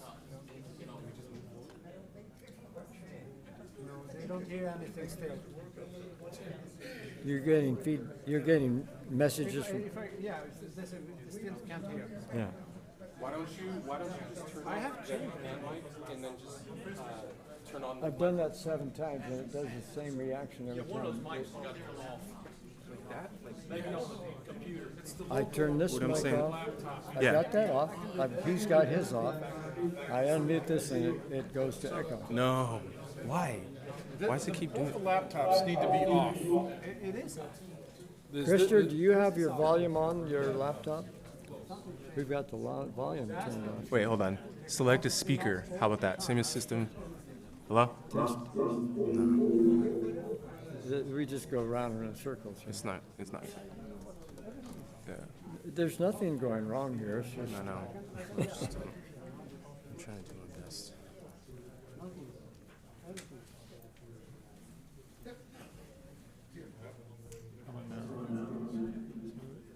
His is on. Is your sound off? Everything's off. Completely. It's been all day. I haven't changed anything. Can you please mute Civic Center's TV group?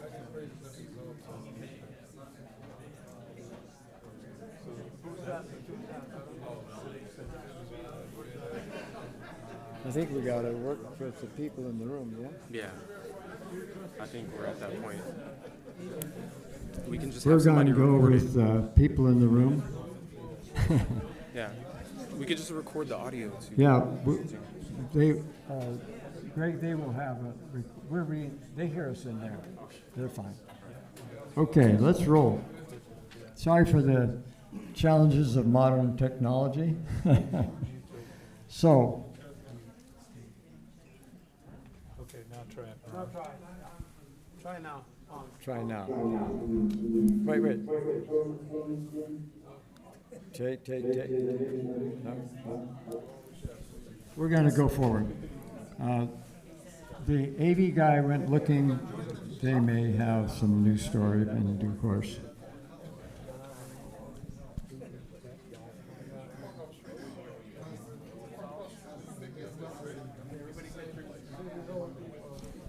Buff?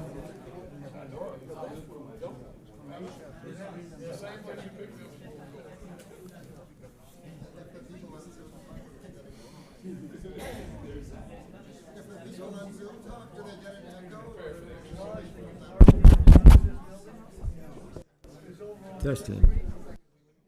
Testing. This is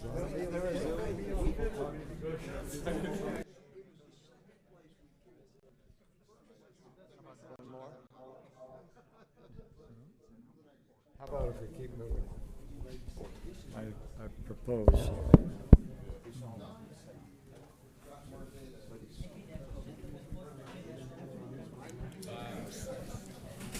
I can't do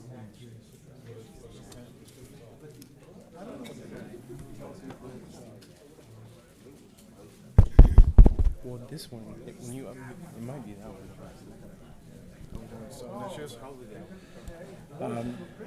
We've got the YouTube running. Okay. But you're still getting the feedback? Pardon? Are you still getting the feedback? Yeah, everything we've tried. We've turned this off, turned everything off, turned the speakers off, turned this on. This bam. one's muted too? Pardon? Is this one muted too? I don't know. So why can't they hear you?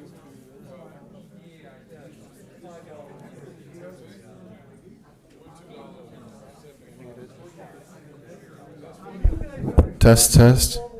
Echo. It sounds good. Test. No echo. Okay. Well, this is still muted. Can you hear us on Zoom? Can they hear us? I just got a message from a friend of mine. I've been running this exactly the same way for whole days. I have no idea what I done wrong. There's something wrong with it. The host would like you to unmute. If you unmute, you're going to get the feedback. Right. So we want to stay muted. Whose computer is that? Is that my computer?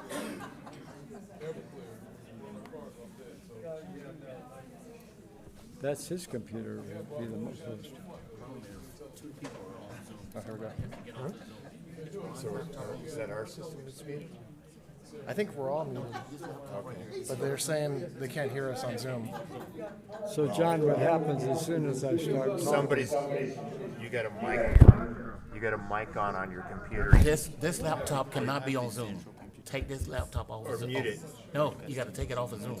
That's the problem. Yeah, I've only his laptop can be on Zoom. That's where the interference. No.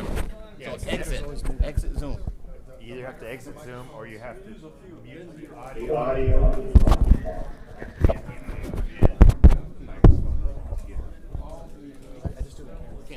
We have this muted. This is muted. Yeah, and as soon as you hit the unmute, you get the feedback. Right. Can we use his computer for the audio? No, we need to use my computer for the audio on Zoom. Are you getting it from here? Yeah, we get it from the microphones. Can you patch it into Zoom? It should be. No, the basic problem is you can't have both of these laptops on Zoom. That's the basic problem. So run the presentation from his laptop. But you can't get it over there without You don't taking have a 20 flash minutes. drive? It's not on a flash drive. No, I want to get started and help the people. No, that's not the point. The people in the Zoom are just going to have to get the recording.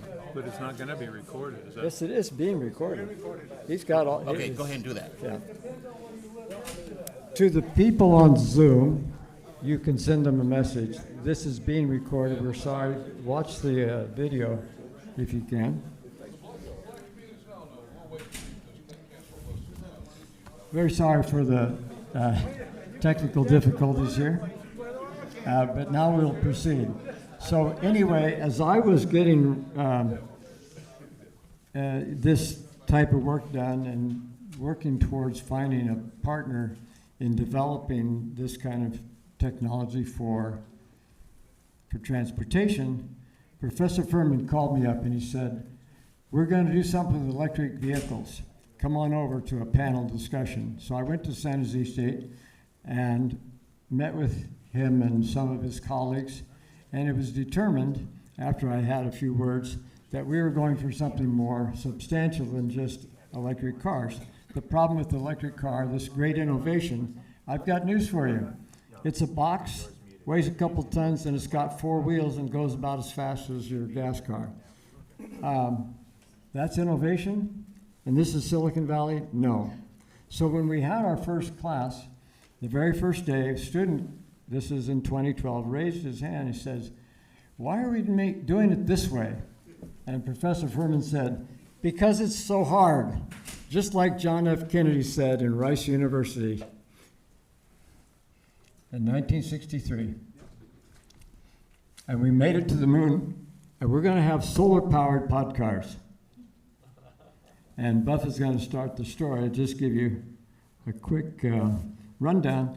Jorge and his team, Jorge is over there, envisioned this on our behalf because one of the big problems we have around the world, but right now, especially in Africa, is that there you go, hi Jorge. The people in Africa are starting to put roads across these great large areas where animals migrate. And when I went to Australia on our solar car race with Jorge 30 odd years ago, we went along the road, and in the first day, I saw 50 dead kangaroos before I saw a live one. And we kill 300,000 deer a year in the United States. I got news for you. According to this fellow here, I read the script, we can do better, right? Yeah. Okay, so Buff, take it away. Okay, thank you, Ron. Let's see if we can hide these controls here. So do that. Okay, so thank you very much. We want to share a little bit about this bold vision for sustainable transportation. Krister told me 5 minutes and talk about the students. Okay, so here we go. So if it goes, that's Ron's presentation. Okay, so everyone knows Spartan Superway is about automated transit networks, which everyone knows, offline stations, vehicles captive to a guideway. The secret sauce that we're working with at San Jose State University is we put a canopy of solar along the guideways and in the stations there in the background so that we can capture the energy that the system needs in the footprint of the system. And this is truly sustainable transportation. So we've been doing this now with students since 2012. So engaging them has been the way we've been doing this. This is only a fraction of the more than 300 students that we've been working with since 2012. And so what I wanted to do is just focus on one of these students, this guy right here, Jack Fogelquist, who is part of our program. He did a master's finished in 2019, and he developed a computational aid for doing the solar planning for an ATN system, such as we're proposing. You can think of what he has done like Podcar, but for planning solar for ATN. So if there are any entrepreneurial-minded people who want to run with a solar planning tool, much like helioscope or something like that, come see me. I'll get you in touch with Jack, and you can take off on a Podcar-like planning system for solar.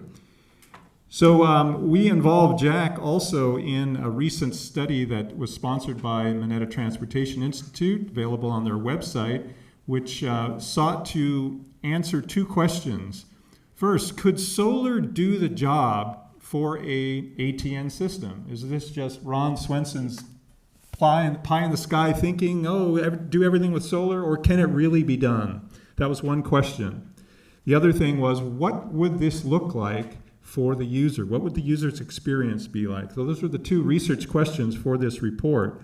So the proposed system, shown here on the right, would connect the 2 campuses, north and south, from San Jose State University, with a couple stations nearby. And the pin up there locates where you are right now at City Hall. So Jack used his tool to look at that and found that Yes, with a solar canopy of about 8 panels wide, 7 meters, we could run that system 24/7, grid tied, net zero, okay? And with a plus or, 15% extra ridership and still be able to handle that 24/7. The modeling was done using origin destination data from the Park and Ride shuttle that runs a diesel bus between the two campuses. So we use that as a benchmark. We use Sumo and Sumo Pi and Jörg Schweitzer's help to get up that learning curve. Jack did the modeling to find out what the energy demand was, and then used his tool that he developed in his master's to actually size the solar. So we answered that research question that yes, it is possible. This also has 10 megawatt hours of battery storage for that system. Something like this at each station. So this is kind of the bottom line on the left-hand side as far as CO2 reduction. The far right, 411 grams carbon monoxide or carbon per kilometer that's saved. The center one is grid. If you just powered this by the grid, so that's why if you do it all by solar with grid tie, you draw from the grid at night, but push back in the day, you can be a net positive in terms of the reduction in carbon emissions. And then the graph on the right shows the particulate emissions drop from comparing the diesel bus or the grid-powered ATN versus what we could do with solar. So it's really a win as far as doing ATN with solar, we think. So the other half of this was doing the visualization that we have Jorge Rodriguez here and his Rodsmos team did a fantastic job with the visualizations for what this would look like, this being one of the renderings that they did. And so that report's available on the MTI website. I'd be happy to share that with you. So that's my pitch on involving students. I want to now pass it over to the Solar Skyways group and let them take over from here. Just let you know, folks, that the people on Zoom are able to hear us now, and it's gotten straightened out. Greg, I told this story last evening. Huh? Okay. So anyway, I want to give you a chance to hear from Greg, who has led our team since he was an undergraduate in Professor Furman's program, and he's taken the lead on our commercial endeavor to go from here. All right. Okay. I know everyone's tired, so I'll make this quick.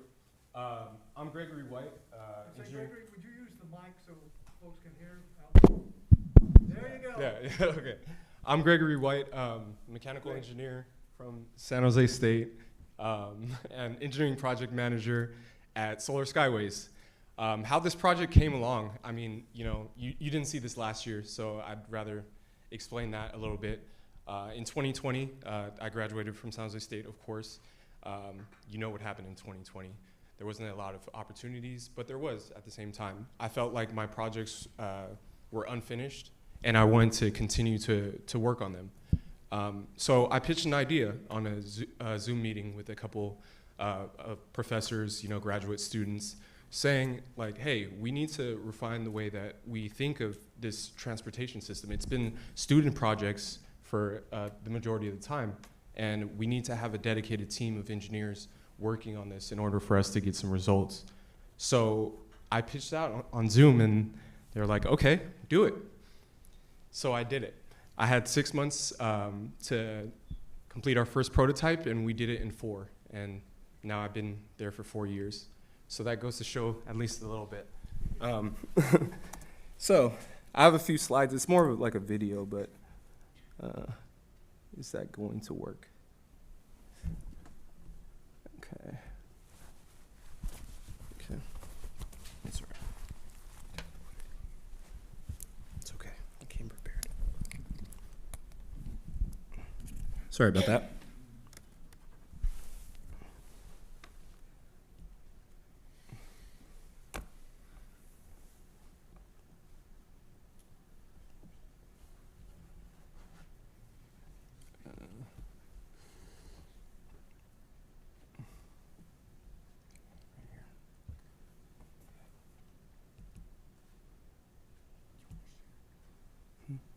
hear system sound? It's not. There's no sound. Good. Yeah. Sorry. Okay. There we go. I hope everyone can see that. This is just like a little something that we have here. Okay. So, yeah, our journey begins with Solar Skyways. We've been developing prototypes since 2020, like I said. We have 5 prototypes at the moment. Our T3, which most of you guys saw over here at the station here. Our T5, our 10-meter track, our T20 track that we're working with TCS. All great prototypes. The 10-meter track is as big as this room, and we've tested it in simulation before we even built it, and that was successful as well. So really excited about the future and what it holds as well. So let me just take it over to here. Okay, these are just a couple examples of the different tracks that we have. This is the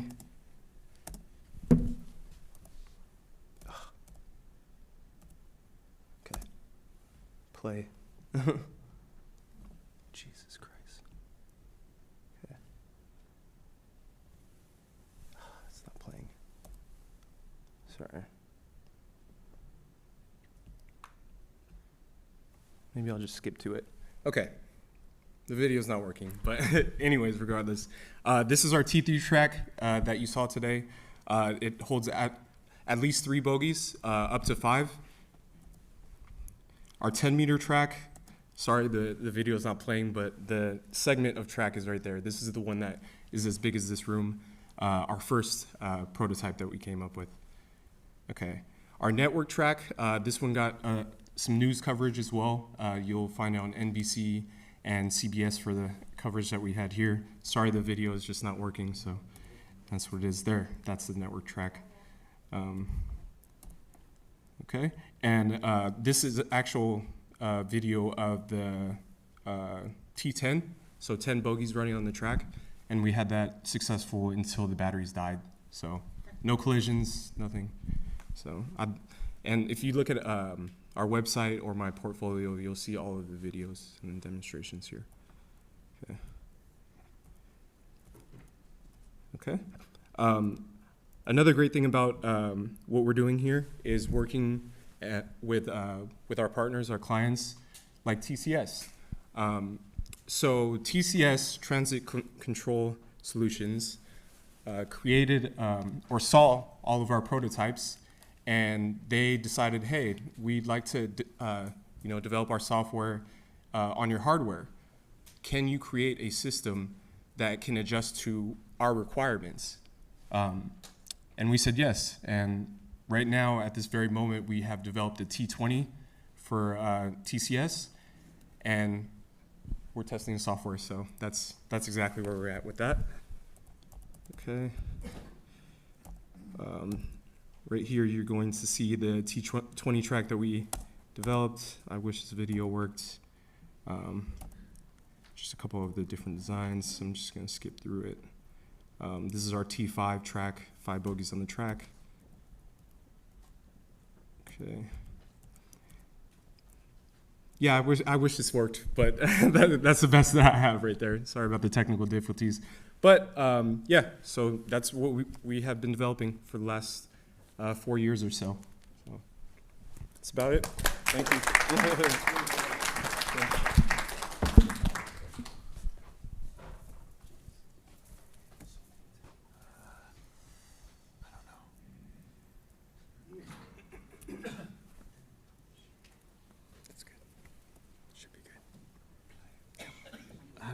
Where is it? Oh, there.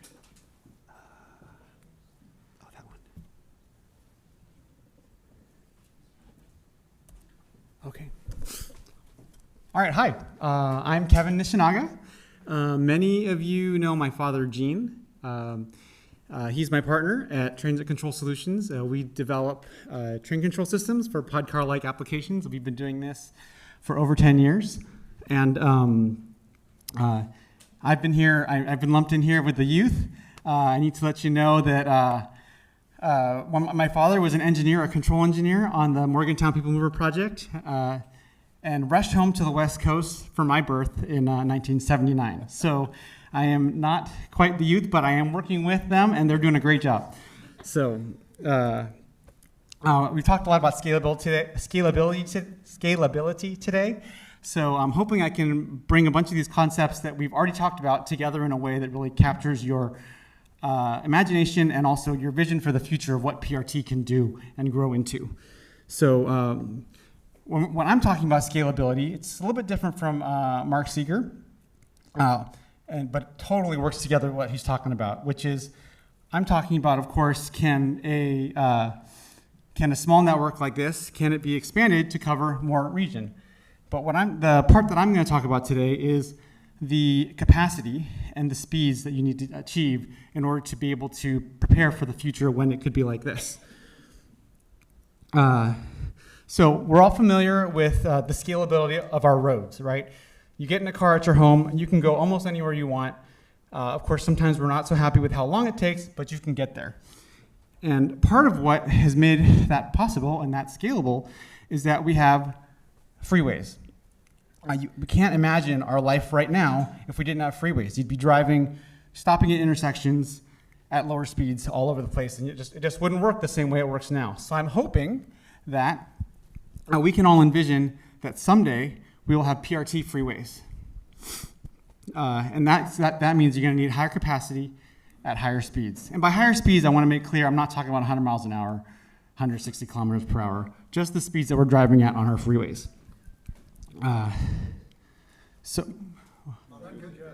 Yes, yes. So let's talk about PRT freeways and what they would need. Now we've talked about this image is expected to show you that we know that PRT does not have intersections. PRT would use off ramps, and PRT is direct and destination. Maybe not drop you off in front of your home, but at least get you into your local neighborhood where you can walk home. And then also we know that PRT needs to be cheap, or at least affordable in terms of the infrastructure and the vehicles. But today I'd like to focus again on the capacity, so the high speed and the high capacity. Now, so capacity, we're going to talk about, we need to understand that capacity goes up as headway goes down, right? Headway is the amount of time between two cars passing the same point on the track. And until we had the APM standard change with the brick wall change, so we no longer have the brick wall stop, which is something that I believe Peter explained to us earlier. So thank you very much to Peter and his team. And my father helped Peter out with that. And so with moving block, which is still essentially modern technology, the headway between cars is determined by two main factors. Okay, the vehicle length, okay, the vehicle length of the lead vehicle, and the braking distance of the trail vehicle. And so I just want to make sure that you understand that the point of explaining this to you is that these two features, the length and the braking distance, are not related to how good your cars are, or how good your braking is, or whatever. It doesn't matter if we get faster computers, smarter AI, better tracking. If you're using moving block technology, you're limited by this equation, which looks like this. Okay, this is a curve that describes the headway versus velocity. So if you look at this curve, you can see that the lowest headway, again, the highest capacity, is going to be around 2 seconds between vehicles. This is for moving block again, at only about 20 kilometers per hour. And that if you get up to 100 kilometers per hour, or 60 miles an hour, you're going to be in the 5-second range. And then I also wanted to show the capacity curve for this because I feel like it's a little bit more compelling. Note that, so this blue, the solid line, the capacity curve is on the right axis. So notice that for capacity, for my presentation, I've chosen to use vehicles per hour instead of passengers per hour because I think it'll make it a little bit easier for us to grasp how this works here. And so I want you to understand that with moving block, as your velocity, your vehicle velocity goes up, your capacity is going down. The number of vehicles per hour is going down. oops, oh, and I wanted to show you that this orange star is approximately where we are with our freeways. That's representing if we are doing cars every 2 seconds on our freeway. That's we have 3,600 seconds in an hour, so that's about half the 1,800 vehicles in a freeway lane in an hour if you're doing 2 seconds for the entire hour. Okay, so at TCS we've designed a new train control system. We call it dynamic block. We've been designing it from before the APM standard was changed, anticipating that Peter's team would be successful. And with our system, Peter quoted the number earlier, that with dynamic block, we can get under 1 second, as you'll see the headway is getting lower in this chart as the speed goes up. And this is because we take advantage of the fact that the vehicle in front is not a brick wall. It's simulating a little bit more of getting closer to how we drive on the freeway. So you can see then the capacity compared with the cars, right? The cars, that's orange star again, so that's 1,800 cars per hour. We could potentially get up to 4,000 cars on one lane in 1 hour.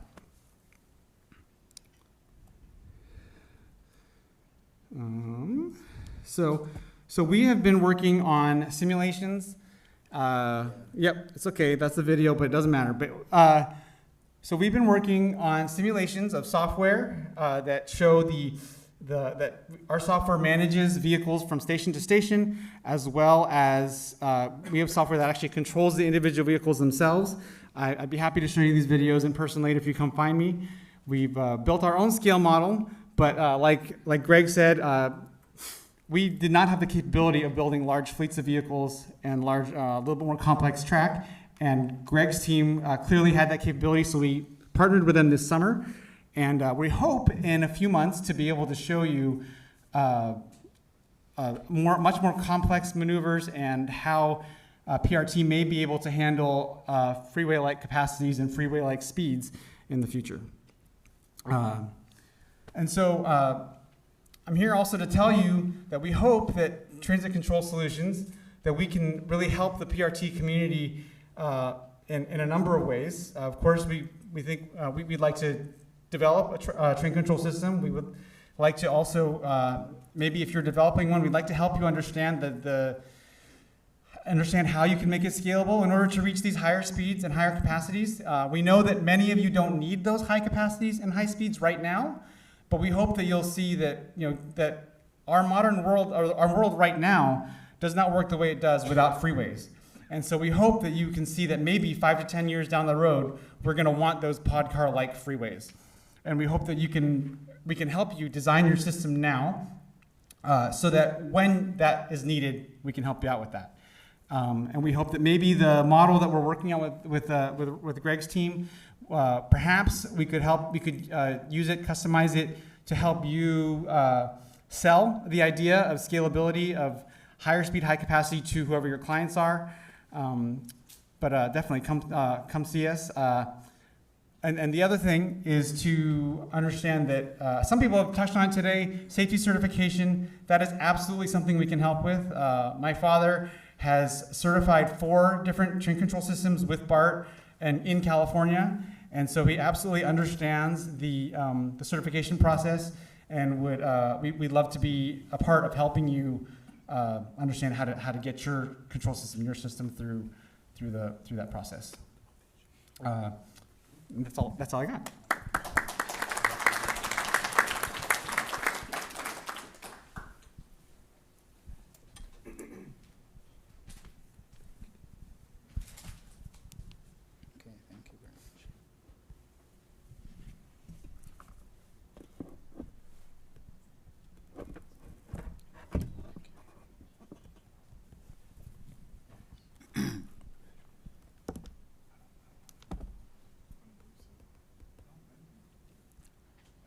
Hello, everyone. Yes, so my name is Kamoga Douglas Mwanguzi, and I am an urban planner based in Kampala, Uganda. So I also work as a CEO / co-founder, team leader of Urbanscape Design Associates. This is an urban design firm that is based in Kampala, Uganda. So we basically do urban planning and urban design in the eastern part of Africa for now. So I also work with Krista as an Envision Ride as a coordinator for the students for Envision Ride. And I would like to bring our attention to something special that I noticed today. With great speakers like Dave Miles, Dr. Karen Philbrick, Professor Furman, I see we had Iris Yan here, Frederick, and each and every one of us, Peter Mueller, Krista. I couldn't help but notice a young lady who's called Mira Bosca. From morning she has been here, and I think she is the youngest in this room. And she has not said anything, but she's watching. So what is the future? What is tomorrow for us? Because I believe that the generation now is going to hold us accountable years to come. Are we going to, these ideas that we've shared today, I've just broken down the great speakers we had, great ideas. Personally, I've been 3 years working with Krista, but I was still learning, and I'm like, wow, I was amazed. So those are 3 years working, and I'm still amazed. What is the record that we are keeping for the future generation, for the people who are to come, to whom actually the future belongs? Because 30 years from now, if she's 15 or 12, she will be 42. She may be the city mayor. But Krista will be 90-something. If he's still the city... Sorry? No, I'll be 15 again.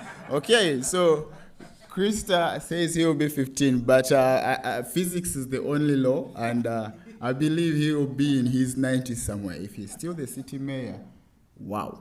But I think she will be the decision maker by that time.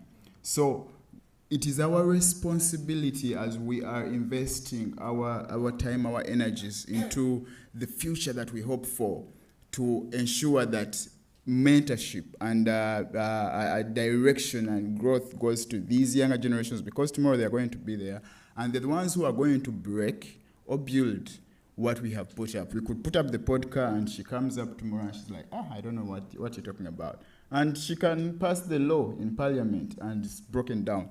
So it's very important for us to have sustainability, and that's what I'm here to talk about, looking forward. So with all the great ideas that we've shared, what is the next? What is next? How do we prolong this into the future? Over the years, I joined Krista in 2019, but he had been at this since 2015. And we hold a program which we call the Student for Future Mobility Program, where it's a global initiative to empower students all over the world, to bring the students to a capacity to participate and contribute.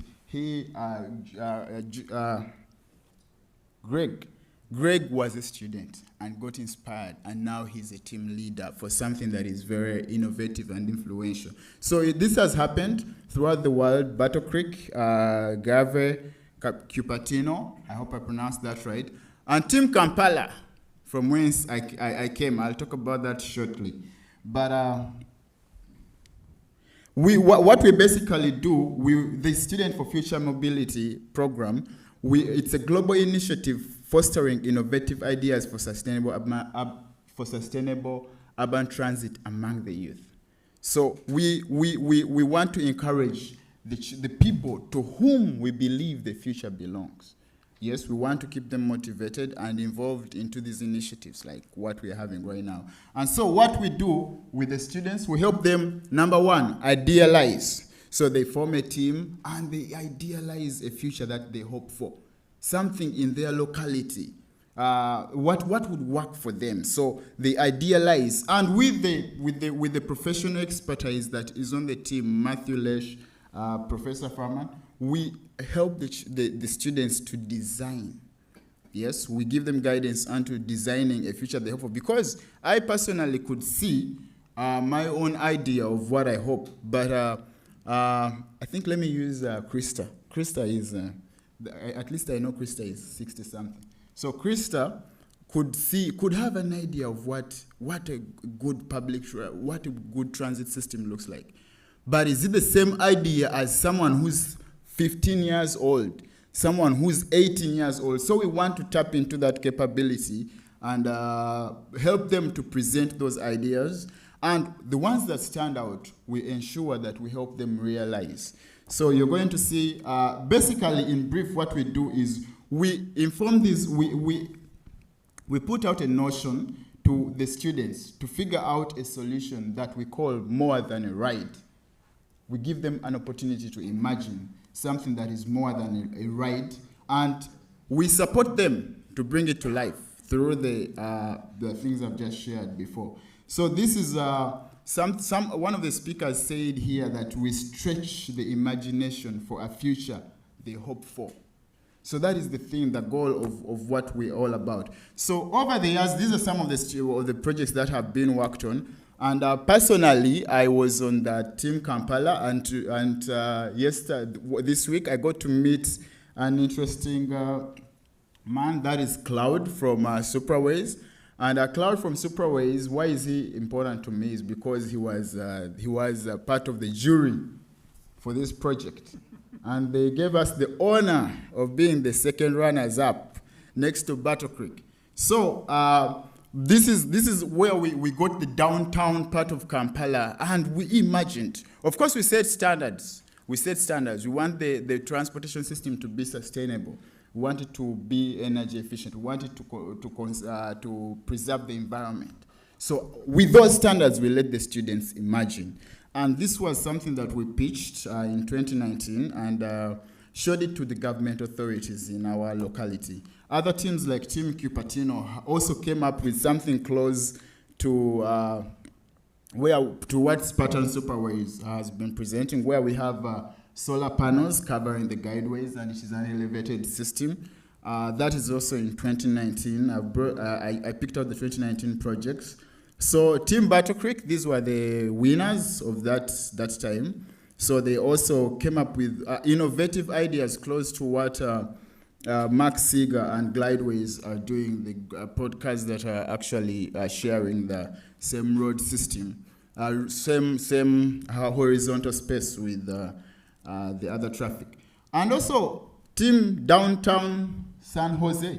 So these are various works that over the years, we have tried to see that we inspire the students from around the world. So this is all about them depicting a dream of the future they hope for. Have we actually can any of us clearly put up their hand confidently and say that I know what tomorrow's sustainable transportation system will look like?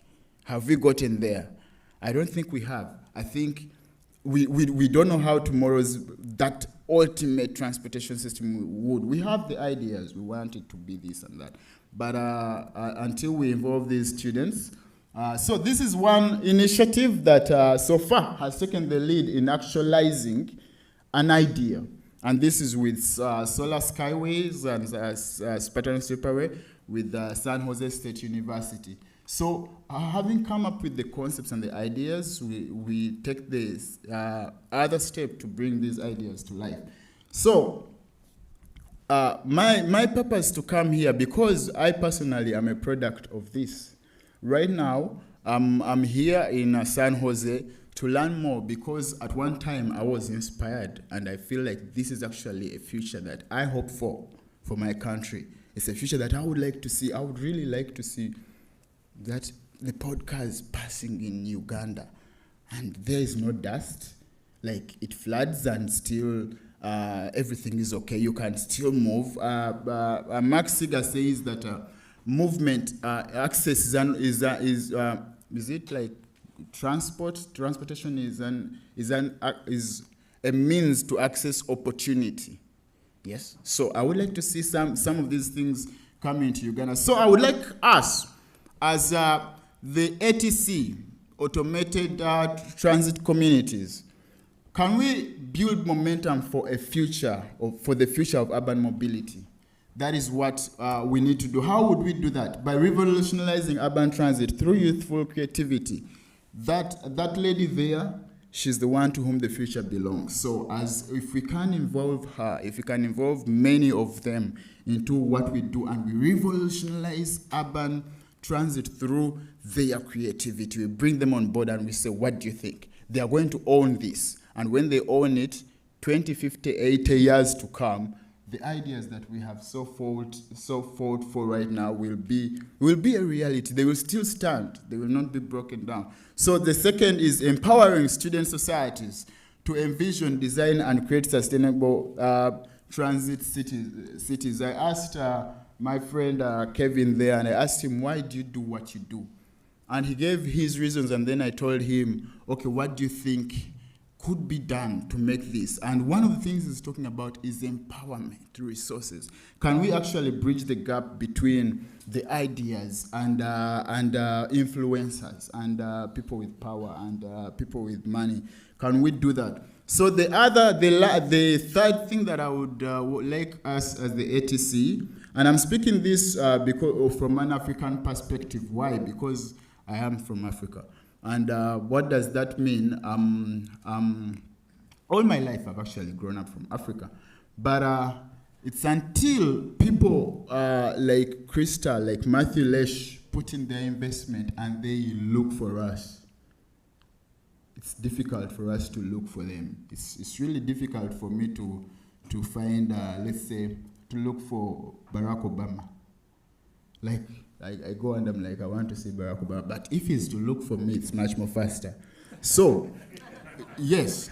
So that's the thing. We as the ATC, as the team that wants to see this come to pass, we need to work together and invite the world to invest in the future of mobility and support innovative ideas. If you see something beautiful, then let's work together to make it happen. 3 things. We need to support inventions that make sense to the goals that we want to achieve. And then when we support inventions, let's encourage these students, the young generation, by driving them towards research so that we can hone or clear their innovations better. And then finally, develop. If it is worth, if you see it's worth doing, then we do it. That's the goal of why we are here.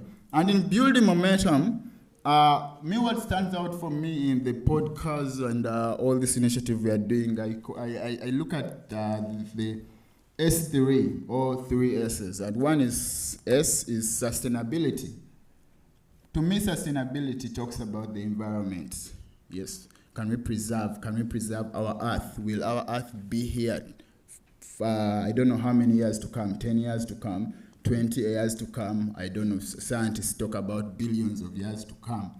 Yeah, so will our world still be there? So if we can have a mobility option that, first of all, preserves our world, sustainability. Then number 2 in sustainability, and very important, is generations. Yes, and that is why I will point to her because she's the youngest here, and me, she's a beam of hope for whatever we are discussing. It's getting in her mind, she's ingesting it, and 10 years to come, 50 years to come, she's going to be the decision maker who will break or build whatsoever we are doing. Then the second S is scalability. Right now it's in San Jose. Can it actually, as I like what Peter Mueller asked the panel that he directed, of right now 2024, what can you have?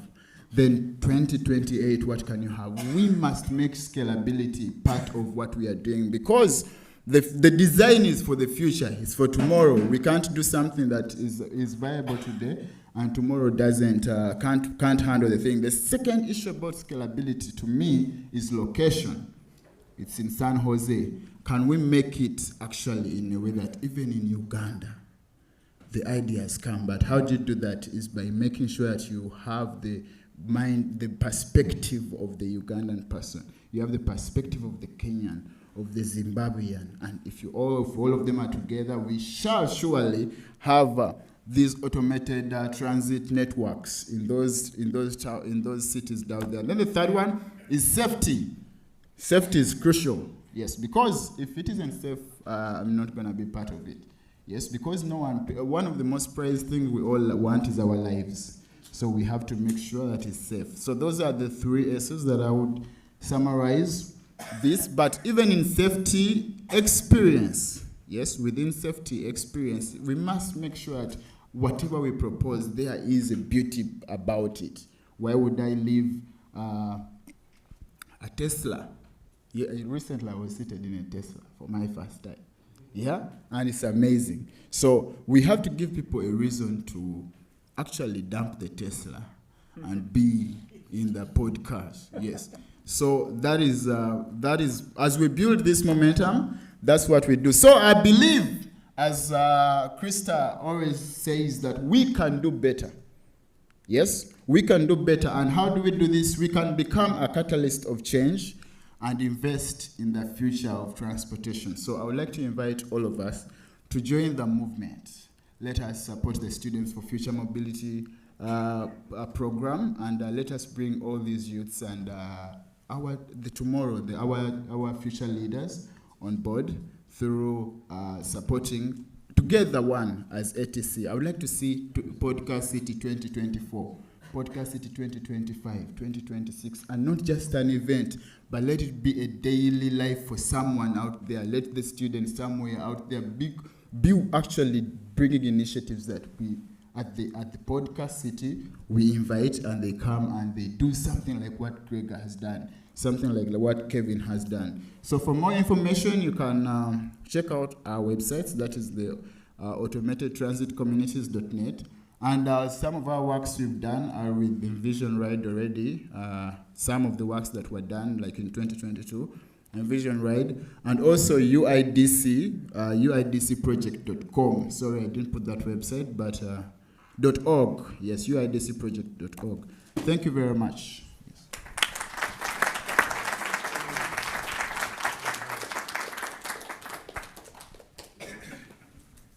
All right.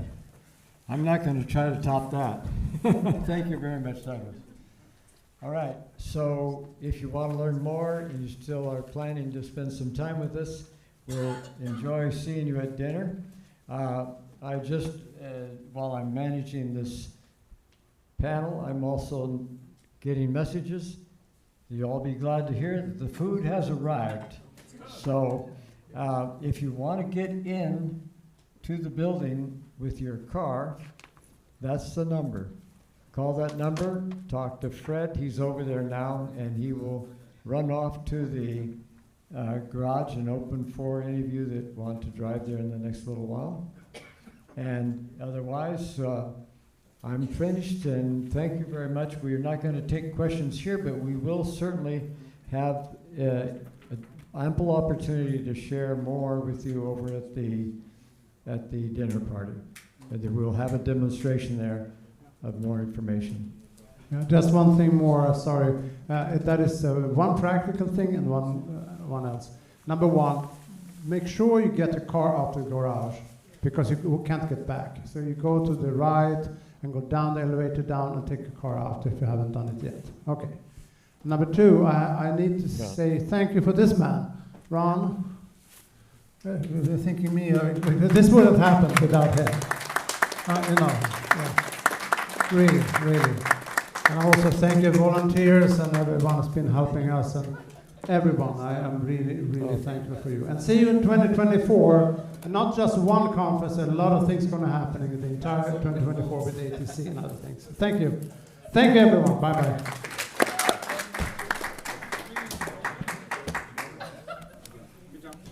That's Greg. Huh? That's Greg.